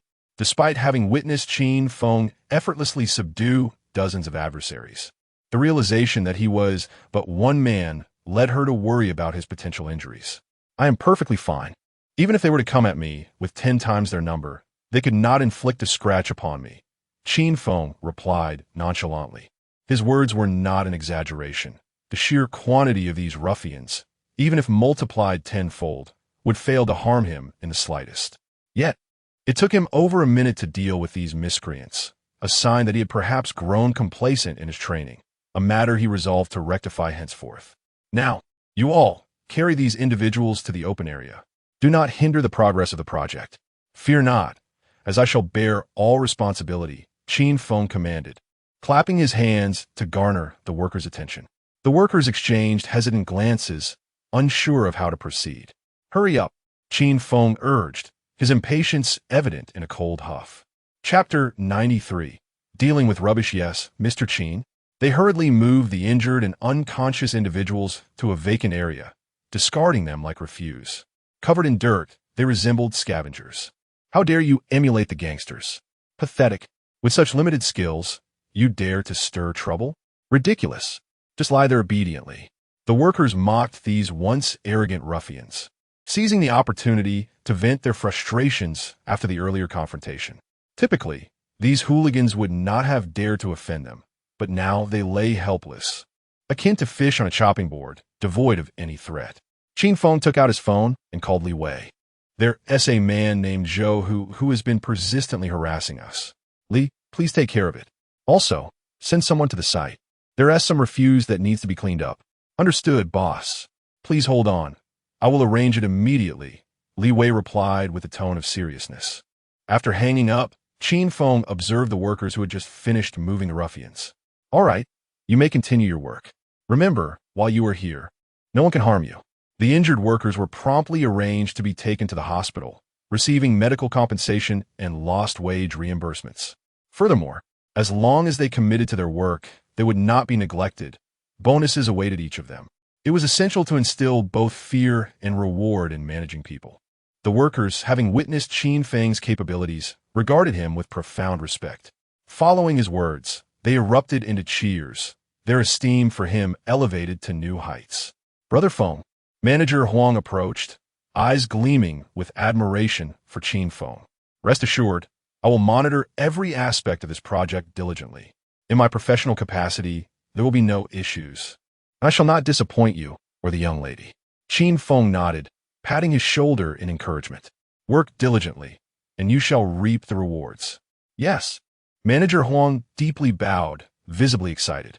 Before long, Li Wei's subordinates arrived with dozens of individuals in tow. Brother Feng, the boss has gone to confront Zhou Hu, and he sent me over. I hope you will excuse any oversight on my part. Li Wei's subordinate bowed respectfully. The sight of dozens bowing and calling out to Brother Feng was indeed impressive, further instilling reverence among the workers. First, bind them, Qin Feng gestured. Understood, Brother Feng. Li Wei's subordinate stood up, waving his hand, commanding, bind them all. They dare disrupt our boss's project, ignorant fools. After issuing his commands, his subordinates quickly approached to convey their apologies. Brother Feng, our boss asked me to extend his apologies. He said it was his oversight that caused you and the lady distress, and he is truly sorry. I understand. This matter is not his fault. Qin Feng waved his hand dismissively and inquired, Li, what are your plans for Zhou Hu? Li Wei's subordinate paused before responding, Brother Feng, to be frank, Zhou Hu is somewhat difficult to deal with, which is why our boss chose to handle it personally. This Zhou Hu, known for his ruthless reputation in the shadows of Rong City, has a notorious standing. The boss had previously crossed paths with him and narrowly escaped detrimental consequences. It is indeed shocking that this scoundrel is responsible. However, dear Feng Go, rest assured, our boss will undoubtedly handle the situation adeptly. Qin Feng nodded, as he held a firm trust in Li Wei's capabilities. Even if he had reservations about Li Wei, he found solace in Chang Zi's competence. Previously, Li Wei refrained from confronting Zhou Hu, not out of fear, but because it was deemed unworthy, lacking any potential gain. The circumstances have shifted dramatically. Zhou Hu, emboldened by his audacity, has provoked Qin Feng. Li Wei would relish the opportunity to make a mark. This time, both new grievances and old scores will be settled. Inform your boss that certain detritus in Rong City must be eradicated. Once cleansed, this circle will be purified and operations will proceed more smoothly. Qin Feng commanded. Chapter 94. What is the big deal? Upon hearing this, Li Wei's subordinates were initially taken aback, but after a moment of realization, they deeply bowed to Qin Feng, their faces alight with excitement. The essence of Qin Feng's statement was a directive for their boss, Li Wei, to cleanse the murky and illicit domains of Rongqing. Once these areas were purged, it would naturally position Li Wei at the helm of this underworld, thereby amplifying his influence and wealth exponentially. With Qin Feng's words, it was akin to bestowing upon Li Wei a sovereign authority. Even though Li Wei would take action, should complications arise, Qin Feng would be there to mitigate the fallout. After all, if a formidable adversary appeared, Qin Feng would not stand idly by. A group of individuals apprehended Zhou Hu and his associates, binding them and loading them into vehicles. While Zhou Hu was indeed a dangerous character, Li Wei was no pushover. After some contemplation, Qin Feng waved his hand and declared, "Let me handle this. Inform your boss that it need not be so complicated. Have him arrange for Zhou Hu to come and collect his men at a price of 100,000 per person, not a penny less." Li Wei's subordinates promptly nodded in agreement and stepped aside to make a call. There were 56 individuals currently detained, amounting to a total of 5,600,000. Qin Feng intended to sell them as a package deal. Any reduction in price would not be tolerated. Standing nearby, Shun Yinshun wore a look of deep concern, her small hands nervously clutching her clothing. The more she listened, the more she felt that Qin Feng was straying further down a perilous path. Charging 100,000 per person, wasn't that extortion? Once Li Wei's subordinates had departed, Shun Yinshun approached Qin Feng, her anxiety palpable. "Brother Qin, won't this escalate the situation beyond control? This is illegal, after all." She had overheard that even Li Wei's subordinates regarded Zhou Hu as a formidable threat. Wasn't Qin Feng's approach likely to offend Zhou Hu irreparably? If Zhou Hu were to lose his temper, who could predict the consequences? As the Scar Man had just said, in a fit of madness, the opponent might resort to violence. Escalate the situation? Qin Feng chuckled softly. What constitutes a big deal? If this is deemed significant, then there would be no such thing as a trivial matter in the world. Within Qin Feng's heart, a profound tranquility prevailed. Compared to the tribulations he had endured, this matter was utterly insignificant. Zhou Hu was merely an obstacle. He possessed myriad methods to easily crush him. In Qin Feng's eyes, Zhou Hu was no more than an insignificant ant. Should Qin Feng lower himself to seek him out, he might not even be visible. "Rest assured, my dear wife, I promise that your project will proceed flawlessly," he said, gently resting a hand on Shun Yunchuan's shoulder in reassurance. "No one can impede my wife's endeavors." Shun Yunchuan wrinkled her nose in response. What a time to jest. Besides, who is your wife? At most, I am merely your fiancé. Observing the earnestness and indifference on Qin Feng's face, Shun Yunchuan chose not to press further. Despite her attempts to dissuade him, it was evident that Qin Feng would not engage in a battle without preparation. After all, the image of Qin Feng, exuding valor as if aided by divine intervention, lingered vividly in Shun Yunchuan's mind. Shun Yunchuan was left with an indelible impression of Qin Feng's invincibility, which led her to believe him when he claimed he could resolve the issue with Zhou Hu. The sight of a group of ruffians bound together with ropes, herded into a vehicle as if they were sheep, was indeed profoundly shocking. Qin Feng, driving the vehicle, followed Li Wei's subordinates as they relocated, mindful of the conspicuousness of their presence at the construction site in the outskirts. At this moment, Li Wei had already discerned Qin Feng's intentions and was on the verge of locating Zhou Hu. Having received Qin Feng's instructions, the last remnants of doubt dissipated from his mind. With a cold smirk, he halted before the door of a private room and delivered a forceful kick. Bang! The door was violently thrust against the wall, producing a dull thud. Chapter 95. Do you enjoy it now? What sort of person are you? Are you tired of life? Two gatekeepers rushed out from inside, their faces twisted in rage as they hurled insults.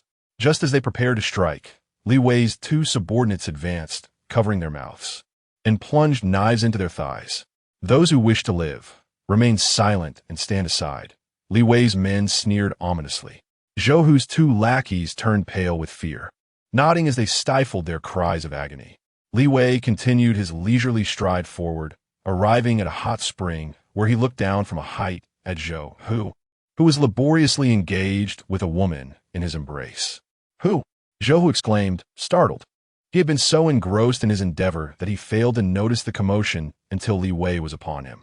Shoving the woman aside, Zhou kicked off and swam towards the shore, where a handgun lay conspicuously. However, Li Wei was quicker, crouching down to pick up the firearm, playing with it while wearing a knowing smile. Calm down, calm down. Be careful not to discharge it. Zhou, ever the cunning leader, quickly assessed the situation, raising his hands in surrender. Ah, the woman screamed. Before Li Wei's men could act, Zhou yanked her and slapped her, scolding, damn it. Are you trying to summon spirits? Shut your mouth. I'll blow your brains out. The woman, terrified, whimpered, tears streaming down her face. Zhou, the scoundrel who had turned on her before even fastening his trousers, caused her heart to ache deeply. I see it's you, Mr. Li Wei. What brings you here? Zhou feigned calmness, releasing the woman. He took a few steps back, wrapped a towel around his waist, and sat down on a chair, lighting a cigarette with nonchalance. Damn it, you bastard. Who do you think you are to act so brazenly before my boss? Stand up. Li Wei's subordinates, infuriated, yanked Zhou up. A dagger pressed against his throat. Yet, Zhou showed no fear. Instead, he chuckled, Mr. Li, what is the meaning of this? We have always kept to our own affairs and have no grievances. Are you here to kill me today? Li Wei approached with deliberate slowness, a cold smirk on his face as he pressed the gun against Zhou's forehead. Zhou, you truly have a short memory. Have you forgotten how you deceived me before? Furthermore, your reach has extended quite far this time, disrupting my projects repeatedly. Don't you think it's time for us to have a conversation?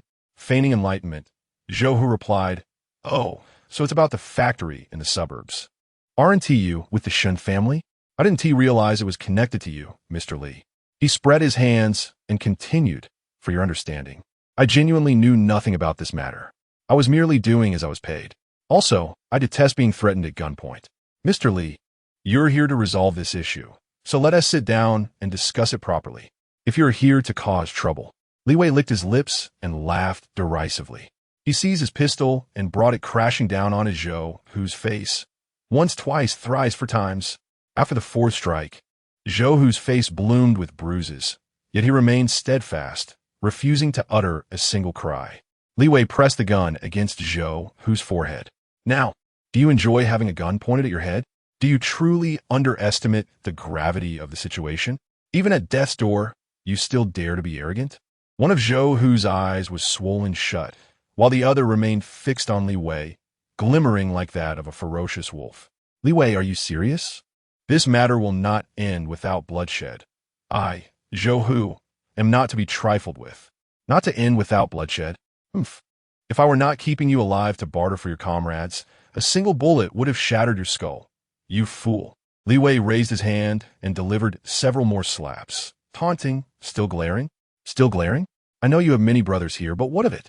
Dare to glare at me again, and I shall pluck out your eyes. Chapter 96. A warning redeem a person? Which person? Zhou inquired, his confusion palpable.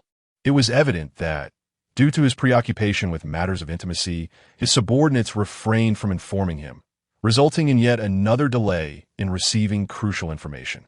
Unbeknownst to him, the dozens of brothers he had dispatched had already suffered significant injuries at the hands of Qin Feng, with only a handful managing to escape.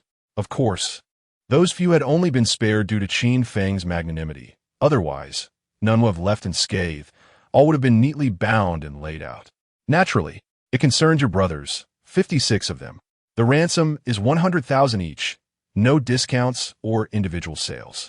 Prepare a total of 560,000 and accompany me. Li Wei remarked with a cold smirk.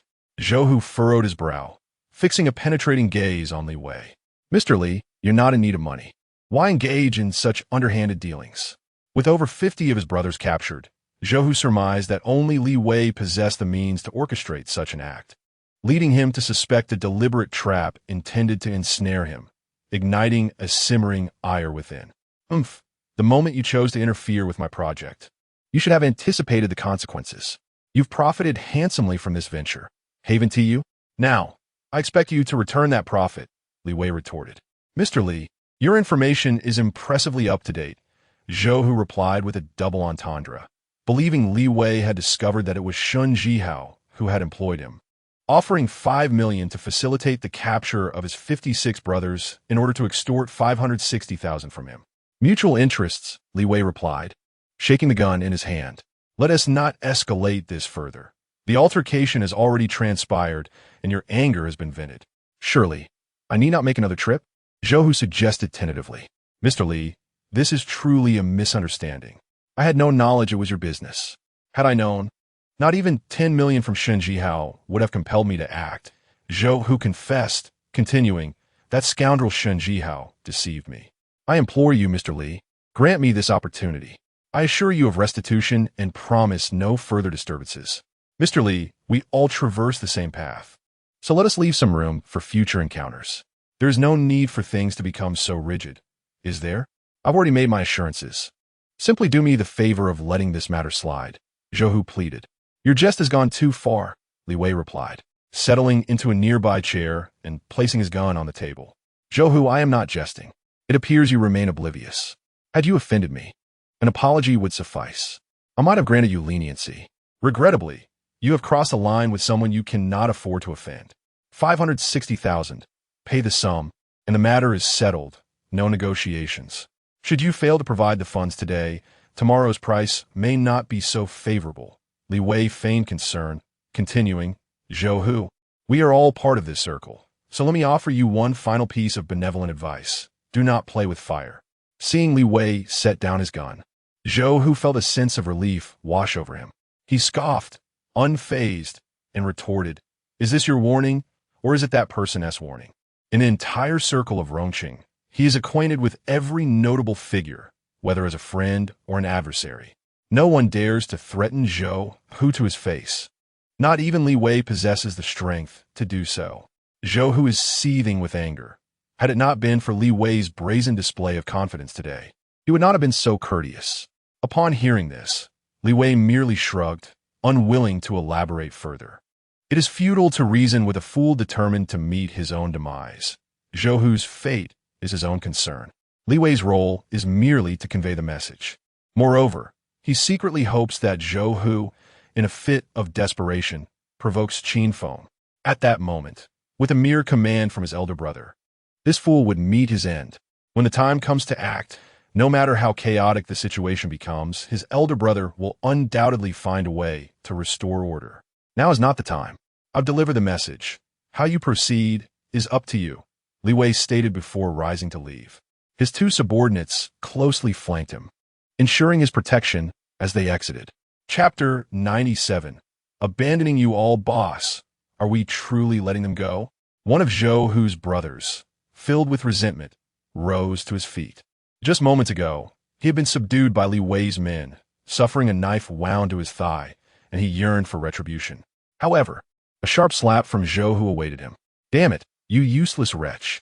If he was unprepared, would he dare to come here? You lot are utterly incompetent. Dispatched in an instant like swine. Zhou Hu's fury boiled over. Naturally, he wished to detain Li Wei and teach him a proper lesson to vent his frustration. Yet, he understood that Li Wei was renowned for his meticulous cunning and ruthless nature. The situation could very well involve several sniper rifles trained upon them. Should they dare to act, their heads would undoubtedly be the first to burst. What about the 56 brothers then? The small leader, who had just received a slap, cautiously inquired after licking his lips. He dared not approach too closely, fearing another blow. Li Wei is merely feigning mystery to intimidate us. I refuse to believe there is anyone in Rong City I cannot confront. Forget about them. I doubt Li Wei would truly incapacitate them. With that, Zhou Hu returned to the hot springs, pulling his still-shaken beauty closer to continue his revelry. However, this time, he clearly vented his frustration upon the woman, who soon succumbed to tears. Exiting the club, Li Wei recorded the entire exchange through a listening device. He promptly called Qin Feng to report. Having anticipated Zhou Hu's insatiable greed, it was implausible that he would part with money, even for the lives of his subordinates. He cared little for their fates. After the report, he contacted several of his own men. I've nurtured you for years. It's time to get to work. Make it clean and precise. In the suburbs, at a construction site. Shun Yinchun continued her inspection of the project's progress with the project managers. Qin Feng, disinterested in such matters, took a call from Li Wei in a shaded area. Upon receiving the recording, he sauntered towards the captured group of dozens. The terrified individuals, already paralyzed with fear, resembled startled birds. As Qin Feng approached, they trembled violently, wriggling like worms bound in place, desperate to distance themselves from him. "W, what do you want? Please don't come any closer." The group, terrified to their core, pleaded, knowing that over 20 of Li Wei's men were also present. "Humph, you're not worthy of my wrath." Qin Feng cast a disdainful glance over the crowd and proclaimed, "I have come to inform you that your leader, Zhou Hu, has forsaken you. He refuses to pay the ransom of 100,000 per person and has not even contemplated coming to see you." "Impossible," they retorted vehemently. "You're speaking nonsense. Brother Hu would never abandon us. He would never disregard our plight. You scoundrel, do not attempt to sow discord among us. Brother Hu has always said we are his brothers. He would never leave anyone behind." A chorus of indignation erupted from the group, their faces contorted with rage. Their last glimmer of hope rested on Zhou Hu's willingness to negotiate their release. With Qin Feng's declaration of abandonment, their hope was extinguished, provoking their fury. Qin Feng let out a cold chuckle as he retrieved his mobile phone, playing an audio file that Li Wei had obtained. The recording captured a conversation between Li Wei and Zhou Hu, followed by Zhou Hu chastising his subordinates after Li Wei's departure. Upon hearing the revelations, many of the thugs fell silent, their eyes vacant, burdened by a profound sense of despair. "No, this cannot be true. This is not what Brother Hu would say. He would never act in such a manner. Brother Hu, we have followed you through thick and thin. Why would you forsake us?" Chapter 98. Work for me, Hum. Are you still unwilling to accept reality? I stated that for 100,000, upon receipt of the funds, I would relinquish my grip. Yet, Zhou Hu has declined. In his eyes, you are not worth even that amount. Qin Feng proclaimed loudly. In an instant, silence enveloped the crowd.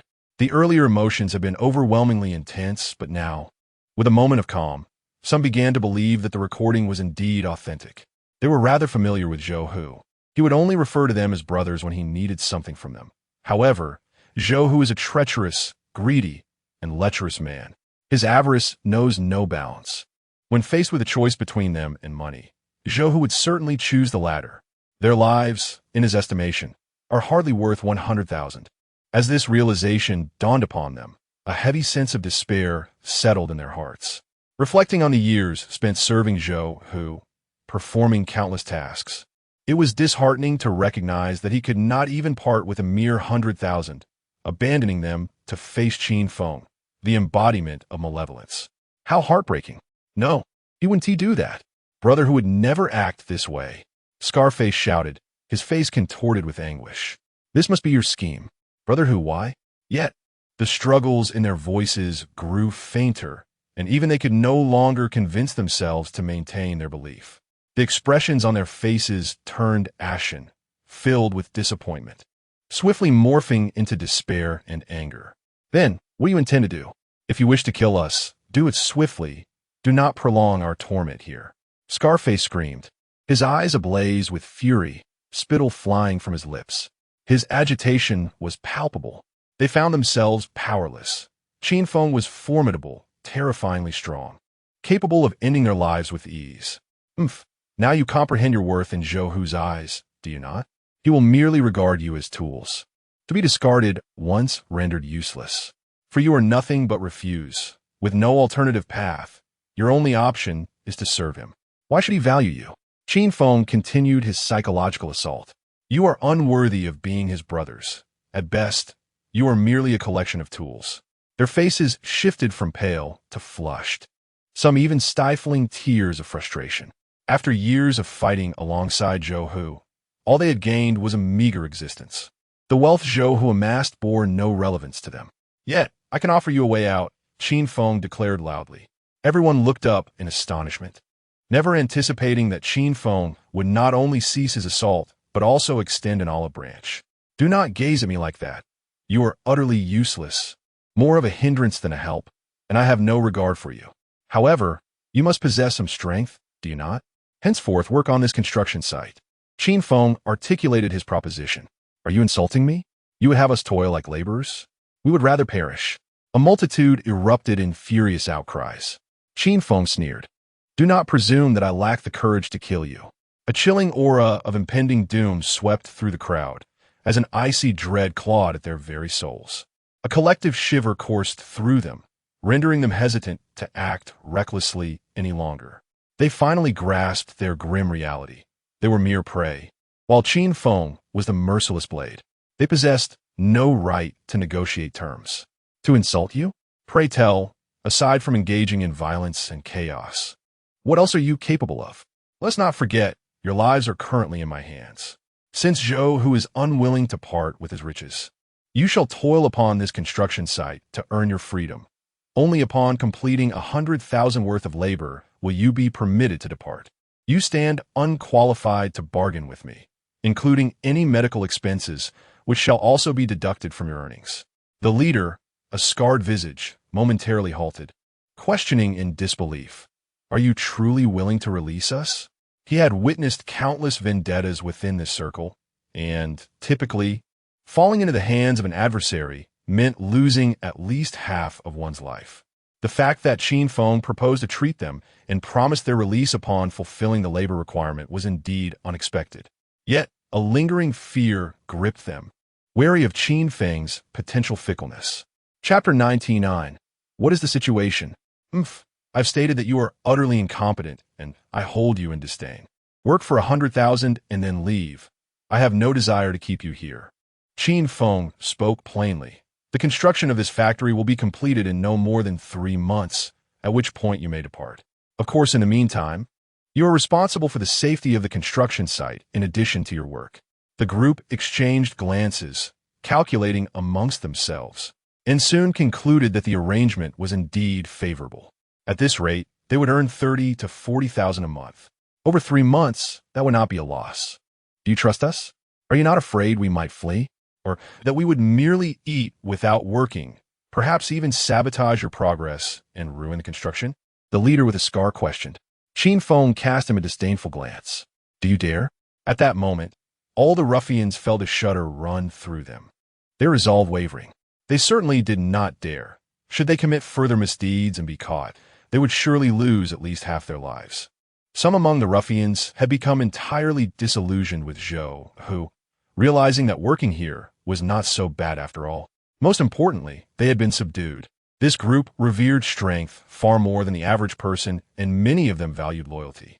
All right, I'll do it, the scarred leader declared. I hope you will honor your promise to let us go after 3 months and also provide treatment for the injuries my brother sustained. I will also participate. I do not have 100,000 for ransom.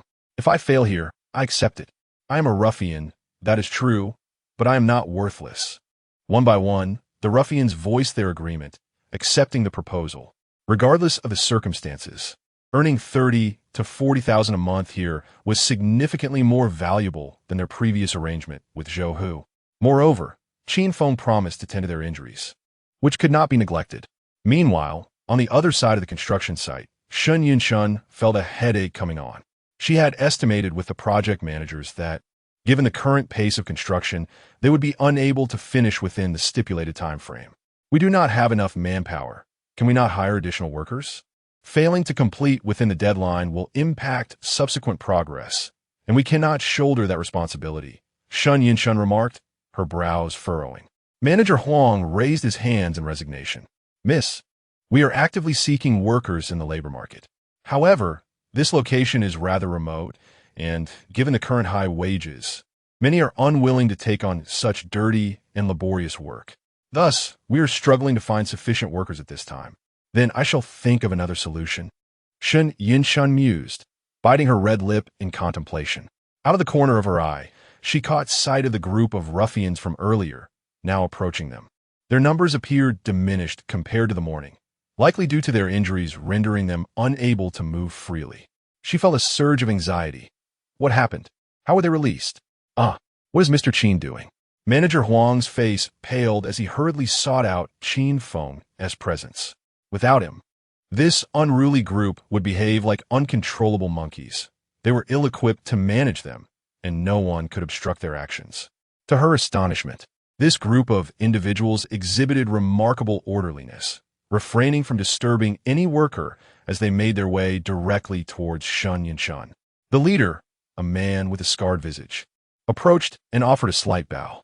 "Miss Shun, for the past 3 months, we have been the workers here. Should you have any tasks, please do not hesitate to command us. We are capable of undertaking any work required." Mr. Chin is currently arranging for those severely injured to be taken to the hospital, and it is just us remaining now.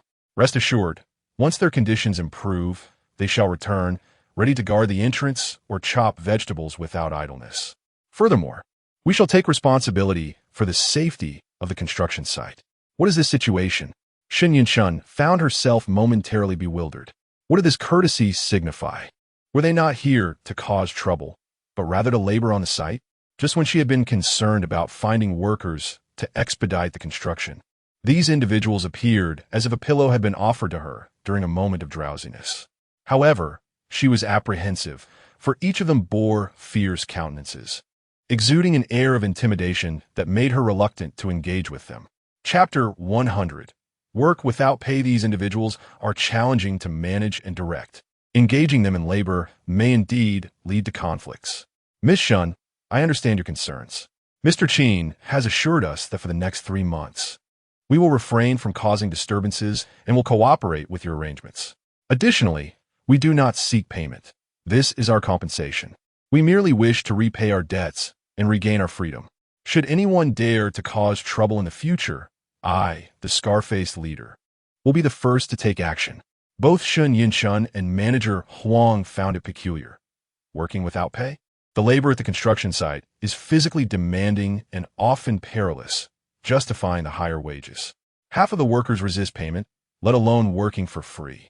As they pondered this, Qin Feng approached after completing his arrangements. Shun Yinshan quickly inquired about the situation. They wish to demonstrate that they are capable of contributing positively beyond mere brawls and disturbances. Since we are short-staffed here, I have brought them in to assist while they repay their debts, Qin Feng explained. Shun Yinshan nodded, casting a wary glance at the ruffians, and quietly asked, "Is this reliable?" "Rest assured, they will not dare to cause trouble," Qin Feng confidently replied. "There are no individuals unafraid of death. Those who wish to live will not seek peril." Nonetheless, Shun Yinshan remained somewhat uneasy and hesitated to make a decision. A few lightly injured ruffians could no longer contain themselves. They meandered into the work shed, hoisting bags of cement and getting to work. With one leading the charge, the others naturally followed suit. They labored diligently, not for mere sustenance, but to reclaim their dignity. It was essential to secure their freedom and settle their debts. Observing the former troublemakers now fervently engaged in labor, Shun Yinshan found it hard to believe. The pace of change in this world was astonishing. The other workers in management were equally astounded. Would they truly refrain from causing disturbances? Shun Yinshan voiced her concerns, as any disruptions could severely impact the project's progress. "Fear not. Those discarded like refuse will only seek to prove their worth. They have no time for mischief," Qin Feng remarked nonchalantly. "What about their wages?" Manager Huang timidly inquired. Qin Feng shrugged. "What wages? It's a blessing that I haven't demanded money from them. Merely allowing them to work is generous enough. Where could one find a boss so accommodating?" Little Huang swallowed hard, pondering that their injuries were likely inflicted by Qin Feng himself. Is it appropriate to require them to work without compensation? Shun Yinshan shot Qin Feng a disapproving glance. "I will consider the matter of wages. As long as they work diligently and contribute to the project's advancement, they shall be compensated. We must provide them with meals and lodging, treating them equally. Do you understand?" As Qin Feng gazed at Shun Yinshan, he couldn't help but marvel at her kindness. Manager Huang promptly acknowledged this. Thus, the tumultuous affair involving multiple individuals came to a temporary conclusion. Meanwhile, Qin Feng, Li Wei, and others had further plans concerning Zhou Hu. Upon returning home from the factory site, Shun Yinshan, still feeling uneasy, placed a call to Manager Huang for reassurance. Only after confirming that everyone was diligently engaged in their work did she finally exhale in relief. Yet, how did Qin Feng manage to instill obedience in those fierce, and unruly individuals. They were nothing but ruffians, notorious for brawling, seizing territories, and causing chaos.